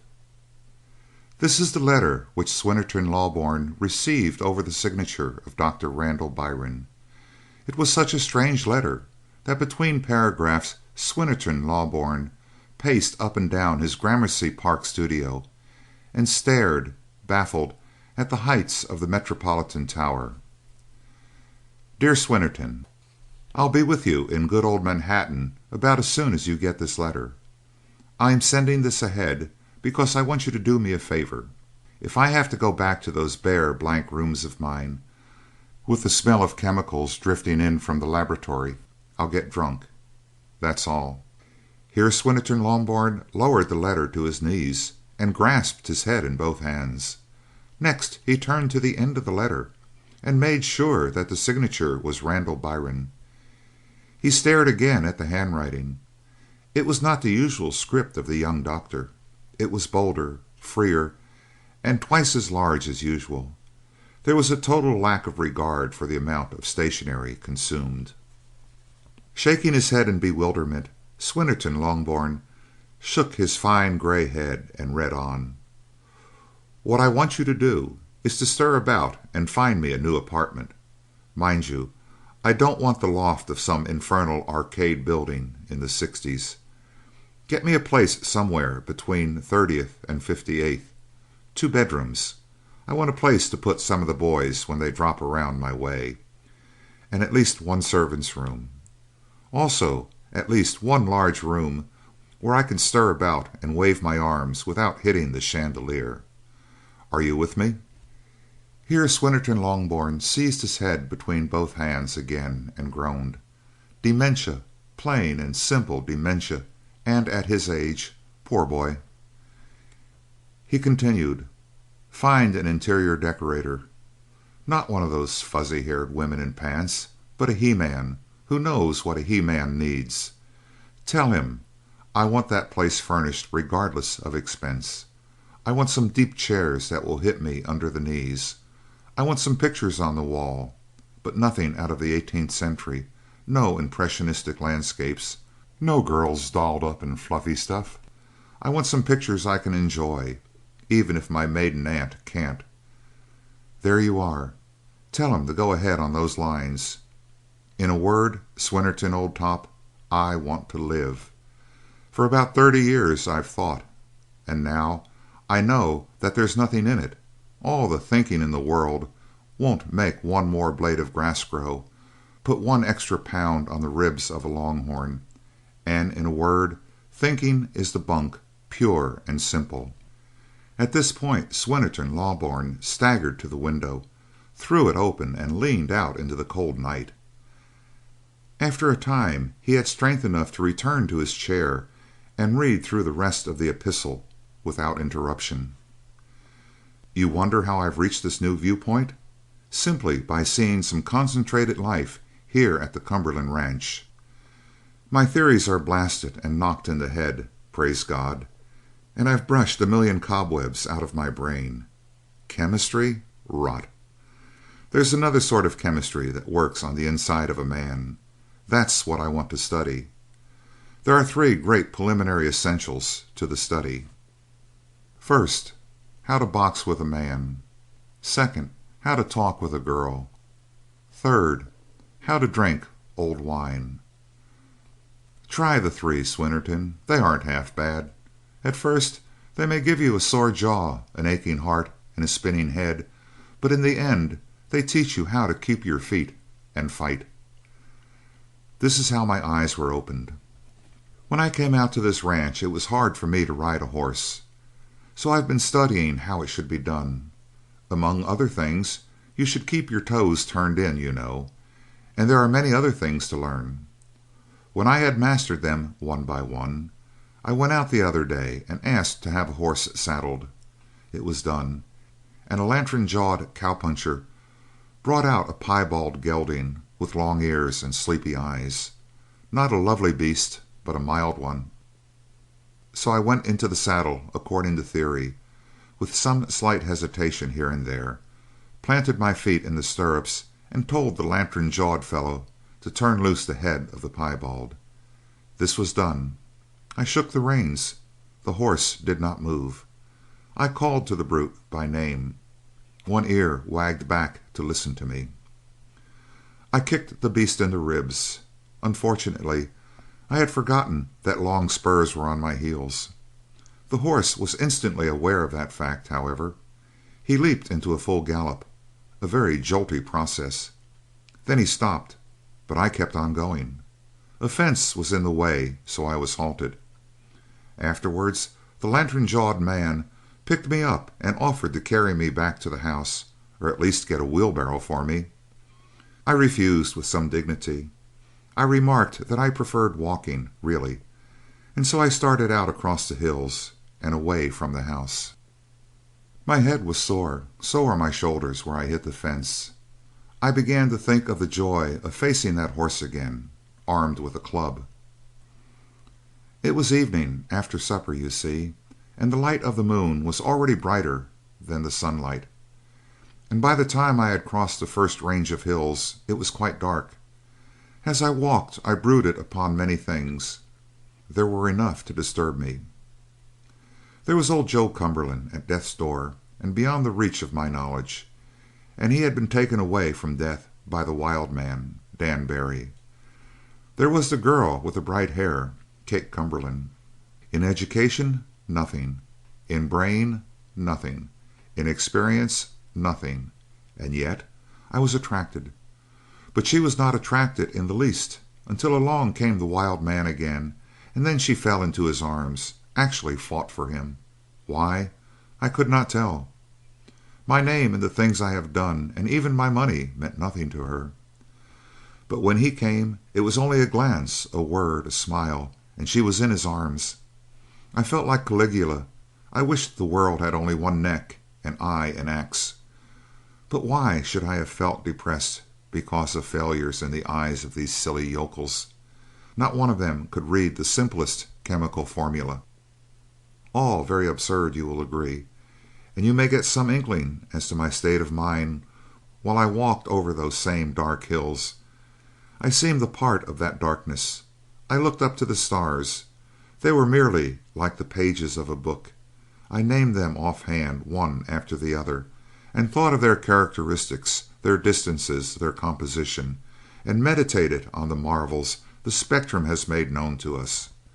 But no sooner did such a train of thought start in my brain than I again recurred to the girl, Kate Cumberland, and all I was aware of was a pain at heart, something like homesickness. Very strange. She and the man are together constantly. The other day I was in Joseph Cumberland's room, and we heard whistling outside. The face of the old man lighted. "They are together again," he said. "How do you guess at that?" I asked. "By the sound of his whistling," he answered. For he whistles as if he expected an answer, as if he were talking with someone. And by the Lord, the old man was right. It would never have occurred to me. Now as I started down the farther slope of a hill, a whistling sound ran upon me through the wind, and looking back I saw a horseman galloping with great swiftness along the line of the crest, very plainly outlined by the sky, and by something of the smoothness in the running of the horse I knew that it was Barry and his black stallion. But the whistling, the music, dear God, man, have you read of the pipes of Pan? That night I heard them, and it made a riot in my heart. He was gone suddenly, and the whistling went out like a light, but something had happened inside me. The first beginning of this process of internal change. The ground no longer seemed so dark. There were earth smells, very friendly. I heard some little creature chirruping contentedly to itself. Something hummed, a grasshopper perhaps. And then I looked up to the stars. There was not a name I could think of. I forgot them all, and for the first time I was contented to look at them and wonder at their beauty without an attempt at analysis or labeling. If I say that I went back to the ranch house with my feet on the ground and my heart up there among the stars, will you understand? I found the girl sewing in front of the fire in the living room. Simply looked up to me with a smile and a certain dimness about the eyes. Well, my breath stopped. "Kate," said I am going away tomorrow morning." "And leave Dad?" said she. "To tell you the truth," I answered, "there is nothing I can do for him. There has never been anything I could do for him." "I am sorry," said she, and lifted up her eyes to me. Now I had begun by being stiff with her, but the ringing of that whistling, pipes of Pan, you know, was in my ears. I took a chair beside her. Something overflowed in my heart. For the first time in whole days I could look on her beauty without pain.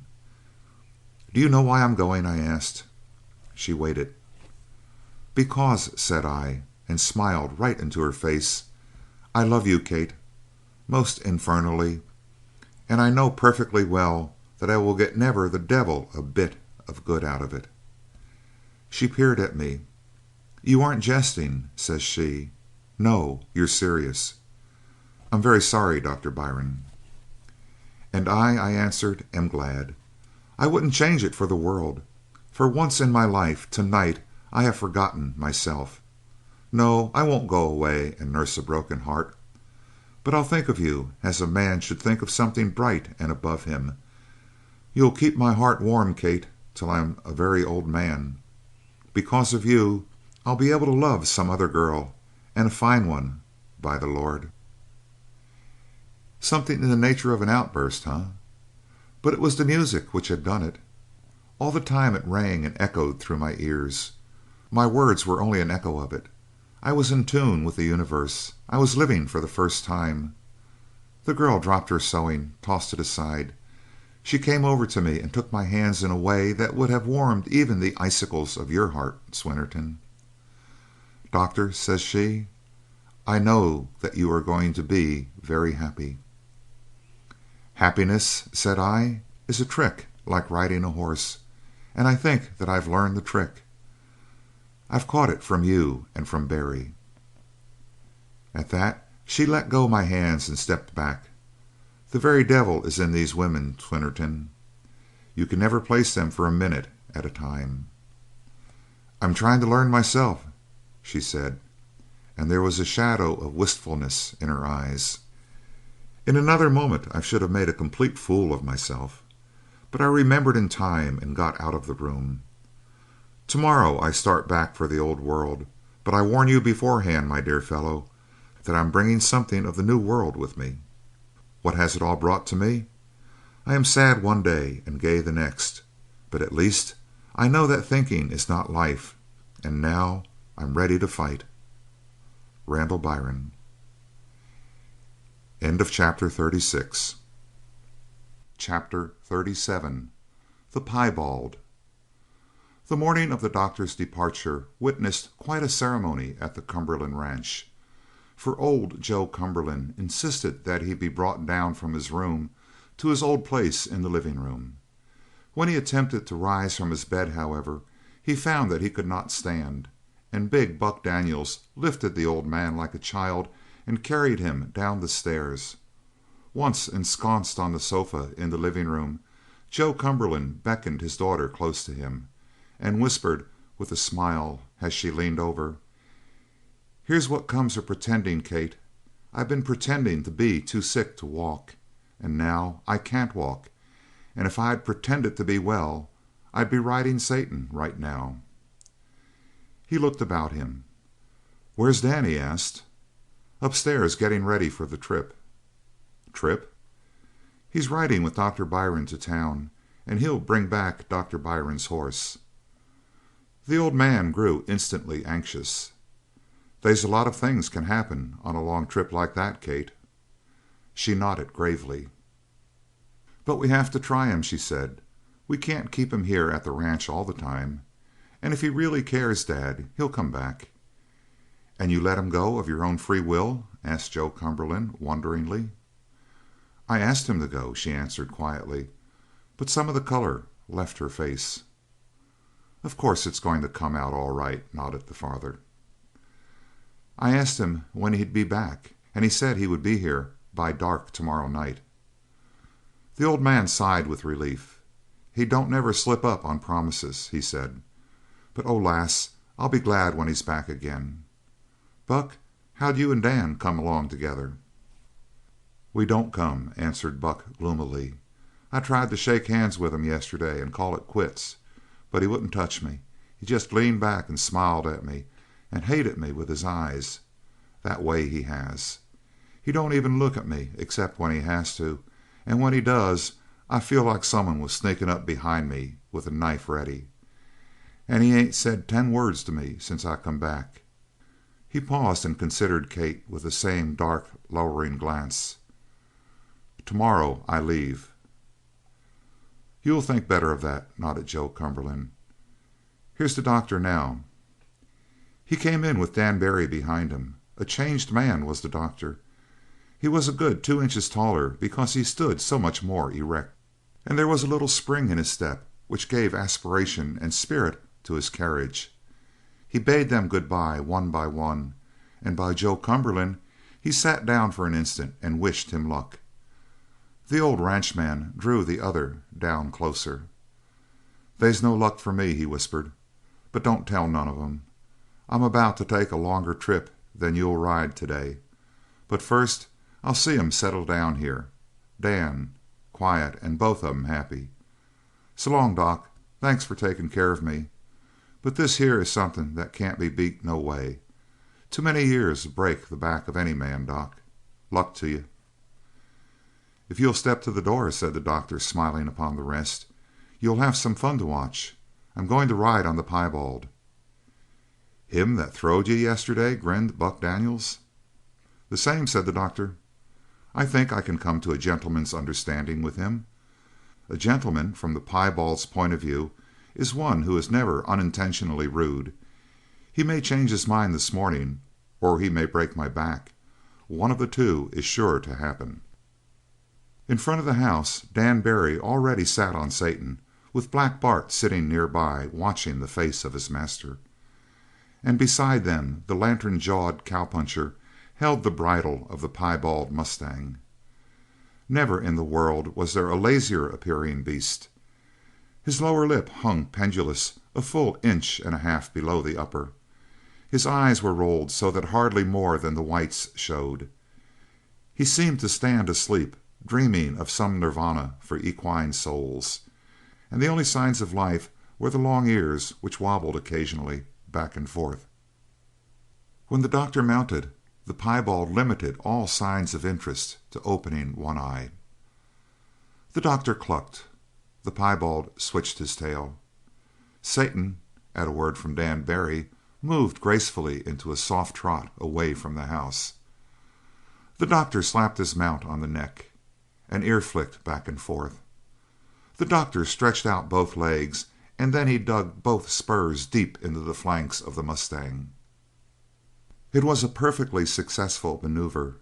The back of the piebald changed from an ugly humped line to a decidedly sharp parabola, and the horse left the ground with all 4 feet. He hit it again, almost in the identical hoof marks, and with all legs stiff.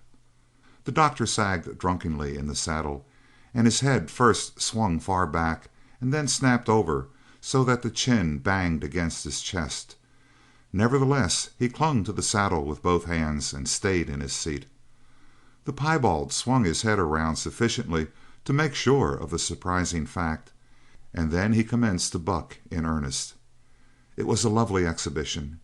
He bucked with his head up and his head between his knees. He bucked in a circle and in a straight line, and then mixed both styles for variety. He made little spurts at full speed, leaped into the air, and came down stiff-legged at the end of the run, his head between his braced forefeet, and then he whirled as if on a peg and darted back the other way. He bucked criss-cross, jumping from side to side, and he interspersed this with samples of all his other kinds of bucking thrown in. That the doctor stuck on the saddle was a miracle beyond belief. Of course, he pulled leather shamelessly throughout the contest, but riding straight up is a good deal of a myth. Fancy riding is reserved for circus men. The mountain desert is a place where men stick close to utility and let style go hang. And the doctor stuck in the saddle. He had set his teeth, and he was a seasick greenish white. His hat was a jog over one ear. His shirt tails flew out behind, and still he remained to battle. Aye, for he ceased the passive clinging to the saddle. He gathered up the long quirt which had hitherto dangled idly from his wrist, and at the very moment when the piebald had let out another notch in his feats, the doctor, holding on desperately with one hand, and with the other brandished the quirt around his head and brought it down with a crack along the flanks of the piebald. The effect was a little short of a miracle. The mustang snorted and leaped once into the air, but he forgot to come down stiff-legged, and then instantly he broke into a little, soft dog trot and followed humbly in the trail of the black stallion. The laughter and cheers from the house were the sweetest of music in the ears of Dr. Randall Byron. The most sounding sentences of praise from the lips of the most learned of professors after this would be the most shabby of anticlimaxes. He waved his arm back to a group standing in front of the house: Buck Daniels, Kate, the lantern-jawed cowboy, and Wung Lu waving his kitchen apron. In another moment he was beside the rider of the stallion, and the man was whistling one of those melodies which defied repetition. It simply ran on and on, smoothly sweeping through transition after transition, soaring and falling in the most effortless manner. Now it paused, now it began again. It was never loud, but it carried like the music of a bird on wing, blown by the wind. There was about it also something which escaped from the personal. He began to forget that it was a man who whistled, and such a man. He began to look about to the hills and the sky and the rocks, for these, it might be said, were set to music. They, too, had the sweep of line and the broken rhythms, the sense of spaciousness, the far horizons. That day was a climax of the unusual weather. For a long time the sky had been periodically blanketed with thick mists, but today the wind had freshened, and it tore the mists into 1,000 mighty fragments. There was never blue sky in sight, only far up a diminishing and lighter gray to testify that above it the yellow sun might be shining. But all the lower heavens were asweep with vast cloud masses, irregular, huge, hurling across the sky. They hung so low that one could follow the speed of their motion and almost gauge it by miles per hour, and in the distance they seemed to brush the tops of the hills. Seeing this, the doctor remembered what he had heard of rain in this region. It would come, they said, in sheets and masses, literal waterfalls. Dry arroyos suddenly filled and became swift torrent, rolling big boulders down their courses. There were tales of men fording rivers who were suddenly overwhelmed by terrific walls of water which rushed down from the higher mountains in masses 4 and 8 feet high. In coming they made a thundering among the hills, and they plucked up full-grown trees like twigs thrust into wet mud. Indeed, that was the sort of rain one would expect in such a country, so whipped and naked of life. Even the reviving rain was sent in the form of a scourge, and that which should make the grass grow might tear it up by the roots. That was a time of change and of portent, and a day well fitted to the mood of Randall Byrne. He also had altered, and there was about to break upon him the rain of life, and whether it would destroy him or make him live, and richly, he could not guess. But he was naked to the skies of chance, naked as this landscape. Far past the midday they reached the streets of Elkhead and stopped at the hotel. As the doctor swung down from his saddle, cramped and sore from the long ride, thunder rattled over the distant hills, and a patter of rain splashed in the dust and sent up a pungent odor to his nostrils. It was like the voice of the earth proclaiming its thirst. And a blast of wind leaped down the street and lifted the brim of Barry's hat and set the bandana at his throat fluttering. He looked away into the teeth of the wind and smiled. There was something so curious about him at that instant that Randall Byrne wanted to ask him into the hotel, wanted to have him knee to knee for a long talk. But he remembered the old poem: "The seashell needs the waves of the sea, the bird will not sing in the cage," and the yellow light in the eyes of Barry, phosphorescent almost, a thing that might be nearly seen by night, that surely would not shine under any roof. It was the wind which made him smile. These things he understood without fear. So he said good-bye, and the rider waved carelessly and took the reins of the piebald and turned the stallion back. He noted the cat-like grace of the horse in moving, as if his muscles were steel springs, and he noted also that the long ride had scarcely stained the glossy hide with sweat, while the piebald reeked with the labor. Randall Byrne drew thoughtfully back onto the porch of the hotel and followed the rider with his eyes.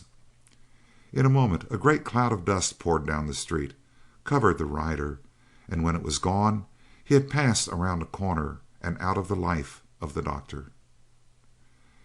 End of chapter 37. Chapter 38.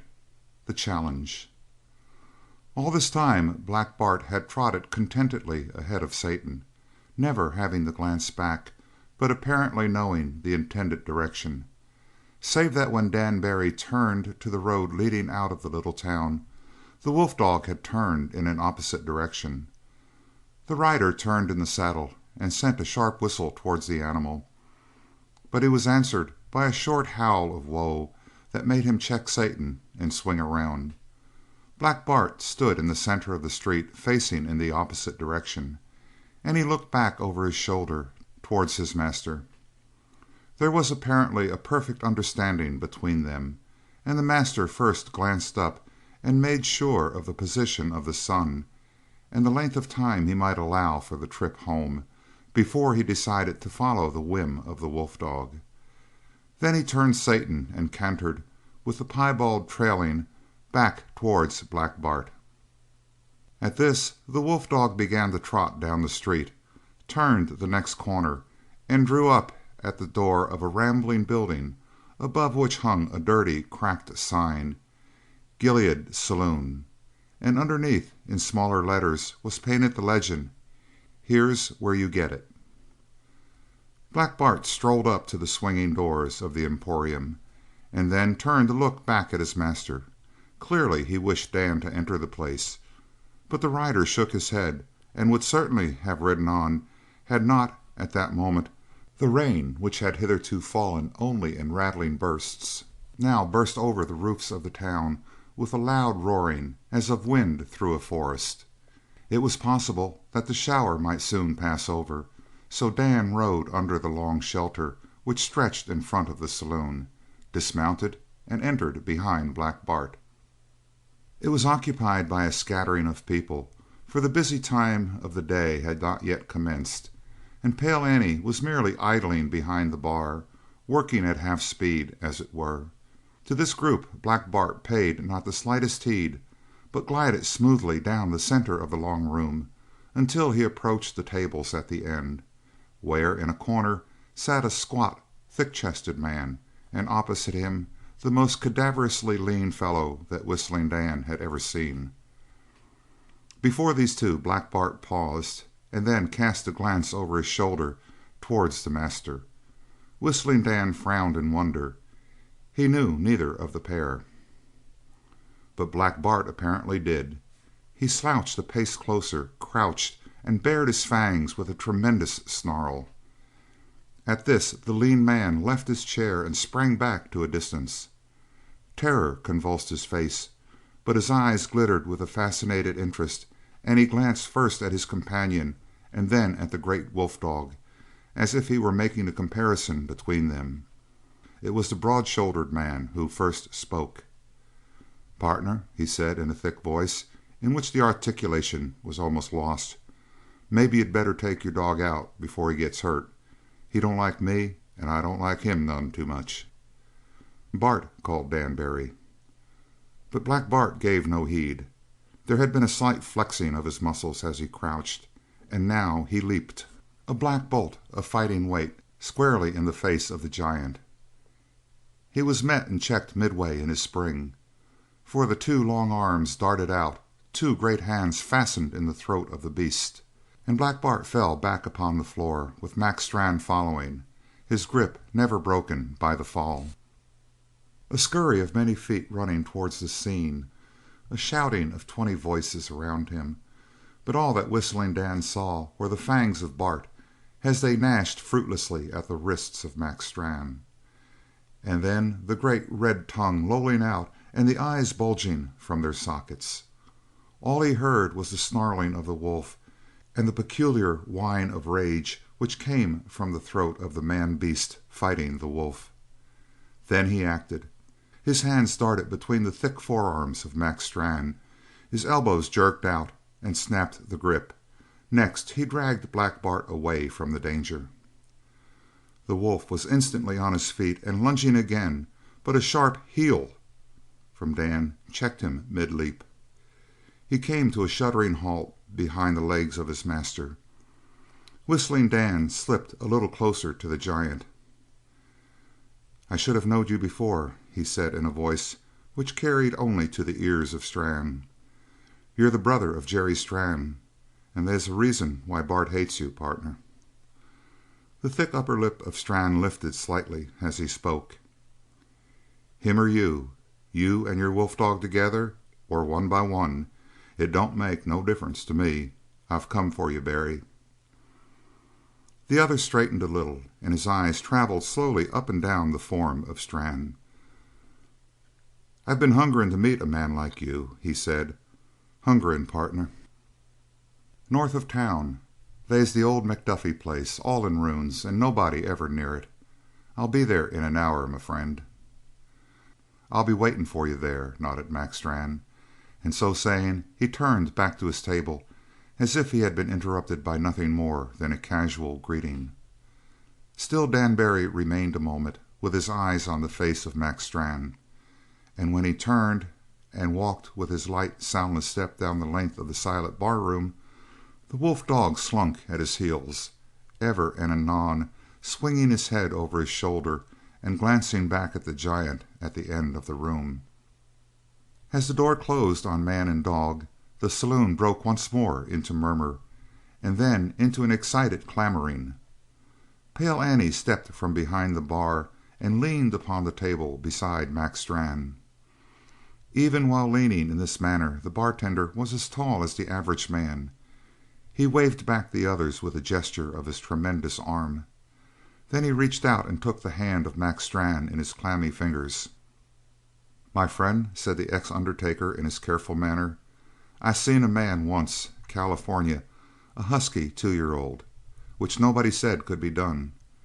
And I've seen some other things, but I've never seen anything to touch the way you handled Black Bart.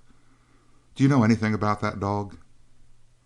Mac Strann shook his ponderous head, and his dull eyes considered Pale Annie with an expression of almost living curiosity. "Black Bart has a record behind him that an old-time gunman would have heard with envy. There are dead men in the record of that dog, sir." All this he had spoken in a comparatively loud voice, but now, noting that the others had heeded his gesture and had made back towards the bar to drink on the strength of that strange fight between man and beast, the bartender approached his lips close to the ear of the giant.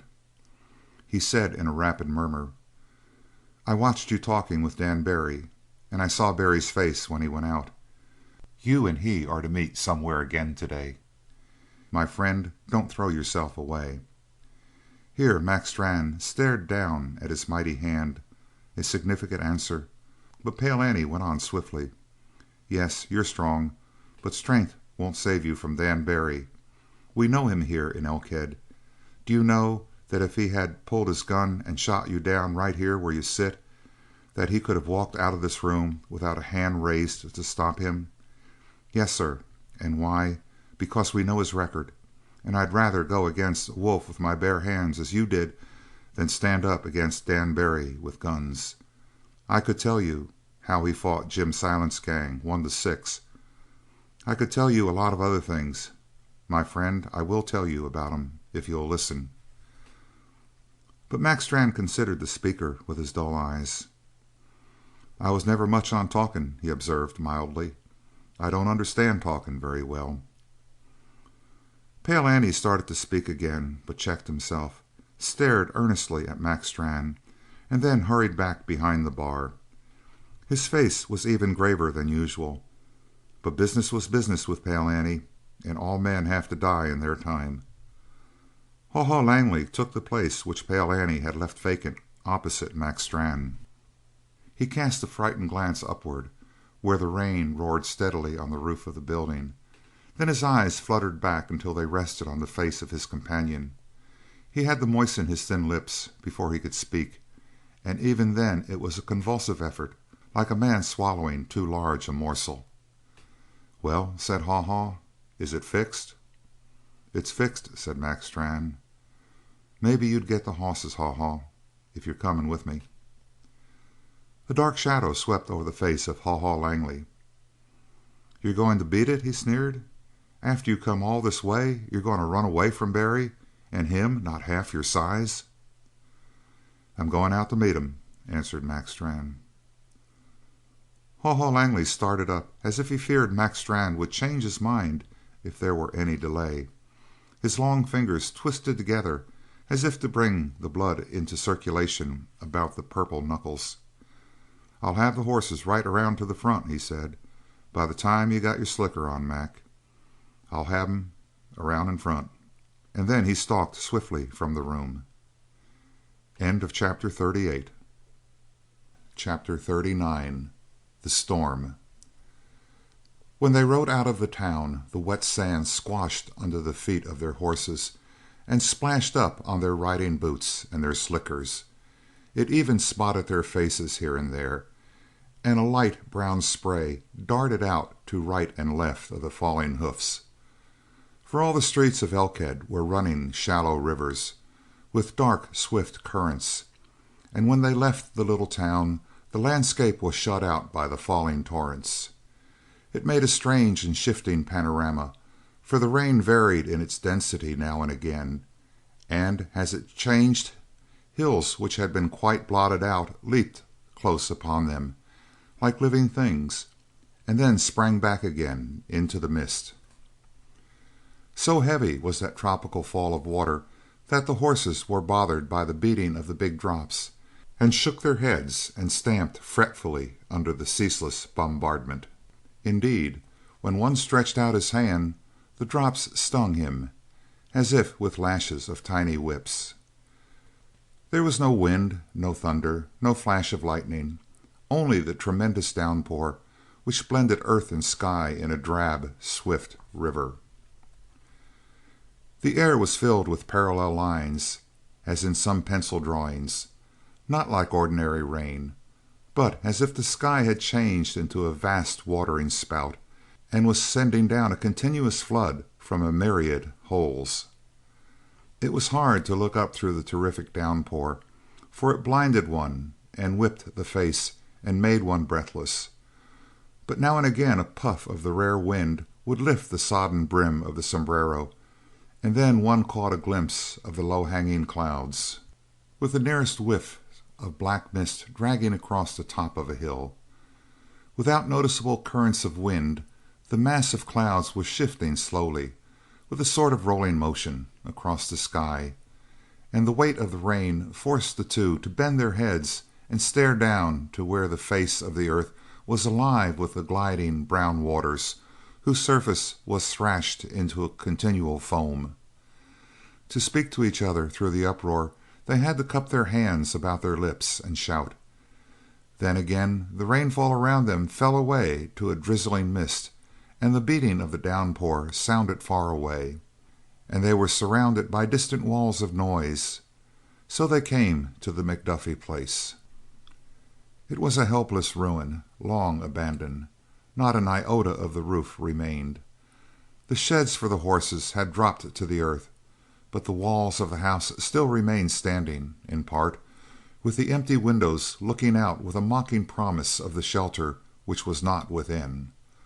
Upon this hollow shack the rain beat with redoubled fury, and even before they could make out the place through the blankets of rain, they heard the hollow drumming, for there were times, oddly enough, when any sound would carry a great distance through the crashing of the rain. A wind now sprung up and at once veered the rain from its perpendicular fall. It slashed them in the face under the drooping brims of their sombreros, so they drew into the shelter of the highest part of the standing wall. Still, some of the rain struck them, but the major part of it was shunted over their heads. Moreover, the wall acted as a sort of sounding board, catching up every odd noise from the storm-beaten plain beyond. They could speak to each other now, without effort. "Do you think," asked Haw Haw Langley, pressing his reeking horse a little closer to Mac Strann, "that he'll come out after us in a rain like this?" But simple-minded Mac Strann lifted his head and peered through the thick curtains of rain. "Do you think," he parried, "that Jerry could maybe look through all this and see what I'm doing today?" It made Haw Haw Langley grin, but peering more closely and observing that there was no mockery in the face of the giant, he wiped out his grin with a scrubbing motion of his wet hand and peered closely into the face of his companion. "There ain't no doubt of it," he answered reassuringly. "He'll know what you do, Mac. What was it that Pale Annie said to you?" "Wanted me not to meet Barry. Said that Barry had once cleaned up a gang of 6. And here we are only 2. You ain't going to fight," warned Mac Strann sharply. "It'll be man to man, Haw Haw." "But he might not notice that," cried Haw Haw, and he caressed his scrawny neck as though he already felt fingers closing about his windpipe. "Him being used to fight crowds, Mac. Did you think of that?" "I never asked you to come," responded Mac Strann. "Mac," cried Haw Haw in a sudden alarm, "suppose you wasn't to win? Suppose you wasn't able to keep him away from me?" The numb lips of Mac Strann sprawled into an ugly smile, but he made no other answer. "You don't think you'll lose?" hurried on Haw Haw. "But neither did them 6 that Pale Annie was talking about, most like. But they did. They lost. But if you lose, what'll happen to me?"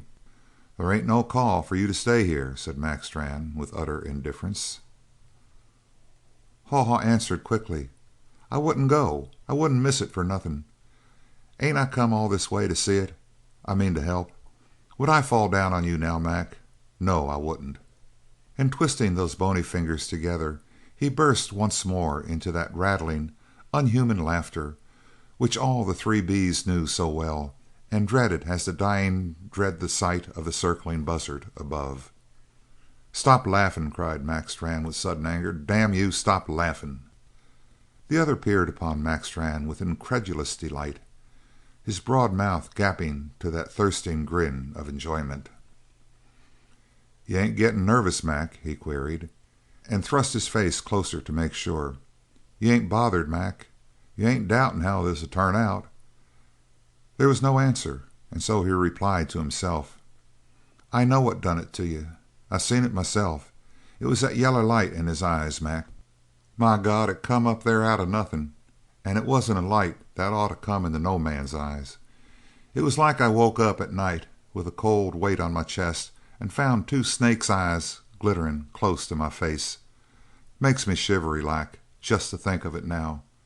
D'you notice that, Mac?" "I'm tired of talking," said Mac Strann hoarsely. "Damn tired." And so saying he swung his great head slowly around and glared at Haw Haw.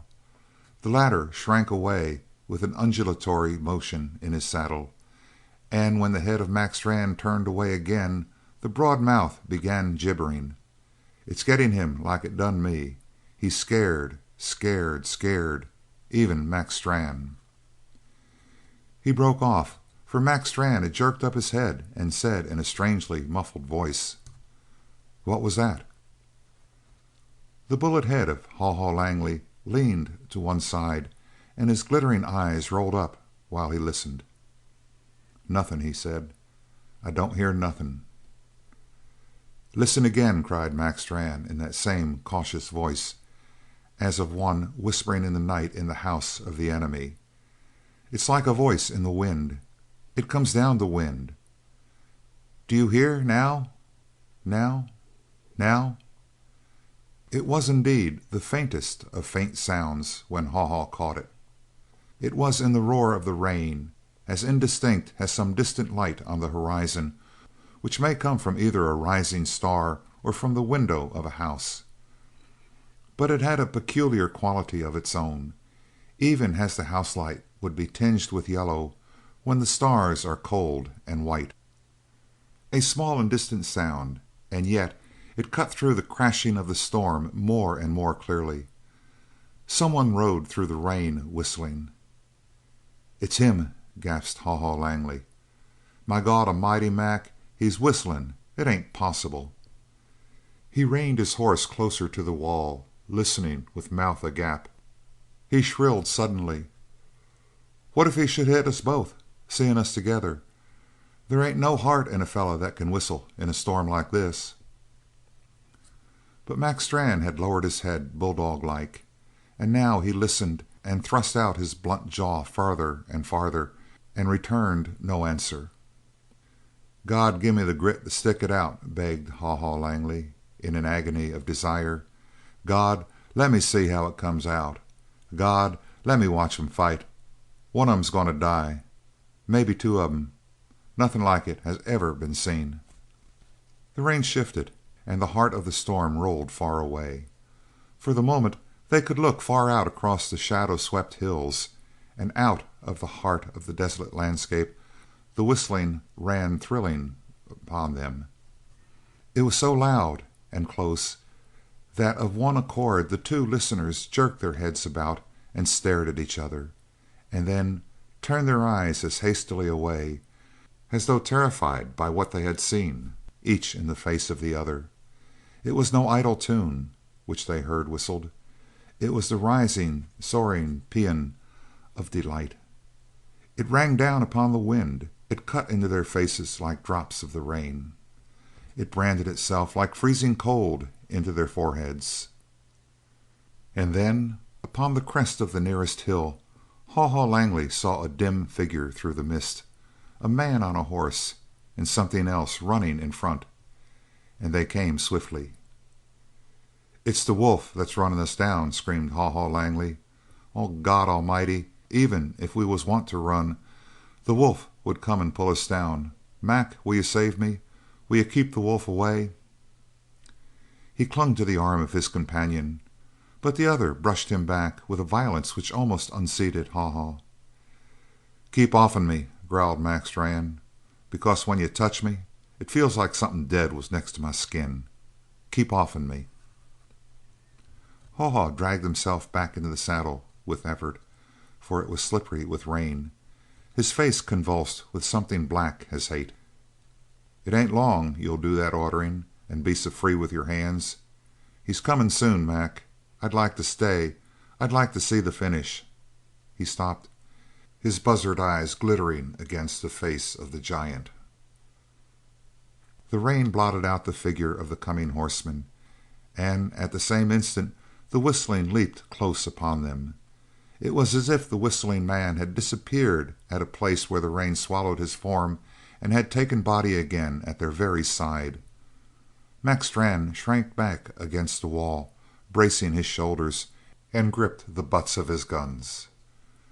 But Haw Haw Langley cast a frightened glance on either side, his head making bird-like pecking motions, and then he leaned over the pommel of his saddle with a wail of despair and spurred off into the rain. End of chapter 39. Chapter 40. The Arroyo. He disappeared instantly in that shivering curtain of greyness. Mac Strann sat by the ruined house alone. Now, in a time of danger, a child will give courage to the strong man.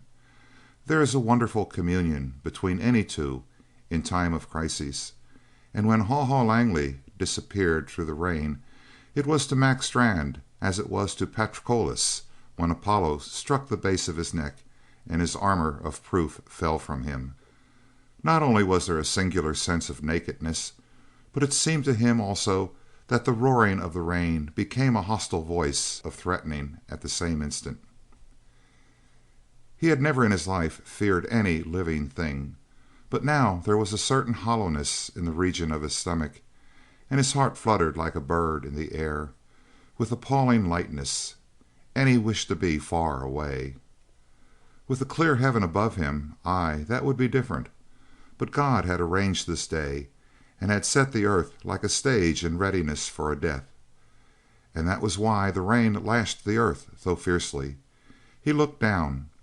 After his death the wind would still continue to beat that muddy water to foam. Aye, in that very place all would be as it was at this moment. He would be gone, but the sky and the senseless earth would remain unchanged.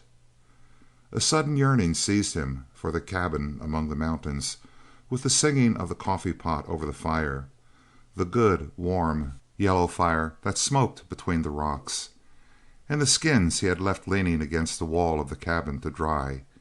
He remembered them all in one glance of memory. Why was he here then, when he should have been so far away, making his roof snug against this torrent of rain? Now, there would be no rain, surely, in those kindly mountains. Their tall peaks would shut out the storm clouds. Only this plain, these low hills, were the place of hell.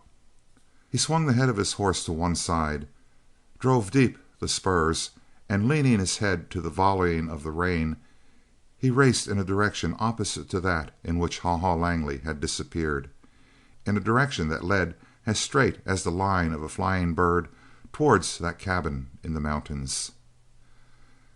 Now and then the forefeet of his great horse smashed into a pool and sent a muddy shower of rain flying up. It crackled against his slicker. It beat like hands against his face. Everything was striving, all the elements of wind and rain, to hold him back. Yet flight brought a blessed sense of relief and of safety. He eased the pace of his horse to a moderate gallop, and no longer driving blindly through the hills, he made out, by peering into the blast of rain, some of the pools which lay in his path, and swung aside to avoid them. The rain lightened again about him.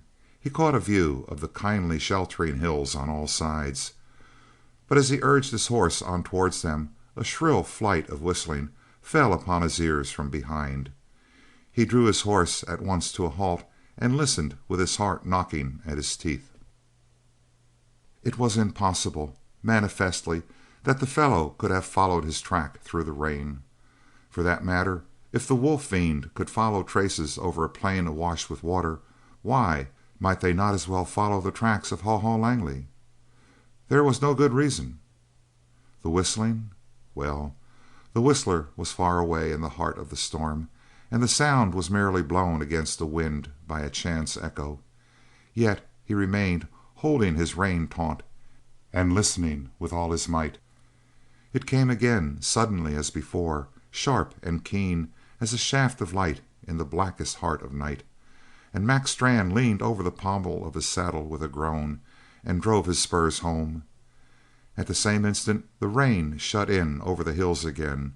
A fresher wind sprang up and drove the downpour into his face. Also its roar shut out the possibility of any sound reaching him from behind.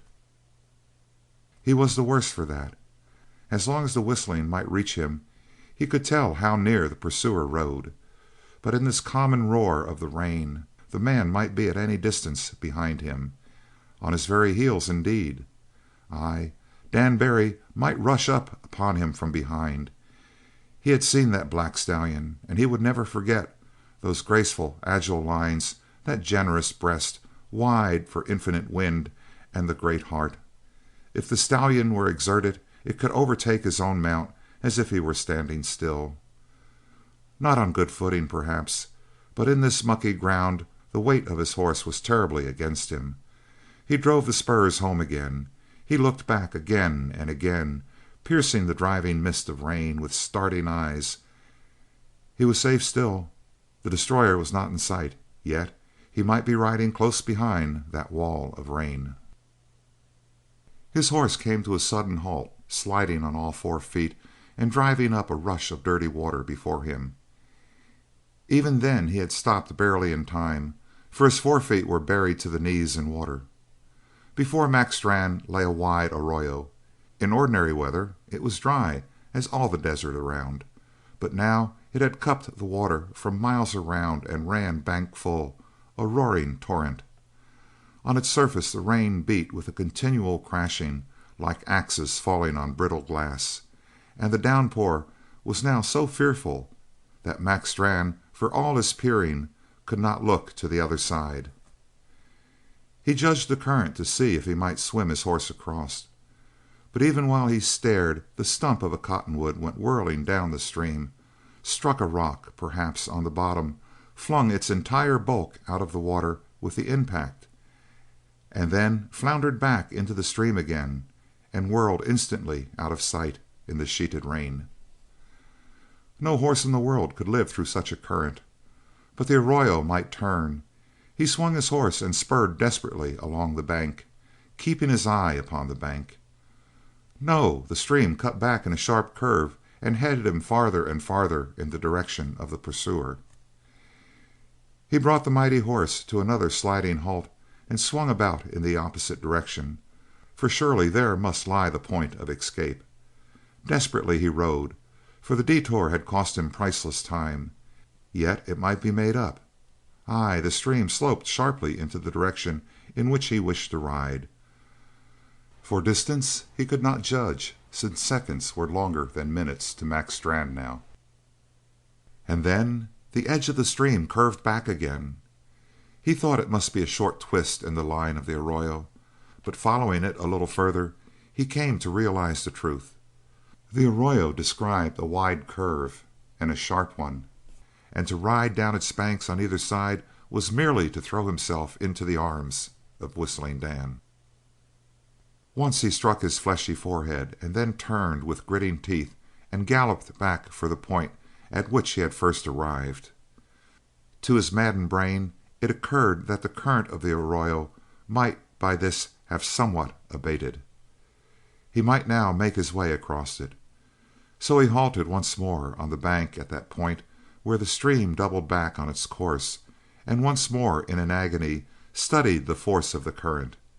It seemed so placid at the first glance that he was on the verge of spurring the horse into the wide brown stream, but even as he loosened the reins a gap opened in the middle of the water, widened, whirling at the brim, and drew swiftly into a fierce vortex with a black, deep bottom. Mac Strann tightened his reins again, and then turned his horse and waited. Back the veriest coward against the wall, and he becomes formidable. And Mac Strann was one who had never feared before either man or beast or the powers of the storm. Even now he dreaded no reality, but there dwelt in his mind the memory of how Dan Barry had glared at him in the Gilead saloon, and how a flicker of yellow light had glowed in the man's eyes, a strange and phosphorescent glimmer that might be seen in the darkness of night. When he turned the head of his horse away from the arroyo, he waited as one waits for the coming of a ghost. There was the same chill tingling in his blood. Now the blanket of rain lifted and shook away to comparative clearness. Lifted, and for the first time he could look far away across the plains. Nothing but gray, rain-washed desert met his eyes, and then the whistling broke once more upon him at the crest of a trilling run. Mac Strann strained his eyes through the mist of the storm, and then he saw, vaguely, as a phantom, the form of a horseman rushing swiftly into the very teeth of the wind. The whistle wavered, ended, and its place the long yell of a wolf cut the air. Mac Strann brandished a ponderous fist in defiance that was half hysterical. Man or beast alone he would meet, but a wolf man. He whirled the horse again and urged him heedlessly into the water. The whirlpool no longer opened before him. It had passed on down the arroyo and left in its wake a comparative calm, so that when the horse took the water he made good progress for some distance, until Mac Strann could see clearly the farther bank of the stream. In his joy he shouted to his horse and swung himself clear from his saddle to lighten the burden. At the same time they struck a heavier current, and it struck them down like a blow from above until the water closed over their heads. It was only for a moment, however. Then they emerged, the horse with courageously pricking ears and snorting nostrils just above the flood. Mac Strann swung clear, gripping the horn of the saddle with one hand, while with the other he hastily divested himself of all superfluous weight. His slicker went first, ripped away from the throat and the shoulders, and whipped off his body by one tug of the current. Next he fumbled at his belt and tossed this also, guns and all, away, striking out with his legs and his free arm to aid the progress that now forged ahead with noticeable speed. The current, to be sure, was carrying them farther down the stream, but they were now almost to the center of the arroyo, and though the water boiled furiously over the back of the horse, they forged steadily close and closer to the safe shore. It was chance that defeated Mac Strann. It came shooting down the river, and he saw it only an instant too late, a log whipping through the surface of the stream as though impelled by a living force, and with arrowy straightness it lunged at them. Mac Strann heaved himself high. He screamed at the horse as though the poor brute could understand his warning, and then the tree trunk was upon them. Fair and square it struck the head of the horse with a thud audible even through the rushing of the stream. The horse went down like lead, and Mac Strann was dragged down beneath the surface. He came up fighting grimly and hopelessly for life, for he was in the very center of the stream now, and the current swept him relentlessly down. There seemed to be hands in the middle of the arroyo, and when he strove to battle his way to the edge of the water the current tangled at his legs and pulled him back. Yet even then he did not fear. It was death, he knew, but at least it was a death fighting against the force of nature rather than destruction at the hands of some weird and unhuman agency. His arms began to grow numb. He raised his head to pick out the nearest point on the shore and made his last struggle for life. What he saw was a black head cutting the water just above him, and beside the horse, one hand upon the beast's mane, swam a man. At the same instant a hand fastened on his collar, and he was drawn slowly against the force of the river. In the stunning surprise of the first moment he could make no effort to save himself, and as a result all three were washed hopelessly down the current. But a shrill warning from his rescuer set him fighting again with all the power of his great limbs. After that they forged steadily towards the shore. The black horse swam with amazing strength, and breaking the force of the current for the men, they soon passed from the full grip of the torrent and forged into the smoother shallows at the side of the stream. In a moment firm land was beneath the feet of Mac Strann, and he turned his dull eyes of amazement upon Dan Barry. The latter stood beside the panting black horse. He had not even thrown off his slicker in the fording of the stream. There had been no time for even that small delay if he wished to save Strann. And now he was throwing back the folds of the garment to leave free play for his arms. He panted from the fierce effort of the fording, but his head was high. A singular smile lingered about the corners of his mouth, and in his eyes Mac Strann saw the gleam of yellow, a signal of unfathomable danger. From his holsters Barry drew two revolvers. One he retained, the other he tossed towards Mac Strann, and the latter caught it automatically. "Now," said the soft voice of Barry, "we're equally armed. Down, Bart!" For the wolf dog was slinking with ominous intent toward the giant. "And there's the dog you shot. If you drop me you can send your next shot into Bart. If I drop you the teeth of Bart will be in your throat. Make your own terms. Fight in the way you want, knives if you like 'em better than guns, or," and here the yellow flamed terribly in Barry's eyes, "bare hand to hand." The grim truth sank slowly home in the dull mind of Mac Strann. The man had saved him from the water to kill him on dry land. "Barry," he said slowly, "it was your bullet that brung down Jerry, but you've paid me back here. There's nothing left on earth worth fighting for. There's your gun." And he threw the revolver into the mud at Barry's feet and turned on his heel and lumbered off into the rain. There was no voice of answer behind him, except a shrill whine of rage from Black Bart, and then a sharp command, "Down!" from the master. As the blanket of rain shut over him, Mac Strann looked back. There stood the strange man with the wolf crouched at his feet, and the teeth of Bart were bared, and the hum of his horrible snarling carried to Strann through the beat of the rain. Mac Strann turned again and plodded slowly through the storm. And Dan Barry? Twice men had stood before him, armed, and twice he had failed to kill. Wonder rose in him, wonder and a great fear. Was he losing the desert? Was the desert losing him? Were the chains of humanity falling about him to drag him down to a tamed and sordid life? A sudden hatred for all men Mac Strann, Daniels, Kate, and even poor Joe Cumberland welled hot in the breast of Whistling Dan.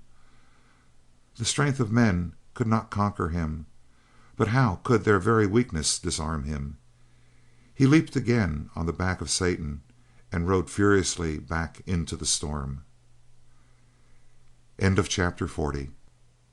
Chapter 41. The Falling of Night. It had been hard to gauge the falling of night on this day, and even the careful eyes of the watchers on the Cumberland ranch could not tell when the grayness of the sky was being darkened by the coming of the evening. All day there had been swift alternations of light and shadow, comparatively speaking, as the clouds grew thick or thin before the wind, but at length, indubitably, the night was there.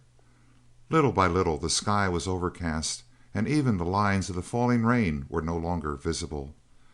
Before the gloom of the darkness had fully settled over the earth, moreover, there came a change in the wind, and the watchers at the rain-beaten windows of the ranch house saw the clouds roll apart and split into fragments that were driven from the face of the sky, and from the clean washed face of heaven the stars shone bright and serene, and still Dan Barry had not come. After the tumult of that long day, the sudden silence of that windless night had more ill omen in it than thunder and lightning. For there is something watching and waiting in silence. In the living room the three did not speak. Now that the storm was gone, they had allowed the fire to fall away until the hearth showed merely fragmentary dances of flame, and a wide bed of dull red coals growing dimmer from moment to moment. Wung Lu had brought in a lamp, a large lamp with a circular wick that cast a bright white light, but Kate had turned down the wick, and now it made only a brief circle of yellow in one corner of the room. The main illumination came from the fireplace and struck on the faces of Kate and Buck Daniels, while Joe Cumberland on the couch at the end of the room was only plainly visible when there was an extraordinarily high leap of the dying flames. But usually his face was merely a glimmering hint in the darkness, his face and the long hands which were folded upon his breast.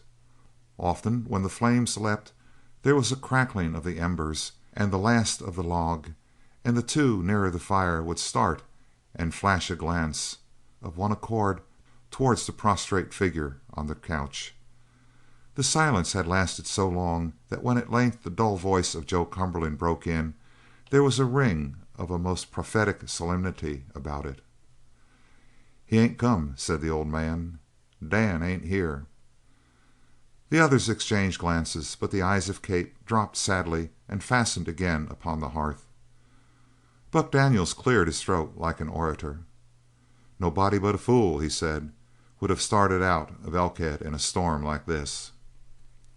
"Weather makes no difference to Dan," said Joe Cumberland. "But he'd think of his hoss." "Weather makes no difference to Satan," answered the faint oracular voice of Joe Cumberland. "Kate." "Yes." "Is he coming?" She did not answer. Instead she got up slowly from her place by the fire and took another chair far away in the gloom, where hardly a glimmer of light reached to her, and there she let her head rest as if exhausted against the back of the seat.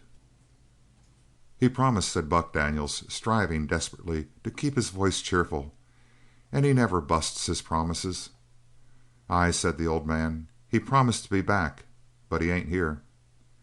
"If he started after the storm," said Buck Daniels. "He didn't start after the storm," announced the oracle. "He was out in it." "What was that?" cried Buck Daniels sharply. "The wind," said Kate, "for it's rising. It will be a cold night tonight." "And he ain't here," said the old man monotonously. "Ain't there things that might hold him up?" asked Buck with a touch of irritation. "Aye," said the old rancher, "they's things that'll hold him up. They's things that'll turn a wild dog, too, and the taste of blood is one of 'em." The silence fell again. There was an old clock standing against the wall. It was one of those tall wooden frames in which behind the glass the heavy polished disc of the pendulum alternated slowly back and forth with a wearisome precision, and with every stroke of the seconds there was a faint metallic clangor in the clock, a falter like that which comes in the voice of a very old man, and the sound of this clock took possession of every silence until it seemed like the voice of a doomsman counting off the seconds.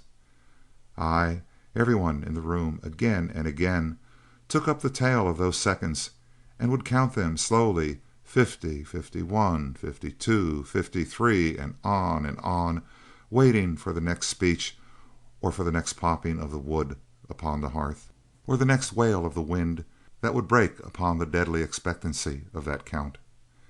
And while they counted, each looked straight before him with wide and widening eyes. Into one of these pauses the voice of Buck Daniels broke at length, and it was a cheerless and lonely voice in that large room, in the dull darkness and the duller lights. "Do you remember Shorty Martin, Kate?" "I remember him." He turned in his chair and hitched it a little closer to her, until he could make out her face dimly among the shadows. The flames jumped on the hearth, and he saw a picture that knocked at his heart. "The little bow-legged fellow, I mean." "Yes, I remember him very well." Once more the flames sputtered, and he saw how she looked wistfully before her and above. She had never seemed so lovely to Buck Daniels. She was pale indeed, but there was no ugly pinching of her face, and if there were shadows beneath her eyes, they only served to make her eyes seem marvelously large and bright. She was pallid, and the firelight stained her skin with touches of tropic gold and cast a halo of the golden hair about her face. She seemed like one of those statues wrought in the glory and the rich days of Athens in ivory and in gold, some goddess who has heard the tidings of the coming fall, the change of the old order, and sits passive in her throne, waiting the doom from which there is no escape. Something of this filtered through to the sad heart of Buck Daniels. He too had no hope, nay, he had not even her small hope, but somehow he was able to pity her and cherish the picture of her in that gloomy place. It seemed to Buck Daniels that he would give 10 years from the best of his life to see her smile as he had once seen her in those old bright days. He went on with his tale. "You would have busted laughing if you'd seen him at the Circle Y bar roundup the way I seen him. Shorty ain't so bad with a rope. He's always talking about what he can do and how he can daub a rope on anything that's got horns. He ain't so bad, but then again he ain't so good either. Especially ain't so good at riding. You know what bold legs he got, Kate." "I remember, Buck." She was looking at him at last, and he talked eagerly to turn that look into a smile. "Well, they was the three of us got after one 2-year-old, a bull, and a bad 'un. Shorty was on one side, and me and Cuttle was on the other side. Shorty daubed his rope and made a fair catch, but when his hoss set back the rope busted plumb in two.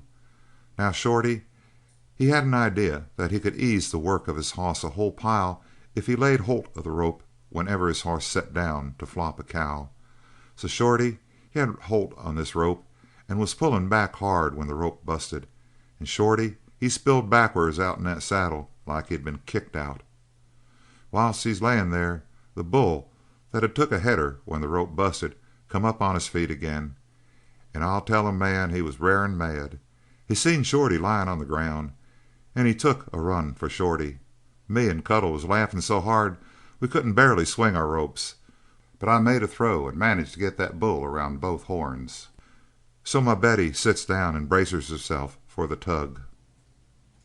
In the meantime little Shorty, he sits up and he lays a hand to his head, and same time he sees that bull come tearing for him. Up he jumps, and just then the bull comes to the end of the line and wonk, down he goes, head over heels, and hits the sand with a bang that must have jostled his liver some, I'll be saying. Well, Shorty, he sees that bull fly up in the air, and he lets out a yell like the world was coming to an end and starts running. If he'd run straight back the other way the bull couldn't have run a step, because I had him fast with my rope. But Shorty seen me, and he comes tearing for my horse to get behind him. The bull was like a cat getting to his feet, and he sights Shorty tearing and lights out after him. There they went, lickety-split. That bull was puffing on the seat of Shorty's trousers and tossing his horns and just missing Shorty by inches. And Shorty had his mouth so wide open hollering that you could have thrown a side of beef down his throat, and his eyes were bugging out. Them bow legs of his was stretching 10 yards at a clip, most like, and the boys say that they could hear him hollering a mile away. But that bull, stretch himself all he could, couldn't gain an inch on Shorty, and Shorty couldn't gain an inch on the bull, till the bull come to the other end of that 40-foot rope, and then whang, goes up the heels of the bull and down goes his head, and his heels come over, wonk, and hits Shorty right square on the head. Been an ordinary fella, he wouldn't have lived to talk about it afterwards. Seeing it was Shorty, he just goes up in the air and lands about 10 yards away, rolls over, and hits his feet without once getting off his stride, and then he did start running, and he didn't stop running nor hollering till he got plumb back to the house. Buck Daniels sat back in his chair and guffawed at the memory. In the excitement of the tale he had quite forgotten Kate, but when he remembered her, she sat with her head craned a little to one side, her hand raised for silence, and a smile, indeed, upon her lips, but never a glance for Buck Daniels. He knew at once. "Is it him?" he whispered. "Do you hear him?" "Hush!" commanded two voices, and then he saw that old Joe Cumberland was also listening. "No," said the girl suddenly, "it was only the wind." As if in answer, a far, faint whistling broke upon them. She drew her hand slowly towards her breast, as if indeed she drew the sound in with them. "He's coming!" she cried. "Oh, Dad, listen! Don't you hear?" "I do," answered the rancher, "but what I'm hearing don't warm my blood none. Kate, if you're wise you'll get up and go to your room, and don't pay no heed to anything you might be hearing tonight." End of chapter 41. Chapter 42. The Journey into Night. There was no doubting the meaning of Joe Cumberland. It grew upon them with amazing swiftness, as if the black stallion were racing upon the house at a swift gallop, and the whistling rose and rang and soared in a wild outburst. Give the eagle the throat of the lark, and after he has struck down his prey in the center of the sky and sent the ragged feathers and the slain body falling down to earth, what would be the song of the eagle rising again and dwindling out of sight in the heart of the sky? What terrible paean would he send whistling down to the dull earth far below? And such was the music that came before the coming of Dan Barry. It did not cease as usual at a distance, but it came closer and closer, and it swelled around them. Buck Daniels had risen from his chair and stolen to a corner of the room where not a solitary shaft of light could possibly reach him, and Kate Cumberland slipped farther into the depths of the big chair, so that in their utter silence, in spite of the whistling that blew in upon them, they could hear the dull ticking of the tall clock, and by a wretched freak of fate the ticking fell exactly in with the soaring rhythm of the whistle, and each had a part in the deadliness of the other. Very near upon them the music ceased abruptly. A footfall swept down the hall. A weight struck the door and cast it wide, and Black Bart glided into the room. He cast not a glance on either side. He turned his head neither to right nor to left, but he held straight on until he came to Kate Cumberland, and there he stood before her. She leaned forward. "Bart," she said softly, and stretched out her hands to him. A deep snarl stopped the gesture, and at the flash of the long fangs she sank into the chair. Old Joe Cumberland, with fearful labor, dragged himself to a sitting position upon the couch, and sitting up in this fashion, the light fell fully upon his white face and his white hair and his white beard, so that he made a ghostly picture. Then an outer door slammed, and a light step, at almost a running pace, speeded down the hall. The door was swung wide again, and Dan was before them. He seemed to bring with him the keen, fresh air of the light, and at the opening of the door The flame in the lamp jumped in its chimney, shook, and fell slowly back to its original dimness, but by that glow of light they saw that the sombrero upon Dan Barry's head was a shapeless mass. His bandana had been torn away, leaving his throat bare. His slicker was a mass of rents, and at the neck had been crumpled and torn in 1,000 places as though strong teeth had worried it to a rag. Spots of mud were everywhere on his boots, even on his sombrero with its sagging brim, and on one side of his face there was a darker stain. He had ceased his whistling, indeed, but now he stood at the door and hummed as he gazed about the room. Straight to Kate Cumberland he walked, took her hands and raised her from the chair. He said, and there was a fiber and a ring in his voice that made them catch their breaths, "There's something outside that I'm following tonight. I don't know what it is. It is the taste of the wind and the feel of the air and the smell of the ground, and I've got to be riding. I'm saying good-bye for a bit, Kate." "Dan," she cried, "what's happened? What's on your face?" "The mark of the night," he answered. "I don't know what else. Will you come with me, Kate?" "For how long? Where are you going, Dan?" "I don't know where or how long. All I know is I've got to be going. Come to the window. Take the air on your face. You'll understand." He drew her after him and cast up the window. "Do you feel it in the wind?" he called to her, turning with a transfigured face. "Do you hear it?" She could not speak, but stood with her face lifted, trembling. "Look at me," he commanded, and turned her roughly towards him.